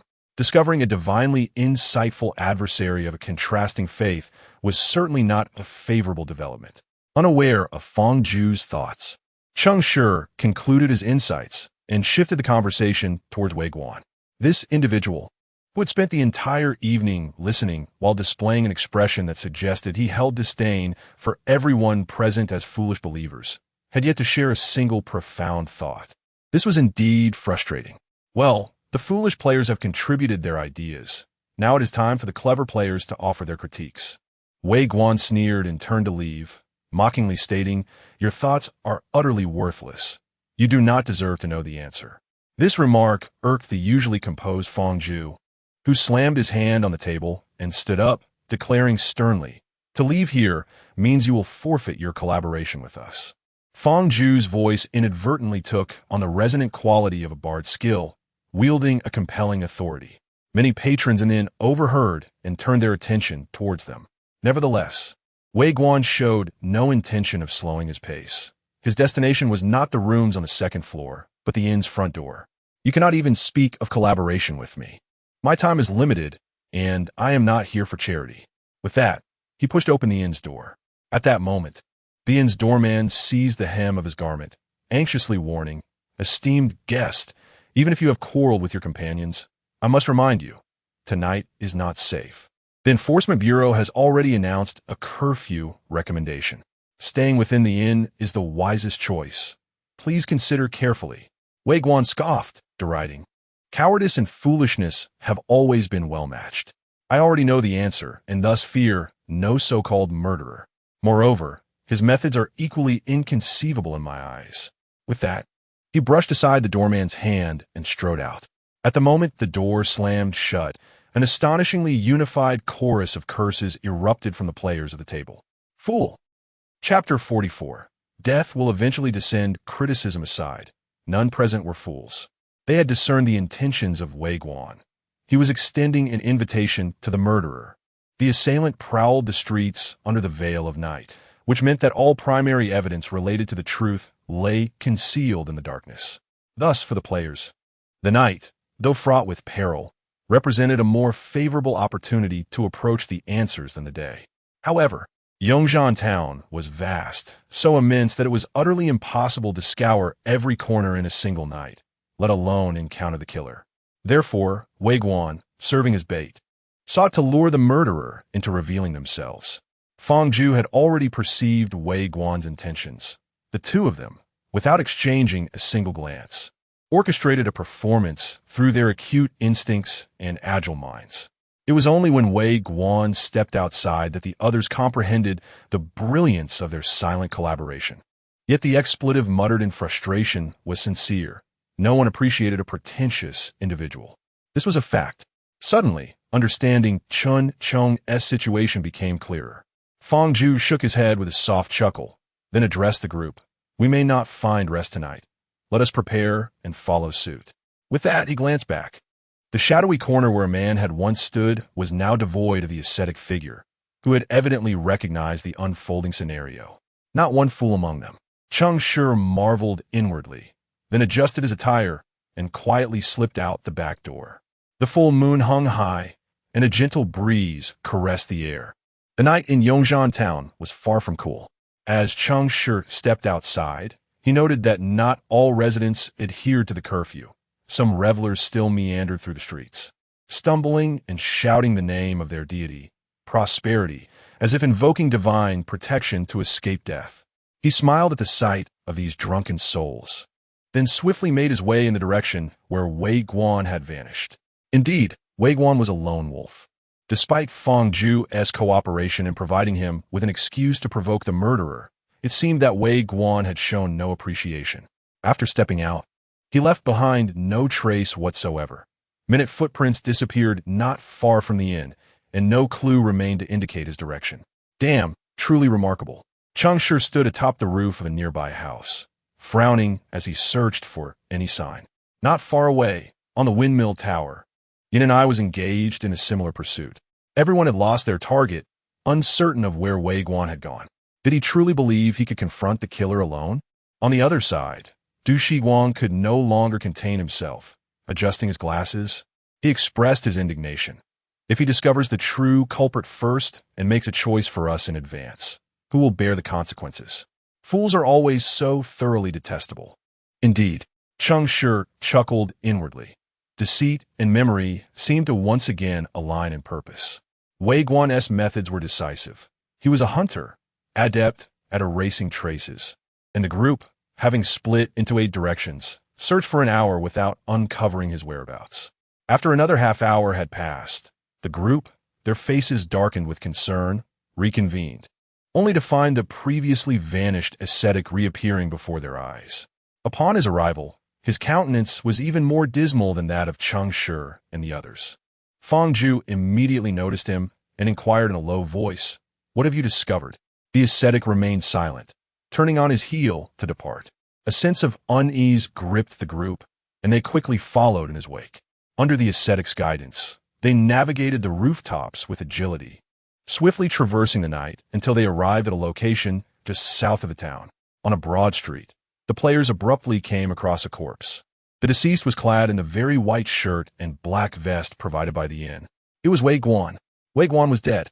The group gasped in shock, and Cheng Shi's pupils constricted. He could scarcely fathom that a level 2,400 player could meet such a silent demise during the trial. It was worth noting that this place was not particularly far from the inn, nearly beneath the players' very noses as they took turns searching. If there had been any sign of a struggle, at least one person would have heard it. This indicated one of two possibilities. Either the murderer possessed overwhelming strength that allowed them to eliminate Wei Guan in an instant, or they utilized a method to muffle the sounds. Fang Zhu's expression darkened as he swiftly descended beside Wei Guan. Upon landing, he furiously proclaimed, "Here, lying is strictly forbidden." The S-class faith talent of order proclaims the decree far and wide. This was not a skill exclusive to the lawgivers. All followers of order could temporarily enact laws by chanting the corresponding judgment ballads. However, the lawgivers, as the singers of order, could impose additional effects while singing, rendering this talent particularly potent for them. A radiant golden light instantly enveloped the entire street. Fong Ju glanced back at the others and softly intoned, "O just arbiter, the time for interrogation has arrived. All falsehoods shall be exposed, and every answer will ultimately be revealed. The suspect shall face questioning here, recounting past sins and confronting the torment within." Then, under the gaze of order, into the depths of the prison, a white light emanated from each individual. And Cheng Shi quietly sensed that not only had he become considerably weaker, but he had also acquired a state known as confession. His brow furrowed in concern, and he felt an unsettling realization dawning upon him. Was Fong Ju suspecting that someone among them had acted treacherously? After all, they had been searching separately for a full hour, certainly ample time to commit murder. But why target their own? Cheng Shi paused, suddenly alert. If he considered everyone's faith, could it be directed at me? Before Fong Ju could pose his question, Yin and I, standing closest, unexpectedly leaned in and asked, "You are a follower of deceit, aren't you?" She was doubting me? Cheng Shi tensed. An overwhelming sense of pressure surged through his consciousness, compelling him to utter the truth. Damn, it can't be played like this. Are you hitching a ride on my misfortune? Cheng Shi cast a fierce glance at Yin and I, his jaw clenched tightly. The muscles in his face taut as he endeavored to resist the overwhelming sensation of pressure. Yet, after merely a second, his resolve crumbled, and his lips parted to yield a response. No. Yin and I appeared taken aback by this reply, raising an eyebrow before turning on her heel to flee. However, Cheng Shi was not one to be easily intimidated. He gritted his teeth and called out loudly, "Why do you wish to kill Wei Guan?" Yin and I hesitated, and without thinking, she blurted out, "I dislike him, hence I wish to kill him." The moment the words escaped her lips, her expression shifted, while Cheng Shi, akin to a cunning fox, broke into a smile. He had cleverly manipulated the inquiry, brazenly twisting the concept, the distinction between wanting to kill and actually killing. In certain contexts, is far from synonymous. Yet in other circumstances, it can easily lead to misunderstanding. As anticipated, the instant Yin Ni's voice faded. A force of memory enveloped the area, ensnaring her. Du Shiguang stepped forward, positioning himself before Yin and I, and without uttering a word, he pressed his index finger against her forehead. A mere glance would suffice. Chapter 45. Silence is tonight's Cambridge, a realm exclusively for the travelers of memory. The S-level faith talent, memory flow. As a traveler, one navigates through fragmented recollections, perpetually in search of captivating scenes and images akin to a fleeting voyage. Du Shiguang is not alone. At the very least, he comprehends the essence of sharing. When the memory of Yin and I was unveiled, he employed some means to imprint the vivid images onto the pavement of the street. Before long, all present beheld this spectacle. A strikingly beautiful female assassin lifted her vest, the gathered fabric concealing the peak of her form, yet the breathtaking curvature of the southern hemisphere left onlookers utterly astonished. Ahem! This was evidently a recollection of Yin and I changing attire. The reason for her change was, of course, due to an individual who had thrust a blade into her chest, piercing her vest. In an instant, the atmosphere transformed into a congregation of silence. A profound hush enveloped the gathering. Cheng Shi's lips twitched as he observed the rigid expression on Du Shiguang's face, feeling utterly powerless to voice his thoughts. After all the effort to concoct an excuse for him to explore intriguing memories of assassins, this was what he chose to reveal. How inconsiderate of him towards his companions. Yin and I, though under restraint, was not blind. She too perceived the scene on the ground. Yet, she bore no ire. With a cold demeanor, she plunged a dagger into Du Shiguang's heart, sliced open his chest, severed his throat, and blinded him. When he eventually reopened his eyes under the aegis of bloom awaiting withering, he inquired, "Is it beautiful?" Weak and defenseless against the effects of confession, Du Shiguang promptly replied, "Indeed, it is beautiful." In an instant, his eyes endured another brutal assault. Were it not for Cheng Shi intervening, Du Shiguang might have been unable to return that night, tormented by the divine power of annihilation. Once Yin and I had vented her frustration, she cast a blank glance at Cheng Shi. "Do you not find it appealing? Is it not beautiful?" The little girl indeed harbored a grudge. Yet, Cheng Shi was unperturbed. After enduring so much, he had become immune to such displays. However, unexpectedly, he blurted out, "It is beautiful." Realizing his blunder, his face contorted as if he were constipated, and he quickly retreated a couple of steps. To his surprise, Yin and I did not lash out at him as she had with Du Shiguang. Instead, she cryptically remarked, "Come to my room tonight. There is even more to behold." A trap. Undoubtedly a trap. For the first time, Cheng Shi thought that embracing the faith of silence was not a bad idea. At least it spared him the need to think of a response. Praise be to silence. The playful interlude came to a close. Fang Zhu was a man of seriousness. He swore his eyes had merely darted towards the alluring scene on the ground, before promptly recalling that he was there to pass judgment, not to indulge in jest. His target was evidently not Cheng Shi, but rather the ascetic who had remained apart from the others throughout. This silent disciple had vanished early on, only to reappear as the harbinger of the grim discovery of a corpse. During his absence, his whereabouts and actions remained shrouded in mystery. Moreover, the silent disciple possessed an uncanny ability to stifle sound, which made it imperative for Fang Zhu to ascertain whether Wei Guan could have fallen victim to his hand. The ascetic was clearly aware of the suspicion surrounding him, yet this time he chose to break his silence, asserting, "It was not I." The stillness was shattered. The crowd stared at him in astonishment, initially taken aback, but soon a sense of dread enveloped their hearts. The gravity of the situation had compelled a once silent disciple to seek collaboration, signifying that all players were now confronted with a particularly formidable murderer. Most alarming was the realization that the players' self-proclaimed survival tactics seemed utterly trivial in the eyes of this killer. Wei Guan's hubristic nature served as a prime example of this fact. The atmosphere fell silent once more. Fang Zhu ceased his melodic recitation, turning his attention to meticulously examining every trace at the scene. After regaining his composure, Du Shiguang and Cheng Shi began to scrutinize every building in their vicinity. Their investigation was so thorough that they nearly extracted insects from the crevices of door panels, subjecting them to X-rays before returning them to their hiding places. Yet they still unearthed nothing. Yin and I conducted another autopsy, but the findings mirrored those from the afternoon at the Judicial Bureau. No signs of injury. A peculiar tension pervaded the air, and every face bore an unusual pallor. Cheng Shi furrowed his brow and approached Wei Guan's lifeless body, noting the terror etched upon Wei Guan's visage. Ironically, this man, who had always squinted disdainfully at others, had widened his eyes for the first time just prior to death. "Do you not possess the means to read a person's memories?" "I do, but not those of the deceased," Du Shiguang replied with an impassive demeanor. "I am a mage, not a hunter." Cheng Shi nodded and began to scrutinize the corpse's pupils with utmost seriousness. Yin and I approached him, her voice cold. "Do not expect to find anything in the pupils. The murderer meticulously eradicated all traces, a consummate killer." Cheng Shi indeed failed to uncover any clues, letting out a sigh as he commenced examining the limbs. The body still retained a hint of warmth, indicating that death had only recently claimed it.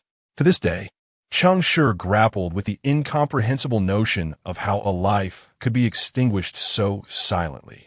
Could it be that even Wei Guan, at the age of 2,400, was incapable of struggling against his assailant, even for a fleeting moment? Or perhaps the method of murder truly was a curse. Had the killer never even set foot at the scene, executing the act from afar, thus extinguishing Wei Guan's life? Such a mode of killing, did it obliterate the victim's consciousness or merely arrest the beating of their heart? Contemplating this, Cheng Shi's hand brushed against the corpse's chest, which felt somewhat cold. It had clearly been deceased for a while. Wait, something was amiss. Why were Wei Guan's limbs still warm while his chest had already grown cold? Cheng Shi raised an eyebrow, using the pads of his fingers to explore Wei Guan's thorax with meticulous care. Fang Zhu observed the scene with curiosity and inquired, "Are you a doctor? It seems your memory is rather poor. I have mentioned before that I am a rational eroder.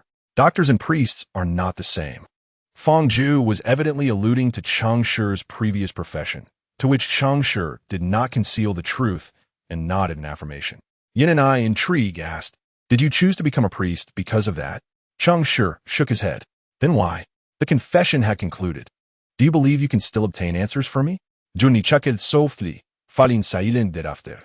Prior to the advent of the faith game, Cheng Shi was not a doctor, yet he possessed some medical skills in observation and diagnosis.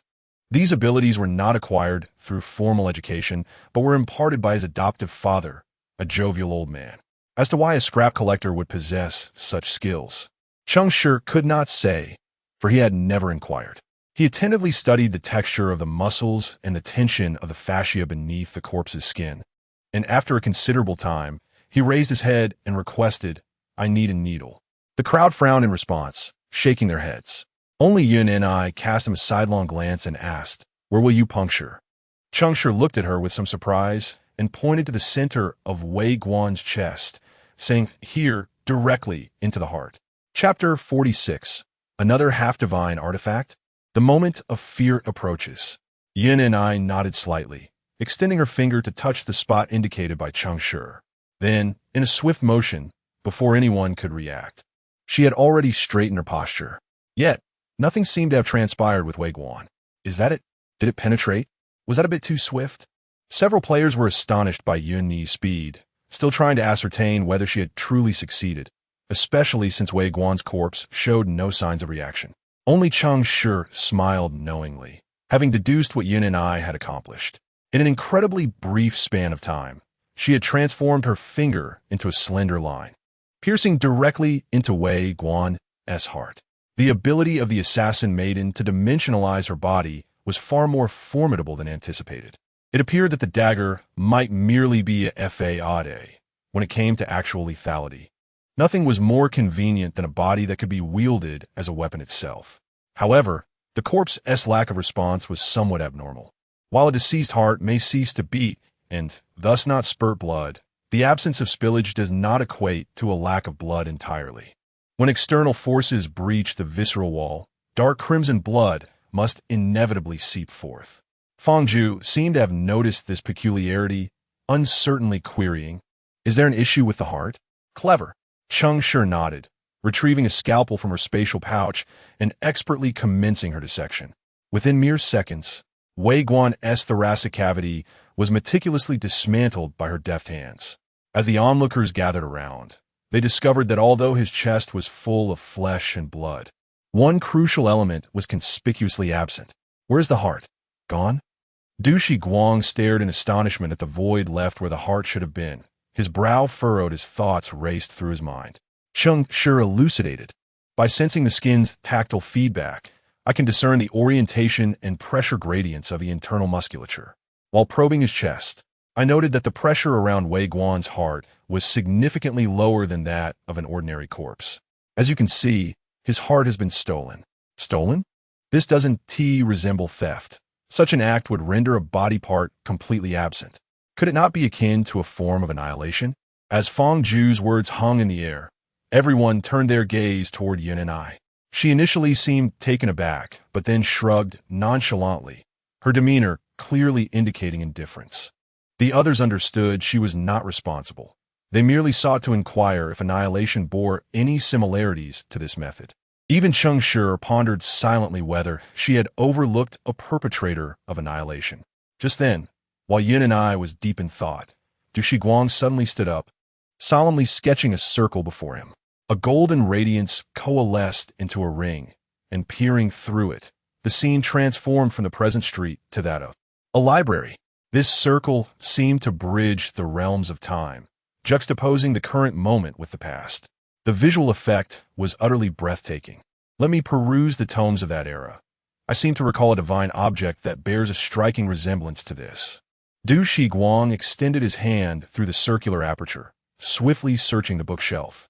In a brief moment, he located a tome and drew its shadow into the realm of reality. The ethereal pages fluttered rapidly beneath his fingertips, and after a few breaths, he reached a conclusion. Found it. I knew this manner of death felt eerily familiar. A visage of terror, a heart extinguished. As fear descends, the SSS, a divine dagger from the underworld of Garuda, embodies a dual divinity of corruption and death, serving as a semi-artifact. This dagger does not require penetration. It merely selects a target and awaits. When the unfortunate soul experiences fear, their heart will be severed and offered to death. The demise is utterly silent. You are correct. It indeed resembles a curse. It is far more insidious. No sooner had the words left his lips than the countenance of all present darkened. A semi-artifact. Yet another semi-artifact. In the presence of such a blade, the distinctions between 2400 and 1400 are rendered meaningless. Both are mere lambs awaiting slaughter. How could you have failed to recall such a similar manner of death? It is astonishing that you remain a follower of him. Yun and I cast a scornful glance at Du Shiguang, seemingly questioning his allegiance to memory. Unfazed, Du Shiguang adjusted his glasses and replied, "Precisely because I am his follower. I have no need for memory." With that, he cast the tome, transformed into a memory, back into the open chasm of recollection. And the golden ring dissipated into the ether. Cheng Shi, upon hearing this, regarded him with a look of profound significance. Du Shiguang had spoken untruths. He did indeed require memory. Perhaps he had sacrificed his right to possess it. It is said that his followers exchanged their memories for additional powers. What gift could Du Shiguang have acquired at such a cost? Feng Zhu, a man of purpose, refrained from idle chatter and solemnly presented his deduction. The murderer resides within the inn. Indeed, the killer lurks within the inn. This dagger is enigmatic, yet it operates upon a prerequisite. It must first designate a chosen victim. Given Wei Guan's skills, or rather his alertness as a hunter, it is inconceivable that he would not detect someone concealed in the night. Nor would he fail to notice an individual following him after venturing outside. Thus, there is only one possibility. He was marked before leaving the inn. The good news is that the provocation tactics of the two individuals proved effective. The bad news is that it has gone too far, resulting in one actor's demise. Nevertheless, having a direction is preferable to aimlessly flailing about. At least the murderer can now be pinpointed to the inn. There remains one question. Cheng Shi furrowed his brow and added, "Have you considered what could instill fear in a person like Wei Guan? Undoubtedly, the moment the murder weapon is discovered, the method of killing is established. The murderer merely needs to conceal themselves and mark the target. As for the rest, it is left to the deceased. Thus, the tremors of fear and shadows of suspicion manifest in this manner. Once the fear of death discreetly permeates a certain area, the solitary wanderer under the night sky becomes increasingly paranoid. At this point, there is no need for a murderer to take additional actions. A mere sound echoing down a silent street, or a gentle breeze beneath a moon obscured by clouds, could serve as the proverbial last straw, claiming the victim's life. However, Wei Guan is different. He is a devoted disciple of folly, the arch-nemesis of all ignorance. Such trivial tricks are likely insignificant in his eyes. As one draws closer to the truth, one becomes increasingly detached from human emotions. Does he truly experience fear? The answer is yes, for his death stands as the ultimate testament. Yet the question remains, what is the essence of the fear that kills the disciples of folly? Can masses confidently assert that they are unafraid in the face of such dread? Cheng Shi feels uncertain. Not just he, but everyone is shrouded in doubt. Indeed, there lies before them a more pressing question than this. Should they return to the inn tonight? Chapter 47. The methods of the assassin misreturning could facilitate the investigation of the murderer. Not returning, however, might avert further unforeseen incidents tonight. In a trial that had persisted for 7 days, the death of a teammate before the first day had even concluded marked an undeniably dismal beginning. The gravity of the situation was etched on everyone's faces, except for Yun and I, who merely scoffed and turned away. The direction she chose was towards the surging light of life. Watching Yun and I depart with such decisiveness, Cheng Shi was filled with emotion. This was the realm of 2,400. Even in the face of death, some could confront it with composure and surge forward. In contrast, had they been in the realm of 1,400, this group would have disbanded by now. Du Shiguang adjusted his glasses and suggested, as for Wei Guan's death, perhaps we should report it to the Enforcement Bureau? To be frank, it was indeed a viable option. Involving the Enforcement Bureau could mitigate numerous risks.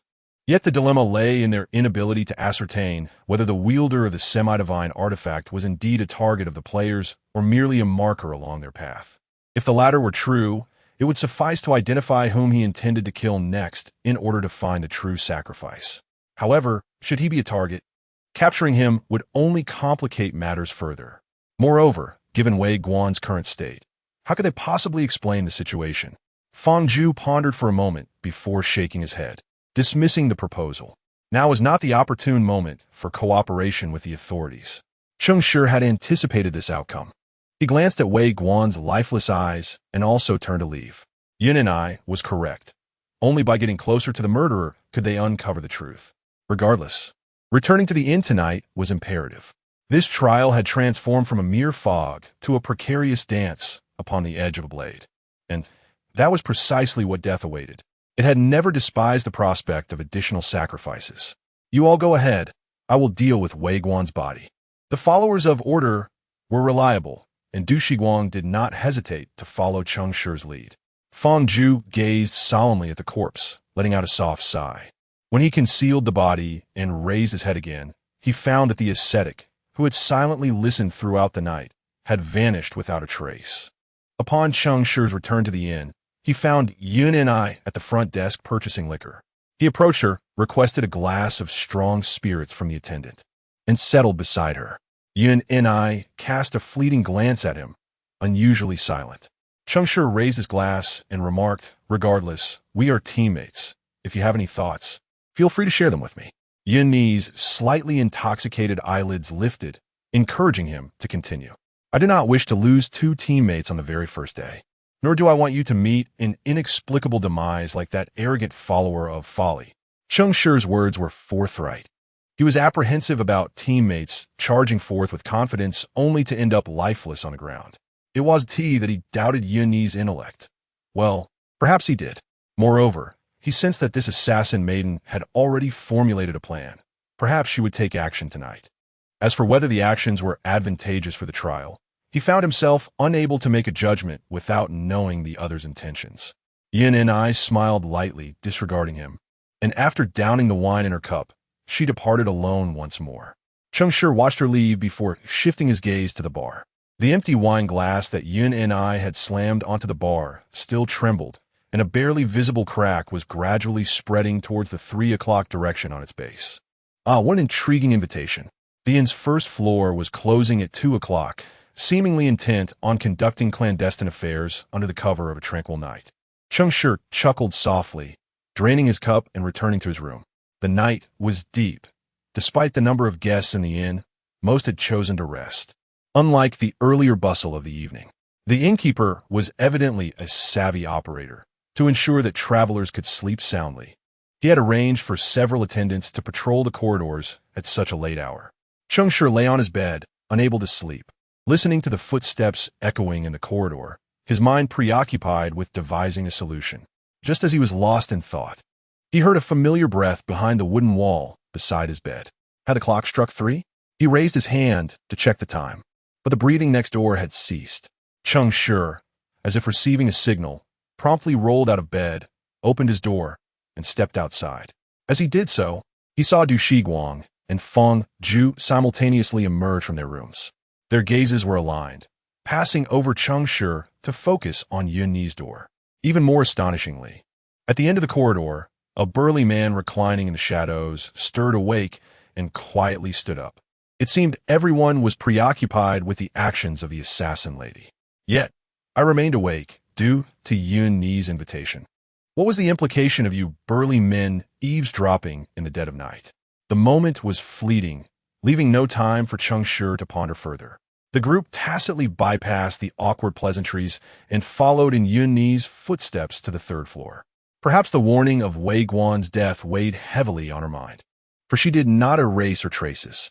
Thus, the four men trail behind her, erasing her tracks while speculating on the intentions of this annihilation assassin. However, they could not dwell on their thoughts for long. As they arrived at the door of the room in the far corner of the third floor, the answer revealed itself. A faint scent of annihilation wafted from within. Yin and I had acted. The group was taken aback, quickly slipping into the room to evade the attendants' patrols. Upon entering, they found the room in disarray, and the occupant, who should have been there, had vanished. Yin and I had disappeared once more. Crazy. Fangzhu immediately grasped Yunni's intentions, cursing under his breath before darting out the door. Du Shiguang followed closely, clearly understanding her purpose as well. Cheng Shi stood in the empty room, his brow furrowed. Undoubtedly, Yin and I had committed murder. The followers of annihilation employ the special means bestowed upon them by their deity to transport the travelers within the room to other realms, often those on the brink of collapse. Leading beings into a disintegrating space is a form of homage to him. Furthermore, the disappearance of a life form from its original place can also be regarded as a kind of death. The unfortunate traveler may still be alive, yet the torment they must endure in the realm under the gaze of annihilation remains unknown to outsiders. The concept may be rudimentary, yet it proves remarkably effective. The assassin's intention is simply to forcibly search each room for evidence without alarming the other travelers. True to her character, she is resolute and straightforward. However, a pressing issue looms. Should she confront the murderer directly, Yin and I may very well become the next Wei-Guan. This succinct and efficient method has crossed the minds of many, yet none wish to become the second Wei-Guan. Surprisingly, Yun and I shows no concern and willingly becomes the sharp spear in the hands of the players. Reflecting on this, Cheng Shi cannot help but exclaim, "Truly, those with great skill possess great audacity. How is it that this group of high scorers exudes such confidence? Is their success merely a result of innate talent?" He regards this notion with skepticism. Recklessness cannot resolve all issues. Intellect is the true key to unlocking the door. Nevertheless, the situation has transpired, and dwelling on it is futile. With a resigned sigh, he begins to sift through the cluttered room, hoping to uncover some useful information. It is clear that the assassin will not conduct a thorough search. Such dirty work requires a collective effort. Alas, with the tribunal on the way, does one not fear the chaos of the inmate and ensnare them within? Chapter 48. The Sudden Judgment. The assassin's grief in the aftermath of somewhat brash actions by the players. An exceedingly peculiar scene unfolded within the nocturnal confines of the inn. A group of men, their faces etched with distress, pursued a woman. This woman, however, meandered through the corridors of the inn, darting into one room after another, only to emerge moments later, her expression fraught with irritation. The duration of this strange pursuit was brief, and the silence that enveloped the rooms was unbroken. Yet, upon the arrival of new guests, it became evident that the travelers resting upon the beds had inexplicably vanished. The belongings within these chambers were strewn about, untouched, suggesting that the motive was not one of theft. Thus, a question arose: what, precisely, had this female rogue pilfered? Answer: the time of Cheng Shi. After trailing through a series of rooms, Cheng Shi found himself utterly disheartened. Nothing had been discovered beyond the luggage brought by the travelers and an abundance of survival essentials. His most significant find was a few stylish pieces of QQ lingerie nestled within a lady's wardrobe. One might say her taste was quite. Let's return to the matter at hand. The previously inspected rooms evidently housed respectable guests, not the individuals they sought. Moreover, the sheer volume of travelers within the inn was daunting. Should they continue this search, even until dawn, it would be impossible to scour the entirety of the third floor, let alone the 2 levels below. If this continued, as dawn approached, Cheng Shi would have no choice but to return the guests destined for other realms. At that juncture, panic might very well spread more fervently throughout the inn. Throughout this endeavor, Cheng Shi had repeatedly cautioned the others. Do we still wish to proceed? The responses from his companions were rather amusing. Fangzhu frowned, Du Shiguang smiled, and the ascetic remained silent. It was clear that these prominent figures were willing to gamble on the chance of stumbling upon a useful clue, potentially saving them time. Since the esteemed individuals were reluctant to halt their pursuit, Cheng Shi, as merely a subordinate, had little authority to voice dissent. Thus they pressed on. Yet, such is the nature of life. The more one hurries, the more elusive success becomes. This unconventional approach was ultimately unsustainable. In the twilight before dawn, the actions of the assassin were discovered. More precisely, it was she who exposed herself, as Yin and I stealthily infiltrated yet another room. She was met by the sight of 4 men clad in black robes, seated neatly within. As their eyes opened in unison, a surge of order emanated forth. The palpable intensity felt as though a divine presence had once graced this very place. Yin Ni's complexion shifted dramatically, and she turned to flee. Yet, the moment she crossed the threshold of that room, her fate was already sealed. A resounding and majestic chant reverberated through the air, ringing like a mighty bell. Here, escape is forbidden. Here, cries for help are forbidden. Here, resistance is forbidden. Here, deceit is forbidden. Waves of blinding holy light surged forth, instantly enveloping the entire chamber in a resplendent golden glow. Chains of decree, animated as if alive, ensnared Yin Ni's limbs with an unyielding grip. She found herself utterly powerless to resist or seek help, forced to watch helplessly as she was ensnared, subsequently hoisted into the air by chains, resembling a victim of dismemberment. A relentless barrage of oppressive forces and negative afflictions from order mercilessly ravaged her body until the moment the judge, clad in the garb of judgment, opened his eyes, momentarily halting this harrowing punishment. Yet, this was merely the inception of her nightmare. The judge extracted his scepter of judgment from the void, his eyes pulsating with violet lightning as he directed his gaze toward Yin and I, gently gesturing toward her shackled form, and in a slow, deliberate manner. He inquired, "Do you plead guilty? Guilty? What crime could she possibly confess to? Was offering an unsuspecting traveler a free journey to an unfamiliar realm considered a transgression? Was this not an act of charity? Of course, had Cheng Shi been the one apprehended, he might entertain such thoughts. But for Yin and I at that moment, she felt neither joy nor sorrow.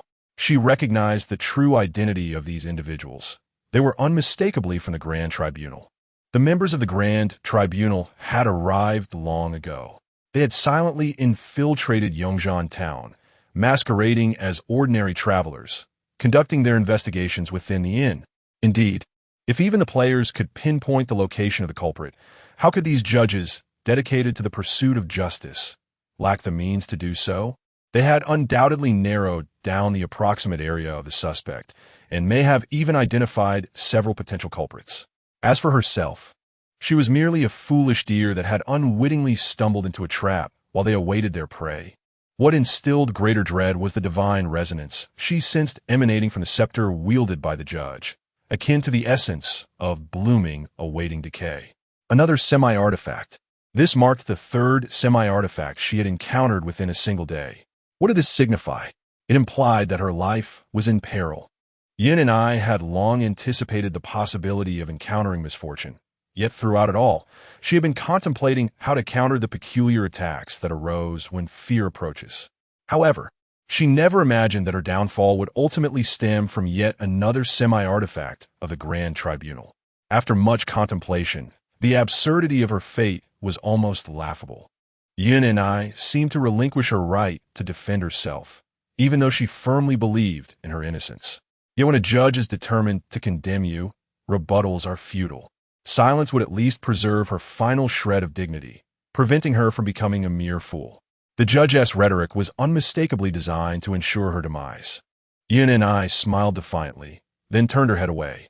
Nevertheless, the inexorable force of order compelled her to speak. An invisible pressure materialized as a transparent hand, gripping her throat, forcing a response from her vocal cords. "I do." In the next moment, with a thunderous crash, lightning struck. The sinner was reduced to ash. The transition from confession to obliteration transpired without even the briefest blink of an eye. Despite the equal protection afforded to all within Yongzhan town by blooming awaiting decay, the will of other deities could still usher in death. Just as the judgment of order is inescapable, the executioner completed his task, yet he appeared unsatisfied, furrowing his brow as he gazed at the place where Yun and I had vanished. He had indeed sensed the presence of death, but based on his understanding of his own lightning strike, the condemned should have been reduced to charred remains rather than dissolving into nothingness. This manner of demise seemed reminiscent of something he had not encountered in a long time. The judges beside him noticed the anomaly and, with brows knitted in confusion, inquired, "My lord, what is this?" The executioner pondered for a moment before coldly replying, "It is likely a special method derived from the underground faith of annihilation. It matters not. The sinner has been vanquished." With the declaration of the sinner's death, the prospect of survival was extinguished. The four judges nodded in unison and subsequently closed their eyes, returning to silence. The executioner sheathed his staff, keeping his gaze fixed on the doorway rather than closing his eyes. Outside the door, Feng Zhu was drenched in cold sweat, while Du Shiguang clenched his fists tightly. The two had been a mere step away from following Yun and I inside, but fortunately, Yun and I had swiftly signaled a warning upon entering, instilling a moment of caution within them. It was precisely this fleeting hesitation that had saved their lives. With solemn expressions, they retreated until they reached the staircase, where they encountered Cheng Shi and the ascetic hidden in the shadows, finally pausing to wipe the cold sweat from their brows. Cheng Shi, having witnessed none of the events transpiring inside or outside the room, felt a jolt of anxiety as he noticed their grave demeanor. "What about Yin and I?" Feng Zhu's eyes darkened, and he remained silent. Du Shiguang slowly shook his head, conveying a clear message. "Is he dead? Was Eternal Bloom Town truly a place where one could meet a natural end?" Cheng Shi was utterly astonished, his eyes widening as he stared at the room, seemingly recalling who had resided there. If memory served, that room should have been empty before they departed. This implied that the occupant had moved in during the brief time the players had gone out to search for Wei Guan. The timing was perfectly aligned. Who was inside? It was Feng Zhu who spoke this time. "Order." I sensed a fluctuation of order's power. "The Grand Tribunal." Without a doubt, it must be the Grand Tribunal. They have arrived. He had merely entertained the thought, never expecting it to manifest into reality. Cheng Shi felt the cruel jest of fate, his expression turning grim. After 7 days of trials, on the dawn of the second day, another had fallen. 6 remained for left. Meanwhile, the travelers sent by Yun and I to other dimensions were abruptly ejected back, awakening in their beds, believing they had merely experienced a terrifying nightmare. Yet, they held no recollection of the true mastermind behind this nightmare, for the culprit had been vanquished. Chapter 49. Dear travelers, please remain calm. It was evident that the judges of the Grand Tribunal had taken notice of the players' presence. Regardless of their motives for not pursuing further, the self-aware individuals promptly abandoned their subsequent actions, returning to their quarters with solemn expressions. The evening's performance concluded at the cost of a second life.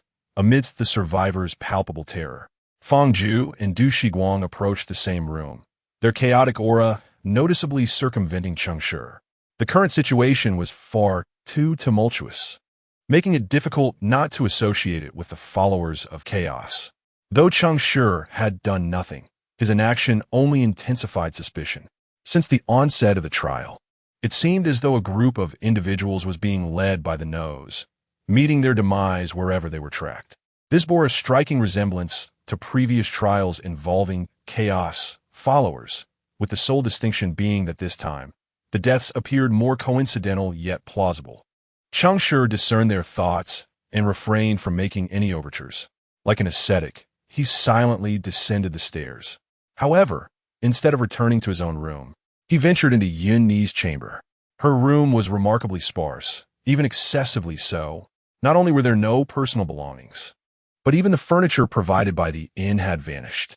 Cheng Shi understood that these items had likely been utilized by the assassin for her own enigmatic purposes. The Edict of Annihilation was indeed annihilation.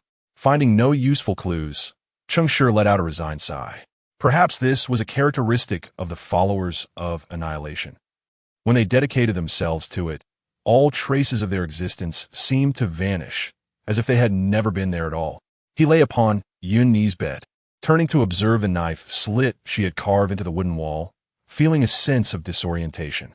Though merely a few hours had elapsed since the birth of that slit, the day felt interminably stretched, akin to having endured several days. Suddenly, he recalled the moment uncanny had shaken his hand, the vivid red of her fingernails still etched in his memory. Fragmented scenes surged forth, and with each recollection, Cheng Shi's brow furrowed tighter. He was not reminiscing over these disjointed details. He was contemplating how this knife slit had come to be. If memory served him correctly, the assassin possessed an acute awareness of Cheng Shi's location, even through a wall. This indicated she had some form of detection or perception ability, and one of considerable caliber. If that were the case, why had she failed to notice anything unusual within the room before entering? Even if the judges from the Grand Tribunal employed various means to conceal themselves, it was inconceivable for a professional assassin, renowned for her caution, to lack any forewarning of danger. She had indeed alerted Fang Zhu and the others at the very instant she opened the door. However, this act of warning was all the more perplexing. Cheng Shi could not help but ponder, if he were in her position, upon sensing danger in the room. He would either strive to escape with all his might or muster his resolve for a direct confrontation, certainly not diverting his attention to warn his companions at the first opportunity. The attitude of Yin and I towards her teammates is vividly etched in memory. While she may be preoccupied with her own notion of fairness, she certainly shows no concern for the lives of others. Even her immediate alliance with Fang Zhu and the others in rebellion is far more reliable than merely raising an alarm. So, what could be the reason for this? Cheng Shi pondered for an extended period. Unable to conjure a reasonable explanation, he could only force out a tentative answer. She was controlled. It is likely that this control was not prolonged, but rather a fleeting moment that influenced her mind. This instantaneous decision ultimately sealed her fate. There exists someone lurking in the shadows, capable of manipulating one's thoughts. Is this individual the murderer or merely a player? The probability leans towards the former. Of course, one cannot entirely dismiss the possibility of Fang Zhu or Du Shiguang. Cheng Shi's expression grew increasingly grave. It appeared that within this trial, not only was there a concealed and adept murderer, but also someone fishing in troubled waters. The night teemed with peril, and the inn harbored a deadly threat. Fortunately, dawn was near. Before long, the light of day broke. The travelers awoke, and then once again buzzed with vitality. However, this reprieve was short-lived. Just as Fang Zhu and Cheng Shi simultaneously pushed the door to appear in the corridor, the front door of the inn was roughly shut by a group of uniformed law enforcers. The Judicial Enforcement Bureau issued an action order. At the request of Judge M.O. Chiosi of the Grand Tribunal, seal all entrances and exits of Yongzhan Town, and lock down the rapidly escalating lifeslight inn. Travelers need not panic. The judges have taken control of the situation, ensuring your safety. Please exit your rooms in an orderly fashion and gather on the first floor. I repeat, all guests are to assemble on the first floor. The Grand Tribunal has taken action. Their speed surpassed all expectations. The entire inn was sealed. Fang Zhu exchanged a glance with Cheng Shi, and without uttering a word, they descended to the first floor. Cheng Shi followed suit obediently. The target of the Grand Tribunal would not be the players. Having spared them the previous night, they would not now cause such a commotion to trouble them again. Their objective was the murderer. As the players made their way downstairs, thoughts swirled. If the murderer were indeed captured by the Grand Tribunal, would the trail of clues come to an abrupt halt? Regardless of whether he was the ultimate sacrificial victim, no one could interrogate a criminal under the auspices of the Grand Tribunal. Moreover, this was a judge who had swiftly dispatched Yun and I. The travelers were utterly astonished by the Enforcement Bureau's announcement, and a wave of confusion spread throughout the inn. People exchanged uncertain glances and engaged in fervent discussions. What is happening? Why is it being sealed? Where is the innkeeper? He should be protesting to the self-governing council. Are you out of your mind? This is an order from the Grand Tribunal. Do you know what the Grand Tribunal is? The exalted judges would not seal the inn without evidence. My heavens, is the murderer inside the inn? Praise prosperity, I am still alive. What? The judge leading this operation is M.O. Chiosi? Goodness, how I long to see him, even if just for a glance. Who? That son of thunder? Indeed, it is he. He is a first-level judge of the Grand Tribunal, a pupil of the chief executioner Althaler, the most gifted elemental judge in history, and the most likely heir to the title of the Grand Judge, the Son of Order. Even just a glimpse of him tonight would transform into an unforgettable reverie for me. Your provocative demeanor is truly terrifying, perhaps for M.O. Chios. A mere glance at you would plunge him into nightmares. Do you seek a confrontation? In the name of prosperity, the judges have already identified the murderer, and now, I harbor no fear of you. The scene was chaotic, as players dispersed within the agitated crowd, scrutinizing every suspicious individual and event around them. With the impending judgment from the Grand Tribunal, they sought to uncover clues ahead of time. However, the throngs were overwhelming, the noise deafening. In such turmoil, it was challenging to identify an innocent party, as many travelers exhibited distorted behaviors driven by panic. Cheng Shi let out a faint sigh, shifting his thoughts. Simultaneously, four judges from the Grand Tribunal quietly emerged in the corners of the hall, encircling the entire inn with their mere presence. Soon, amidst the anxious discussions, a purple-eyed judge clad in the robes of authority appeared at the entrance of the inn. Montaquius, the elemental judge of the Grand Tribunal, the most esteemed first-level judge ever. Do you know him? Du Shiguang inquired softly from within the crowd. Fang Zhu nodded, stating, the prematurely departed Son of Order. I have seen his name in the annals of the Grand Tribunal. After his demise, the Grand Tribunal gradually sank into the quagmire of war, weakening over time. Prematurely departed. War? Du Shiguang was momentarily bewildered, but quickly comprehended. Is this the end of the civilizational era? No, it must be earlier, likely the tail end of the mid-period, where the civil strife had just begun and war was only beginning to cast its gaze upon this land, while chaos had yet to even whisper its name.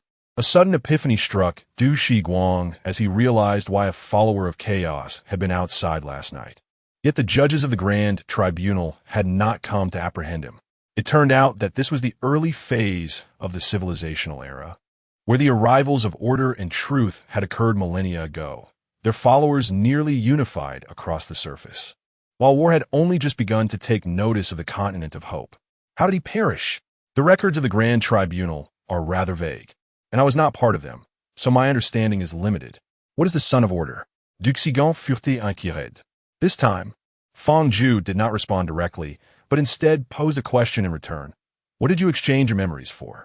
Du Shiguang's expression tightened, and he fell silent. Fang Zhu seemed to sense something and chose not to speak further. The judge, whose eyes sparkled with purple lightning, stepped forward, tapping the ground with his staff to signal for silence. Perhaps compelled by the weight of the order, or perhaps out of reverence for the Grand Tribunal. The hall swiftly fell into silence. He had not yet spoken. He merely bowed in accordance with the ways of the followers of order. In an instant, a sense of lawful obedience enveloped Cheng Shi, igniting within him an impulse to confess. This was far more impressive than the confession from last night.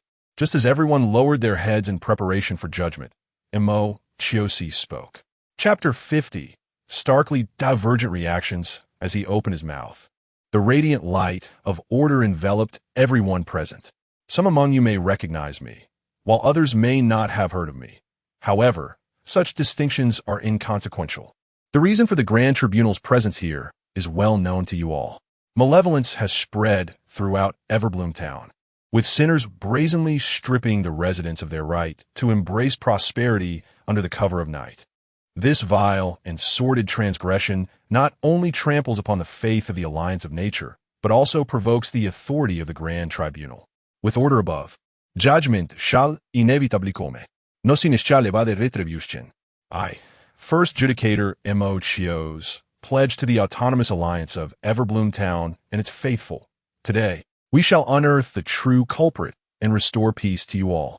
M.O. Chios's words were profoundly inspiring, visibly brightening the countenances of many, while the enforcers surrounding them wore expressions of eager anticipation. Yet, his tones soon turned cold and piercing, laced with a sinister amusement. Now that the customary proclamations are concluded, let us cast aside these cumbersome formalities and get straight to the point. I have identified the murderer, and he is indeed among you.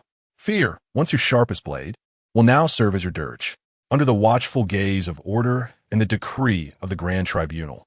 How do you intend to escape? Before Mo Chios could finish, his gaze began to slowly traverse the hall, starting from the far left and sweeping over all present. With each subtle shift of his focus, the individuals in his line of sight instinctively tensed, casting furtive glances at one another, fearful that the murderer lurked nearby. The palpable pressure of this scrutiny caused many to tremble, their knees nearly buckling. Cheng Shi stood amidst the crowd, feeling the sharpness of Mo Chios's gaze linger on him for a brief moment before it continued leftward, allowing him to exhale quietly in relief. He was terrified that this judicator would unleash his devastating methods upon him, a follower of chaos. Fortunately, he appeared to disregard the players altogether. The tension persisted, and panic simmered beneath the surface. Just as Mo Chios's gaze crossed halfway, poised to shift to the right, an unexpected turn of events transpired. A figure clad in a cerulean trench coat suddenly ducked his head, shoving through the surrounding travelers, and swiftly plunged toward the periphery of the crowd. The travelers caught off guard were momentarily stunned before erupting into screams. "Ah! Help! Save me! Run! The murderer is going to kill!" The enforcers at the entrance immediately sprang into action, pursuing the fleeing figure. "It's him! Don't let him escape! Capture him!" Chaos erupted in the hall. In that instant of turmoil, several players astutely seized the opportunity, responding in starkly different manners. Feng Zhu began to recite loudly, unabashedly revealing his power of order, which manifested as golden chains of order, pursuing the fleeing silhouette. Du Shiguang vanished in a flash, seemingly anticipating the trajectory, and positioned himself in the path of the escapee. Yet he did not impede the escape of the figure. Rather, an opportune moment, with a subtle movement that drew no attention, he inadvertently brushed against the center. As for Cheng Shi, he vanished. In the instant the crowd dispersed, he masqueraded as a startled traveler, breaking through the first floor's blockade and swiftly ascending to the second. This act, however, was not born of fear nor desire for self-preservation, but rather a quest for clues. Surrendering to despair was not an option. It was an impossibility in this lifetime. The nature of this game was such that a moment of complacency would lead to demise, affording no respite. To survive, one must continually awaken their latent potential. From the very first day of investigating the inn, Cheng Shi had quietly recorded the appearances of all the guests in their respective rooms. The moment the azure trench coat stirred, he immediately identified the individual. A bard who claimed to hail from the northern Carnival Empire. The guests in the inn were in a state of disarray due to the murder incident, and among them were several busybodies, led by him, who fanned the flames of panic. Indeed, when Cheng Shi first learned of the semi-artifact, known as the Coming of Fear, he had his suspicions regarding this bard. The adage, "A craftsman must sharpen his tools," rang true. To wield fear as a weapon, the most effective method was to first disseminate that very fear. And the profession of a bard was most suited for such a task. They reveled in storytelling, particularly tales that sent shivers down the spine. Yet at that time, he remained in shock over Wei Guan's death, his mind not sharp enough to make a clear judgment. Now, however, everything fell into place. There had never been a mere shadow of a serpent cast by a bow. The serpent was, in fact, made of the very bowstring. The assassin had long since laid the groundwork, merely waiting for this semi-artifact to reveal itself. The Coming of Fear. Cheng Shi moved swiftly, weaving through the fleeing guests until he arrived outside the bard's room. His thoughts diverged from those of the other two. Feng Zhu believed that with the arrival of the Supreme Tribunal, they held absolute dominance. Thus, aiding the tribunal in their pursuit of the murderer might yield advantages in the forthcoming investigation and actions. Du Shiguang's thoughts were more straightforward. He merely sought to encounter someone and read their memories. Cheng Shi, however, pondered, when a murderer realizes they have been identified, their immediate instinct is to clear themselves of suspicion. The simplest and most effective means of doing so is to dispose of the weapon. Yet a semi-artifact is not something one can casually discard. Thus, Cheng Shi inclined towards the notion that the bard had hidden his dagger rather than thrown it away. His prompt arrival at the bard's room was driven by the desire to uncover clues that might reveal the nature of the trial. Naturally, finding that dagger would be the most fortuitous outcome. However, as Cheng Shi approached the door with the stealth of a wraith and pushed it open, he found that the room was already occupied. Before him stood a man, bare-chested, veins bulging, every muscle tensed. A hermit. It is the follower of silence. Cheng Shi was taken aback, blinking in bewilderment. No wonder he had never seen his figure. Even after everyone was brought to the first floor by the Grand Tribunal, he had not laid eyes upon him. It turned out he had also noticed the identity of the bard. Nevertheless, despite the solitary nature of the player, he still counted as one of their own, especially since they shared the same fate of chaos, devoid of the hatred that arises from conflicting beliefs. Thus there was no need for excessive worry. However, the state of the other party seemed rather peculiar. The ascetic clearly heard the door creaking open, yet he did not turn around. He appeared to be gripping something tightly in his hand, straining his body with all his might to resist. Cheng Shi discerned the signs and sensed his condition deteriorating, prompting him to hastily cast a healing spell upon him. A priest's duty, to be unable to tolerate the sight of a teammate's health bar in disarray. Yet, to his surprise, the follower of silence showed no gratitude. Unbeknownst to Cheng Shi, he had laid down a silence domain, rendering the healing spell utterly ineffective. What a selfish glutton! Cheng Shi was filled with indignation, whispering a curse. "Stop pretending to be mute. If you refuse to speak, I shall call for help." The ascetic's momentum faltered noticeably, and after a few breaths, he clenched his teeth and slowly turned half his body. As he turned, Cheng Shi caught sight of his hands grasping something. Upon closer inspection, it was a dagger emanating an eerie crimson glow, struggling desperately beneath his restraint. Is it the arrival of fear? Chapter 51. The difficulty of the trial continues to escalate. Is this the semi-divine weapon that can kill without a trace? The scene before Cheng Shi compelled him to ponder such a thought. Although the dagger was clutched in the ascetic's palm, he could hardly stabilize this semi-divine artifact, his entire body trembling in response to its presence. Observing the ascetic's bloodshot eyes and the expression of barely contained rage, Cheng Shi felt a genuine fear for his well-being.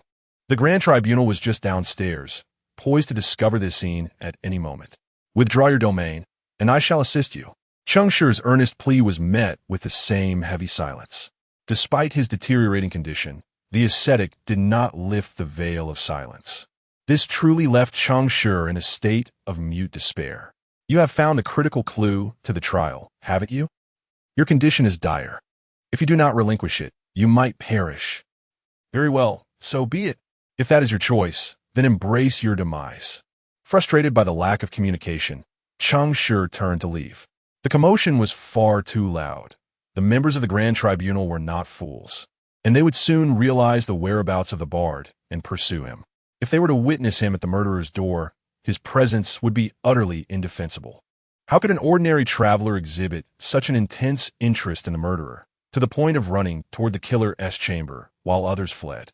When it came to following clues, one ought to prioritize survival first. Cheng Shi, unable to contend with this selfish warrior, resolved to devise another plan. However, just as he turned to depart, a terrifying bolt of purple lightning struck him from the side, directly impacting the ascetic. Thunder! Cheng Shi's mind jolted, his pupils constricting. The excruciating sensation of searing heat and paralysis robbed him of feeling on one side of his face. He widened his eyes to look ahead, only to find a man standing at the stairway of the second floor, coldly observing him. Emochiosi. This adjudicator arrived more swiftly than Cheng Shi had anticipated. Behind him were several law enforcers, a throng of audacious onlookers, and, amidst the crowd, Feng Ju and Du Shiguang, both wearing troubled expressions. Clearly, they had dealt with the bar downstairs with remarkable efficiency. So quick? Cheng Shi instinctively sensed that something had gone awry downstairs. He glanced at Feng Ju, then hesitated before turning to Du Shiguang. As expected, Feng Ju remained silent, his face stoic, while Du Shiguang wore a conflicted expression but ultimately shook his head slightly. The bard had encountered trouble. Thus, they had hastened upstairs. It was astonishing that Feng Ju, a believer in order, was still contemplating the conflict of faith at such a moment. Truly, never mind, one could not fault the players for their beliefs. The faith of chaos was indeed quite irksome. Yet, now was not the time for such considerations. The pressing matter was how to extricate himself from being implicated at the murderer's doorstep. Cheng Shi's thoughts raced as he feigned a startled demeanor, staggering sideways and rolling to the ground while stealthily casting a glance at the ascetic within the room. Such a formidable lightning bolt merely struck the monk, causing a flash of electric light to momentarily numb half of his face. Had it struck a human, could one survive? Surprisingly, yes. The ascetic's body was momentarily frozen by the thunderous blow, yet he did not perish. Instead, he was violently propelled away, charred and scorched, discarding the sinister red dagger at Cheng Shi's feet. Cheng was evidently astonished that his divine punishment had failed to eliminate the criminal.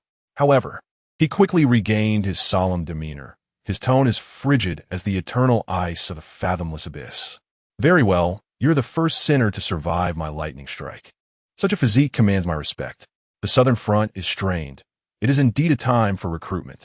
Surrender and relinquish it, and I shall grant you an opportunity to serve as a war prisoner.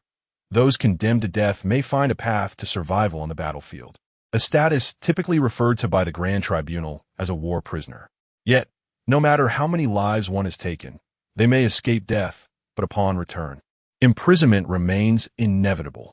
Order must be upheld, and justice will not be misplaced. From the moment a sinner commits their crime, they are forever branded as such. This embodies the will of the Grand Tribunal, and it is precisely the reason why Feng Zhu refrained from joining. Upon hearing this proclamation, he furrowed his brow. The thick, viscous thunder roaring from the top of Cheng's staff continued its furious declaration as he coldly regarded the monk, as if any sign of defiance would prompt the raging bolt to unhesitatingly consume him. Cheng Shi, hiding nearby like a specter, was contemplating how this silent devotee might resolve the situation. Yet, to everyone's astonishment, he had no intention of finding a solution. As the monk struggled to rise from the ground, he did not choose to flee. Instead, he resolutely lunged toward Cheng Shi. No, he aimed for the dagger at Cheng Shi's feet. Cheng Shi's eyes widened in shock as he instinctively crawled back 2 steps, utterly bewildered. Brother, must you be so reckless? Is your head made of iron? Do you believe the judge's punishment is akin to electrotherapy? This can lead to death. His swift retreat indeed saved Cheng Shi's life, for at that very moment, the lightning in Cheng's hand surged toward him with a deafening roar. Boom! This time, there was no chance of escape. In the instant the monk was engulfed by the lightning, he was reduced to ashes. This bolt of thunder, laden with fury, was evidently far more terrifying than the previous one. Lord Cheng was enraged. Thus, the sinner met his demise. Dust scattered, and the thunder ceased. Throughout this entire process of death, the deceased had not uttered a single word. In his final moments, he embodied the edict of silence, demonstrating his piety to the Lord. The tremendous thunder left Cheng Shi's ears ringing, his mind in a tumultuous uproar, and his spirit trembling. As the monk lunged towards him, his gaze was fixed upon Cheng Shi, and he clearly perceived the fervor in his eyes. He witnessed the flicker of unwavering light vanish from his eyes before he was consumed by the thunderous wrath. He did not perish from lightning. Rather, he succumbed to fear. Indeed, it was the cursed crimson dagger beneath his feet that sealed his fate, dying at the moment when fear descended upon him, before the judgment of the arbiter. He fell beneath a semi-divine artifact he had sought to claim. Cheng Shi's eyes widened in disbelief as he swiftly turned to survey the crowd. If the minstrel below had already been dealt with, when had the ascetic been marked? Could it be that the murderer still lurked within the throng? Even beneath the watchful gaze of the Grand Tribunal, he continued his slaughter. 6, reduced to 3. The trial had only reached its second day. Cheng Shi felt a cold sweat trickle down his back, overwhelmed with trepidation. He instinctively drew his body closer, striving to portray a frightened and wounded traveler, attempting to evade suspicion. Yet, Cheng had long seen through the facade. He was aware that Cheng Shi was no virtuous soul and recognized his intent to exploit the chaos in pursuit of the dagger. Nevertheless, the most advantageous aspect for Cheng Shi was that, despite his presence in an inappropriate place he had not committed any wrongful acts. For those who, on the surface, were not virtuous yet bore no criminal actions, the arbiter could not convict them. Otherwise, it would be a transgression against the order. The order endowed them with authority while simultaneously constraining their power. Mo Chiosi approached Cheng Shi with a stoic expression, disregarding the injured traveler, and stooped to retrieve the accursed crimson dagger. This semi-divine artifact, which had nearly claimed the ascetic's life, offered no resistance in his grasp, lying quietly in his hand as if it were an ordinary piece of iron. Yet, the moment the harbinger of fear fell into Mo Chiosi's hands, the faces of the remaining 3 players turned ghastly pale. The difficulty of the trial was escalating. Chapter 52. The hidden card when a semi-divine artifact, capable of threatening the sanctity of faith, falls into the hands of the Grand Tribunal. One might ponder whether they would share such a relic to aid players in unraveling the trial's clues, even if just for a fleeting few hours. The answer is abundantly clear: they would not. However, upon acquiring the dagger, Mo Chiosi did not hastily conceal it. Rather, he displayed it, as if showcasing it to the fearless onlookers. Upon witnessing this, Fang Zhu's gaze sharpened. This was not an act of flaunting spoils. A judge from a grand tribunal would not require such ostentation. Thus, the only rationale for his actions became evident. He was fishing, luring the culprit with a weapon. Mo Chiosi was evidently keen to discern who among the crowd harbored an interest in this object. Even if he could not ensnare the true perpetrator, capturing a few insignificant fish like Cheng Shi would suffice. Alas, his intentions appeared too transparent, and none dared to challenge the Grand Tribunal's authority at that moment. Duke Sigon, too, comprehended the unfolding scene. Both he and Fang Zhu slightly bowed their heads to avert Mo Chiosi's gaze. After a period of waiting, with no new developments arising, Mo Chiosi spoke with a hint of disappointment.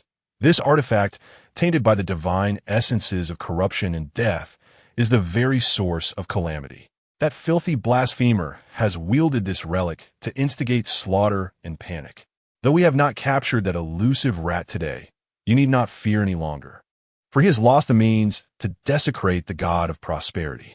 Rest assured, under the vigilant eyes of the Grand Tribunal, no sinner shall evade justice.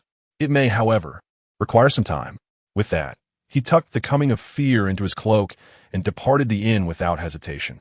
Watching Mo Chiosi escort the judges and enforcers away, Cheng Shi let out a silent sigh. At that moment, the players had lost their prime opportunity to seize the dagger. This also signified that the clues had once again slipped from their grasp, and unlike times past, the prospect of reversal was virtually non-existent. The burgeoning light of life would now be unsealed, yet Everbloom Town continued to restrict entry and exit. The town's governing council had declared the unsealing order. Yet Cheng Shi felt no sense of relief regarding their current predicament. This decree resembled a heavy shackle, binding the players within the inn. It was only a matter of time before the Grand Tribunal closely monitored which traveler would be the first to vacate the inn. For those harboring guilt, this inn, under Mo Chiosi's excessive scrutiny, was evidently not a safe haven. He might be eager to find a new refuge. This, indeed, was part of Mo Chiosi's strategy, retreating to advance, shifting from light to shadow. Henceforth, none would know Mo Chiosi's whereabouts or intentions. The true mastermind, stripped of their greatest ally, would now live in constant trepidation, seeking every possible means to absolve themselves of suspicion. However, any unusual behavior could potentially be detected by the astute judges, leading to imprisonment in the death row of the Grand Tribunal. The situation teetered on the brink of chaos, devoid of any glimmer of hope. After the crowd dispersed, Cheng Shi endured his physical discomfort and cast 2 healing spells upon himself, then dragged his numbed body toward Fang Zhu. Although the adherents of order were reluctant to continue collaborating with him, he still needed to comprehend what had transpired downstairs. This time, Fang Zhu did not refuse Cheng Shi's inquiries. Perhaps sensing the urgency of the trial, he divulged everything regarding the pursuit of the bard. It was not a person, but rather a puppet, a mindless marionette forged from flesh and blood. A puppet? Cheng Shi was taken aback. suddenly recalling the desire puppet he had encountered earlier in the trial. Such creations seemed to be the forte of the corruption adherents. Could it be that the assailant was indeed the target of the players? Du Shiguang, standing nearby, added, "As it is a puppet, no memories could be retrieved." No sooner had he spoken than Cheng Shi's brow furrowed. His disappointment was not due to the lack of leads, but rather the realization that Du Shiguang had lied. The statement was brief, and the only point of deceit was that he had indeed accessed the puppet's memories, but chose to conceal it. Why? Cheng Shi discreetly glanced at Feng Zhu, only to find that this adherent of order appeared to harbor no doubts regarding Du Shiguang's words. Feng Zhu remained oblivious to the deceit. He too was kept in the dark. The situation immediately grew more intricate. How intriguing. The circumstances had deteriorated to such an extent, yet there were still individuals unwilling to share the sole clue. Was it possible that he had received a directive from memory, uncovering his true identity? Something felt amiss. Even so, he could easily share the clue with Feng Zhu. The adherents of order were the most trustworthy players, a fact that had never changed. Moreover, multiple minds working together would surely be more fruitful than solitary contemplation. So why did he choose to withhold information, and what exactly did he choose to conceal?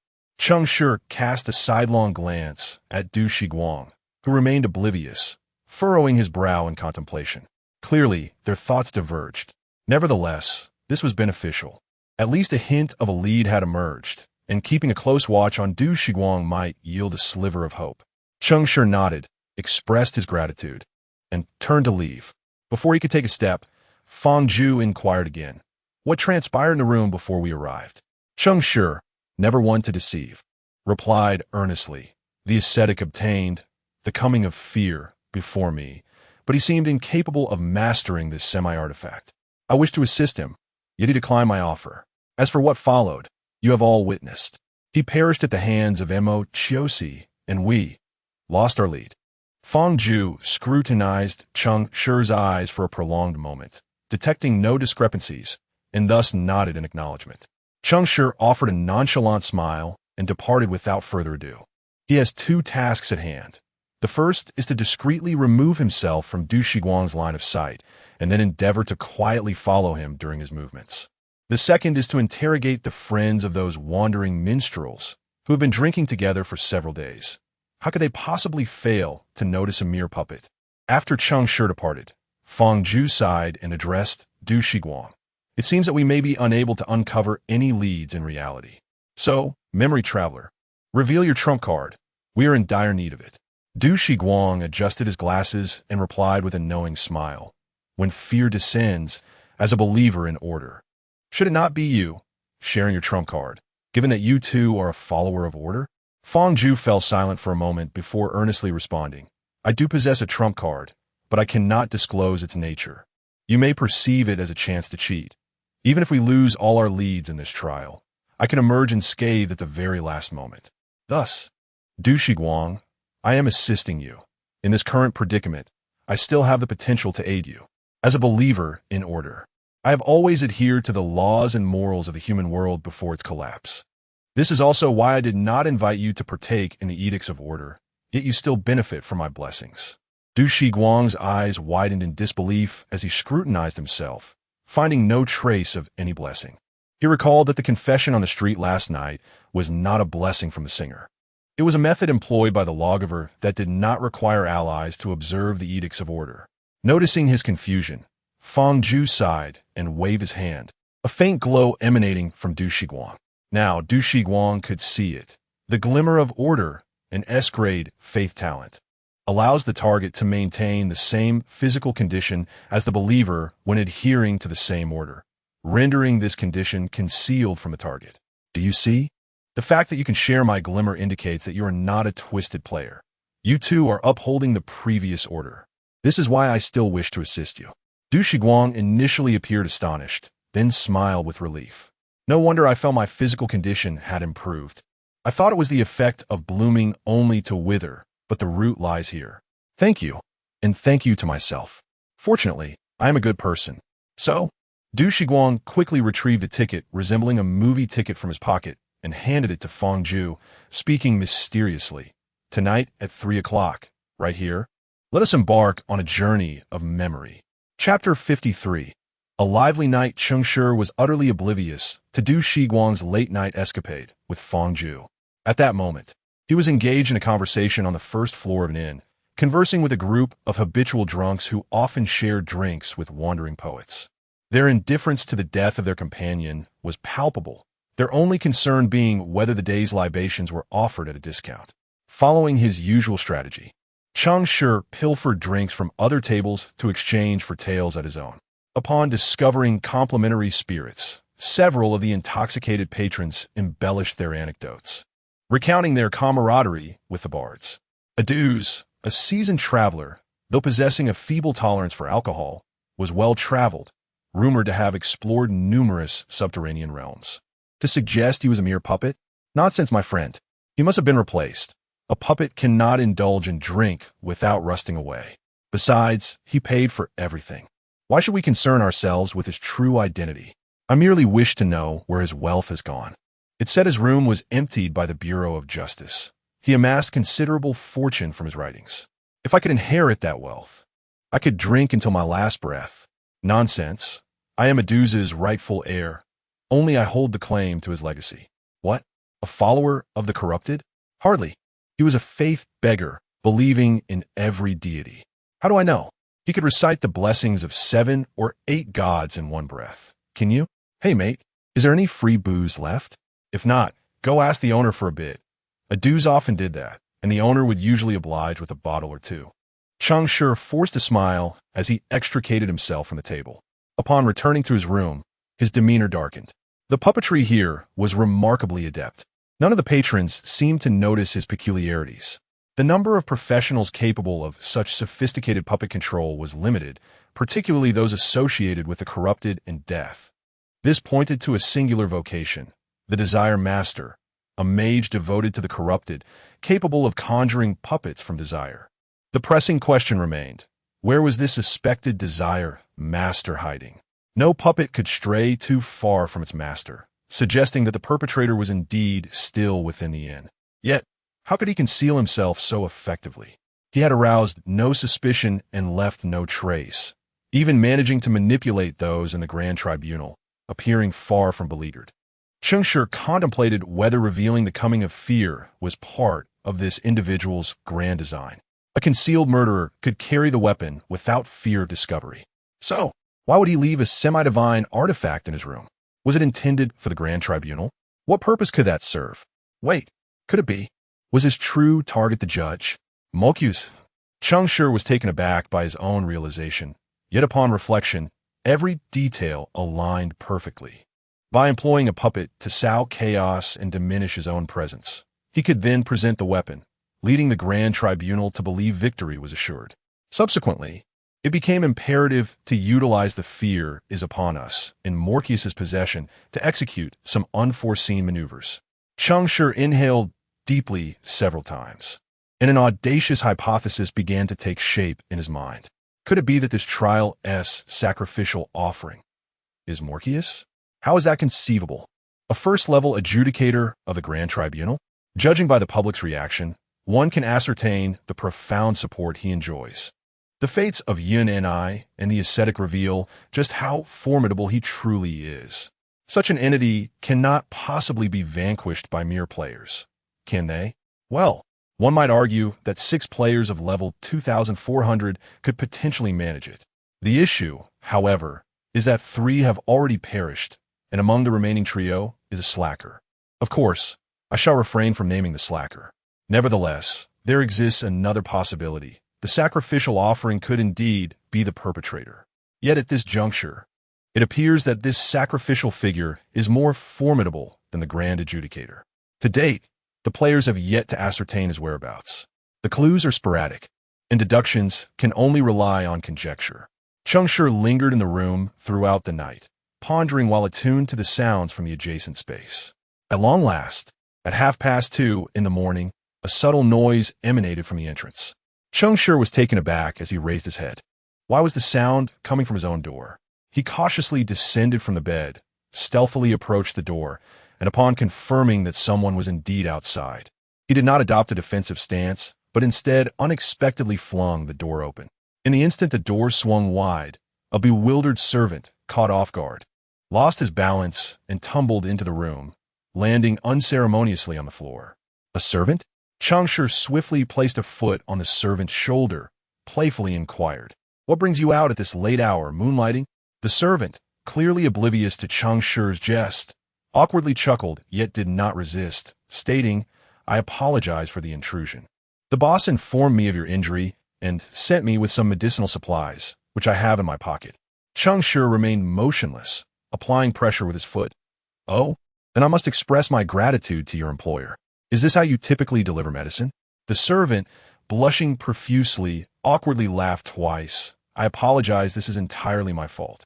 My curiosity got the better of me. I shall report truthfully to my employer. Please forgive me." The servant spoke no falsehood, and his demeanor was sincere, devoid of deceit. Cheng Shi hesitated for a moment, but ultimately reached toward the servant's pocket. However, as his fingers brushed against the servant's chest, he abruptly froze, swiftly withdrawing his hand while offering a smile of gratitude. The servant hurriedly scrambled to his feet, bowing repeatedly as he retreated and closed the door behind him. Cheng Shi, contemplating the note in his hand, fell into deep thought. Meanwhile, Du Shiguang stood silently against the wall, listening intently to the commotion in Cheng Shi's room. Once the noise subsided, he shook his head at Feng Ju, who sat in the room. It was merely a messenger sent by the innkeeper with medicine, though this servant may harbor ulterior motives, having been discovered by Cheng Shi. He was astute and alert, exhibiting a shrewdness uncharacteristic of a chaos adherent. Feng Ju nodded slightly, then shook his head and remarked, "The scent of chaos cannot deceive. This rational devourer possesses a high degree of divinity," as he stated, drawing near to order. Yet in the eyes of chaos, it manifests as an even greater turmoil. Huh, by that logic, are you not more chaotic than he? Provided that he worships chaos while I revere order, our outward appearances may be similar, yet we are enveloped by vastly different essences. Thus, each individual we deem human is uniquely distinct. Now, enough of idle chatter. We have 15 minutes remaining, and I eagerly anticipate tonight's journey. I too am looking forward to it. After we depart, do remember to remove the sound barrier. We must not arouse any suspicion from next door. Feng Ju nodded and fell silent. Soon, the clock struck 3. Cheng Shi sensed that the occupants next door had vanished, and decisively pushed open the door to step outside. He entertained some speculations regarding the whereabouts of the two, yet he did not allow his thoughts to dictate his actions. He scrutinized the note in his hand once more, maintaining a composed expression as he made his way to the first floor. The note indicated that there was a concealed space beneath the bar in the lobby, perfect for a meeting, and instructed him to come alone. Alone? Very well, I shall go alone. Today, I shall embrace the role of a lone wolf. I am determined to uncover the visage of the perpetrator who instigated panic in Yongzhan town. Chapter 54. No infighting here. Cheng Shi deduced that the individual who had invited him was the perpetrator, precisely because at the moment he made contact with the servant's chest, he felt an undeniable truth, that the figure before him was but a flesh-and-blood puppet. This puppet possessed an extraordinary ability to masquerade as a living being, perhaps even fooling another individual without a hint of suspicion. However, Cheng Shi was different. He had encountered countless bodies. To phrase it more delicately, he possessed an intimate understanding of a human form. Nonetheless, that too feels somewhat inadequate. In essence, those who understand will grasp the meaning. For a doctor experienced in such intimate examinations, the instant his fingertips made contact, he could discern the alignment of the muscles and fascia within the body, as well as the pressure of blood and qi. Yet, this servant was evidently not akin to a living person. Thus, it was not the employer who had sent him to deliver medicine, but rather the true mastermind controlling this puppet, orchestrating an invitation for Cheng Shi. As for the reasoning behind it, Cheng Shi could not fathom. He evaded the night owls and patrolling servants within the inn, silently arriving before the now-closed bar. Following the instructions inscribed on a slip of paper, He manipulated an empty wine bottle situated beneath the bar.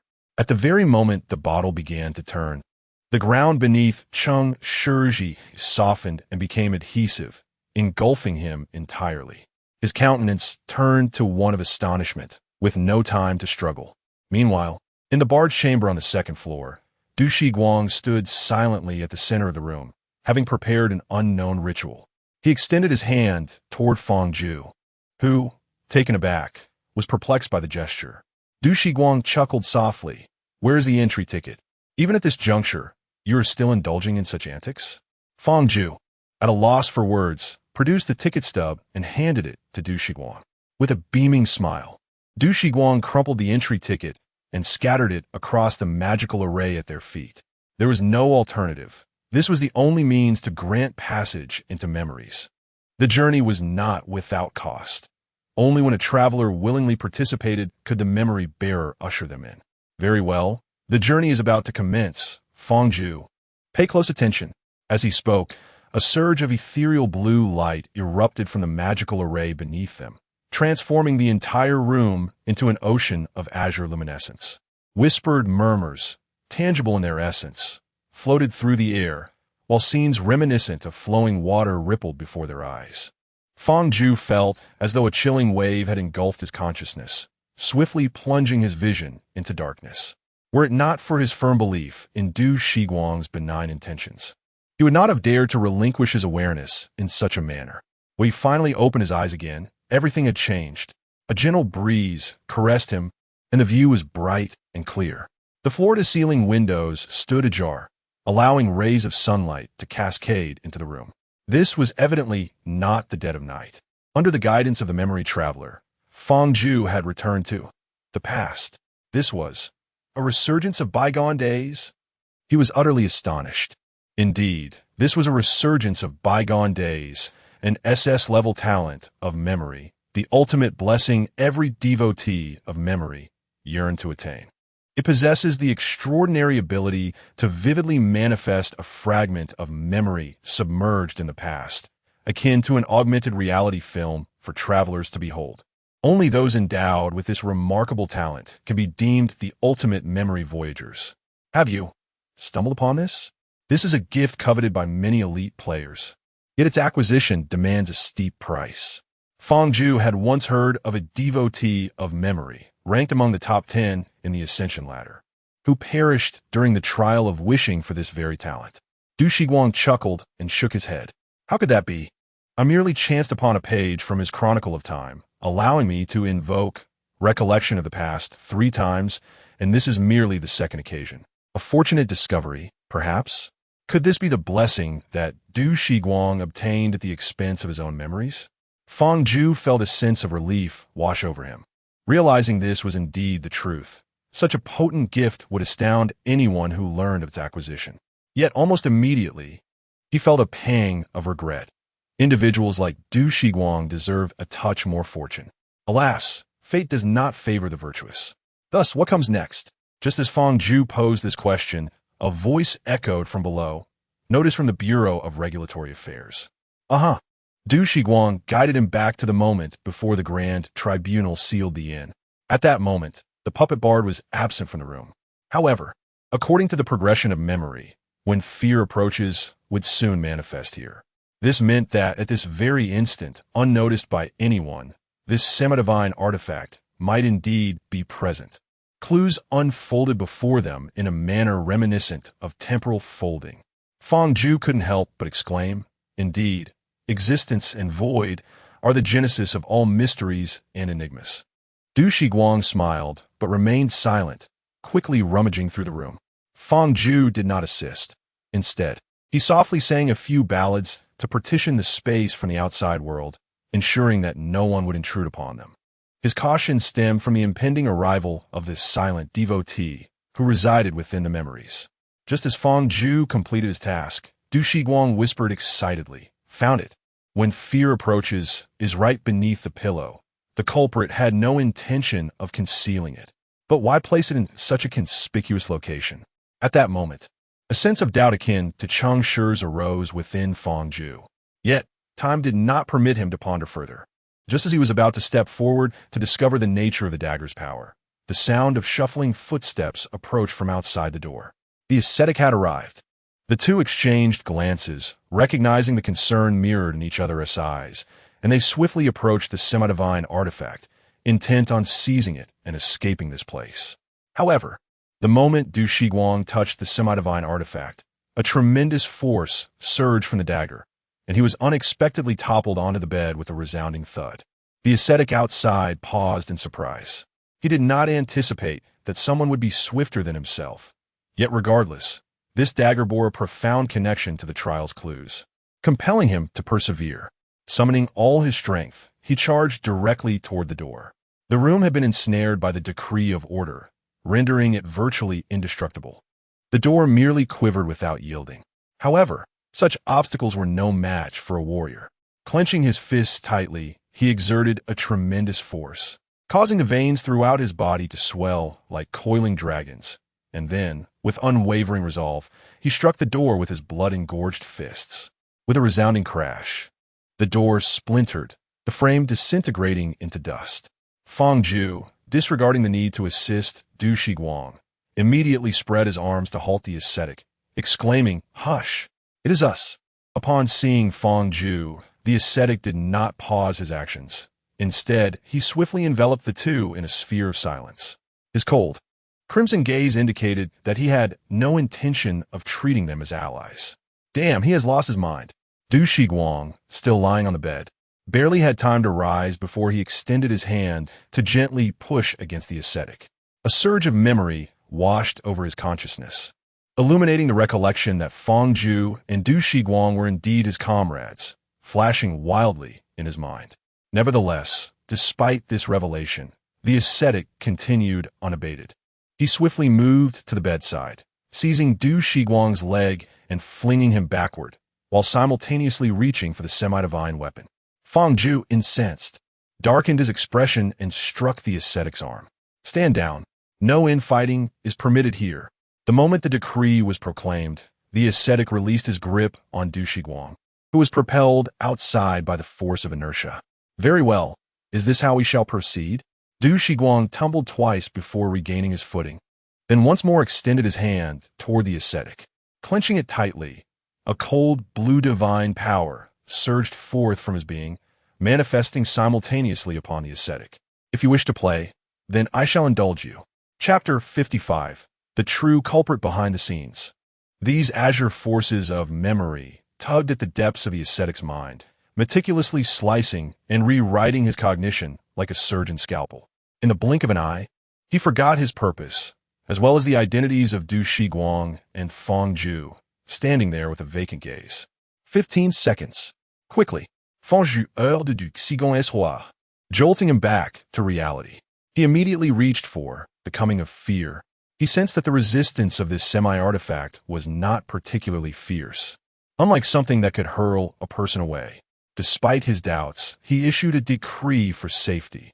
In this place, resistance is forbidden. Theoretically, the power of order within the players was far too minimal, vastly inferior to that of a semi-artifact, especially as a dual divine relic. The coming of fear ought not to be influenced in any way. Yet, surprisingly, the semi-artifact quieted under Fang Ju's decree. The atmosphere was so tense that everyone instinctively overlooked this detail. Fang Ju felt a surge of joy in his heart, quickly grasping it and forcefully throwing it towards Du Shiguang. He was not denying his own abilities. Rather, he believed that those who delve into memories alongside him would undoubtedly possess greater means.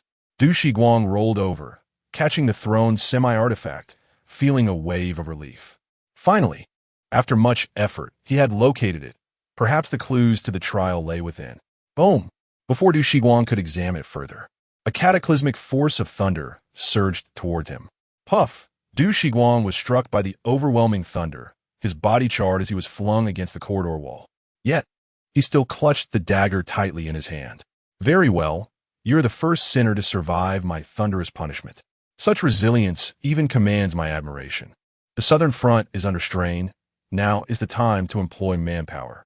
Surrender, relinquish it, and I shall grant you the opportunity to serve as a war prisoner." The same words echoed in everyone's ears, but this time the target had changed. Feng Zhu stared incredulously at the watch on his wrist. MGS had arrived a full 6 minutes earlier than in his memory. Was it the ascetic's forceful breach that prompted the downstairs individuals to alter their course? He lifted his gaze, only to discover that among the crowd behind MGS, he and Du Shiguang were notably absent. Instead, Cheng Shi, who should have been at the door enduring the thunder, stood in the very spot they had previously occupied. Feng Zhu stared blankly at the scene, realizing that this journey was likely destined for failure. Yet at that moment, an unforeseen change occurred. Du Shiguang, holding the coming of fear, seemed to have a revelation, suddenly gazing at Feng Zhu with terror. He appeared to want to convey something to Feng Zhu, but before he could utter a word, the light in his eyes abruptly faded. Feng Zhu's body stiffened, and the scene before him shattered like a broken mirror, swiftly ejecting him from the sea of memories. His vision once again plunged into darkness. Upon regaining consciousness, Feng Zhu discovered that he was no longer within the confines of the inn. He opened his eyes, gazing at the shackles on his hands and the chains around his ankles, momentarily rendered speechless by shock. Before him sat a certain adjudicator, the very one who had apprehended him that morning at the inn. Very well, the tiresome charade must come to an end. If you recall anything, do divulge it swiftly. This will serve us both well. On the other side, Cheng Shi opened his eyes, realizing he was no longer in the inn. He found himself in a dimly lit cavern, the ceiling adorned with dense stalactites resembling cryptic symbols, evoking memories of a place deep underground. He had encountered similar stalactites during an underground trial, rumored to be the manifestations of devotion by the subterranean spirits to their deity. How had he ended up here? Was the mastermind truly a devotee of the corruption from the depths? As Cheng Shi cautiously surveyed his surroundings, an unexpected figure appeared before him, grinning widely. Cheng Shi was taken aback, his mouth agape in disbelief.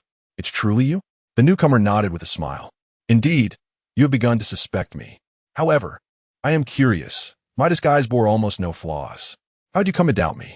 Cheng Shi did not sense malice from him. Rather, he felt a hint of benevolence. After a moment of contemplation, he replied earnestly, "To be honest, my suspicions of you are quite limited. If I had not witnessed it with my own eyes, I would find it difficult to arrive at a correct judgment. The reason for my suspicion is akin to the doubts I harbor regarding the bard you control. When one seeks to instigate slaughter through fear, merely spreading rumors to incite panic proves ineffective.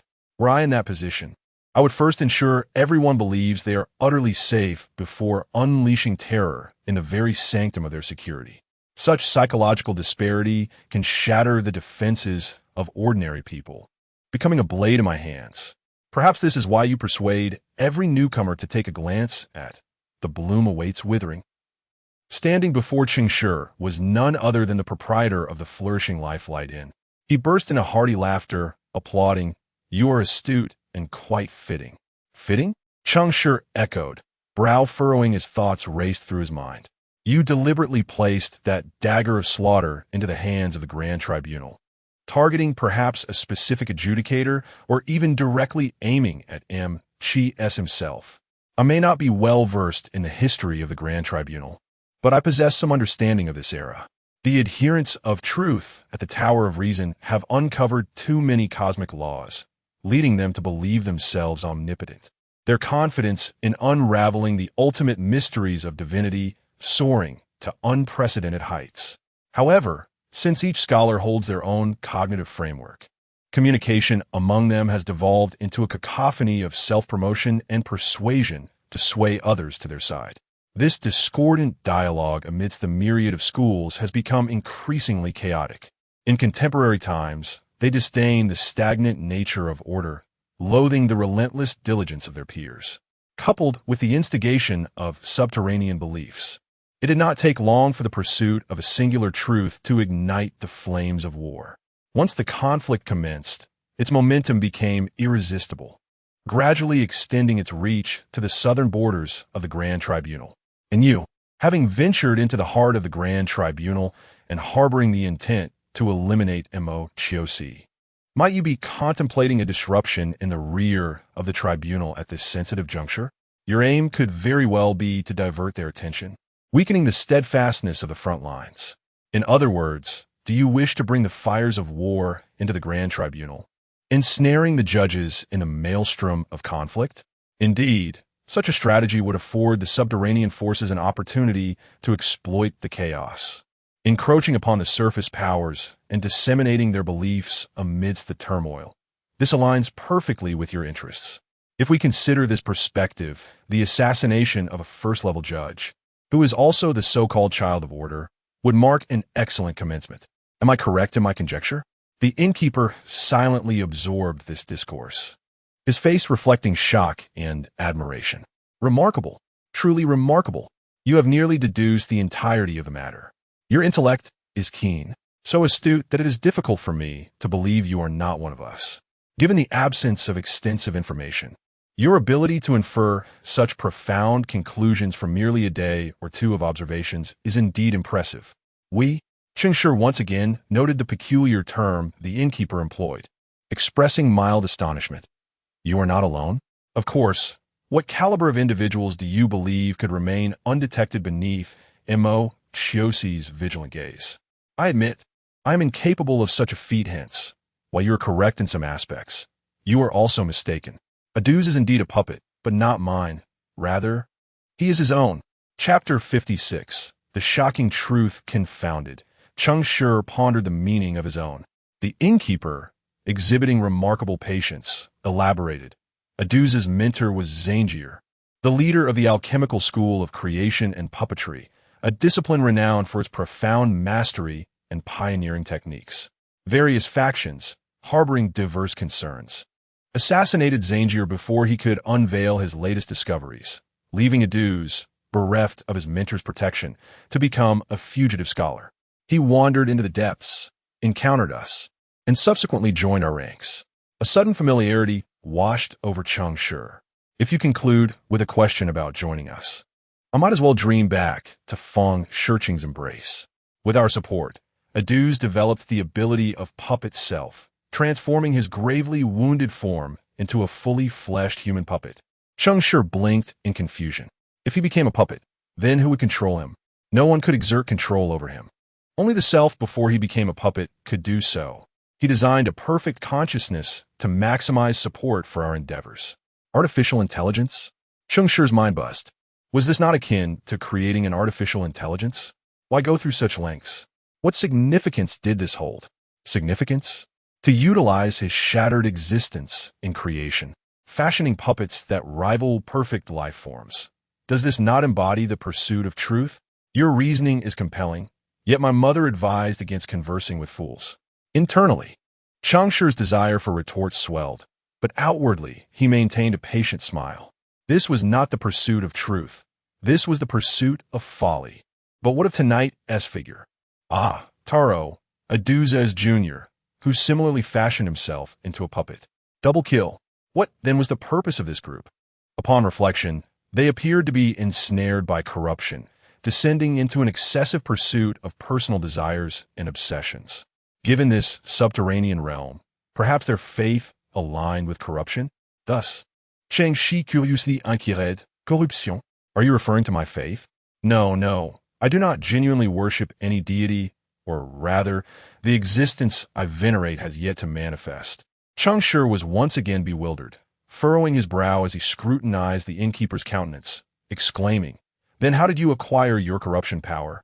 The innkeeper raised an eyebrow and extended a hand, gently shaking it. As his arm trembled, the corruption power began to dissipate, gradually revealing a golden force that re-wrapped around him. Cheng Shi, gazing upon this familiar power, was rendered speechless. Order. It was indeed the power of order. Incredible, isn't it? In truth, I have always been a devotee of him. Not only that, I have once held the esteemed position in the Grand Tribunal. And Maxius is indeed my junior. The astonishment that has overtaken Cheng Shi is beyond mere words. His expression management has utterly failed. His mouth agape, as if it could accommodate 2 light bulbs. Wait, hold on. You are a judge of the Grand Tribunal? The first judge, Chen Osley. What nostalgic name. But what of the corruption? that resides within you. Are you an oath breaker? An oath breaker is one who has forsaken their original faith to embrace the worship of other deities. These followers, having abandoned their previous vows, are subjected to endless punishment from their former benefactor. In truth, players of the current faith game also possess this choice.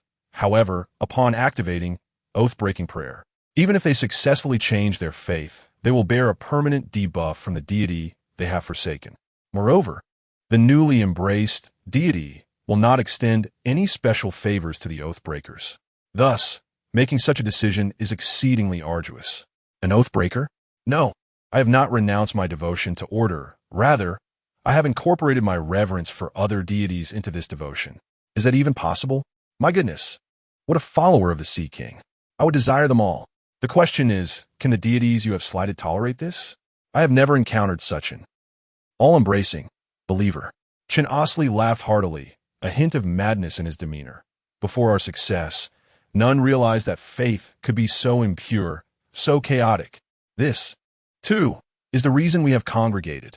Cheng Shi's gaze sharpened, recognizing that tonight's discourse was finally about to delve into the crux of the matter. As this former first judge is neither a follower of corruption nor an oath breaker of order, his return to the heart of the Grand Tribunal must surely be for reasons beyond mere mortal understanding.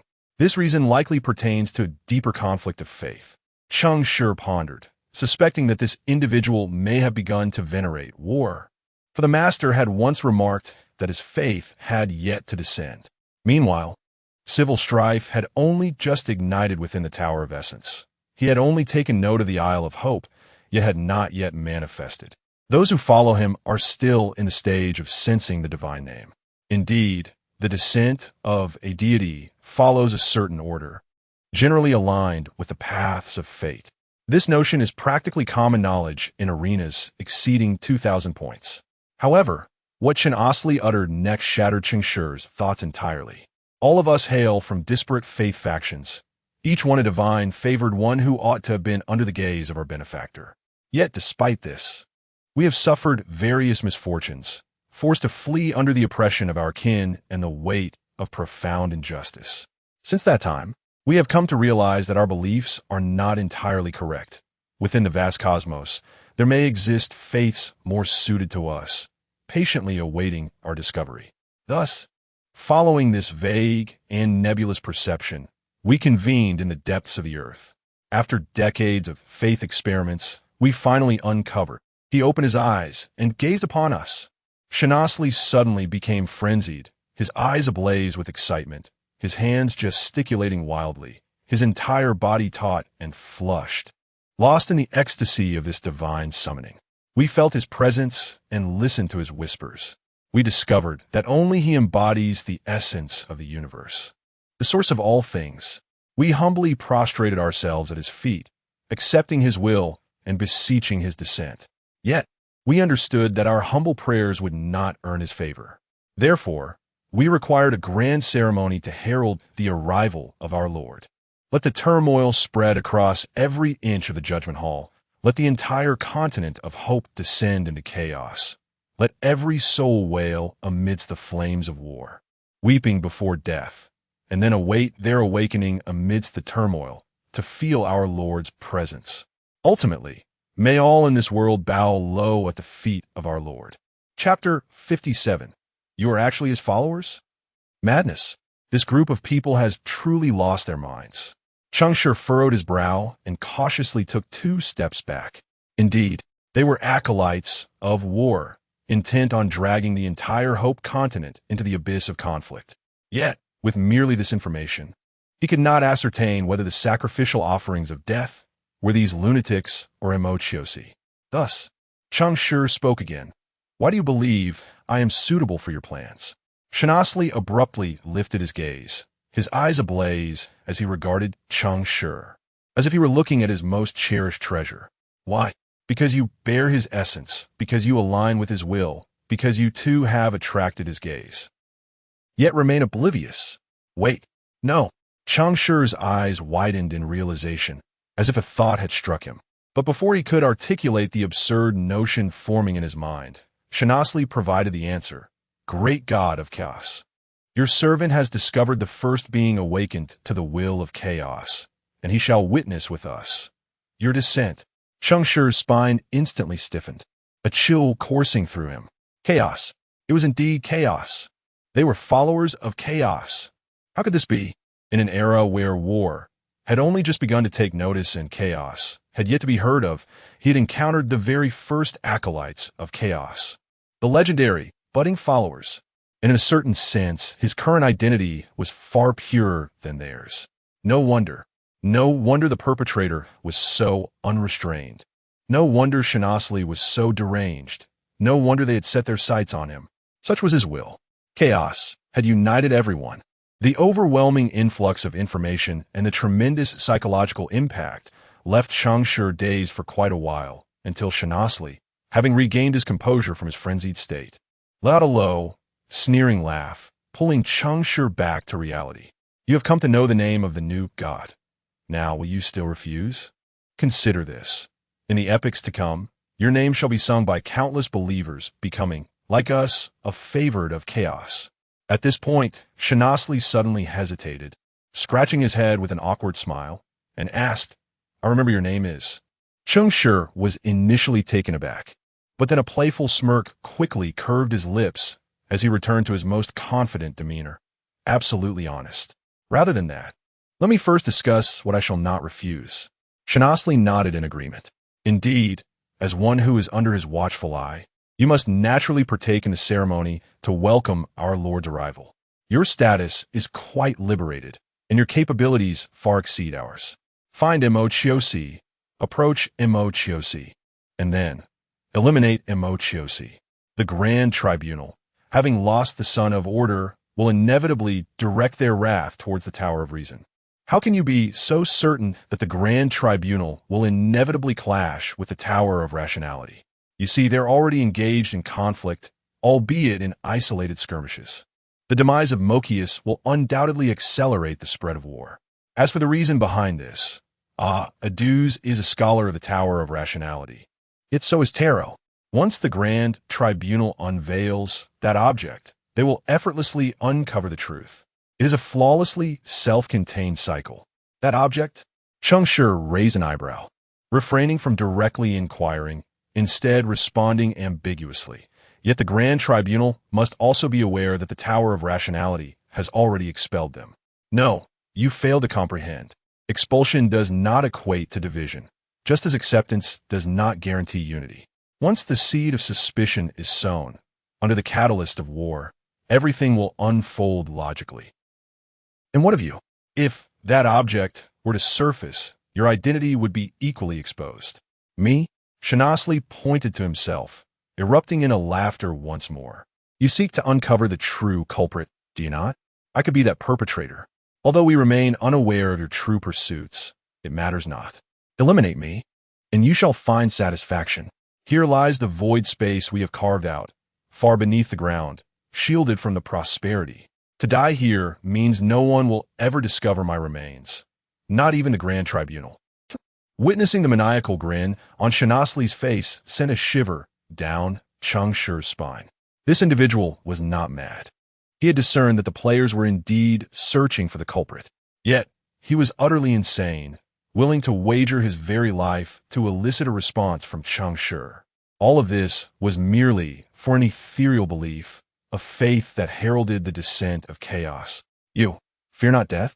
Death is an inherent part of existence. I do not fear death. Rather, I fear that my Lord may no longer watch over us.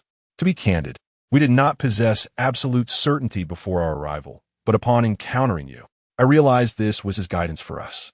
You have come to know of his existence, and you will undoubtedly assist us in achieving this grand undertaking. Slay Mokius, that my Lord may witness our devotion. As he spoke, Shanasli revealed a dagger from within his garments. This dagger, glimmering with an eerie crimson light, was so familiar that Cheng Shi stood transfixed upon seeing it. When fear approaches, was it not taken by Mokius? Shanasli chuckled lightly, yet his laughter bore an unprecedented sorrow. The five of us ventured from the depths to this place.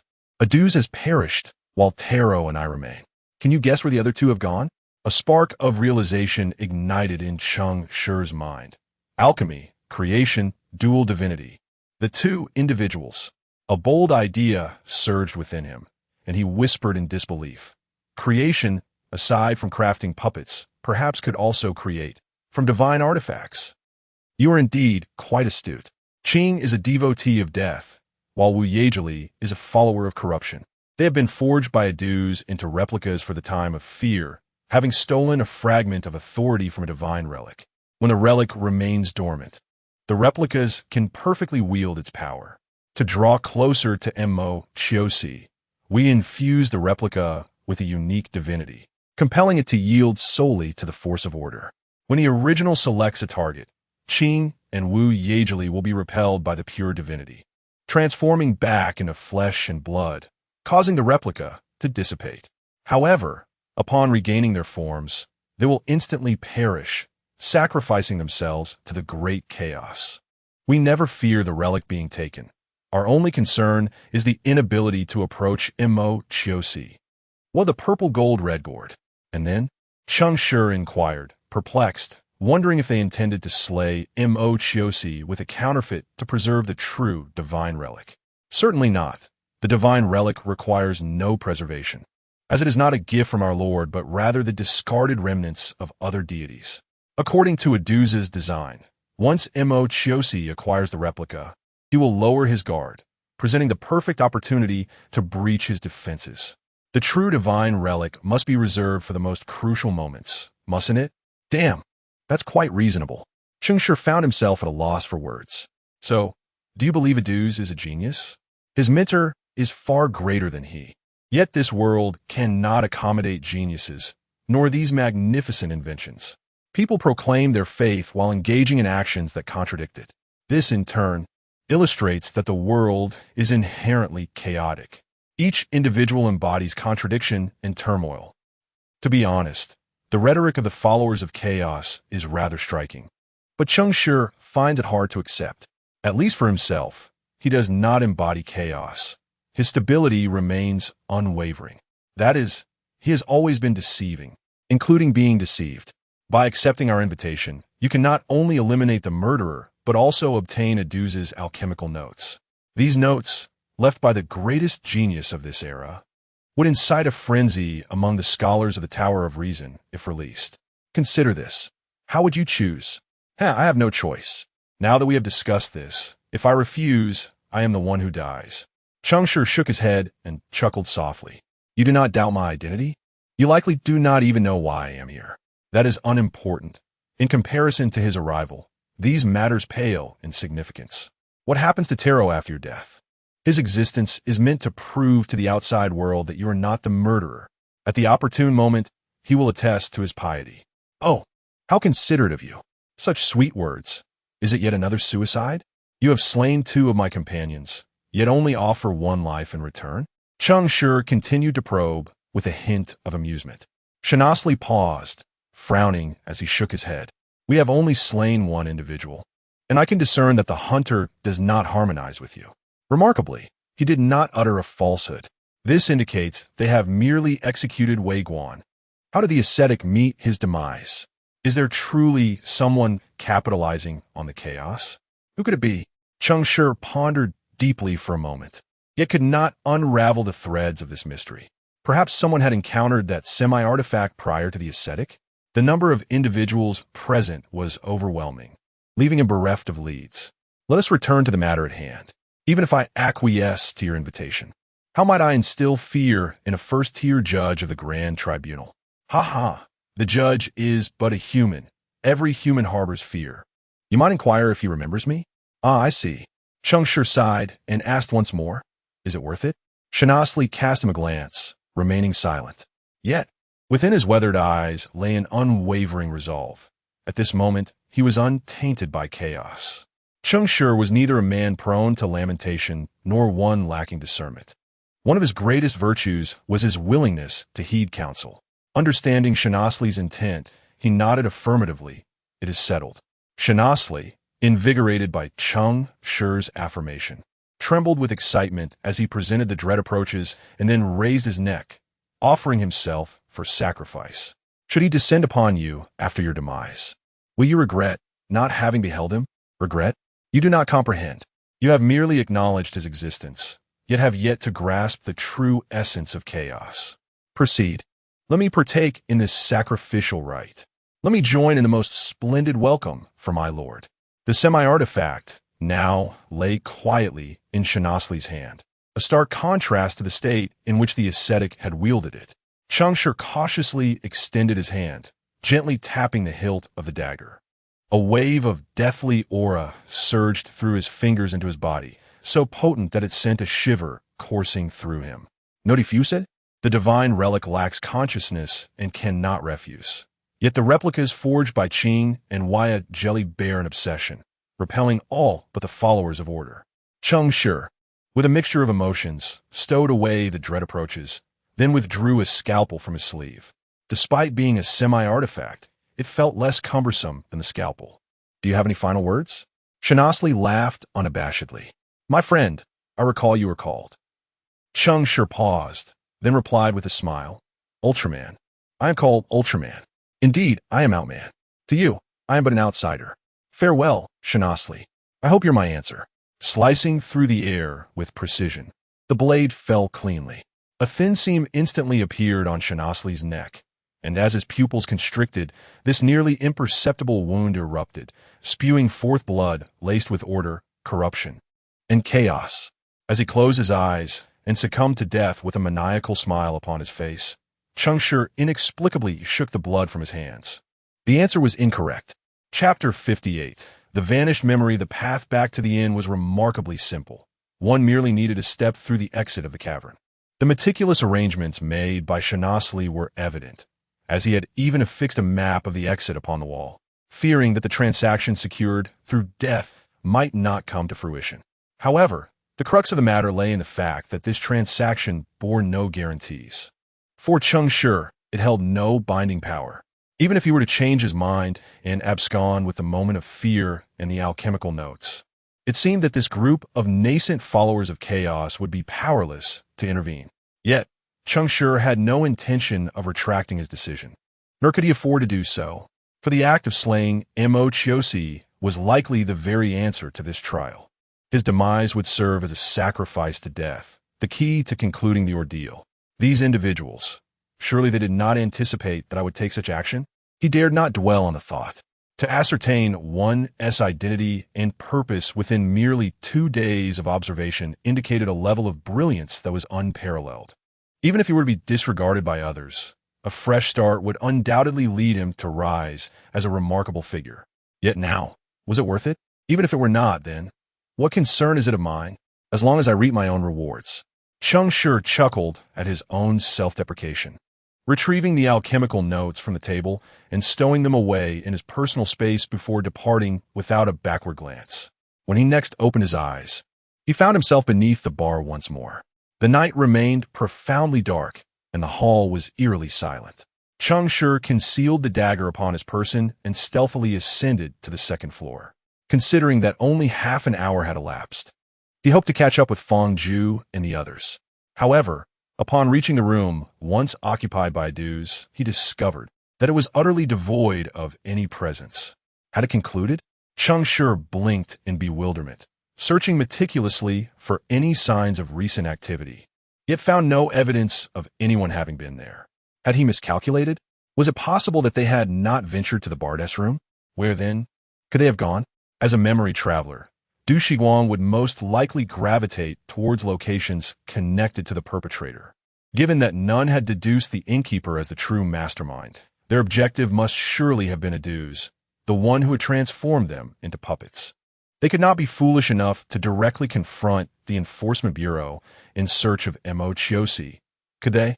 After pondering for a considerable time without clarity, Cheng Shi resolved to return to his own room and endure the night. Following the harrowing experiences of the day, his foremost priority was to blend back into obscurity, avoiding any unnecessary attention. Moreover, he was already privy to the events that had transpired, and with a half-artifact in his possession, he found himself in a position of advantage. A night devoid of conversation, a night of sleeplessness. As the morning's melodious birdsong filtered into the room, Cheng Shi opened the door and stepped outside. He had spent the entire night contemplating, and had finally concocted a tenuous excuse to confront Mo Chiosi directly. That was to seek compensation, having committed no crime, yet being struck by the judgment of the magistrate's lightning, resulting in facial injuries and a restless night. He felt it imperative to demand an explanation. I hope the Bureau of Justice will not hastily settle this matter. What I truly seek is a personal apology. Cheng Shi must find it somewhat amusing to think of this excuse. After all, requesting an apology from a first-level judge is tantamount to stating that the judge has erred in their judgment. I wonder if Mo Chiosi can bear to hear this. Cheng Shi descended the stairs with a light-hearted step, intending to head straight to the Bureau of Justice. But upon passing through the lobby on the first floor, he noticed many travelers exchanging astonished whispers. Instinctively, he halted his pace, embarking on yet another round of information gathering. It would be fortuitous to glean the whereabouts of those two individuals from the travelers' animated discussions. However, he never anticipated that the news he would overhear would leave him feeling as though he were still ensnared in a dream. The cacophony around him and the unfolding scene appeared as a mere illusion. Who would have imagined that the perpetrator was, in fact, a follower of order? I can only imagine how distressed the gentlemen of the Autonomous Alliance must be. They finally received assistance from the Grand Tribunal, only to uncover their own disgrace. But hasn't a verdict been reached yet? Has it been confirmed? Is there any doubt? To distract the judges with a puppet and then attempt to flee with a murder weapon, only to be caught red-handed. What offense could there be? Speaking of which, the deceased, the bespectacled man in peculiar attire, was also a follower of order. I'm uncertain, but it seems likely. Otherwise, why wouldn't the Grand Tribunal conduct a public trial? Wait, Cheng Shi discerned something amiss in the gossip, his mind buzzing as his body tensed up. Who is the murderer? Who has died? What has transpired? I haven't slept all night, and I'm not on the third day. When did so much happen without my knowledge? He absorbed this information with a shocked expression, then rubbed his stiff face, forcing a standard feigned smile as he approached the crowd to inquire. Excuse me, who has died? Oh, did you run away in fright yesterday? What a pity. If you had joined us upstairs, you would have witnessed the big news. Lord Mo Chiosi apprehended the murderer, two outsiders, followers from afar. One was shot on the spot, and the other was taken away. You needn't worry now. The Grand Tribunal has dispelled the fear. So enjoy your journey to the fullest. Ha ha ha. Cheng Shi chuckled along, continuing to probe. Yes, indeed, I was terrified yesterday and hid away. The one who died, was he wearing glasses? Yes, clad in a coat I've never seen before, clearly an outsider, rather refined. The other, with golden hair, seemed like a local. No, he certainly was not a local. He was a hardened killer, likely a disguise from the underground. You've lost your mind. He is a follower. Sure. The Grand Tribunal hasn't disclosed anything. We wouldn't know. Oh, right. Hey, we're just chatting idly. You needn't pry further. In any case, there's no danger in Yongzhan town. Cheng Shi maintained a smiling facade and nodded incessantly. Yet beneath his clothing, his back was drenched in cold sweat. Du Shiguang is dead, and Feng Zhu has been captured. He inquired about every detail of the scene. Undoubtedly, the assailants the travelers spoke of were the two of them. Yet, the question lingered. When did this incident transpire? At that hour last night, the corridor on the second floor was utterly deserted. Where, then? Had they witnessed Moxius conducting his investigation? The timelines simply did not align. The individuals involved were entirely inconsistent. The one slain by Moxius. No, rather, it should be said that the one who perished was clearly the ascetic. Cheng Shi was reluctant to believe that his memory had faltered, and he wandered through the hall once more, attempting to glean information indirectly. However, it was not long before he stopped, drenched in cold sweat. The ascetic had vanished. Everyone claimed they had never encountered such a bare-chested monk, as if he had never existed at all. Bathed in the bright sunlight outside the inn, Cheng Shi felt a chill run through him. He pondered for a long time, unable to comprehend why a descent into the depths had led to this reality. Was it a method employed by Chinos and his cohorts to drive him to madness, or had something utterly unimaginable occurred? Could it be that this was all a ploy of the memory cultists? Had he stumbled upon the answer and unwittingly ensnared himself in a web of confusion? No, that could not be right. He was still amidst the trial, which indicated that he had not concluded it yet. So, could it be a tactic of the memory? Quite likely. However, based on Cheng Shi's recollections, he could not recall the cultist possessing such formidable abilities. Of course, this could perhaps be an unprecedented SS-level talent. Therefore, was history distorted, or had his memory been tampered with? Cheng Shi furrowed his brows in deep contemplation. The trial lasted a total of 7 days, and it was only the 3rd day now. He was the sole surviving player, along with the imprisoned Fong Ju. 6 players had perished, leaving 2. This was exceedingly peculiar. To unravel the mystery, he must first ascertain what had transpired. Ordinary travelers would surely be ignorant of these events.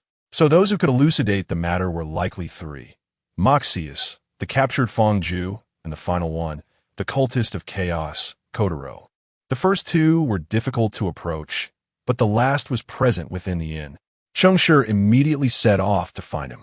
Yet throughout the entire morning, he could not trace Kotaro's whereabouts. Even the portal beneath the bar had vanished. All leads had been severed. Exhausted, Cheng Shi sat on the steps at the entrance of the inn, gripping his hair, lost in thought.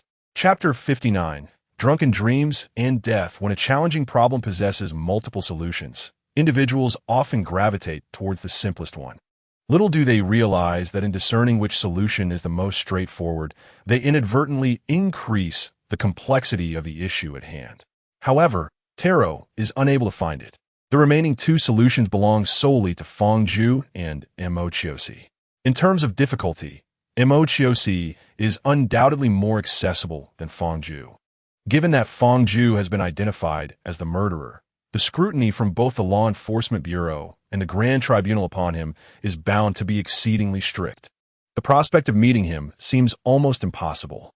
In contrast, Mochiosi, despite his elusive nature, remains a viable option as long as a key excuse can be found to take a gamble.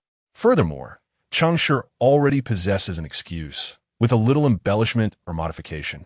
It could be quite effective. Typically, one would assume that a person would attempt to meet Mochiosi first. Yet, Cheng Shi is not an ordinary individual. He relinquished the idea of proactively seeking out either of the 2 men, opting instead to alter his approach and invite others to seek him out. As for how he could entice them to come to him, that is naturally. When fear approaches, Cheng Shi ventured into an alley, withdrawing a half-divine weapon from within his cloak. The dazzling crimson glow remained as captivating as ever, with the essence of death and corruption swirling ominously at the blade's tip. A sight both rich and terrifying. The matter is, in essence, quite simple. If, at the moment the true murderer is apprehended, there are still deaths occurring in the town, it implies that the captured suspect may not be the genuine culprit, and at least one other murderer roams free. Thus, one only needs to find a fortunate soul to somewhat alleviate the suspicion surrounding Fong Ju and to invigorate Mochiosi's pursuit of the true killer. However, the question remains, who should this fortunate soul be?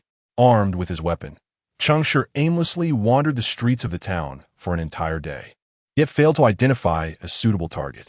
It was not until the moon reached its zenith that he returned to the inn, where he encountered the group of companions surrounding the bar de deux, who were preparing to depart for other locales. A knowing smile crept across Cheng Shi's face. See, they have arrived. He hastened to follow these individuals, quietly eavesdropping on their lamentations. Ever since the capture of the murderer, the nights had turned tranquil, rendering them utterly mundane. They reminisced about the days when a Deuce was among them. Although his tales were frightful, they were at least entertaining. I see you do not miss a Deuce, but rather his coin, one jested. Ha ha indeed. Alas, with no major news to discuss, even drinking has lost its flavor. These drunken revelers, who thrived on the misfortunes of others, hardly cared about the loss of life. Their only concern was whether they could find amusement and engage in merriment with their companions. Were others present, they would surely scorn them. Yet Cheng Shi remained unperturbed. Instead, he silently praised them. What splendid potential clients they are, even managing to quell my murderous instincts. He adjusted his hood, drawing it over his head, quickened his pace to overtake the group, then halted to turn and face them. A group of inebriates was taken aback by Cheng Shi, who suddenly halted in their path. They paused, perplexed, and began to inquire. Hey, what are you doing? Don't block the way. Move aside, we have no money. We're off to find dues. He has the funds. Who are you anyway? Cheng Shi, his face obscured by the shadow of his hood, chuckled softly as he extended his hand from the sleeve of his robe. Clutched tightly within his grasp was something indistinct in the dim moonlight. The men, rather than becoming irritated by Cheng Shi's silence, found his demeanor intriguingly amusing. What is that? Are you trying to sell us something? Do you think you can take on the five of us alone? Hey, buddy, show us your hand and reveal what's inside. If it's something good, I wouldn't mind spending a little cash on it. That's exactly what I was hoping to hear. Cheng Shi's lips curled into a smile as he mysteriously declared, Indeed, it is a remarkable item. I'm an alchemist, and within this is a potion of my latest creation, which I have named Dreaming Death. Just a single dose will plunge you into a state indistinguishable from death itself. Your heart will cease to beat. Even the judges of the Grand Tribunal cannot discern the difference. However, it diverges from actual death, for in the dreaming death state, your senses remain intact. You can hear the sounds around you, feel the touch of others. And if you can manage to die without closing your eyes, you'll witness everything that your unblinking gaze can perceive. The effects last for 24 hours, and no external stimulus can disrupt this state. You can create the illusion of death and feel the ensuing panic of those around you. So what do you say? Care for a dose? As his words fell, he noticed the breaths of the men before him grow heavy and labored, their heartbeats resonating like drums in the tranquil night. A melody of excitement. They were captivated. For a group of revelers, this was a potion tailored to perfection. Indeed, it was custom-made, concocted by Cheng Shi himself. The offering to the void had taken shape once more. Initially, Cheng Shi's palm held but a few sugar-coated pills. Yet at the moment when the patron's eager gazes ignited with fervor, the essence of those pills underwent a remarkable transformation. Dreaming death had been born. How much? How many do you have? Did you come alone? One of the men queried. My friend, your thoughts are rather perilous. What if I did come alone? What do you intend to do? A zero-cost purchase? I'm afraid to disappoint you. I had initially planned to sell them for nothing. Oh, if you're interested in assisting me with testing the potion, I can offer these for free. Free? Really? All of them? The once predatory gazes of the burly men notably softened, their eyes now ablaze with desire. Of course, Cheng Shi revealed his palm, displaying 5 pills. Not a single one more or less, one for each of them. Upon encountering the substance, the intoxicated individuals seized it without hesitation, each swallowing a mouthful in swift succession. In this eternally vibrant town, to experience a day of death is undoubtedly the greatest amusement. How quickly does it take effect? Instantaneously. No sooner had the words left their lips than the 5 robust men collapsed one after another. Hud, hud, hud, hud, hud. The night once again fell into silence. Their hearts ceased to beat, and their body temperatures began to plummet, resembling lifeless corpses. Cheng Shi chuckled as he kicked at the inebriated man by his feet, dragging them into a nearby alley. By the morrow, the town would bear witness to another sensational headline capable of inciting greater panic. Having orchestrated this, Cheng Shi strode back to the inn. As for the traces he left upon the street, they remained untouched from beginning to end. Lying on the bed in his room, Cheng Shi gazed at the ceiling, silently contemplating. Come now, Imo Chiosi, let us see how swiftly you can find me. The 3rd night. Yet another sleepless night. Within the inn, only Cheng Shi remained as a player. Chapter 60. The 4th day. Moxius, you are not the answer, supersized. Wei Guan met his demise on the streets. Slain by dues. Yun and I perished within the confines of a room, captured by the great tribunal. The ascetic fell victim amidst the chaos of a tumultuous battle. Yet the identity of the perpetrator remains elusive, shrouded in mystery, as if he never existed at all. Furthermore, Du Shiguang also succumbed to the hands of the great tribunal, though this account is merely based on witness recollection, lacking in certitude. Feng Zhu was apprehended, presumably still alive. The circumstances surrounding each player's death are profoundly irrational, steeped in an air of enigma. Yet tangible evidence to substantiate the peculiarity of their demises is conspicuously absent, leaving one in a state of disbelief. Cheng Shi pondered through the night, a bold thought germinating in his mind. Could death itself be the answer to the trial? Is it conceivable that this trial diverges from all previous ones, with each individual possessing their own unique resolution? Thus, the deceased may have long transcended the tribulations of the trial, left only with themselves, lost in their quest for survival. It is not impossible. It merely requires extensive validation. Presently, the sole clue resides within Moxius. And Moxius arrived far sooner than anticipated. Before dawn broke, an imposing figure materialized in Cheng Shi's chamber, unaccompanied, exuding the same confidence as those vanished players boasting 2,400 points. Cheng Shi slowly opened his eyes and sat up from his bed. Moxius stood by the table, his eyes crackling with thunder as always, though this time mingled with a hint of perplexity. Clumsy pretense cannot obscure the truth of the crime. I have seen you amidst the crowd last night while you feigned interest in the pursuit of the culprit, yet your gaze remained fixated on the unfolding events. Perhaps you were complicit? You ought to feel fortunate that this order, as apostate, did not expose you. Yet now, you dare to provoke the great tribunal through such means. What punishment shall befall you?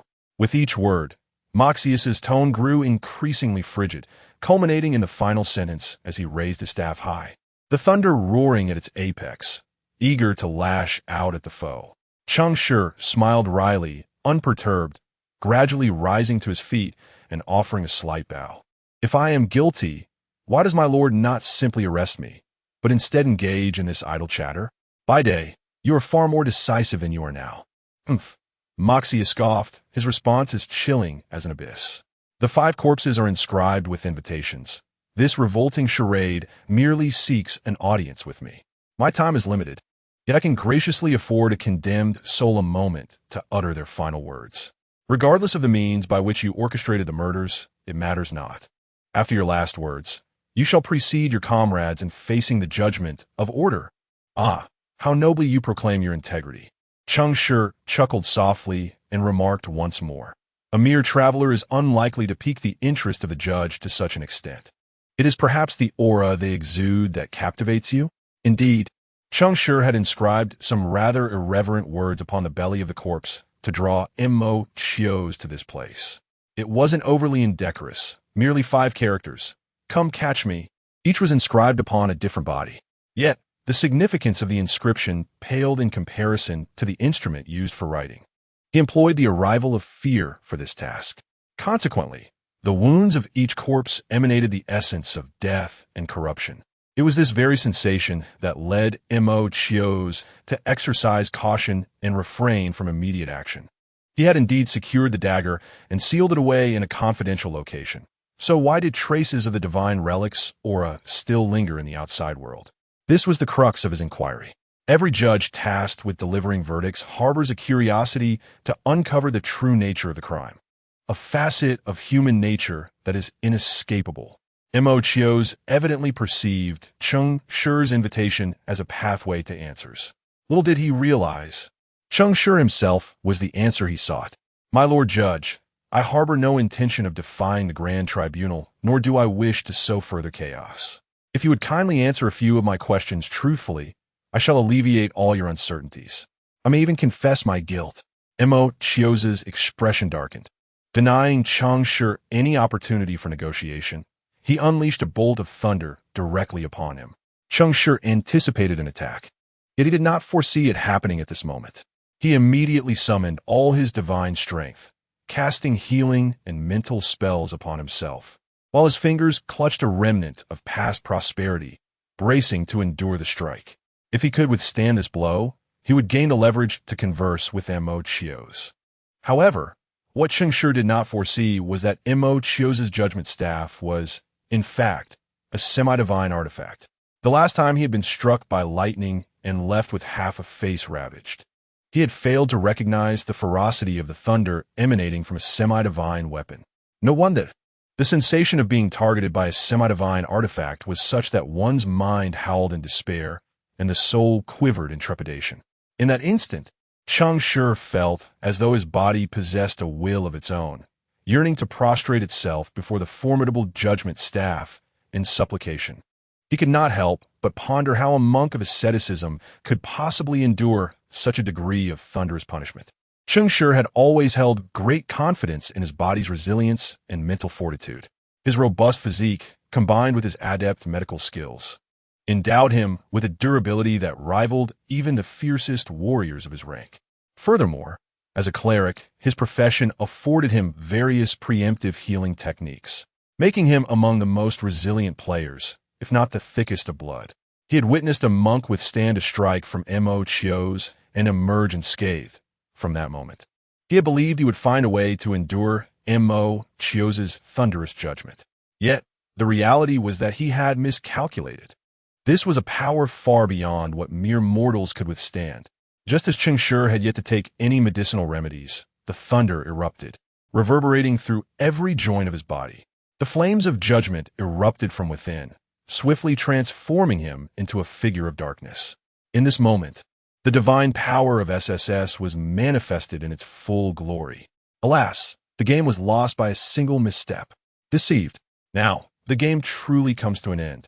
Cheng Shi's mind was devoid of the flickering memories typical of a racing mind, as the thunderous roar still reverberated around him. He closed his eyes in resignation, feeling a peculiar sense of liberation. At the very least, he would no longer be fooled. Just as Cheng Shi believed he had reached his end, a more astonishing event unfolded. Much like being pierced by a blade of despair before the bloom of decay, the deathly aura surging within him suddenly shattered at a pivotal moment, vanishing into thin air. It was as if some arcane rule had ensnared his very essence of mortality. Surviving against the odds, Cheng Shi crawled from the wreckage of his shattered bed, revealing a blood-stained grin akin to a vengeful spirit.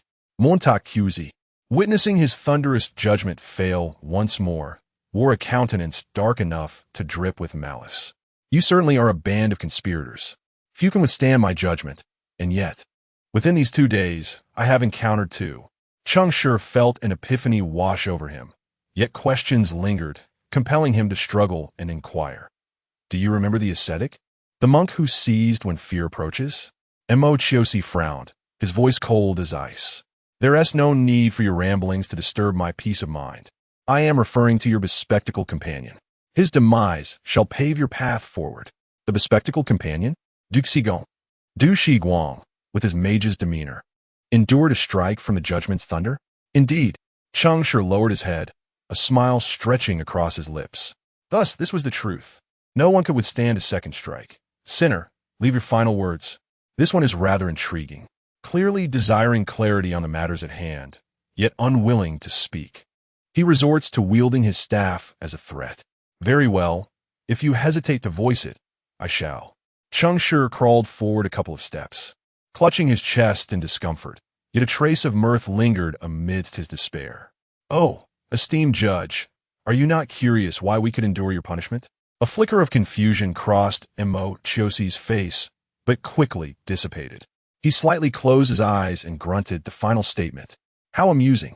Cheng Shi chuckled derisively within, though he feigned an air of mystery as he declared, because all of this was taught to us by Lord Shanasli, who, for the first time in a millennium, Mo Chiosi's perpetually stern visage displayed shock, even causing his hand, which grasped the staff, to tremble slightly.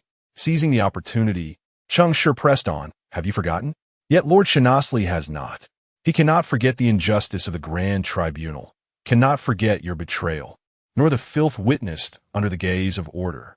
Today, the will of the Lord returns. Right here, right behind you. Impossible. At that very moment, when Maxius abruptly turned his head, a palpable aura of death erupted from within his chest. This beloved son of order, a first-class judge from the Grand Tribunal, a demigod wielding immense power, suddenly. All the light in his eyes collapsed with a resounding crash. His vibrant vitality withered in an instant, and the power of order dissipated into nothingness. His slightly parted lips, unable to utter another word, remained frozen. His face bore the marks of terror, and his pupils were constricted, yet no further changes would ever occur. Maxius was dead. In the blinding flash of an instant, his lifeless body fell with a thud, toppling tables and chairs, casting aside his staff. In the final utterance of the condemned, this esteemed judge delivered his last words. Impossible? Nothing is impossible. Cheng Shi, in a frenzy, coughed and chuckled, withdrawing the wicked crimson dagger from where his hand had clutched his chest.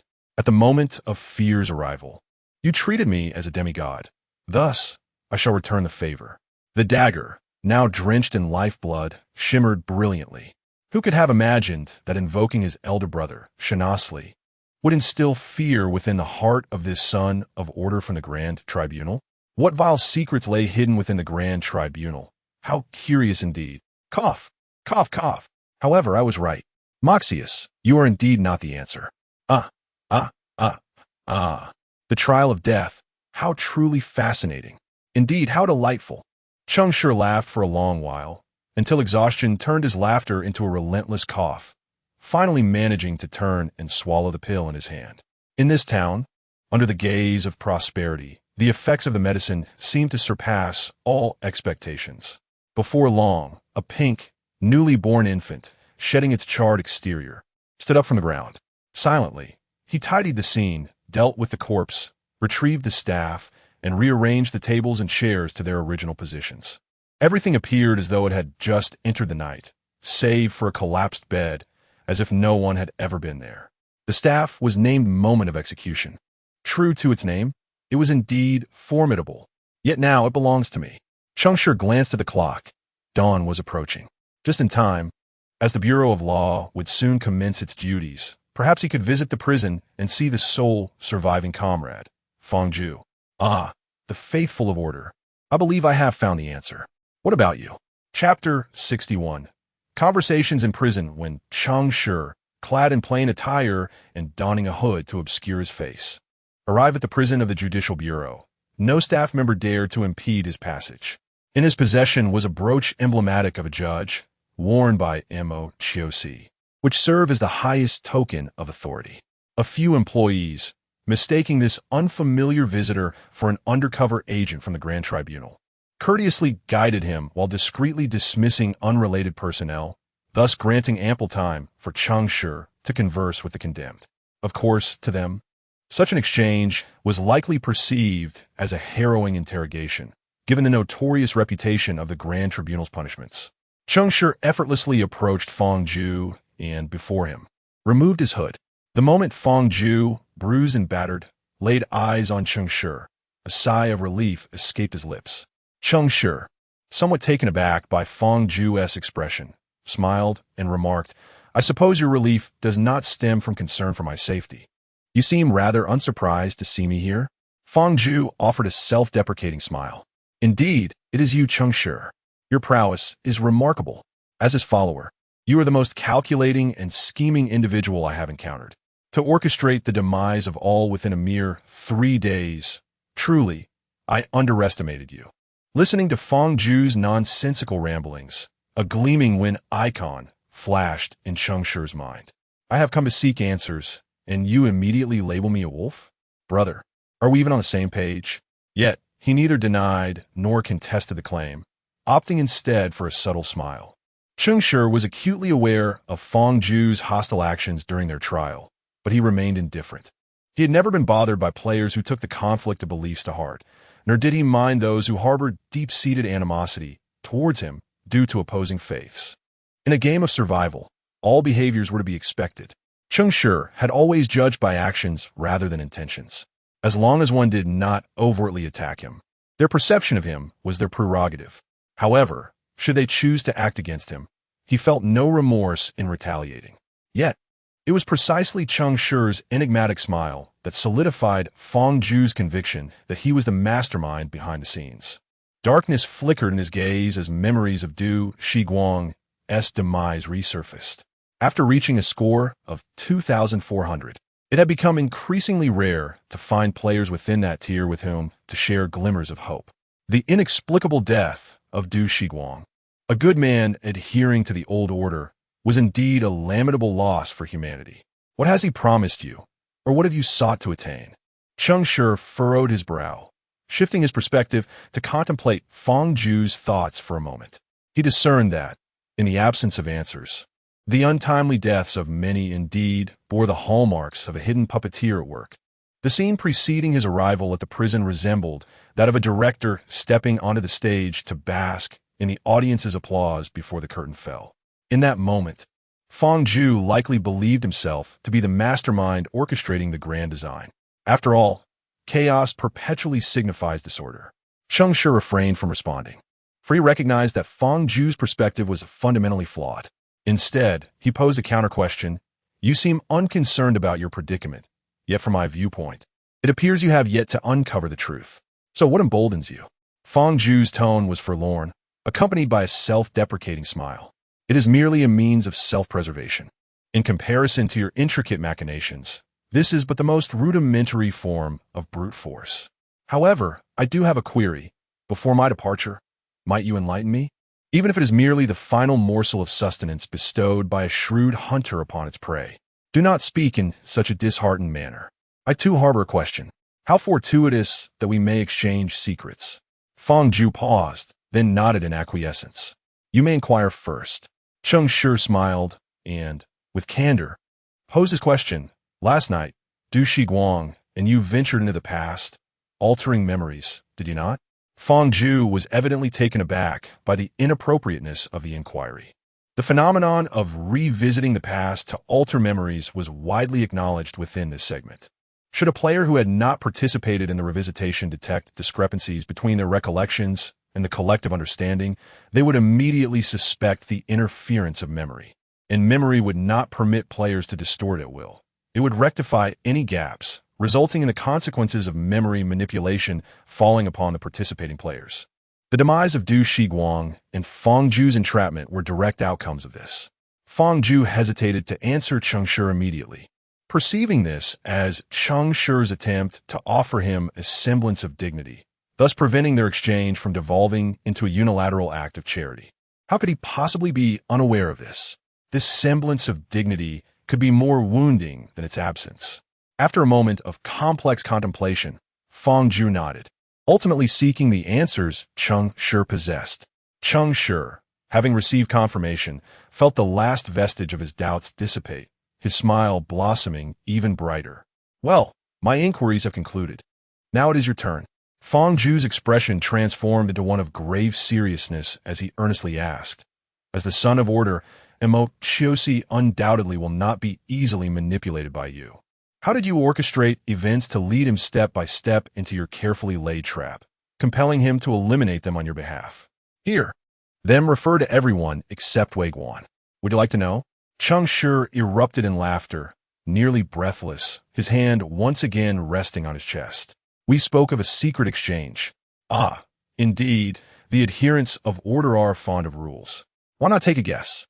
A mischievous smile danced on Cheng Shi's face as he tilted his head toward Fang Zhu. Fang Zhu furrowed his brow, pondering for a moment before commencing his deductions. Given your need to hunt those who oppose the faith of order, you are likely well-versed in the history of the Grand Tribunal and familiar with Mo-Chiosi. Perhaps upon learning of our presence in Yongzhan town, you deduced that he would undoubtedly be among those who arrived. Thus, you subtly influenced them to challenge the authority of Mochius, leveraging the information disparity you have accumulated, and then, simply by standing amidst the crowd, you can reap the rewards of a bystander. Cheng Shi, everything you have done contradicts the very essence of chaos.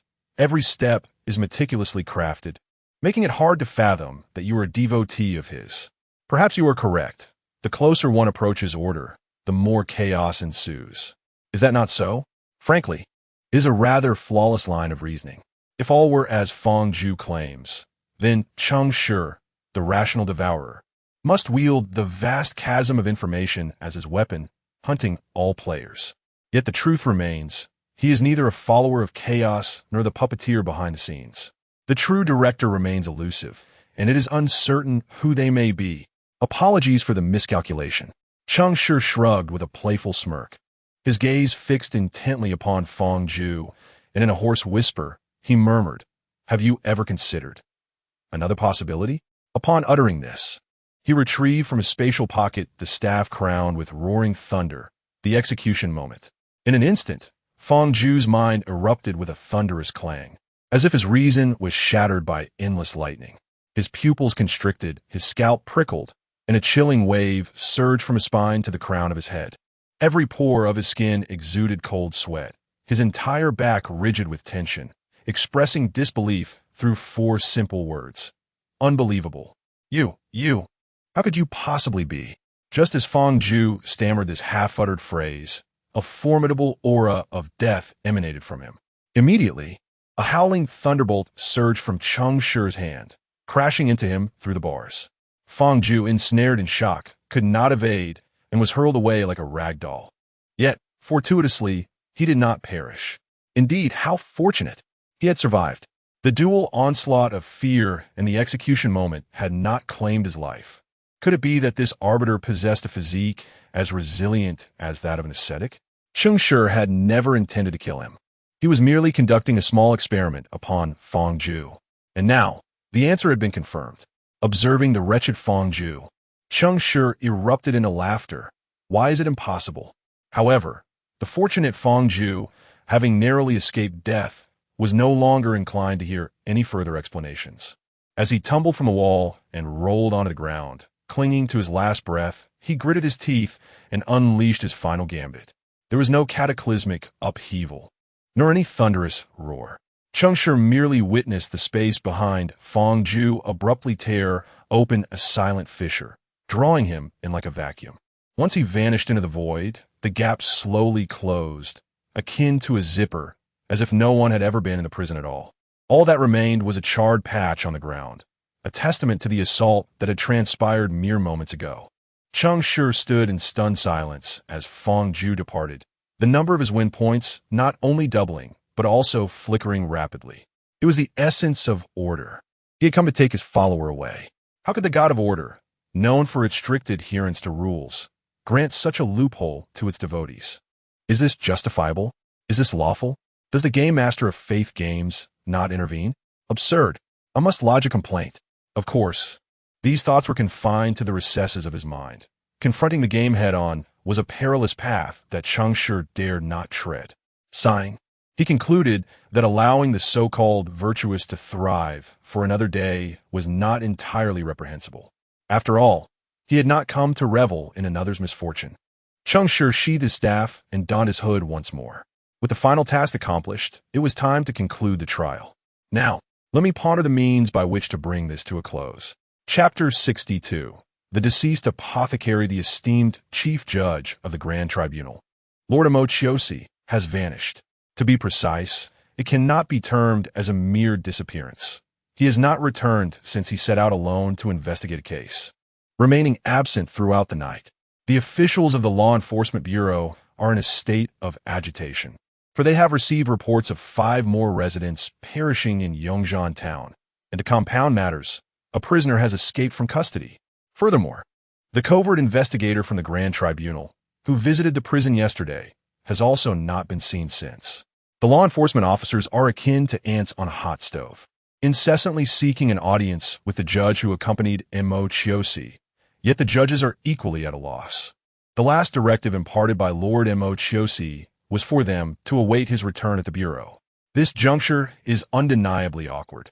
While one might argue that a person cannot simply vanish, it is merely a matter of one night without a trace.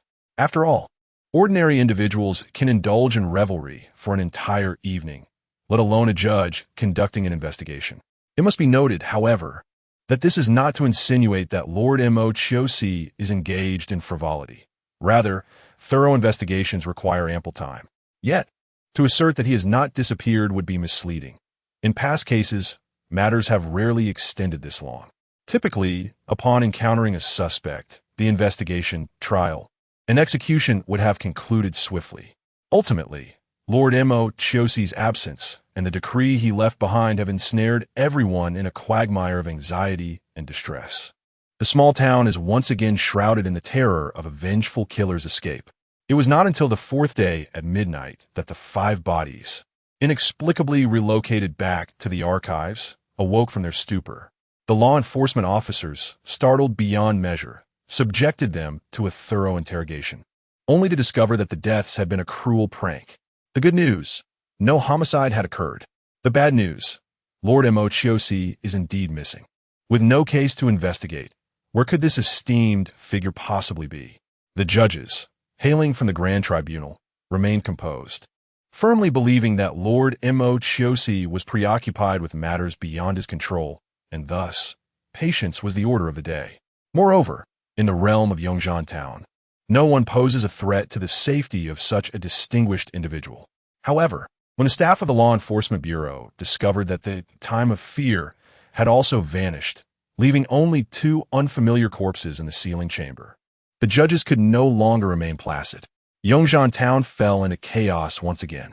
It was at this moment, on the 5th morning after a sleepless night for all the officials, that 5 drunken individuals, who had nearly paralyzed the Law Enforcement Bureau with fear, were released in the name of innocence. Their bodies bore countless scars, evidently the marks of severe punishment. Yet, on their faces, there was no trace of anger. Instead, they wore expressions of delight and satisfaction. Ha ha, these fools, we deceive them all. Not even the harshest lashes can mask our inner terror. Did you see? Director Wiki's face turned pale. Most importantly, we are innocent, and they cannot do anything to us. What a thrill! Little did they expect the potency of the concoction to be so formidable. What of the apothecary? Does anyone know his whereabouts? He seems to reside at the inn. The 5 paused, exchanging meaningful glances before dashing towards the inn. Clearly, there was no greater joy than procuring 5 more doses of the elixir. As long as there exists the intoxicating elixir of ecstasy, the entire town of Yongzhan shall become their playground. However, when 5 inebriates, having inquired numerous times, finally arrived outside the apothecary's chamber, a frail attendant emerged from within. Upon seeing the 5 burly men surrounding the entrance, their eyes gleaming with anticipation, he was taken aback. Instinctively, he clutched his limbs and leaned against the doorframe, trembling in fear. Hey, tell us, is the person inside there? Is the apothecary present? Where has he gone? Are you here to clean the room? Did you see anything? Is there a potion called ecstasy inside? Never mind. Step aside. We shall enter. Just as they prepare to push through, the attendant suddenly burst into tears. It wasn't me. I didn't do it. Wah. I went in, and he was like that. I swear, I am innocent. The sudden outburst startled the men, but they quickly brushed past the attendant and entered the room. Upon their arrival, they discovered a charred corpse lying before the bed. Fragments of unburned clothing indicated that this was indeed the apothecary who had sold them the ecstasy potion just 2 nights prior. The inebriates stood frozen, their mouths agape in shock. What? What is happening? He.S. dead? Hey, buddy, did you do this? Did you kill the apothecary? How'd you do it? What weapon did you use? Speak up, and I want to expose you. Stop dawdling. Quickly search for any remaining potions. Wah. It wasn't me. I was just about to clean, and then I stumbled upon his body. I was terrified and didn't dare to say a word. Wah. The men rummaged through the room for what felt like an eternity, but found no completed potions. Instead, they discovered scattered vials and materials for experimentation. Many had reacted beneath the smoldering debris of the bed, producing a kaleidoscope of colorful substances. Sigh. It's over. The potion is gone. Hey, someone is truly dead. Should we report this to the Enforcement Bureau? Report it, of course. Why not? Since someone is truly dead, it's certainly better than our feigned demise. This news will surely spread among the brothers. Report it quickly. Go summon the enforcers, telling them the fleeing murderer has struck again at the inn, reborn through flames and now on a path of vengeance.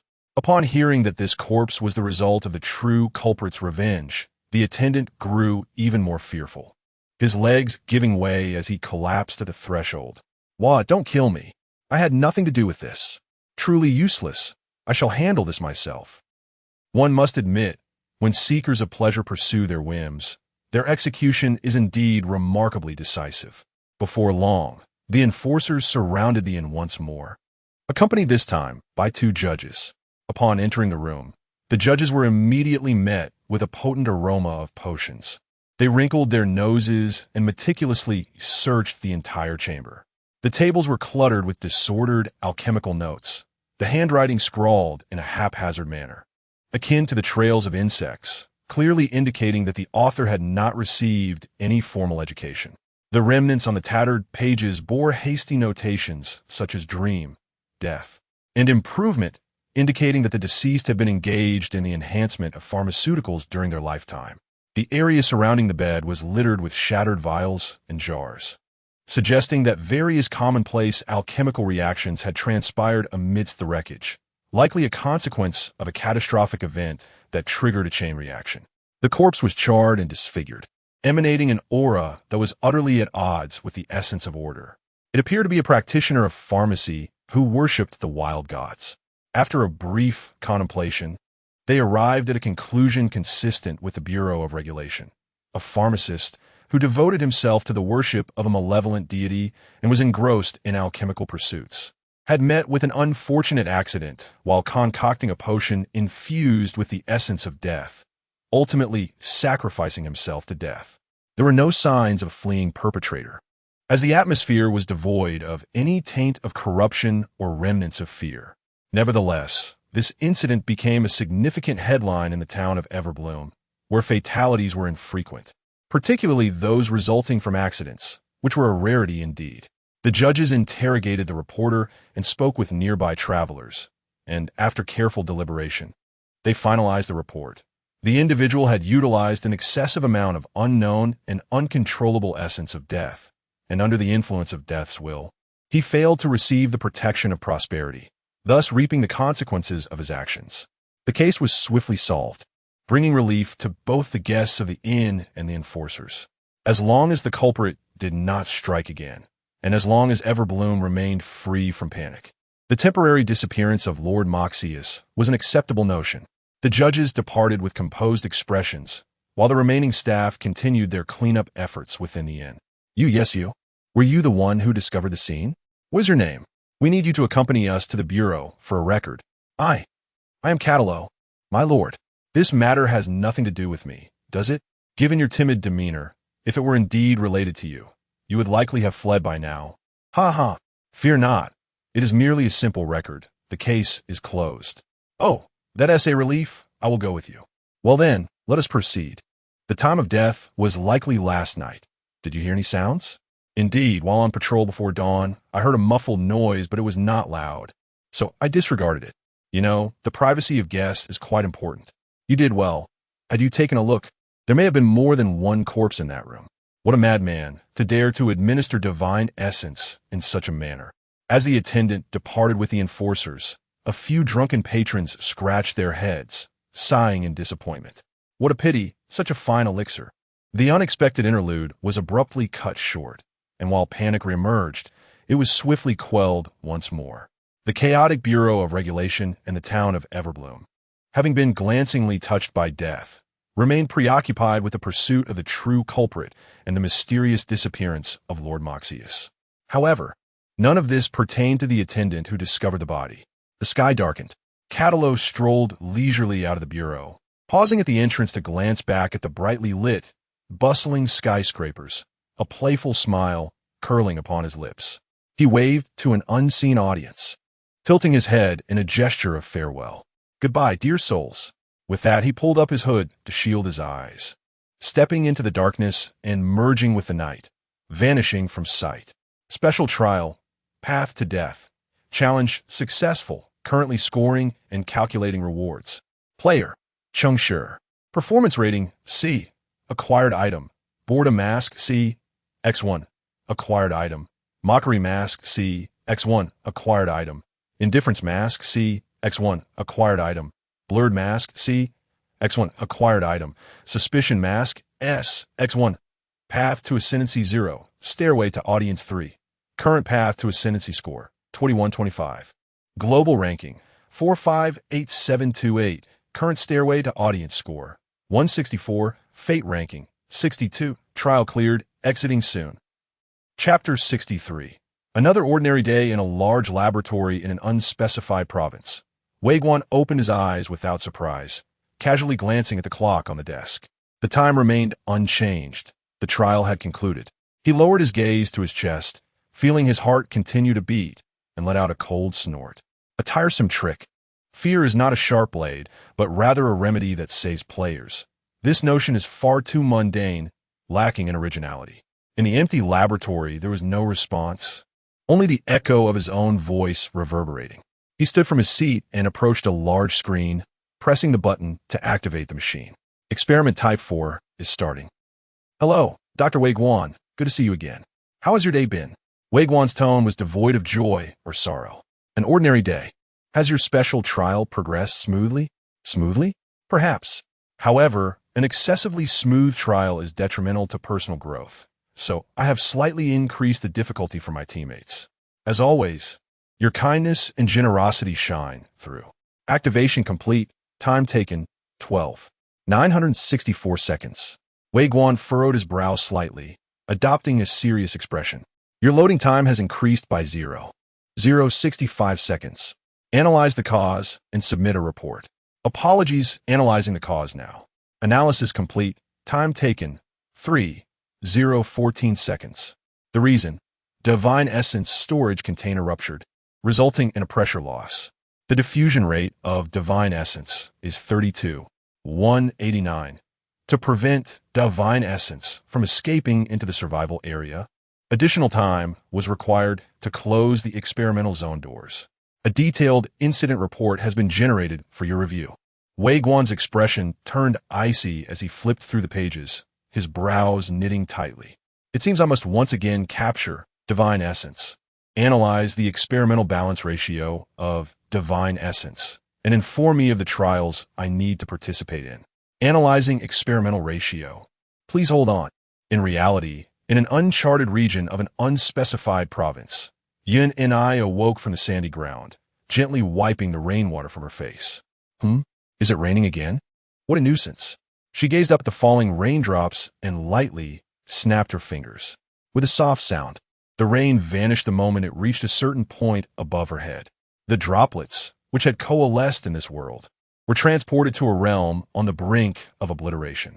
Whether this minuscule drizzle would bring about the final straw that crushes the camel or serve as a timely salvation for that world remains unknown to anyone.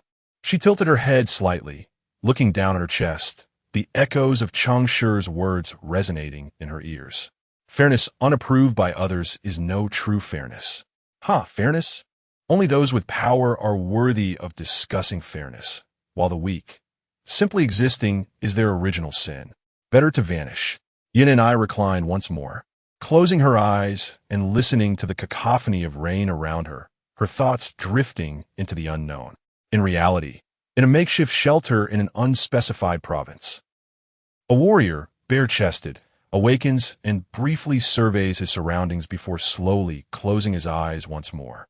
Throughout this dust-laden hovel, an eerie silence prevails, inducing a sense of unease. In reality, within an unknown city, Du Shiguang stirs from slumber but remains recumbent. The soft embrace of the bed exerts a fatal allure upon a weary soul, as though numerous tendrils have ensnared him, rendering him immobile.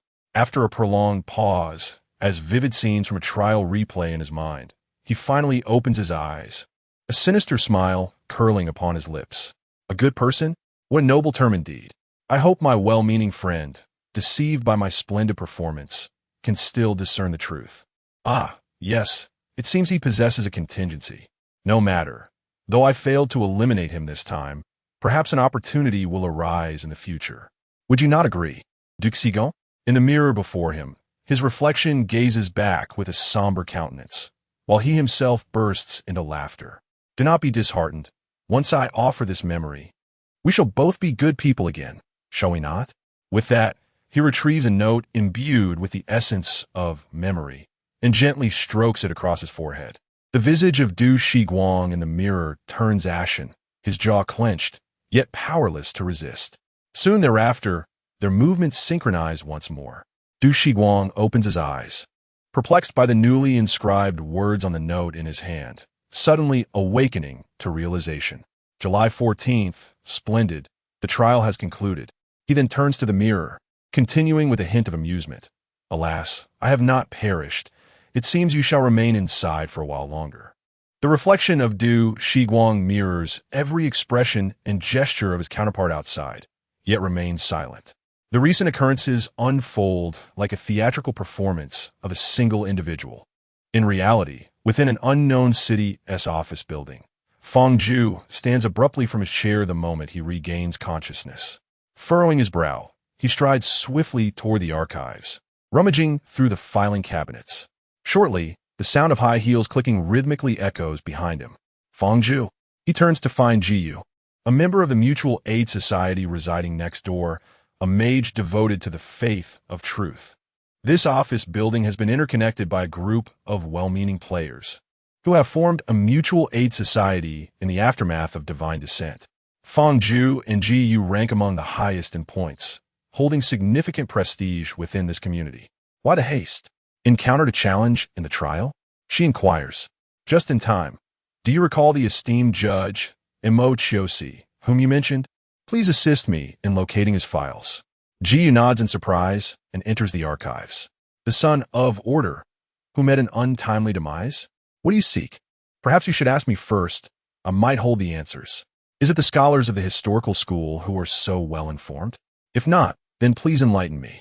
Jiyu smiled as she sat at the table, tilting her head in anticipation. I yearned to uncover the location of his demise and whether a half-divine artifact, presumably a scepter, had been lost from the Grand Tribunal after death. The executioner's moment. A scepter of thunderous judgment. Do you know?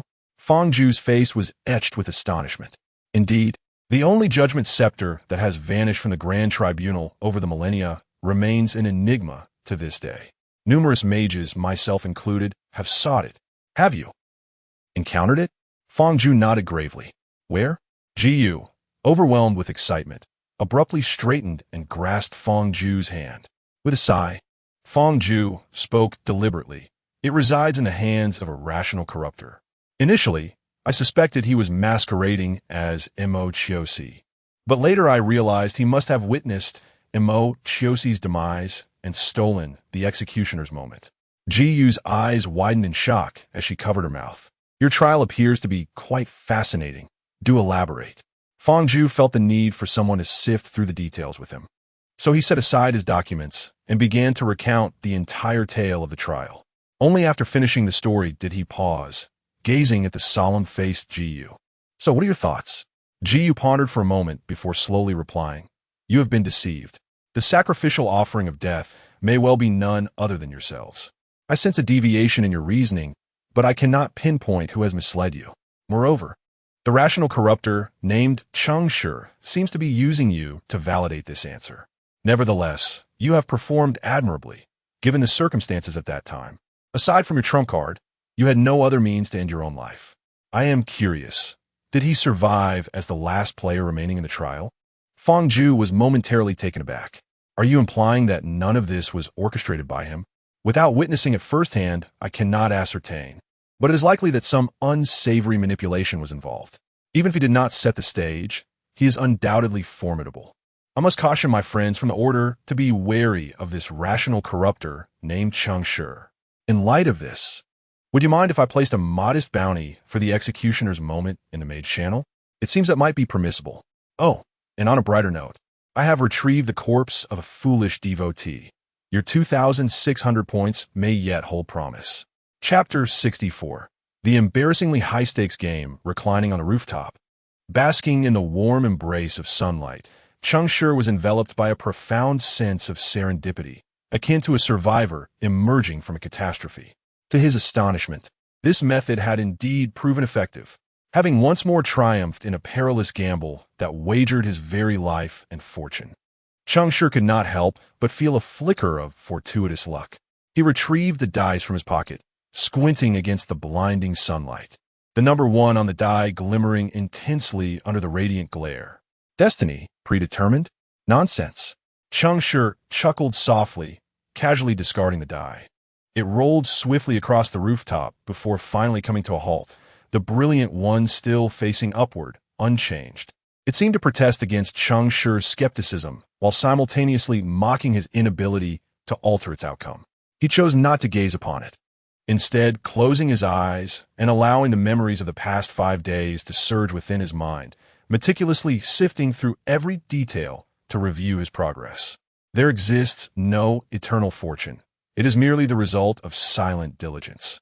Each trial necessitated a thorough examination of his actions, honing his instincts, tightening his nerves. and perfecting his craft of deception. This was the essence of Cheng Shi's path to victory. Yet, such exertion was exhausting, far less gratifying than the simplicity of idleness. Thus, his ultimate aspiration remained to find a powerful ally and embrace a life of leisure. Regrettably, the trials were always populated with various fools, leaving little opportunity for a leisurely ride through the entirety of the challenge. This particular trial had a commendable matchup, featuring many formidable players, which should have allowed him to glide through effortlessly. However, the nature of the trial would not permit such complacency. The elite had no intention of guiding him along the way. The 5 masks awarded after the trial underscored this reality. None of the formidable individuals, each boasting over 2,400 points, had perished. Why had they survived? Perhaps it was because they had long discerned the true answer. They were all astute individuals. Cheng Shi reflected, mentally retracing the moment the trial commenced. The hint provided by death was clear. There exists but one path leading to death. Find it and offer your sacrifice. In accordance with previous death trials, it was evident that a sacrifice was to be sought, someone to be slain and offered to the entity, thereby concluding the trial. Yet, this trial was peculiar, as the town of Eternal Bloom did not readily accept death, or rather, death was a rare occurrence. Nevertheless, circumstances were not absolute. At least within this town influenced by a semi-divine artifact, it was possible to conjure death using another semi-divine item. Thus, everyone's initial objective was to identify the murderer and decipher the clues of the trial from him. During this time, each individual pursued a similar goal. Only Wei Guan, like a mere observer, spent half a day investigating the town before employing the means of foolishness to deduce an answer. With unwavering certainty, he utilized the murderer to bring about his own demise. He committed suicide. This also elucidated why no traces were found at the scene, for he himself had erased all evidence. A foolish hunter meticulously fabricated the scene of his own demise, plunging his comrades into an inexplicable terror. At that time, none could fathom that they were, in fact, the true sacrifices. Devotion to the cause was the sole path ahead. What death esteemed in this trial was not a specific individual, but rather the wisdom and courage to confront mortality. The second to encounter the answer was the enigmatic assassin. Junni, bereft of any clues, she resolutely returned to the inn, intent on confronting the murderer. It is essential to understand that oblivion stands in stark opposition to death. Its doctrine extols an even more extreme form of annihilation than that revered by death itself. Thus, its followers disregard life, extending their indifference not only to others but also to themselves. To them, death is merely a transient state before oblivion, devoid of terror. However, when she sensed the presence of the judgment court within the inn and detected a semi-divine artifact in the room, she suddenly believed she had uncovered the answer. It was to perish beneath the protection of a semi-divine artifact in a town safeguarded by it. Consequently, she embraced her fate, welcoming oblivion, and seized the opportunity to save her companions. Yet at that moment, she overlooked a crucial detail, one that Cheng Shi would only realize after the deaths of 4 individuals. This detail is that the path leading to death, encapsulated in the phrase, has not merely one rule, but multiple. Moreover, it is vital to note, each method of dying can only occur once. Yun and I was fortunate. Before she could fully grasp the implication of this hint, she encountered the formidable Moxius of the Judgment Court and fell under the weight of his staff. Unfortunately, the ascetic who followed was not so fortunate. This silent warrior endured a semi-divine punishment, yet did not perish. At that moment, he comprehended the significance of the hint and decisively lunged toward Cheng Shi, towards that manifestation of terror. There was never a second murderer at the scene, nor was there any opportunity for confusion. It was the ascetic who chose his own fate, subsequently using a replica to end his own life.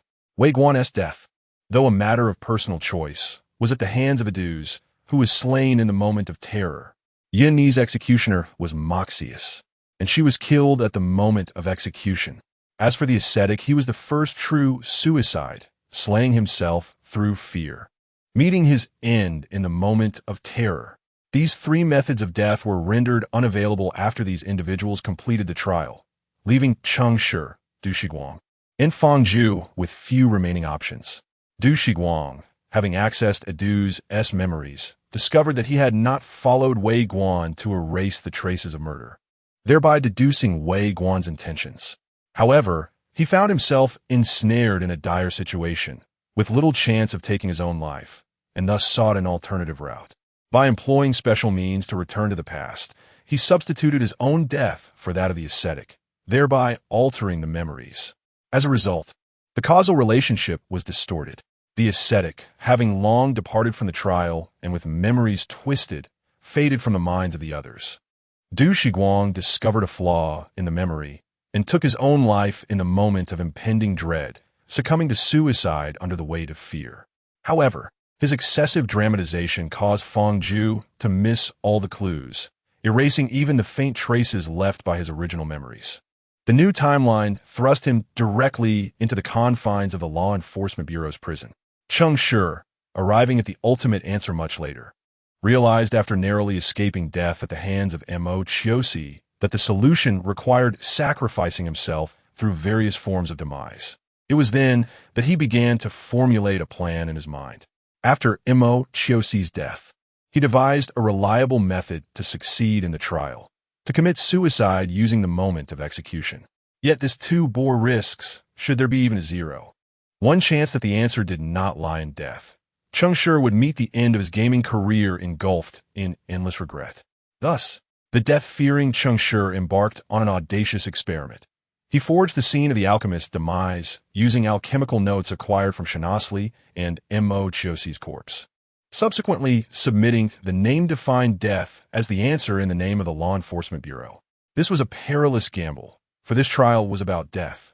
Cheng Shi's cunning could easily backfire, turning his endeavor into a blasphemous performance that could lead to his own downfall. Fortunately, death acknowledged his ruse. Though he received a score of 0, the deity appreciated his performance, believing he had outwitted death. Cheng Shi emerged victorious, securing not only passage through the trial, but also acquiring the artifacts the moment of fear and the moment of execution. 2.5 semi-divine artifacts returned to reality with him. Alas, in the grand scheme of 2,400, he gained not a single point, feeling quite the loss. Nonetheless, this trial was the most grueling he had endured since joining the faith game. In a realm where the weak sought cooperation and the strong competed for supremacy, the dynamics of this segment had gradually stripped away the collaborative mechanisms of lower-tier players, fostering a climate of mutual suspicion. Each individual in this arena was astutely formidable. Had it not been for the trust cultivated through initial cooperation, Cheng Shi might have found himself at an absolute disadvantage from the onset, beset by the hostility brought forth by the chaotic faith. It was also in this trial that he finally encountered the pinnacle of players, witnessing their embrace of the divine. In this astonishing trial, the foolishest of devotees proved to be the least foolish. Those devoted to obliteration extinguished their own existence. The silent followers deafened the ears of the uninitiated. The adherents of memory stealthily altered recollections. The devotees of order cheated the very fabric of order. And the followers of deceit were pitifully duped to their core. Except for Fang Zhu, each individual was a masterful actor. They not only concluded their roles flawlessly, but also left no trace for their teammates. While their actions distanced others from death, they simultaneously compelled the remaining players to veer further from the truth. The survivors, trembling with trepidation, immersed themselves in the quest for the sacrificial essence of death, oblivious to the silent derision emanating from the victors who had triumphed over the trials.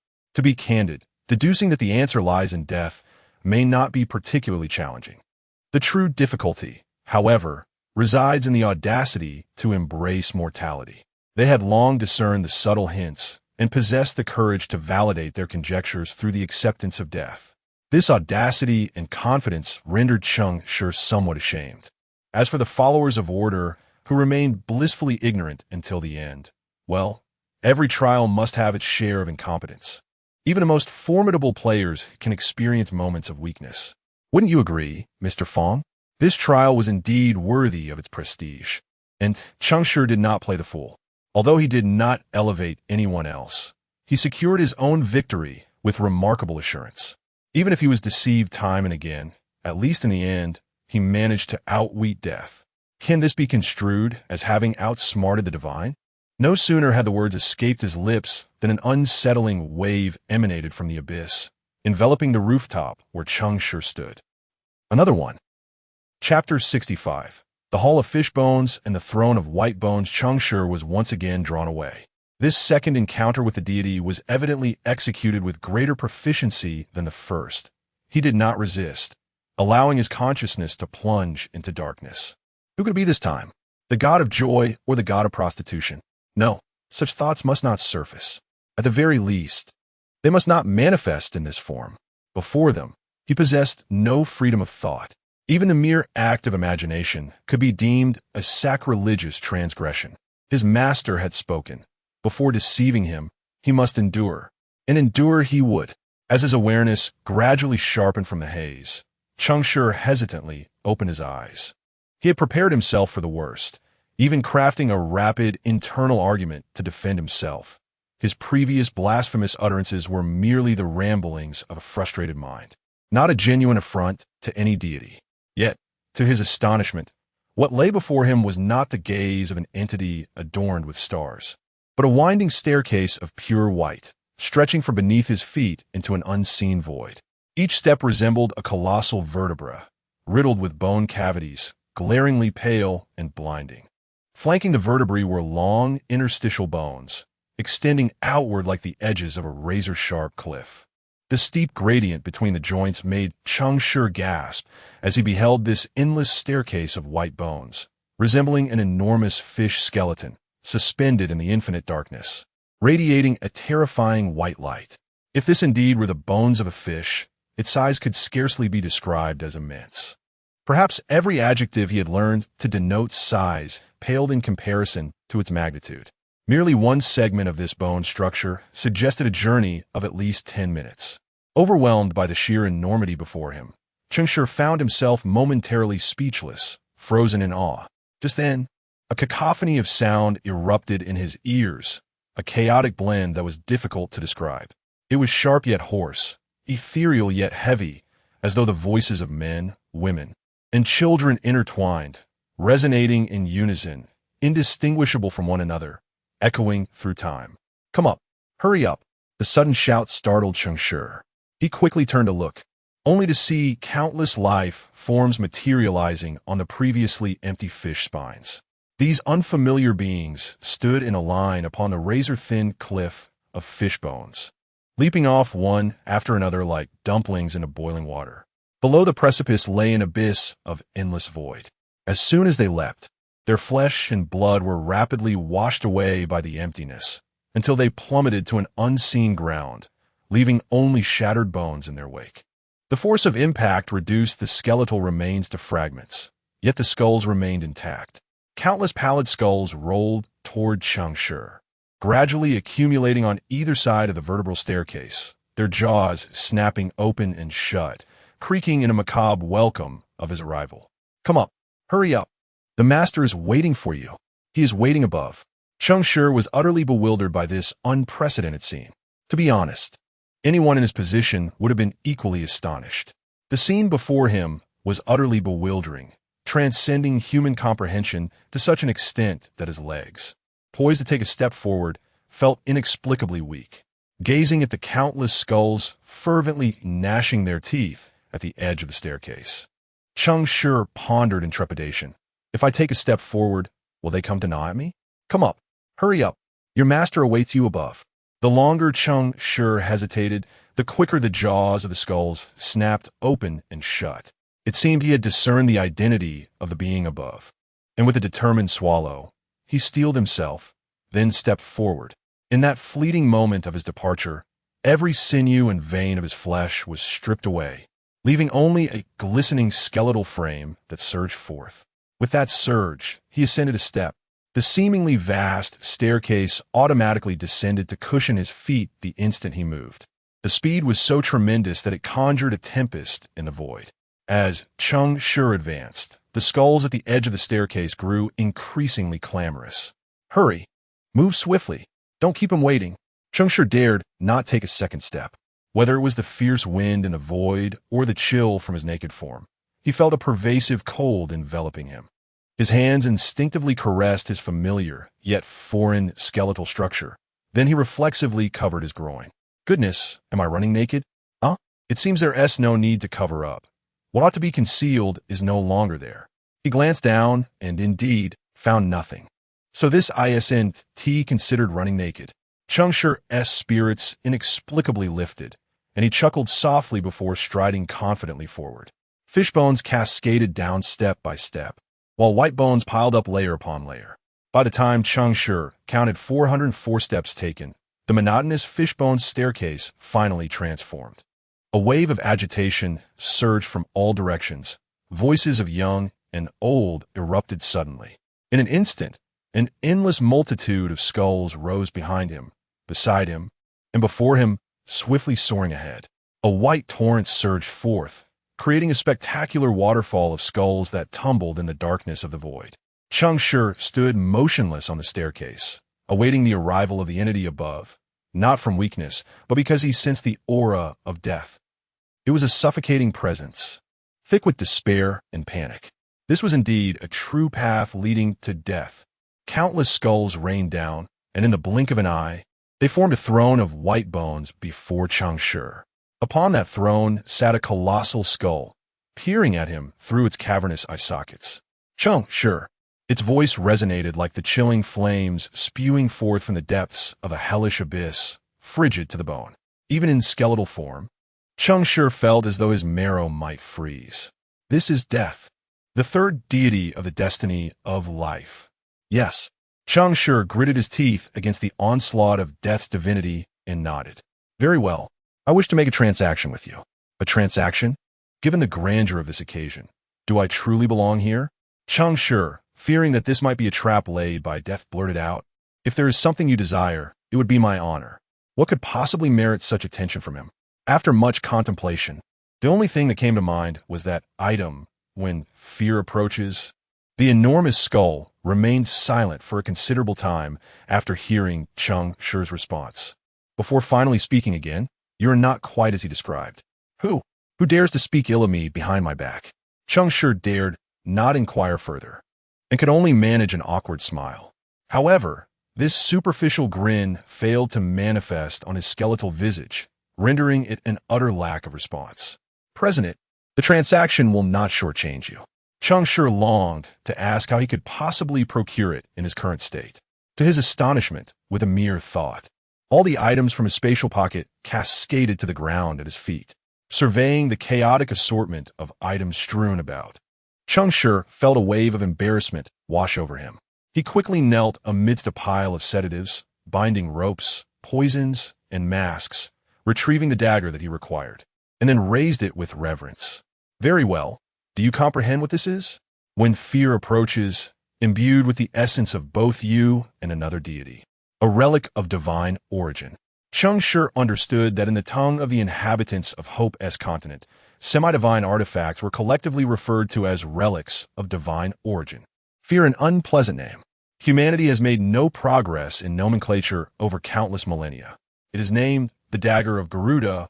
Dagger of Garuda. Pray tell, esteemed deity, how do you find the audacity to declare that humanity is inept in naming? It is not the humility of the top students that is concerning, but the ignorance of the underperformers that is truly alarming. Yet Cheng Shi remained silent, merely listening intently. This divine entity appeared to possess a desire to share. Garuda is the deity of life, and also my most trusted envoy. Yet he erred. He fell in love with a, shall we say, wretched woman. What on earth? Do the gods also employ such language? At that instant, Cheng Shi's mind erupted in a frenzy. To hear a deity utter the word wretched in such a context was undeniably electrifying. The levels of gossip and relatability reached their zenith in that moment. Isn't it a coincidence? I too am acquainted with a wretched woman. Moreover, she coughed. Never mind. I should listen more and ponder less, for the sake of my own life. However, it is apparent that the divine being referred to as a wretched woman by death is likely the source of the other half of when fear approaches. Chapter 66. Silence. I am listening to the gossip of the deity. She called herself Lele Air, the daughter of the mother of prosperity. However, she could not resist temptation and fell into depravity, plunging into the sea of desires, transforming into the repugnant tree of fear. Good heavens! I recognize this entity. I have even clashed with her offspring. Suddenly, Cheng Shi recalled Song Yan from that trial, remembering the description of the throne of bones. It turns out he truly received the gaze of death at that moment. The catastrophic scythe of the grim reaper might very well have been lent by this very being before me. No wonder such effort was expended. Who would hold back when battling a green tea? Yet, my friend, where is your scythe? Such a colossal implement has not been seen today. The immense skull seemed to sense Cheng Shi's recollections, pausing for a moment to allow him to relive more memories, before leisurely continuing.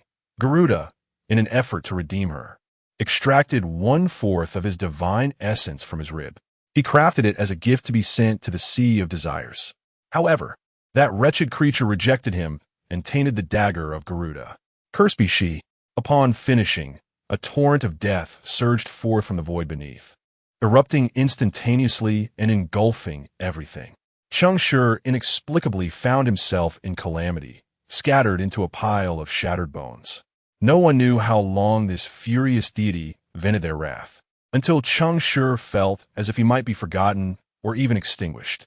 His consciousness began to coalesce once more. Yet in this state, akin to the immense skull upon the throne of bones, he was left with nothing but his head. Cheng Shi opened his jaw, discovering that his mandible, upon colliding with the steps, was quite painful. Well then, if it's tiring to stand, sitting for a while won't do any harm. So this is how the tainted divinity of fear's arrival came to be. The tree of fear split 1/4 of its divine essence to express a resolute rejection of Garuda. What transpired between these two? Could you elaborate? I have ample time. The trial has just concluded, and there are still 7 days remaining. The enormous skull's gaze shifted downwards, locking onto Cheng Shi once more. Its mouth opened and closed several times, yet did not continue the narrative. Old matters are best left alone. Today, I have once again witnessed it. Memory has always been reluctant to seek it out for me within this dream. You have brought it back. Splendid. Thus, Cheng Shi, what reward do you desire? Cheng Shi suddenly stood upright, using his jaw. If you're broaching this topic, I shall take you at your word. Honorable and magnificent true deity, I, a mere and insignificant being, wish to retrieve this dagger of Garuda, not for myself, but to experience more teachings within the trials you and the others have bestowed, to feel the grandeur of the divine. If, and I emphasize if, you could bestow upon this lost soul some modest guidance, this will prove more useful than any artifact bestowed by the divine. With a sense of trepidation, Cheng Shi cast a hopeful glance towards the throne. The enormous skull remained silent for what felt like an eternity. A pang of anxiety gripped Cheng Shi's heart, leading him to question whether his request was too audacious. Just as he was about to retract his words, the skull finally spoke. You're a follower of him. Among us, there's only him, and, let us not mention him, only they relish in offering you guidance. I possess no guidance to provide you. Your understanding of death. Cheng Shi's heart tightened as he recalled the dismal 0 points he received in his previous trial, the path to ascendancy. Quite novel. The skull continued. I need to ponder. Perhaps I could seize some authority from his hands. Wait, what? From whom are you attempting to seize what authority? This has nothing to do with me. I haven't done anything. Cheng Shi was utterly bewildered, nearly paralyzed with fear. However, I can bestow upon you a token. Upon uttering these words, the unmistakable executioner's moment levitated amidst the debris. A surge of pure death energy emanated from the skeletal throne, enveloping the executioner's moment. Soon the staff, roaring with thunder at its apex, began to contort and transform into a ring adorned with a swirling tempest of lightning. The material of the ring bore no resemblance to the wooden staff. It seemed instead to be forged from the very bones beneath his feet. When the first divine war concluded, order vanquished Thunderclap. With half of his divinity, he crafted this Thunderclap staff. Cheng Shi felt numb. He was both astonished by the wealth of information revealed during this dialogue and deeply inclined to criticize Order S and scrupulous methods. Not only had he eliminated a rival, but he also desecrated the fallen's memory by mocking their intelligence. His other half of divinity resides with me. Yet, you are currently too weak, lacking in qualifications. I shall remold the Thunderclap staff, concealing the essence of Thunderclap. Keep it safe. When you have traveled further, I will grant you the other half. As the pale, bone-like ring descended, it automatically adorned Cheng Shi's finger. However, he was oblivious to all of this, as his bony hand had fallen behind the skull. And a skull cannot turn around. It is simply impossible. Wait a moment. Something feels amiss. Let me clarify. Death confiscated the fear upon arrival, and then transformed the executioner's moment into a ring, stating that when I grow stronger, he will bestow upon me the other half of Thunderclap's divinity. This rhetoric, why does it remind me so much of the lofty promises made by my former employer? You have given me nothing, yet taken one of my possessions. Can this truly be called a transaction? Is this not simply exploitation of the honest? Cheng Shi, having regained his composure from his momentary astonishment, opened his mouth, his chin grazing the ground a few times. Unable to contain himself, he finally voiced his question. Since you harbor a disdain for the fear mother tree, might it be possible for you to bestow upon me the fragment of divine essence from the Garuda's dagger? The immense skull fell silent, yet within its hollow eye sockets, Cheng Shi perceived a pair of eyes staring back, leading towards death. I merely suggest this, you see. I believe that a deity as magnificent as yourself should not allow such a filthy divine essence to languish in your possession. It is akin to discarding refuse or sealing it away to avoid the displeasure it brings. Rather than waste this fragment of divinity, why not? Cough, cough. Allow the essence of Leleir to serve my interests? You see, I would work for you. No, rather I would serve my master, who in turn would serve you. In essence, she shall toil for you as if she were a beast of burden. Does that not sound reasonable? Is it not a more satisfying alternative than letting it fester unused? The colossal skull remained unresponsive, yet the path leading to death in its eye sockets had evidently vanished. Cheng Shi, exhilarated, began to fervently snap his jaw, awkwardly turning his body with effort, biting down on his own hand bone, and raising the freshly crafted ring with enthusiasm. He then mumbled, "You see, if you were to merge her divine essence with this fool, this thunderclap essence, we could forge a ring imbued with 3/4 of divine essence. In this way, you reclaim the Garuda's divinity, I acquire a new relic from the gods, and I can venture further in the game. Most importantly, the Fear Mother Tree shall be compelled to serve you daily. What do you think?" Silence persisted. Time flowed slowly, and in that moment, Cheng Shi felt as though he was not confronted by death itself, but rather by the dreadful presence of silence. "Come on, say something." The deity finally spoke. "You are indeed quite greedy." As soon as the words left its lips, a surge of potent death energy rose from the throne of bones. This time, the force enveloped not only the ring but also the arrival of fear. Shortly thereafter, a slender, shrieking twig was detached from the arrival of fear and swiftly integrated into the ring, causing the latter to vanish from sight. Upon contact with the ring, the divine essence from the Fear Mother Tree etched several screaming mouths upon its surface. The ring, previously as pale as bone, transformed instantaneously into a twisted band radiating a ghostly crimson glow, slowly drifting back to Cheng Shi's handbone. Has it succeeded? By the heavens, it has! Cheng Shi exclaimed, excitedly biting down on his handbone, scrutinizing the twisted and eerie ring, and unwittingly asked, "What is this?" However, he quickly regained his composure and amended his words. "What I meant to say is, I humbly request that your esteemed self bestow a name upon this newly emerged artifact." To be honest, Cheng Shi felt a flicker of excitement emanating from the eye sockets of the colossal skull before him. Yet, he was uncertain whether his exhilaration was leading him to misinterpret the situation. The massive skull pondered for a moment, its teeth hesitatingly shifting several times before it solemnly designated a name for this newborn relic. "Henceforth, it shall be known as the Ring of Bone Servant Lele." What a letdown. Pray tell, How does this differ from the delightful quinine beverage? Such a visually striking ring. And this is the name it receives? Very well. You are indeed remarkable. Your word is law. Cheng Shi conceded defeat. He earnestly affirmed, this naming is a testament to the ages. From this moment onward, its name shall echo through eternity. Naturally, that wench Lele shall serve you for all time. The immense skull responded in an oddly peculiar tone, then abruptly disintegrated upon the white bone throne, transforming into a cascade of white ash that flowed like sand. Following this, the throne itself began to dissolve, and as the master departed, the previously restrained skulls erupted into a cacophony. Farewell, farewell. I must take my leave. He awaits me. Hurry, quickly. Do not keep him waiting.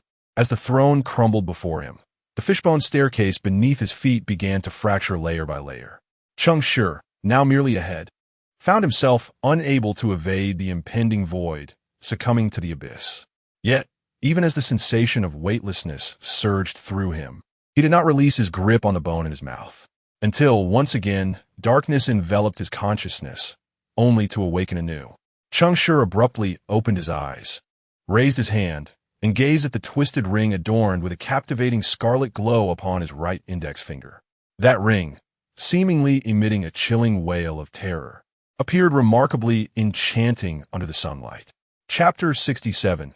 A rare moment of respite. The ring of the bone servant Lele, SSS, is a divine relic forged personally by death.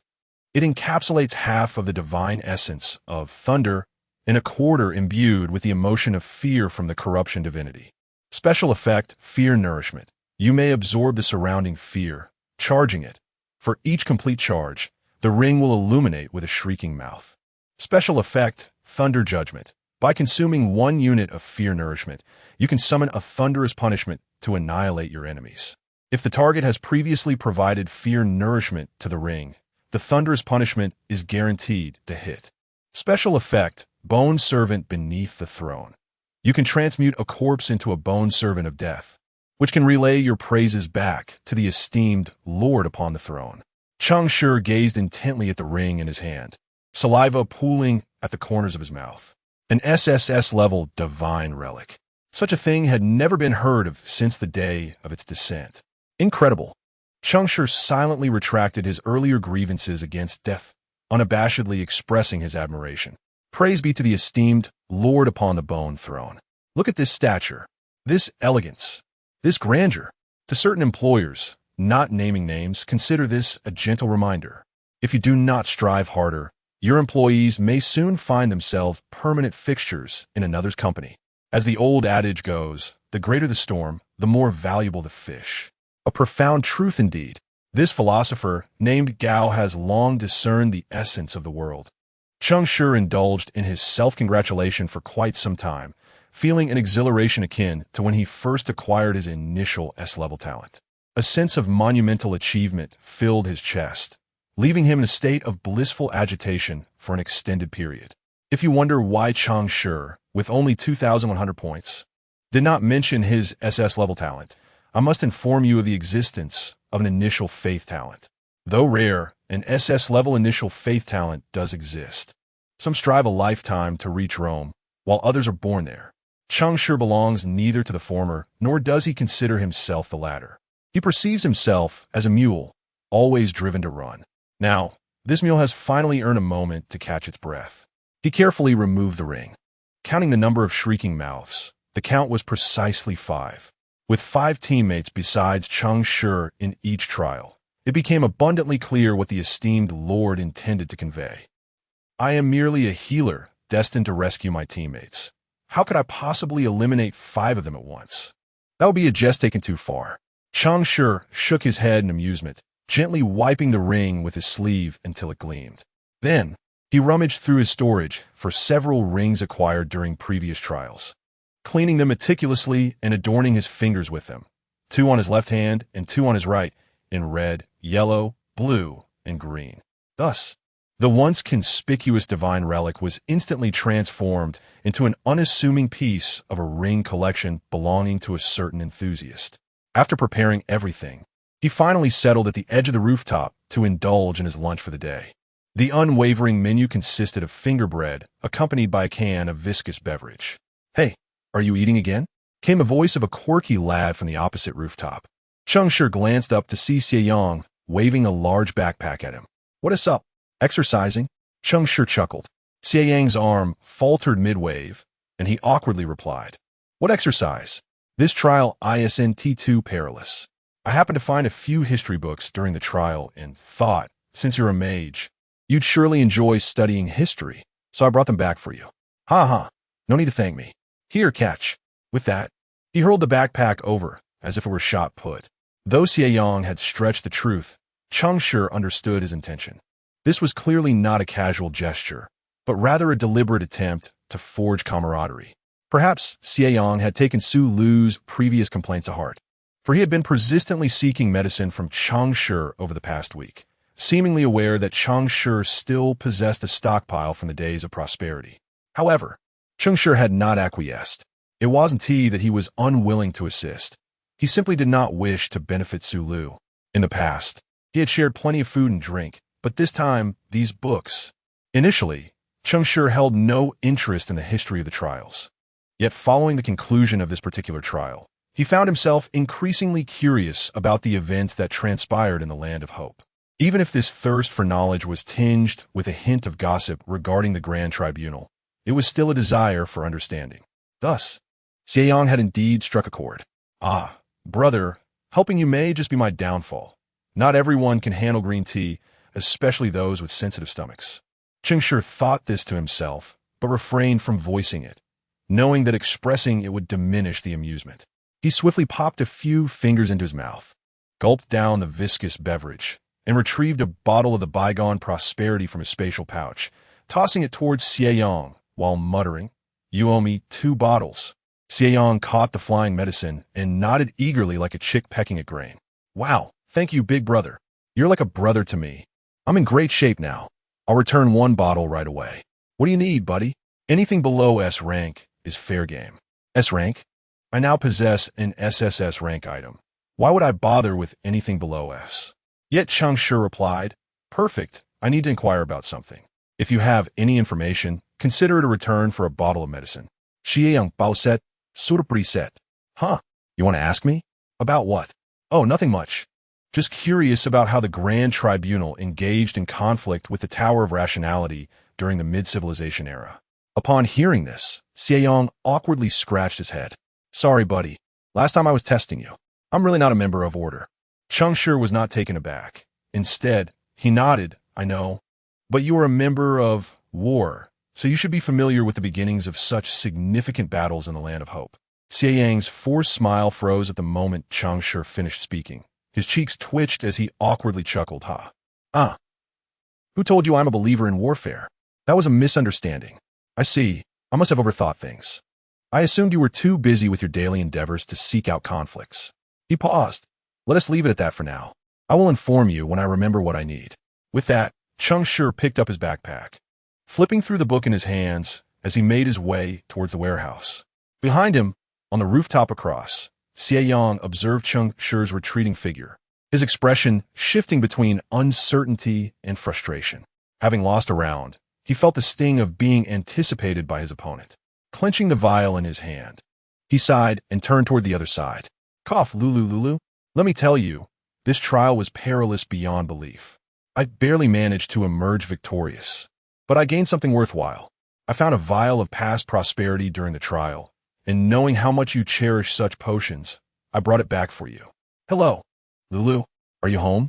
All of this, of course, Cheng Shi remained oblivious to as he sat on a stool in the warehouse, engrossed in the books Xie Yang had brought back.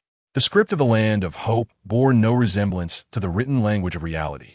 Aside from those with a penchant for historical studies, few could comprehend the untranslatable texts. Yet Cheng Shi could. He possessed the ability to articulate these words. Thus, rather than merely reading, it was more akin to a recitation. Cheng Shi had long recognized that the fool's tongue relished reading, particularly when alone. This had once served as a highly effective auxiliary tool. However, after having been misled once, he no longer dared to place his full trust in this tongue. At this moment, amidst the scrawled characters, the content articulated by the fool's tongue shockingly revealed. The delivery steps for the cannibal swine beast. 1. Clean the scalpel. 2. Incise the abdomen of the mother beast.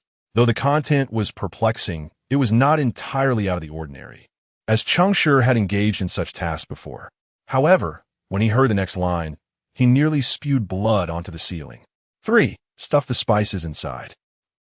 Chapter 68. The disappearance of the Chosen Ones and new trial. Xieyang's previous trial took place in a quaint town called Hamlin, situated within the Carnival Empire. This information did not emerge from inquiries made by Cheng Shi, but rather from his readings. The 17 books he brought back were far from historical texts. Instead, they were an eclectic assortment acquired by the local pig farm owner to alleviate his boredom. These volumes bore not only the owner's reflections and whimsical doodles, but also encompassed a wide range of genres, from romantic tales like The Beautiful Town Girl to suspenseful narratives such as Kill the Scoundrel, and even specialized reference works like The Life of the Swine Beast. However, conspicuously absent were any serious historical accounts pertaining to the cultural, geographical, and political milieu of that era. Perhaps history is termed as such because it is a narrative penned by posterity to commemorate the past. In that moment, those living in the present likely paid little heed to how they would be portrayed after their demise, though he gleaned little in terms of practical knowledge. These books served as a pleasant diversion. Over the past few days, Cheng Shi encountered within their pages a pig breeder devoted to the faith of creation, a farm owner who venerated prosperity, and a butcher who worshipped death. The tangible application of life's destinies in everyday existence indeed shattered Cheng Shi's preconceived notions regarding the exalted nature of faith. One cannot help but marvel at how pervasive their influence is. During this period, aside from his readings, several significant events transpired. The most notable was the shocking revelation within the professional channel. Only carving decayed, wood had ascended to the top, while the once dominant decay had plummeted to the 10th position. What a spectacle! Cheers for prosperity. It was quite amusing to witness the fall of the decayed. Could they endure such a fate? Interestingly, the Grand Marshal also experienced a drop in ranking, now positioned 4th. As the mutes surged ahead, how frustrating! The title of Grand Marshal is a term of reverence bestowed by the followers of war upon the war chosen one. From the moment the faith game descended and the ranking of the ascension ladder commenced, the Grand Marshal had consistently held the top position on the war silence leaderboard. Yet, who could have anticipated that merely 2 days after the conclusion of the last special trial, he would suffer 5 consecutive defeats and fall to 4th place? Furthermore, the order had also slipped, although it remained in 1st place, now under a new order. What an unexpected turn of events. The soothsayer of fate had also descended, with time now reigning supreme as their scores aligned. Remarkable indeed. The competition among these chosen ones resembled a divine clash, a thrilling notion. As for others, I cannot speak for them, but at least the chosen of fate did not voluntarily decline. He was bested by me. Upon glancing up, I realized this was indeed the professional channel. Your words made me think I had mistakenly entered the faith channel. Wake up, my friend. Do not deceive yourself. What do you discuss in the faith channel? Mutual deception? The matters concerning cultured individuals cannot simply be dismissed as deceit. It has been quite a while since I last observed them. Let me take a moment to glance once more. Upon my return, I found several engaged in a game of landlords with the deities, some involved in creation, while others were clandestinely altering the scores on the ascension ladder. Observing these dubious statements, Cheng Shi smiled faintly and chose to move on. However, he instinctively sensed that the collective score decline among the chosen ones was rather peculiar. When an unusual occurrence manifests frequently, it ought to attract attention. Why, during these days of heightened difficulty in the trials, did the steadfast, chosen ones begin to lose points? Cheng Shi's score had not reached that level, rendering him unable to fathom the reasons. Yet, upon deeper reflection, 2 possibilities arose. 1. They may have simply failed the trials repeatedly, indicating a relentless pursuit of something significant, even at the cost of losing points. Or 2. That position might be governed by rules beyond the comprehension of ordinary players, making it far less accessible than it appeared. Given that the trials were evolving, it stood to reason that the challenges faced by the chosen ones would also transform. To uncover the truth, further observation was warranted. Nevertheless, it remained prudent to advance cautiously. Amidst the tumultuous waves, some ride the tide while others drown. A complex judgment indeed. Cheng Shi reopened his ascension ladder. The ID known as true intent had now plummeted to the 47th position, suggesting that one would need to lose numerous matches without perishing to arrive at such a place. Even more astonishing was the decline of the memory chosen, Li Jingming. Ascension ladder, existence memory, void deceit, 1. Once again, the top brother, deceit, 204-2. This emotion can wait, memory, 201-3. Li Jingming, memory, 199-4. Still like a dream, memory, 198-5. He flees, he chases. He find it hard to fly, deceit, 196. 46. Observing the brother's escape route, deceit, 179-47. True intent, deceit, 179. 62. I never deceive, deceit, 164 time, like a wild stallion, gallops away without return. 7 days swiftly elapsed, and once more it was time for the trials. Yet this time, Cheng Shi awoke with a smile to greet the challenges ahead. The reason being, the neighboring green tea individual seemed to have vanished. She had ignored Xie Yang for an entire week, leading the young man to despair, convinced that his beloved had perished in the trials. Upon hearing this news, Cheng Shi was taken aback, gripping his thigh tightly to suppress the laughter that threatened to escape before Xie Yang. It must be said, Xie Yang was a man of deep affection. He mourned Su Lu's disappearance for 3 or 4 days. It was only on the 5th day that he regained his composure, taking the love letter originally meant for Su Lu and tying it to a line, letting it dangle at the window of a young girl named Fan Tingting, who resided beneath Su Lu's apartment. He termed it a love to ease the pain. Cheng Shi scoffed twice, cursing himself for misjudging people. He then turned away and bestowed a grand compliment upon Xie Yang. You are certainly enjoying yourself more than I am, young Xie. I am counting on your series to enliven the latter half of my life. As Cheng Shi pondered and chuckled, his vision gradually turned crimson. Special trial, the vanished world, annihilation, has commenced. Matching teammates, 1-6. Trial objective, unshackle oneself, cast off the chains, embrace destruction, and attain redemption. Time limited, 3 days, annihilation. To his astonishment, it was indeed a session of annihilation. Cheng Shi stared incredulously at the notification before swiftly rising to stuff all the survival tools from his warehouse into his personal space. It had been a long time since he had encountered a session of annihilation. The last time, it seemed, was when he had not yet surpassed 2,000 points. The trials bestowed by it were exceedingly simplistic. There was but one objective: to survive in a world on the brink of annihilation, amidst terrifying natural disasters. Matching successful, 6-6, entering the trial. Chapter 69. Oh dear, encountered a celebrity. A chill brushed against his face. Could it be that it is raining? His consciousness gradually returned. The cacophony of rain filled his ears, the moisture caressed his nose, and a brisk wind met him head-on. Cheng Shi slowly opened his eyes, only to find himself enveloped in mist, clouds swirling all around. Indeed, it was raining. A gentle rain, soft and persistent, falling lightly.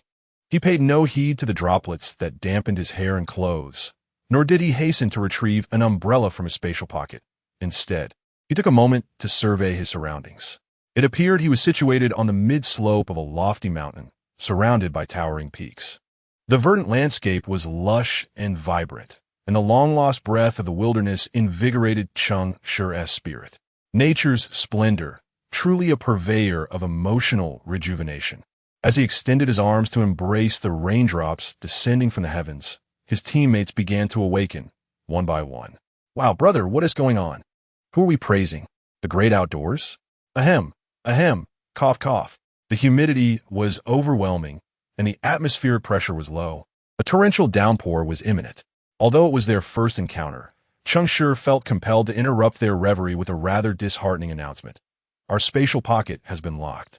Cheng Shi was taken aback, abruptly retracting his hand, his mind probing into the confines of his spatial pocket. Yet, what had once been a readily accessible space now yielded no response. This individual spoke the truth. Their spatial pocket was indeed sealed. What a shocking revelation. Each new challenge seemed to present a unique dilemma, wasn't it? Most trials in the realm of annihilation revolved around survival, often involving life-and-death escapades. Within its testing grounds, players encountered numerous perilous situations, leading them to prepare survival tools after enduring countless harrowing experiences.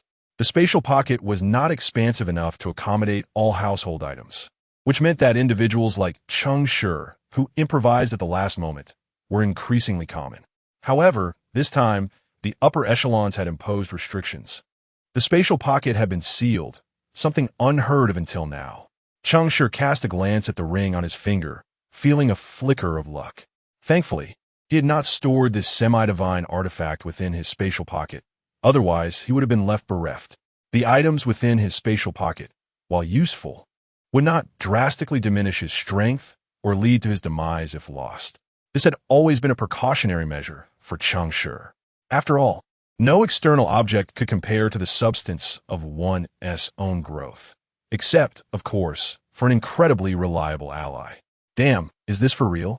A male player, after futile attempts to retrieve anything from his pocket, cursed under his breath while wiping the rain from his face. Although his expression was grim, he harbored no despair, evidently possessing a reservoir of confidence. However, as for the others, Cheng Shi wiped the rainwater from his face, simultaneously contorting his expression into one of feigned terror. Through the gaps between his fingers, his small eyes furtively glanced at the other members of the group. There were 5 in total. Aside from a gentleman he had just observed, there were 3 men and 1 woman. Their expressions varied markedly. An elderly man with white hair had been coughing persistently, leaning on his knee with his head slightly bowed, his face twisted in a perplexing mix of emotions that offered no hint of joy or sorrow. Yet, Cheng Shi noted that his stance was remarkably stable. Despite the relentless coughing, his feet remained firmly planted in the rain-soaked mud. A young man with a backpack furrowed his brow slightly, spreading his coat to shield his bag, which appeared to contain something that must not be exposed to the rain. A quick glance from Cheng Shi allowed him to speculate that the bag likely concealed a small, multiple weaponry. The one who had initially alerted everyone was a robust figure, his chiseled features complemented by piercing eyes and powerful arms, unmistakably indicating a class oriented towards offense. Thick calluses adorned both of his hands, suggesting he was a hunter. As for the final member, she was quite striking. A slender girl with pink hair. Her bright eyes sparkled as she smiled mischievously, surveying her surroundings with an air of indifference towards the confinement of her personal space.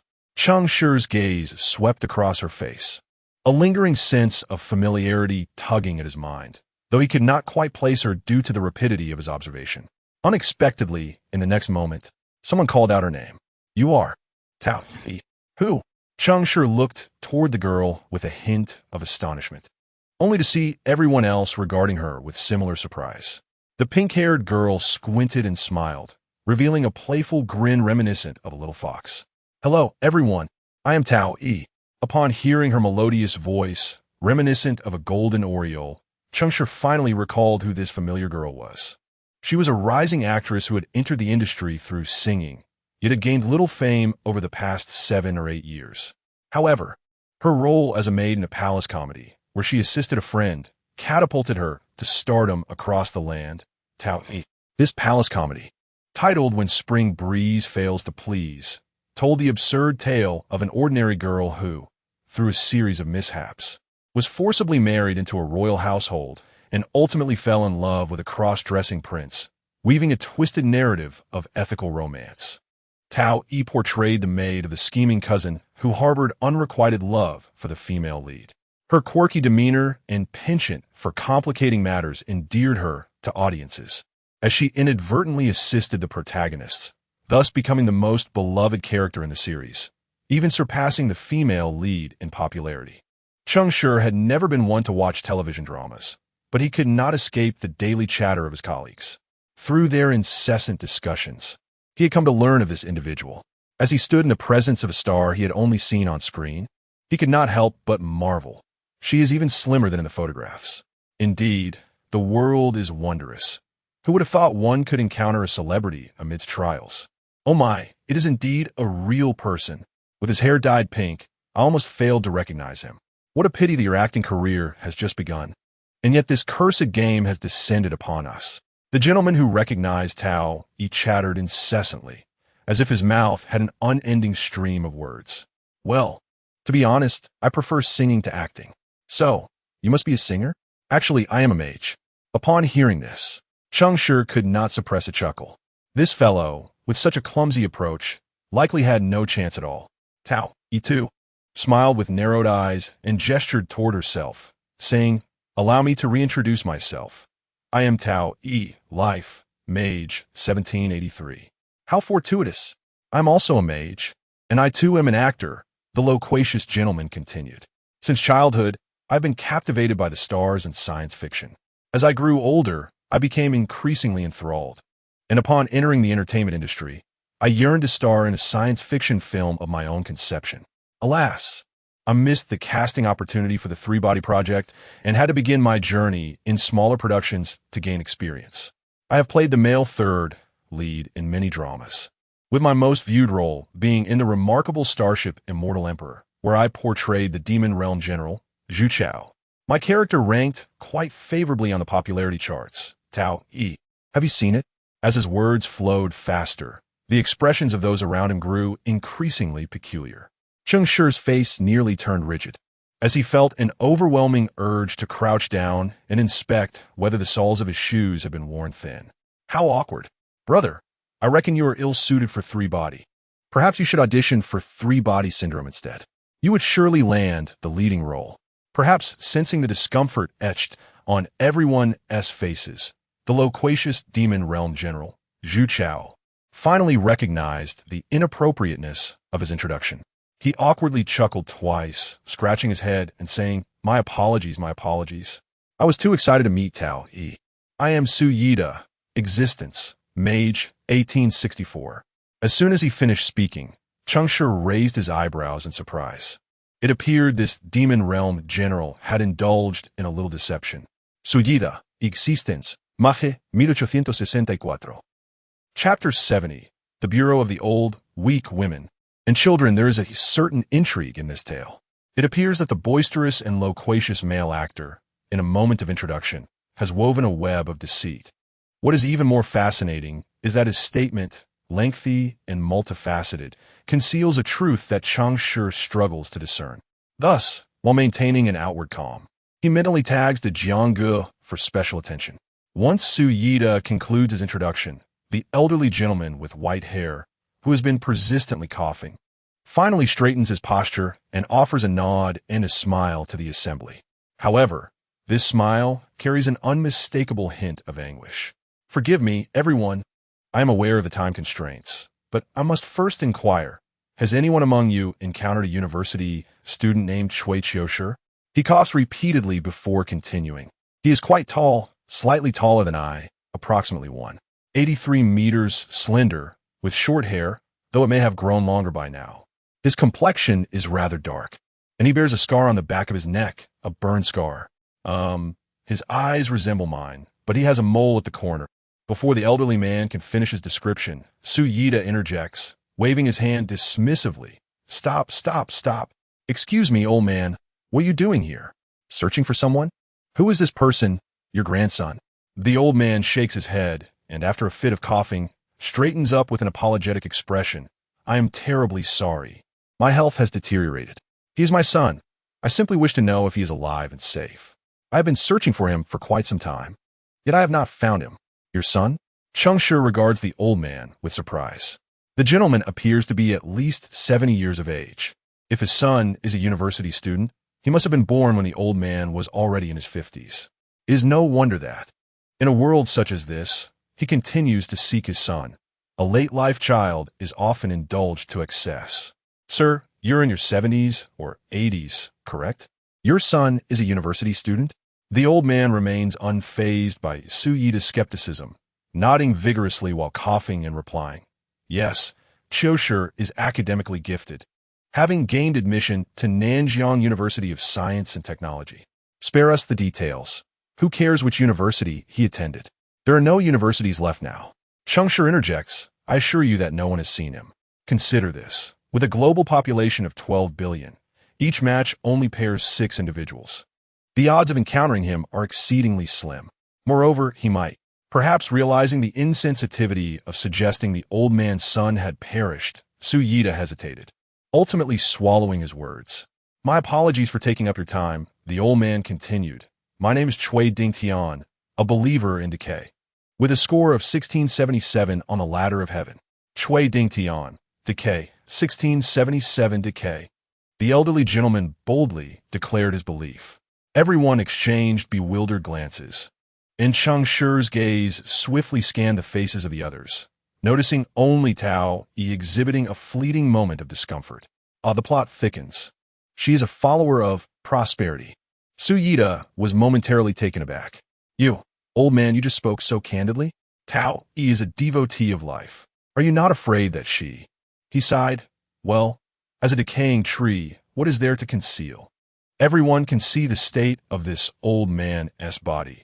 Each additional day of life is a blessing, and my greatest desire is to learn of Qiushi's whereabouts before I pass. Cough, cough. But worry not, dear friends.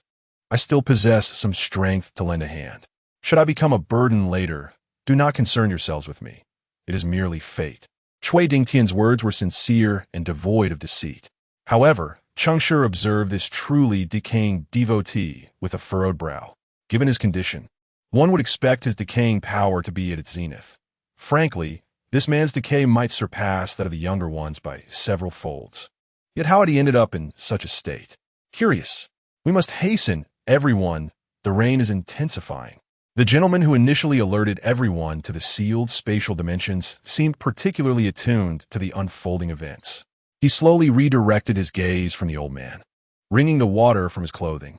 Zhao Qian, a hunter of the civilization from 1937. Indeed, a hunter. Cheng Shi smiled faintly, silently commending himself. Yet he couldn't shake the unease that Zhao Qian's earlier glance stirred within him. This hunter appeared rather intrigued by the old man.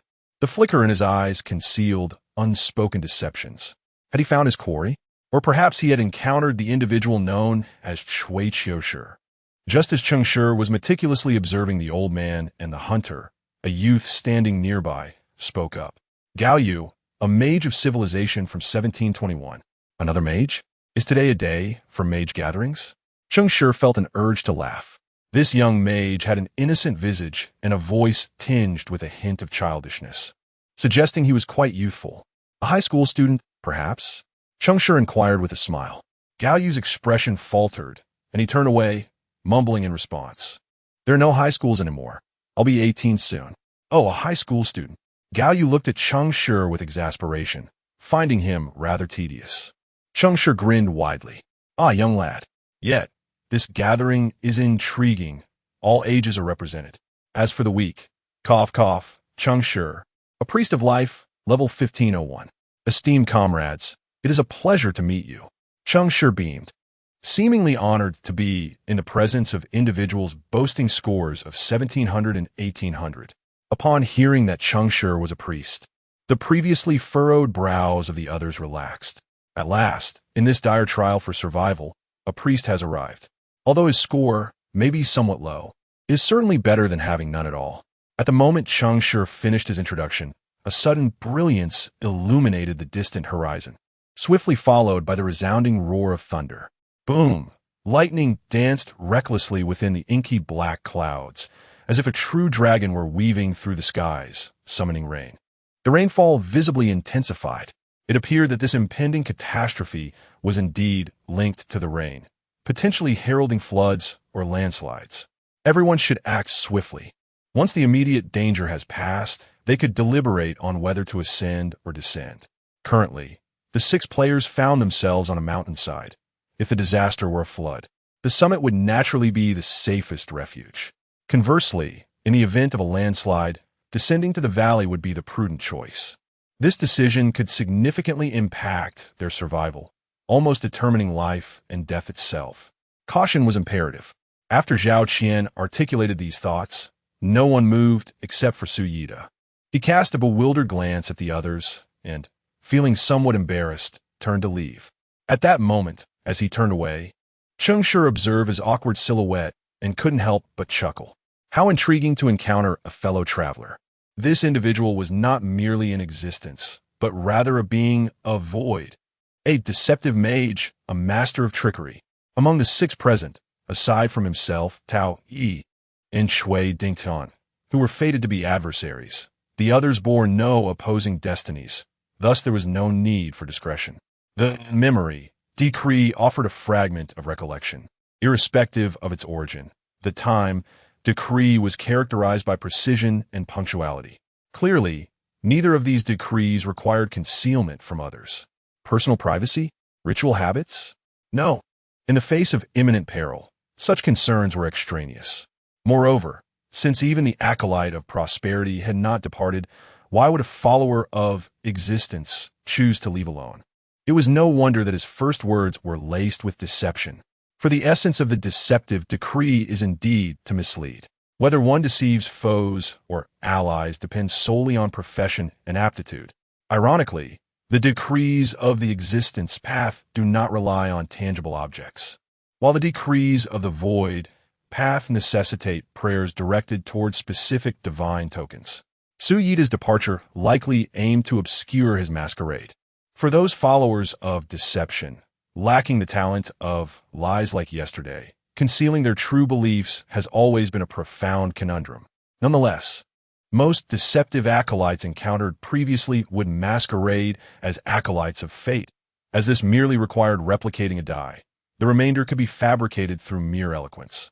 When others were preoccupied, they could surreptitiously switch their object of prayer to a concealed facade. Few, indeed, like the demon realm's great miscreant, would disguise themselves as followers of existence. Furthermore, as the saying goes, the more one speaks, the more one errs. Players who follow deception typically refrain from excessive dialogue, and when they do speak, their words often point directly to the ruse. Employing loquacity to mask one's true intent and using chatter to divert attention is a clever tactic, but it requires adept management. Such a strategy can be a considerable burden on both intellect and spirit. Returning to the decrees, this colleague seems to possess some subtle and cunning tactics, which is why he is so cautious and meticulous. With this thought in mind, Cheng Shi found himself even more intrigued by him. Chapter 71. The Decree in Action. After Su Yida departed, the crowd exchanged glances, uncertain of how to break the silence. The awkwardness lingered for several moments, until Zhao Qian finally stepped forward to shatter the stillness. "I'm an Eagle Eye Scout. I apologize, but I require your cooperation for a brief skirmish." The Eagle Eye Scout, a hunter of war. Indeed, Cheng Shi had correctly surmised his profession, but had not anticipated his fervent devotion to war. The decree of war is conflict in a crowded space. One merely needs to find two individuals who are at odds and engage in a brawl. Yet, this scenario unfolded in the wilderness. Worse still, the participants were predominantly the elderly, the weak, women, and children. The only two individuals not belonging to this category were one who had already departed and the other who sought a fight. The atmosphere grew even more silent than before. Observing the sheer musculature of this man, it was evident that this confrontation would not be easy. His followers, perhaps lacking the innate talents of war prior to the decree, had long surpassed ordinary thresholds of physical prowess through relentless training. Moreover, during the decree, being under the watchful gaze of war, they would be inclined to unleash their pent-up fury without restraint. To withstand this onslaught, one must endure the initial wave of aggression to allow the devotees of war to regain their composure. Zhao Qian's expression was grave, revealing little, while Cheng Shi surveyed his surroundings, noting that neither Tao Yi nor Gao Yu harbored intentions of serving as punching bags. Alas, there remained one elderly gentleman. Under no circumstances could an old man be subjected to such brutality. It seemed that the brunt of this beating would inevitably fall upon himself. Just as Cheng Shi prepared to step forward and accept the invitation of war, to everyone's astonishment, the white-haired elder, Shui Dingtian, straightened and stepped forward. "Ahem, old man shall engage with you. I am a warrior and can withstand." Cheng Shi's gaze sharpened as he regarded him. The old man was, surprisingly, a warrior. Indeed, the decayed warrior is a rare profession known for its exceptional defensive capabilities. Unlike the order warriors who protect entire teams, they focus on enhancing their own defenses. This profession is commonly known by a name everyone is familiar with, the mummy. They are adorned with splendid exteriors, yet within, they are utterly decayed, akin to a corpse entombed by time. A mummy? Even Zhao Qian was momentarily taken aback, but soon he nodded in acknowledgement. At this juncture, few individuals remain unaware of their own limitations. The fact that the elder stepped forward indicated he could endure the blows perfectly if he withstands a wave of my attacks. Your decree shall be fulfilled. The decree of decayed accelerates decay. Any pain incurred counts towards it. Thus, this brawl indeed constitutes a win-win scenario. Be advised, my right fist carries considerable force. With that, Zhao Qian's eyes blazed with intensity. He crouched, propelled himself off the ground, and collided with Cui Dingtian with a resounding impact. The force beneath his feet pressed the earth down a layer, showcasing the swiftness of his assault. With a resounding thud, the fists and feet of the two combatants intertwined in a fierce exchange, the sound of their bones and muscles colliding resonating with a thunderous intensity. Cui Dingtian, shedding his earlier frail demeanor, exhibited a sharp gaze and remarkable agility that left onlookers astounded. Yet his persistent cough had not abated. Rather, it intensified. Cheng Shi instinctively shifted his position to provide ample space for the two fighters. He casually plucked a blade of grass and placed it between his lips, slipping between Tao Yi and Gao Yu like a mischievous rascal, and cheerfully inquired, "Do you require assistance?" Tao Yi, her face alight with laughter, suddenly appeared flustered, while the more reserved Gao Yu spoke first. "I am a polymath, majoring in mechanical fabrication, and I do not require your shared knowledge. Instead, I can impart a piece of wisdom to you." A polymath, a practitioner devoted to the pursuit of truth. This vocation encompasses the greatest variety among all professions, bar none. Just as the order, mages, and elemental judges delve deeply into and master a single element, polymaths may choose to study various schools of knowledge, deriving complex and myriad variant professions in their quest for truth. In their eyes, the truth of the mechanical fabrication major is the embodiment of flesh and blood, and the permanence of machinery. They believe that the path to truth is excessively protracted while human lifespan is all too fleeting. If one could harness boundless resources to create ever-evolving machinery, one could transcend the dimensions of life and death, gradually approaching truth through an alternative means.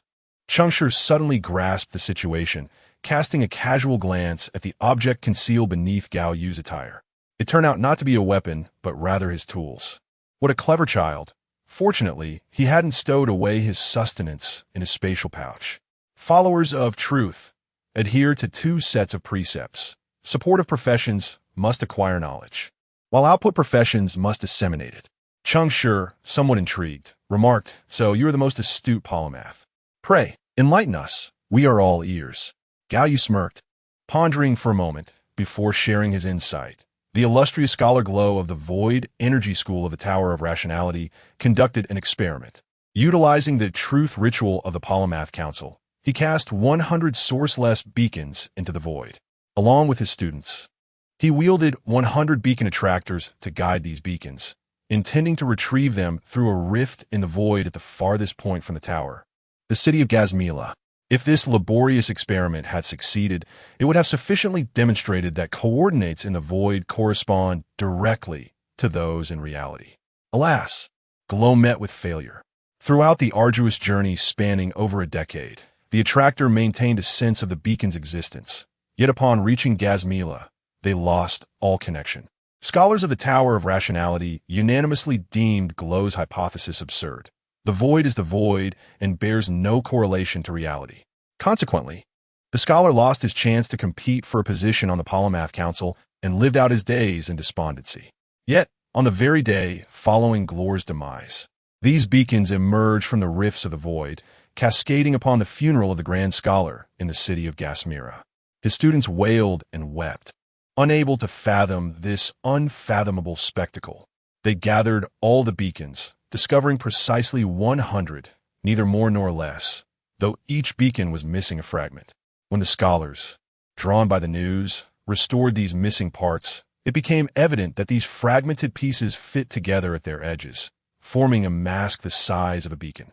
The mask bore a smile replete with derision, as if mocking humanity's futile and diminutive attempts to explore the void. The reality was undeniable. The Tower of Reason had no choice but to concede that the Grand Scholar's perspective was indeed correct. Moreover, they speculated that within the void, which corresponded and connected with reality, there might exist a deity fond of tormenting humankind. This marked the first time in history that people sensed its presence. Cheng Shi listened in bewilderment, struggling to grasp the implications. He blinked rapidly, casting a surprised glance at Gao Yu. "Are you insinuating that I am the one behind this?" The thought nagged at him. This high school student appeared unremarkable, hardly capable of discerning his true identity at first glance. Could it be mere coincidence? This tale undoubtedly bore the mark of that entity. Who else could have orchestrated such havoc? Cheng Shi's mind was awash with confusion, and as he pondered, he remarked, "Is this what you refer to as knowledge? Is this not the history of the continent of hope? Reflecting on the past aids us in navigating the present. Thus, history is inherently knowledge. What moral does this story impart? To remain humble and to revere the mysterious. To comprehend why deceit manifests within the void, one must address a fundamental concept. Existence equates to reality, a notion easily grasped, while the traces of nothingness that once existed constitute the void. Nothingness is inherently invisible. However, when it begins to erode existence, it manifests in a form that can be vaguely perceived by existence, and this form is the void." Cheng Shi, after a moment of contemplation, confirmed that this young lad had stumbled upon the truth. "You possess a keen understanding of history. I wouldn't claim to understand it fully, but I have a deep appreciation for history. I am a member of the historical school." Ah, intriguing. When a child earnestly declares allegiance to the historical school, one can no longer simply refer to them as a mere child. They must be addressed as young scholar. The historical school is not a mere gathering of casual enthusiasts. Profound historical knowledge and an intimate familiarity with bygone eras serve as but a trifling key to its doors. More critically, each member of this organization must have witnessed a pivotal historical moment that influenced the landscape of the continent of hope and must have meticulously chronicled it in detailed historical accounts. It can be said that the entire historical backbone of the continent of hope is derived from the historical school. It is they who will present the historical backdrop of the trials before the eyes of the world without omission. However, such lofty membership requirements imply that those within the historical school are fundamentally chosen enthusiasts of history. In the game of faith, players possess no autonomy over the trial scenarios. Whatever they are matched with is their fate. Thus, witnessing an epic tale relies solely on chance.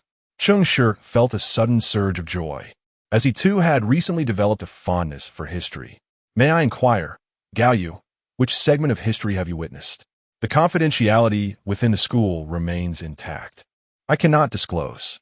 "Ah, it appears I am unworthy," Cheng Shi remarked, clicking his tongue, then turned to the previously silent Tao. "How shall we address your need for nourishment, Miss Elf?" As a wood elf, she was a mage of the faith of prosperity. The doctrine of prosperity advocates the accumulation of nutrients to foster abundance. When the subject of this doctrine shifts to a person, it naturally transforms into consumption, and indeed, voracious consumption. Generally, adherents of prosperity never fret over sustenance. Yet today is an exception, for the personal spaces of the 6 individuals have been sealed. This unfortunate pink-haired elf seems to have lost her source of food. Just as Tao found herself in a predicament, Su Yida, who had left the group early, returned, seemingly holding something in his hands, jubilantly exclaiming, "Tao, look!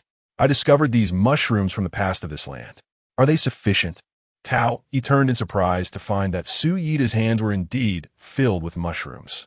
"Oh, are you a follower of memory? Thank you. This is incredibly timely." She joyfully trotted over to accept the mushrooms from Su Yida. However, To Cheng Shi's eyes, this scene appeared exceedingly bizarre, as he saw nothing in Su Yida's hands at all. Marvelous, simply impeccable performance, Cheng Shi muttered to himself. Chapter 72. Transition amidst the tempest. Su Yida is a remarkable actor, at least to others. He conveyed 3 meanings in his previous statement. First, he is a mage of memory, a traveler through recollections.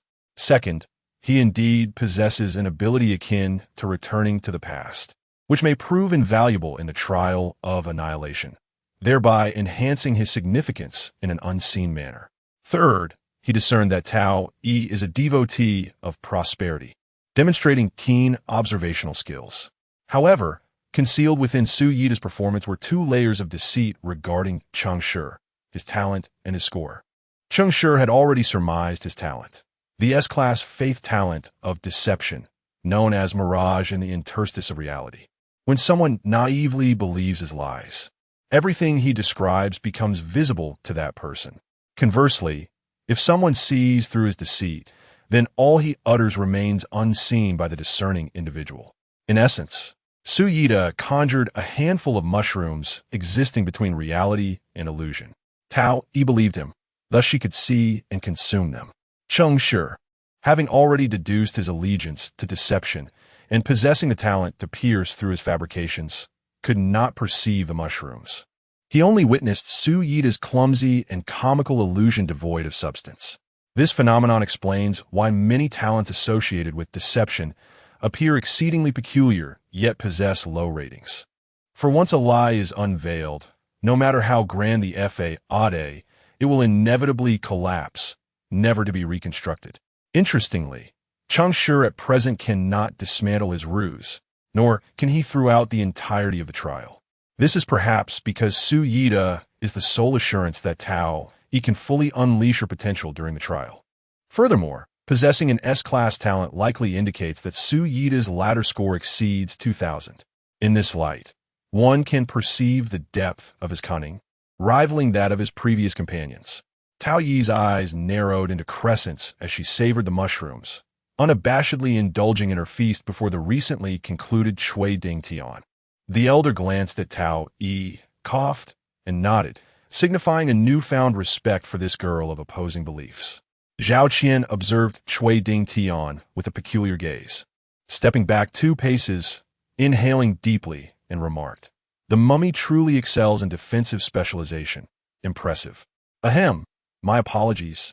Just as the elder concluded his statement, he began to cough again, adopting a hunched posture.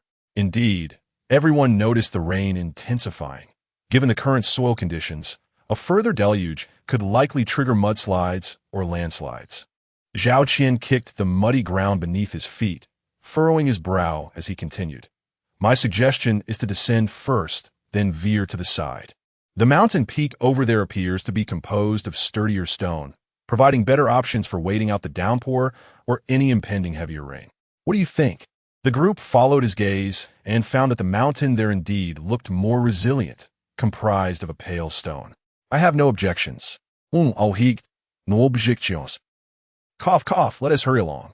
Zhao Qian took the lead, with Su Yida brimming with energy, and even the old man Shui moved at a commendable pace. Cheng Shi and Gao Yu naturally walked side by side, quietly trailing behind. "Hey, you've been discussing us. What about yourself?" Gao Yu inquired softly. "Myself? What do you mean?" Yu Xing replied, "You're not prosperity, so naturally it's just—" "Oh, that." Cheng Shi chuckled awkwardly, then made a somewhat deliberate gesture towards his trousers, indicating he had finished. Gao Yu's gaze dropped with his movement, and upon seeing Cheng Shi's trousers, a sudden realization dawned upon him, leaving him both astonished and bewildered as he blinked rapidly. This is acceptable? You, impressive, quite swift. Is being quick a problem? It saves time." Gao Yu displayed a smile that was beyond comprehension and turned away. Having finished her meal, Tao Yi clearly appeared more spirited, darting ahead to clear the path. It was no surprise, considering the wood spirit's affinity with flora made the weeds and thorns ahead no obstacle at all. With a mere wave of her hand, a shortcut through the thicket appeared before everyone. "Let us go. Be careful to keep up." Her agile form leaped and twisted over the protruding vines, presenting a stark contrast to the seemingly harmless pink-haired girl from before. Once again, it must be noted, those who reached this level were far from ordinary. Appearances can be deceiving. Cheng Shi shook his head with a smile, following closely behind. Although he couldn't match Tao Yi's effortless grace, he was capable of descending quickly. However, midway down, a rapidly growing vine unexpectedly wrapped around his leg, yanking him from the heights. Cheng Shi turned in shock, discovering that Tao Yi had encouraged the plants at her feet to transform into a giant hand, catching him as he fell. He felt no shame or inferiority. Instead, he approached Tao Yi gratefully, showering her with praise. The star is impressive. The big shot is remarkable. Thank you, big shot. I will hold onto your leg and never let go. The heavens shall bear witness to my sincerity. As soon as the words left his mouth, thunder rumbled. Boom, boom, boom. The onlookers merely watched in silence, amused by the spectacle. Tao Yi smiled shyly and waved her hand, saying, "It's nothing, just mutual assistance. Let's move on." The group set off once more, with Cheng Shi and Gao Yu lagging behind. At that moment, the rain intensified. The curtain of rain, like beads, nearly obscured the players' vision, compelling them to improvise makeshift shields to hold over their heads, granting them a sliver of clarity to see the path ahead. "Hey, Gao Yu." Upon hearing Cheng Shi's attempt to engage, Gao Yu sighed. "Call me if you want, kiddo." As Cheng Shi uttered those words, a refreshing clarity enveloped him. "I harbor a keen interest in history, particularly the evolution of the alchemical constructs within the Tower of Reason. As we traverse the path, feeling somewhat bored, I encourage him to share his thoughts." Gao Yu, somewhat taken aback, inquired, "Do you have an affinity for puppets?" Cheng Shi, without hesitation, nodded earnestly. "Indeed." He then lowered his voice, adding, "You see, when one is not engaged in trials, solitude could be rather dull. Yet, when connecting with others, there's the constant worry of external interference, which feels unsafe. If I could acquire some knowledge of alchemical creation and craft a puppet myself, wouldn't that be?" "Well, you understand." Amidst the torrential downpour, their conversation, though meant to be discreet, caught the attention of Su Yida, who had quietly fallen behind and was now eavesdropping with interest. Clearly, he was intrigued by the clandestine topic at hand. Gao Yu, reflecting on Cheng Shi's character with a hint of disdain, retorted, "Flesh and blood are merely ephemeral companions. With the arrival of the deities, we stand before boundless possibilities. Why cling to these transient entities?" Cheng Shi, momentarily taken aback, countered, "Then what should one cling to? Eternal mechanical constructs? Creating a feminine mech to accompany oneself?" Who would have thought that Cheng Shi's casual remark would cause Gao Yu to falter, his cheeks flushing with embarrassment as he quickly turned his gaze away.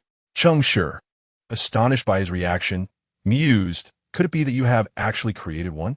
Though mechs are often regarded as a man's romantic pursuit, this was not the manner in which one ought to indulge in such fantasies, especially considering his youth.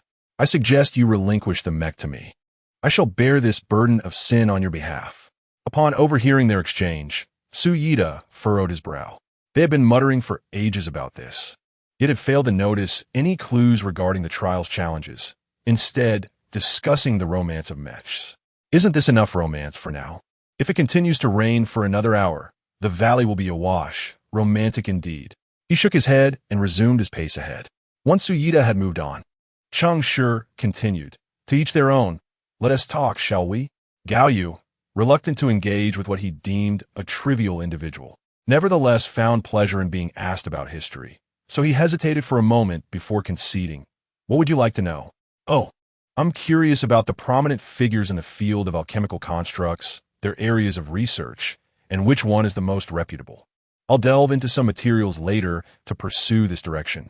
After a brief contemplation, Gao Yu, stepping gingerly through the muddy terrain, remarked, "If we speak of the most brilliant minds in our discipline, it would likely be Zangier, who perished due to an alchemical experiment in the early civilization era, and Bacchus, who transformed his wife into a new form of life in the later civilization era. I seek to forge a beloved companion, not to transform my beloved into a mere puppet. Let's discuss this notion at the forefront." Upon hearing this name, Cheng Shi's heart skipped a beat. According to Shanasli's assertion, Zangier was not a victim of accidental demise. He was assassinated by scholars from other factions of the Tower of Reason. Chapter 73 records of Zangier in the Annals of the Tower of Essence are scant. The limited historical accounts reveal that he frequently transgressed the regulations of the Academy in his youth, clandestinely employing forbidden substances for his creations, and was admonished on numerous occasions. Nevertheless, his prodigious talent soon allowed him to shine within the Academy, garnering the attention of the Council of Erudition, which bestowed upon him substantial financial and human resources. Alas, this golden era was short-lived. At the height of his fame, he once again embarked on illicit experiments. The ensuing mishap resulted in a catastrophic explosion that obliterated the laboratory, claiming nearly the entire cohort of students dedicated to the art of creation. Upon hearing this, Cheng Shi lowered his head in contemplation. This aligned precisely with what Shanasli had conveyed. Following Zangier's assassination, his students were exiled, among them Aduz and Kotalo, who descended into the depths and joined the burgeoning cult of chaos. Such sordid affairs, from the perspective of the Tower of Essence, would naturally necessitate the meticulous eradication of any traces of these individuals. What experiments had he conducted? The records remain silent. However, whispers in the shadows suggest that Zangier initiated a project dubbed the Fleshborn Deity, wherein he attempted to amalgamate the divine essence of truth, which he had pilfered from the Council of Erudition, with the puppet techniques of creation, striving to forge an entirely new deity. Cheng Shi's eyes widened in sudden realization, his mind buzzing with the implications. No wonder Aduz was able to ally with Shanasli. His master was already in the process of crafting a deity. As a student, was it too much to summon the attention of a new god? Had he succeeded? But wasn't he had said that he had failed, that the divine essence had detonated, annihilating the entire Academy? No, wait. Shanasli had explicitly stated that the Tower of Essence assassinated Zangier before he could unveil his latest discovery, implying that Zangier had indeed succeeded. If this rumor held any truth, it would mean that Zangier had created deity. At the very least, a being of flesh imbued with divine essence. Goodness, where had this being gone? Had it been seized by the Tower of Essence? Cheng Shi silently noted all of this, then inquired, was there no student who escaped the Academy? Almost none. If there were, there should be records, for they would be regarded as survivors of a significant experimental disaster, likely to be mentioned in the historical texts. Cheng Shi furrowed his brow, sensing an inconsistency. He probed further. Yet I seem to recall hearing of a student named Aduz from the alchemical school of creation who killed the Judge Modius of the Grand Tribunal, igniting a full-scale war on the surface during the mid-civilizational epoch. If one considers the timeline, it appears to coincide with Zangier's period. Galyu expressed surprise, his face alight with appreciation as he remarked, to invoke the name Modius is a testament to your genuine passion for history. This figure is scarcely mentioned even in the official annals of the Grand Tribunal, primarily reconstructed from fragmented records within the Academy. However, you have erred slightly. It was not the entity you referred to as Aduz who vanquished Emochios, a name which I scarcely recognize. The true slayer of this esteemed judge was a mysterious figure hailing from the depths. After sifting through an immense trove of documents, we ultimately uncovered a trace within a compilation of verses penned by a minstrel born at the twilight of the civilization era. He chronicled his experiences during a subterranean journey, where he witnessed the devotees of chaos performing a memorial ceremony that invoked a name. This name was Ultraman. Upon hearing this name, Cheng Shi felt as though his mind had been struck by a tempest of thunder, resonating with the vibrations of the cosmos. Galyu, observing his astonishment, burst into laughter. Surprised, aren't you? I too was taken aback that a person from the land of hope would bear such a name. It is utterly ludicrous, completely out of sync with the gravity of history. After a moment to collect himself, Cheng Shi managed to suppress his astonishment, donning an amused expression as he reflected. Indeed, it is much like encountering modern emoticons within ancient texts, evoking both laughter and bewilderment. Nonetheless, this individual, what is his purpose? Galyu, invigorated by the conversation, his eyes gleaming with fervor, leaned in conspiratorially, proclaiming, The historical school has yet to reach a consensus regarding this person's identity. Some posit that he is a puppet scholar, exiled by the Tower of Reason and beguiled by the subterranean faith. Others suggest he is a traitor to the Grand Tribunal, willingly seeking vengeance for the underground faith against his former masters. Yet others assert that he, yes, you heard correctly, it is he, is the harbinger of chaos, the envoy of chaos. In that nascent phase when war had only just gazed upon a land of hope, yet had not yet descended. At the temporal juncture before chaos had discovered that expanse of the universe, he traversed the starry skies, seeking a haven for his benefactor, sowing his will in the subterranean realm ahead of time. What do you think? Is it not epic? This very well may be the tale of an envoy, and quite possibly the dawn of chaos's arrival. I expended a significant number of points to procure this information from within the school. Lucky you. Hey, Cheng Shi, what is the matter? What are you pondering? Are you not utterly astounded? Ah, yes, indeed. It is remarkably shocking. So much so that my mind feels as if it might just soar away. When did I become the envoy of chaos? Huh? Is that truly me? Is this Ultraman not merely a whimsical jest of mine? How did it find its way into the annals of history? Remarkable. Truly remarkable. I, Cheng Shi, am not only a devotee of deception, a forsaker of fate, an apprentice of, but I have also, by some twist of fate, become the envoy of chaos. How is it that I remain oblivious to such a multitude of identities? Is this truly a new trial? Surely, I am not still dreaming. At this moment, Cheng Shi's typically stable emotions faltered slightly, leaving him momentarily disoriented. He then raised his hand and delivered a sharp slap to his own face. The sound was crisp and painful, a stark reminder that this was no dream. Gao Yu, witnessing this spectacle, felt a twinge of bewilderment. Your method of excitement is rather unconventional. I assent it. As he regained his composure from the emotional upheaval, Cheng Shi's expression gradually turned grave. If Gao Yu harbored no ulterior motives, if this spontaneous conversation initiated by himself had not been manipulated by some unseen force, if the wandering bard and his anthology truly existed, if he delved into an exhaustive array of hypothetical scenarios before daring to consolidate the present information and arrive at a bewildering conclusion, he had altered the course of history in Hope's Island during the previous trial. A player from the realm of reality had transformed the backdrop of the faith game. This bore a striking resemblance to Du Shiguang's act of altering collective memories, prompting Cheng Shi to immediately connect this causality to a certain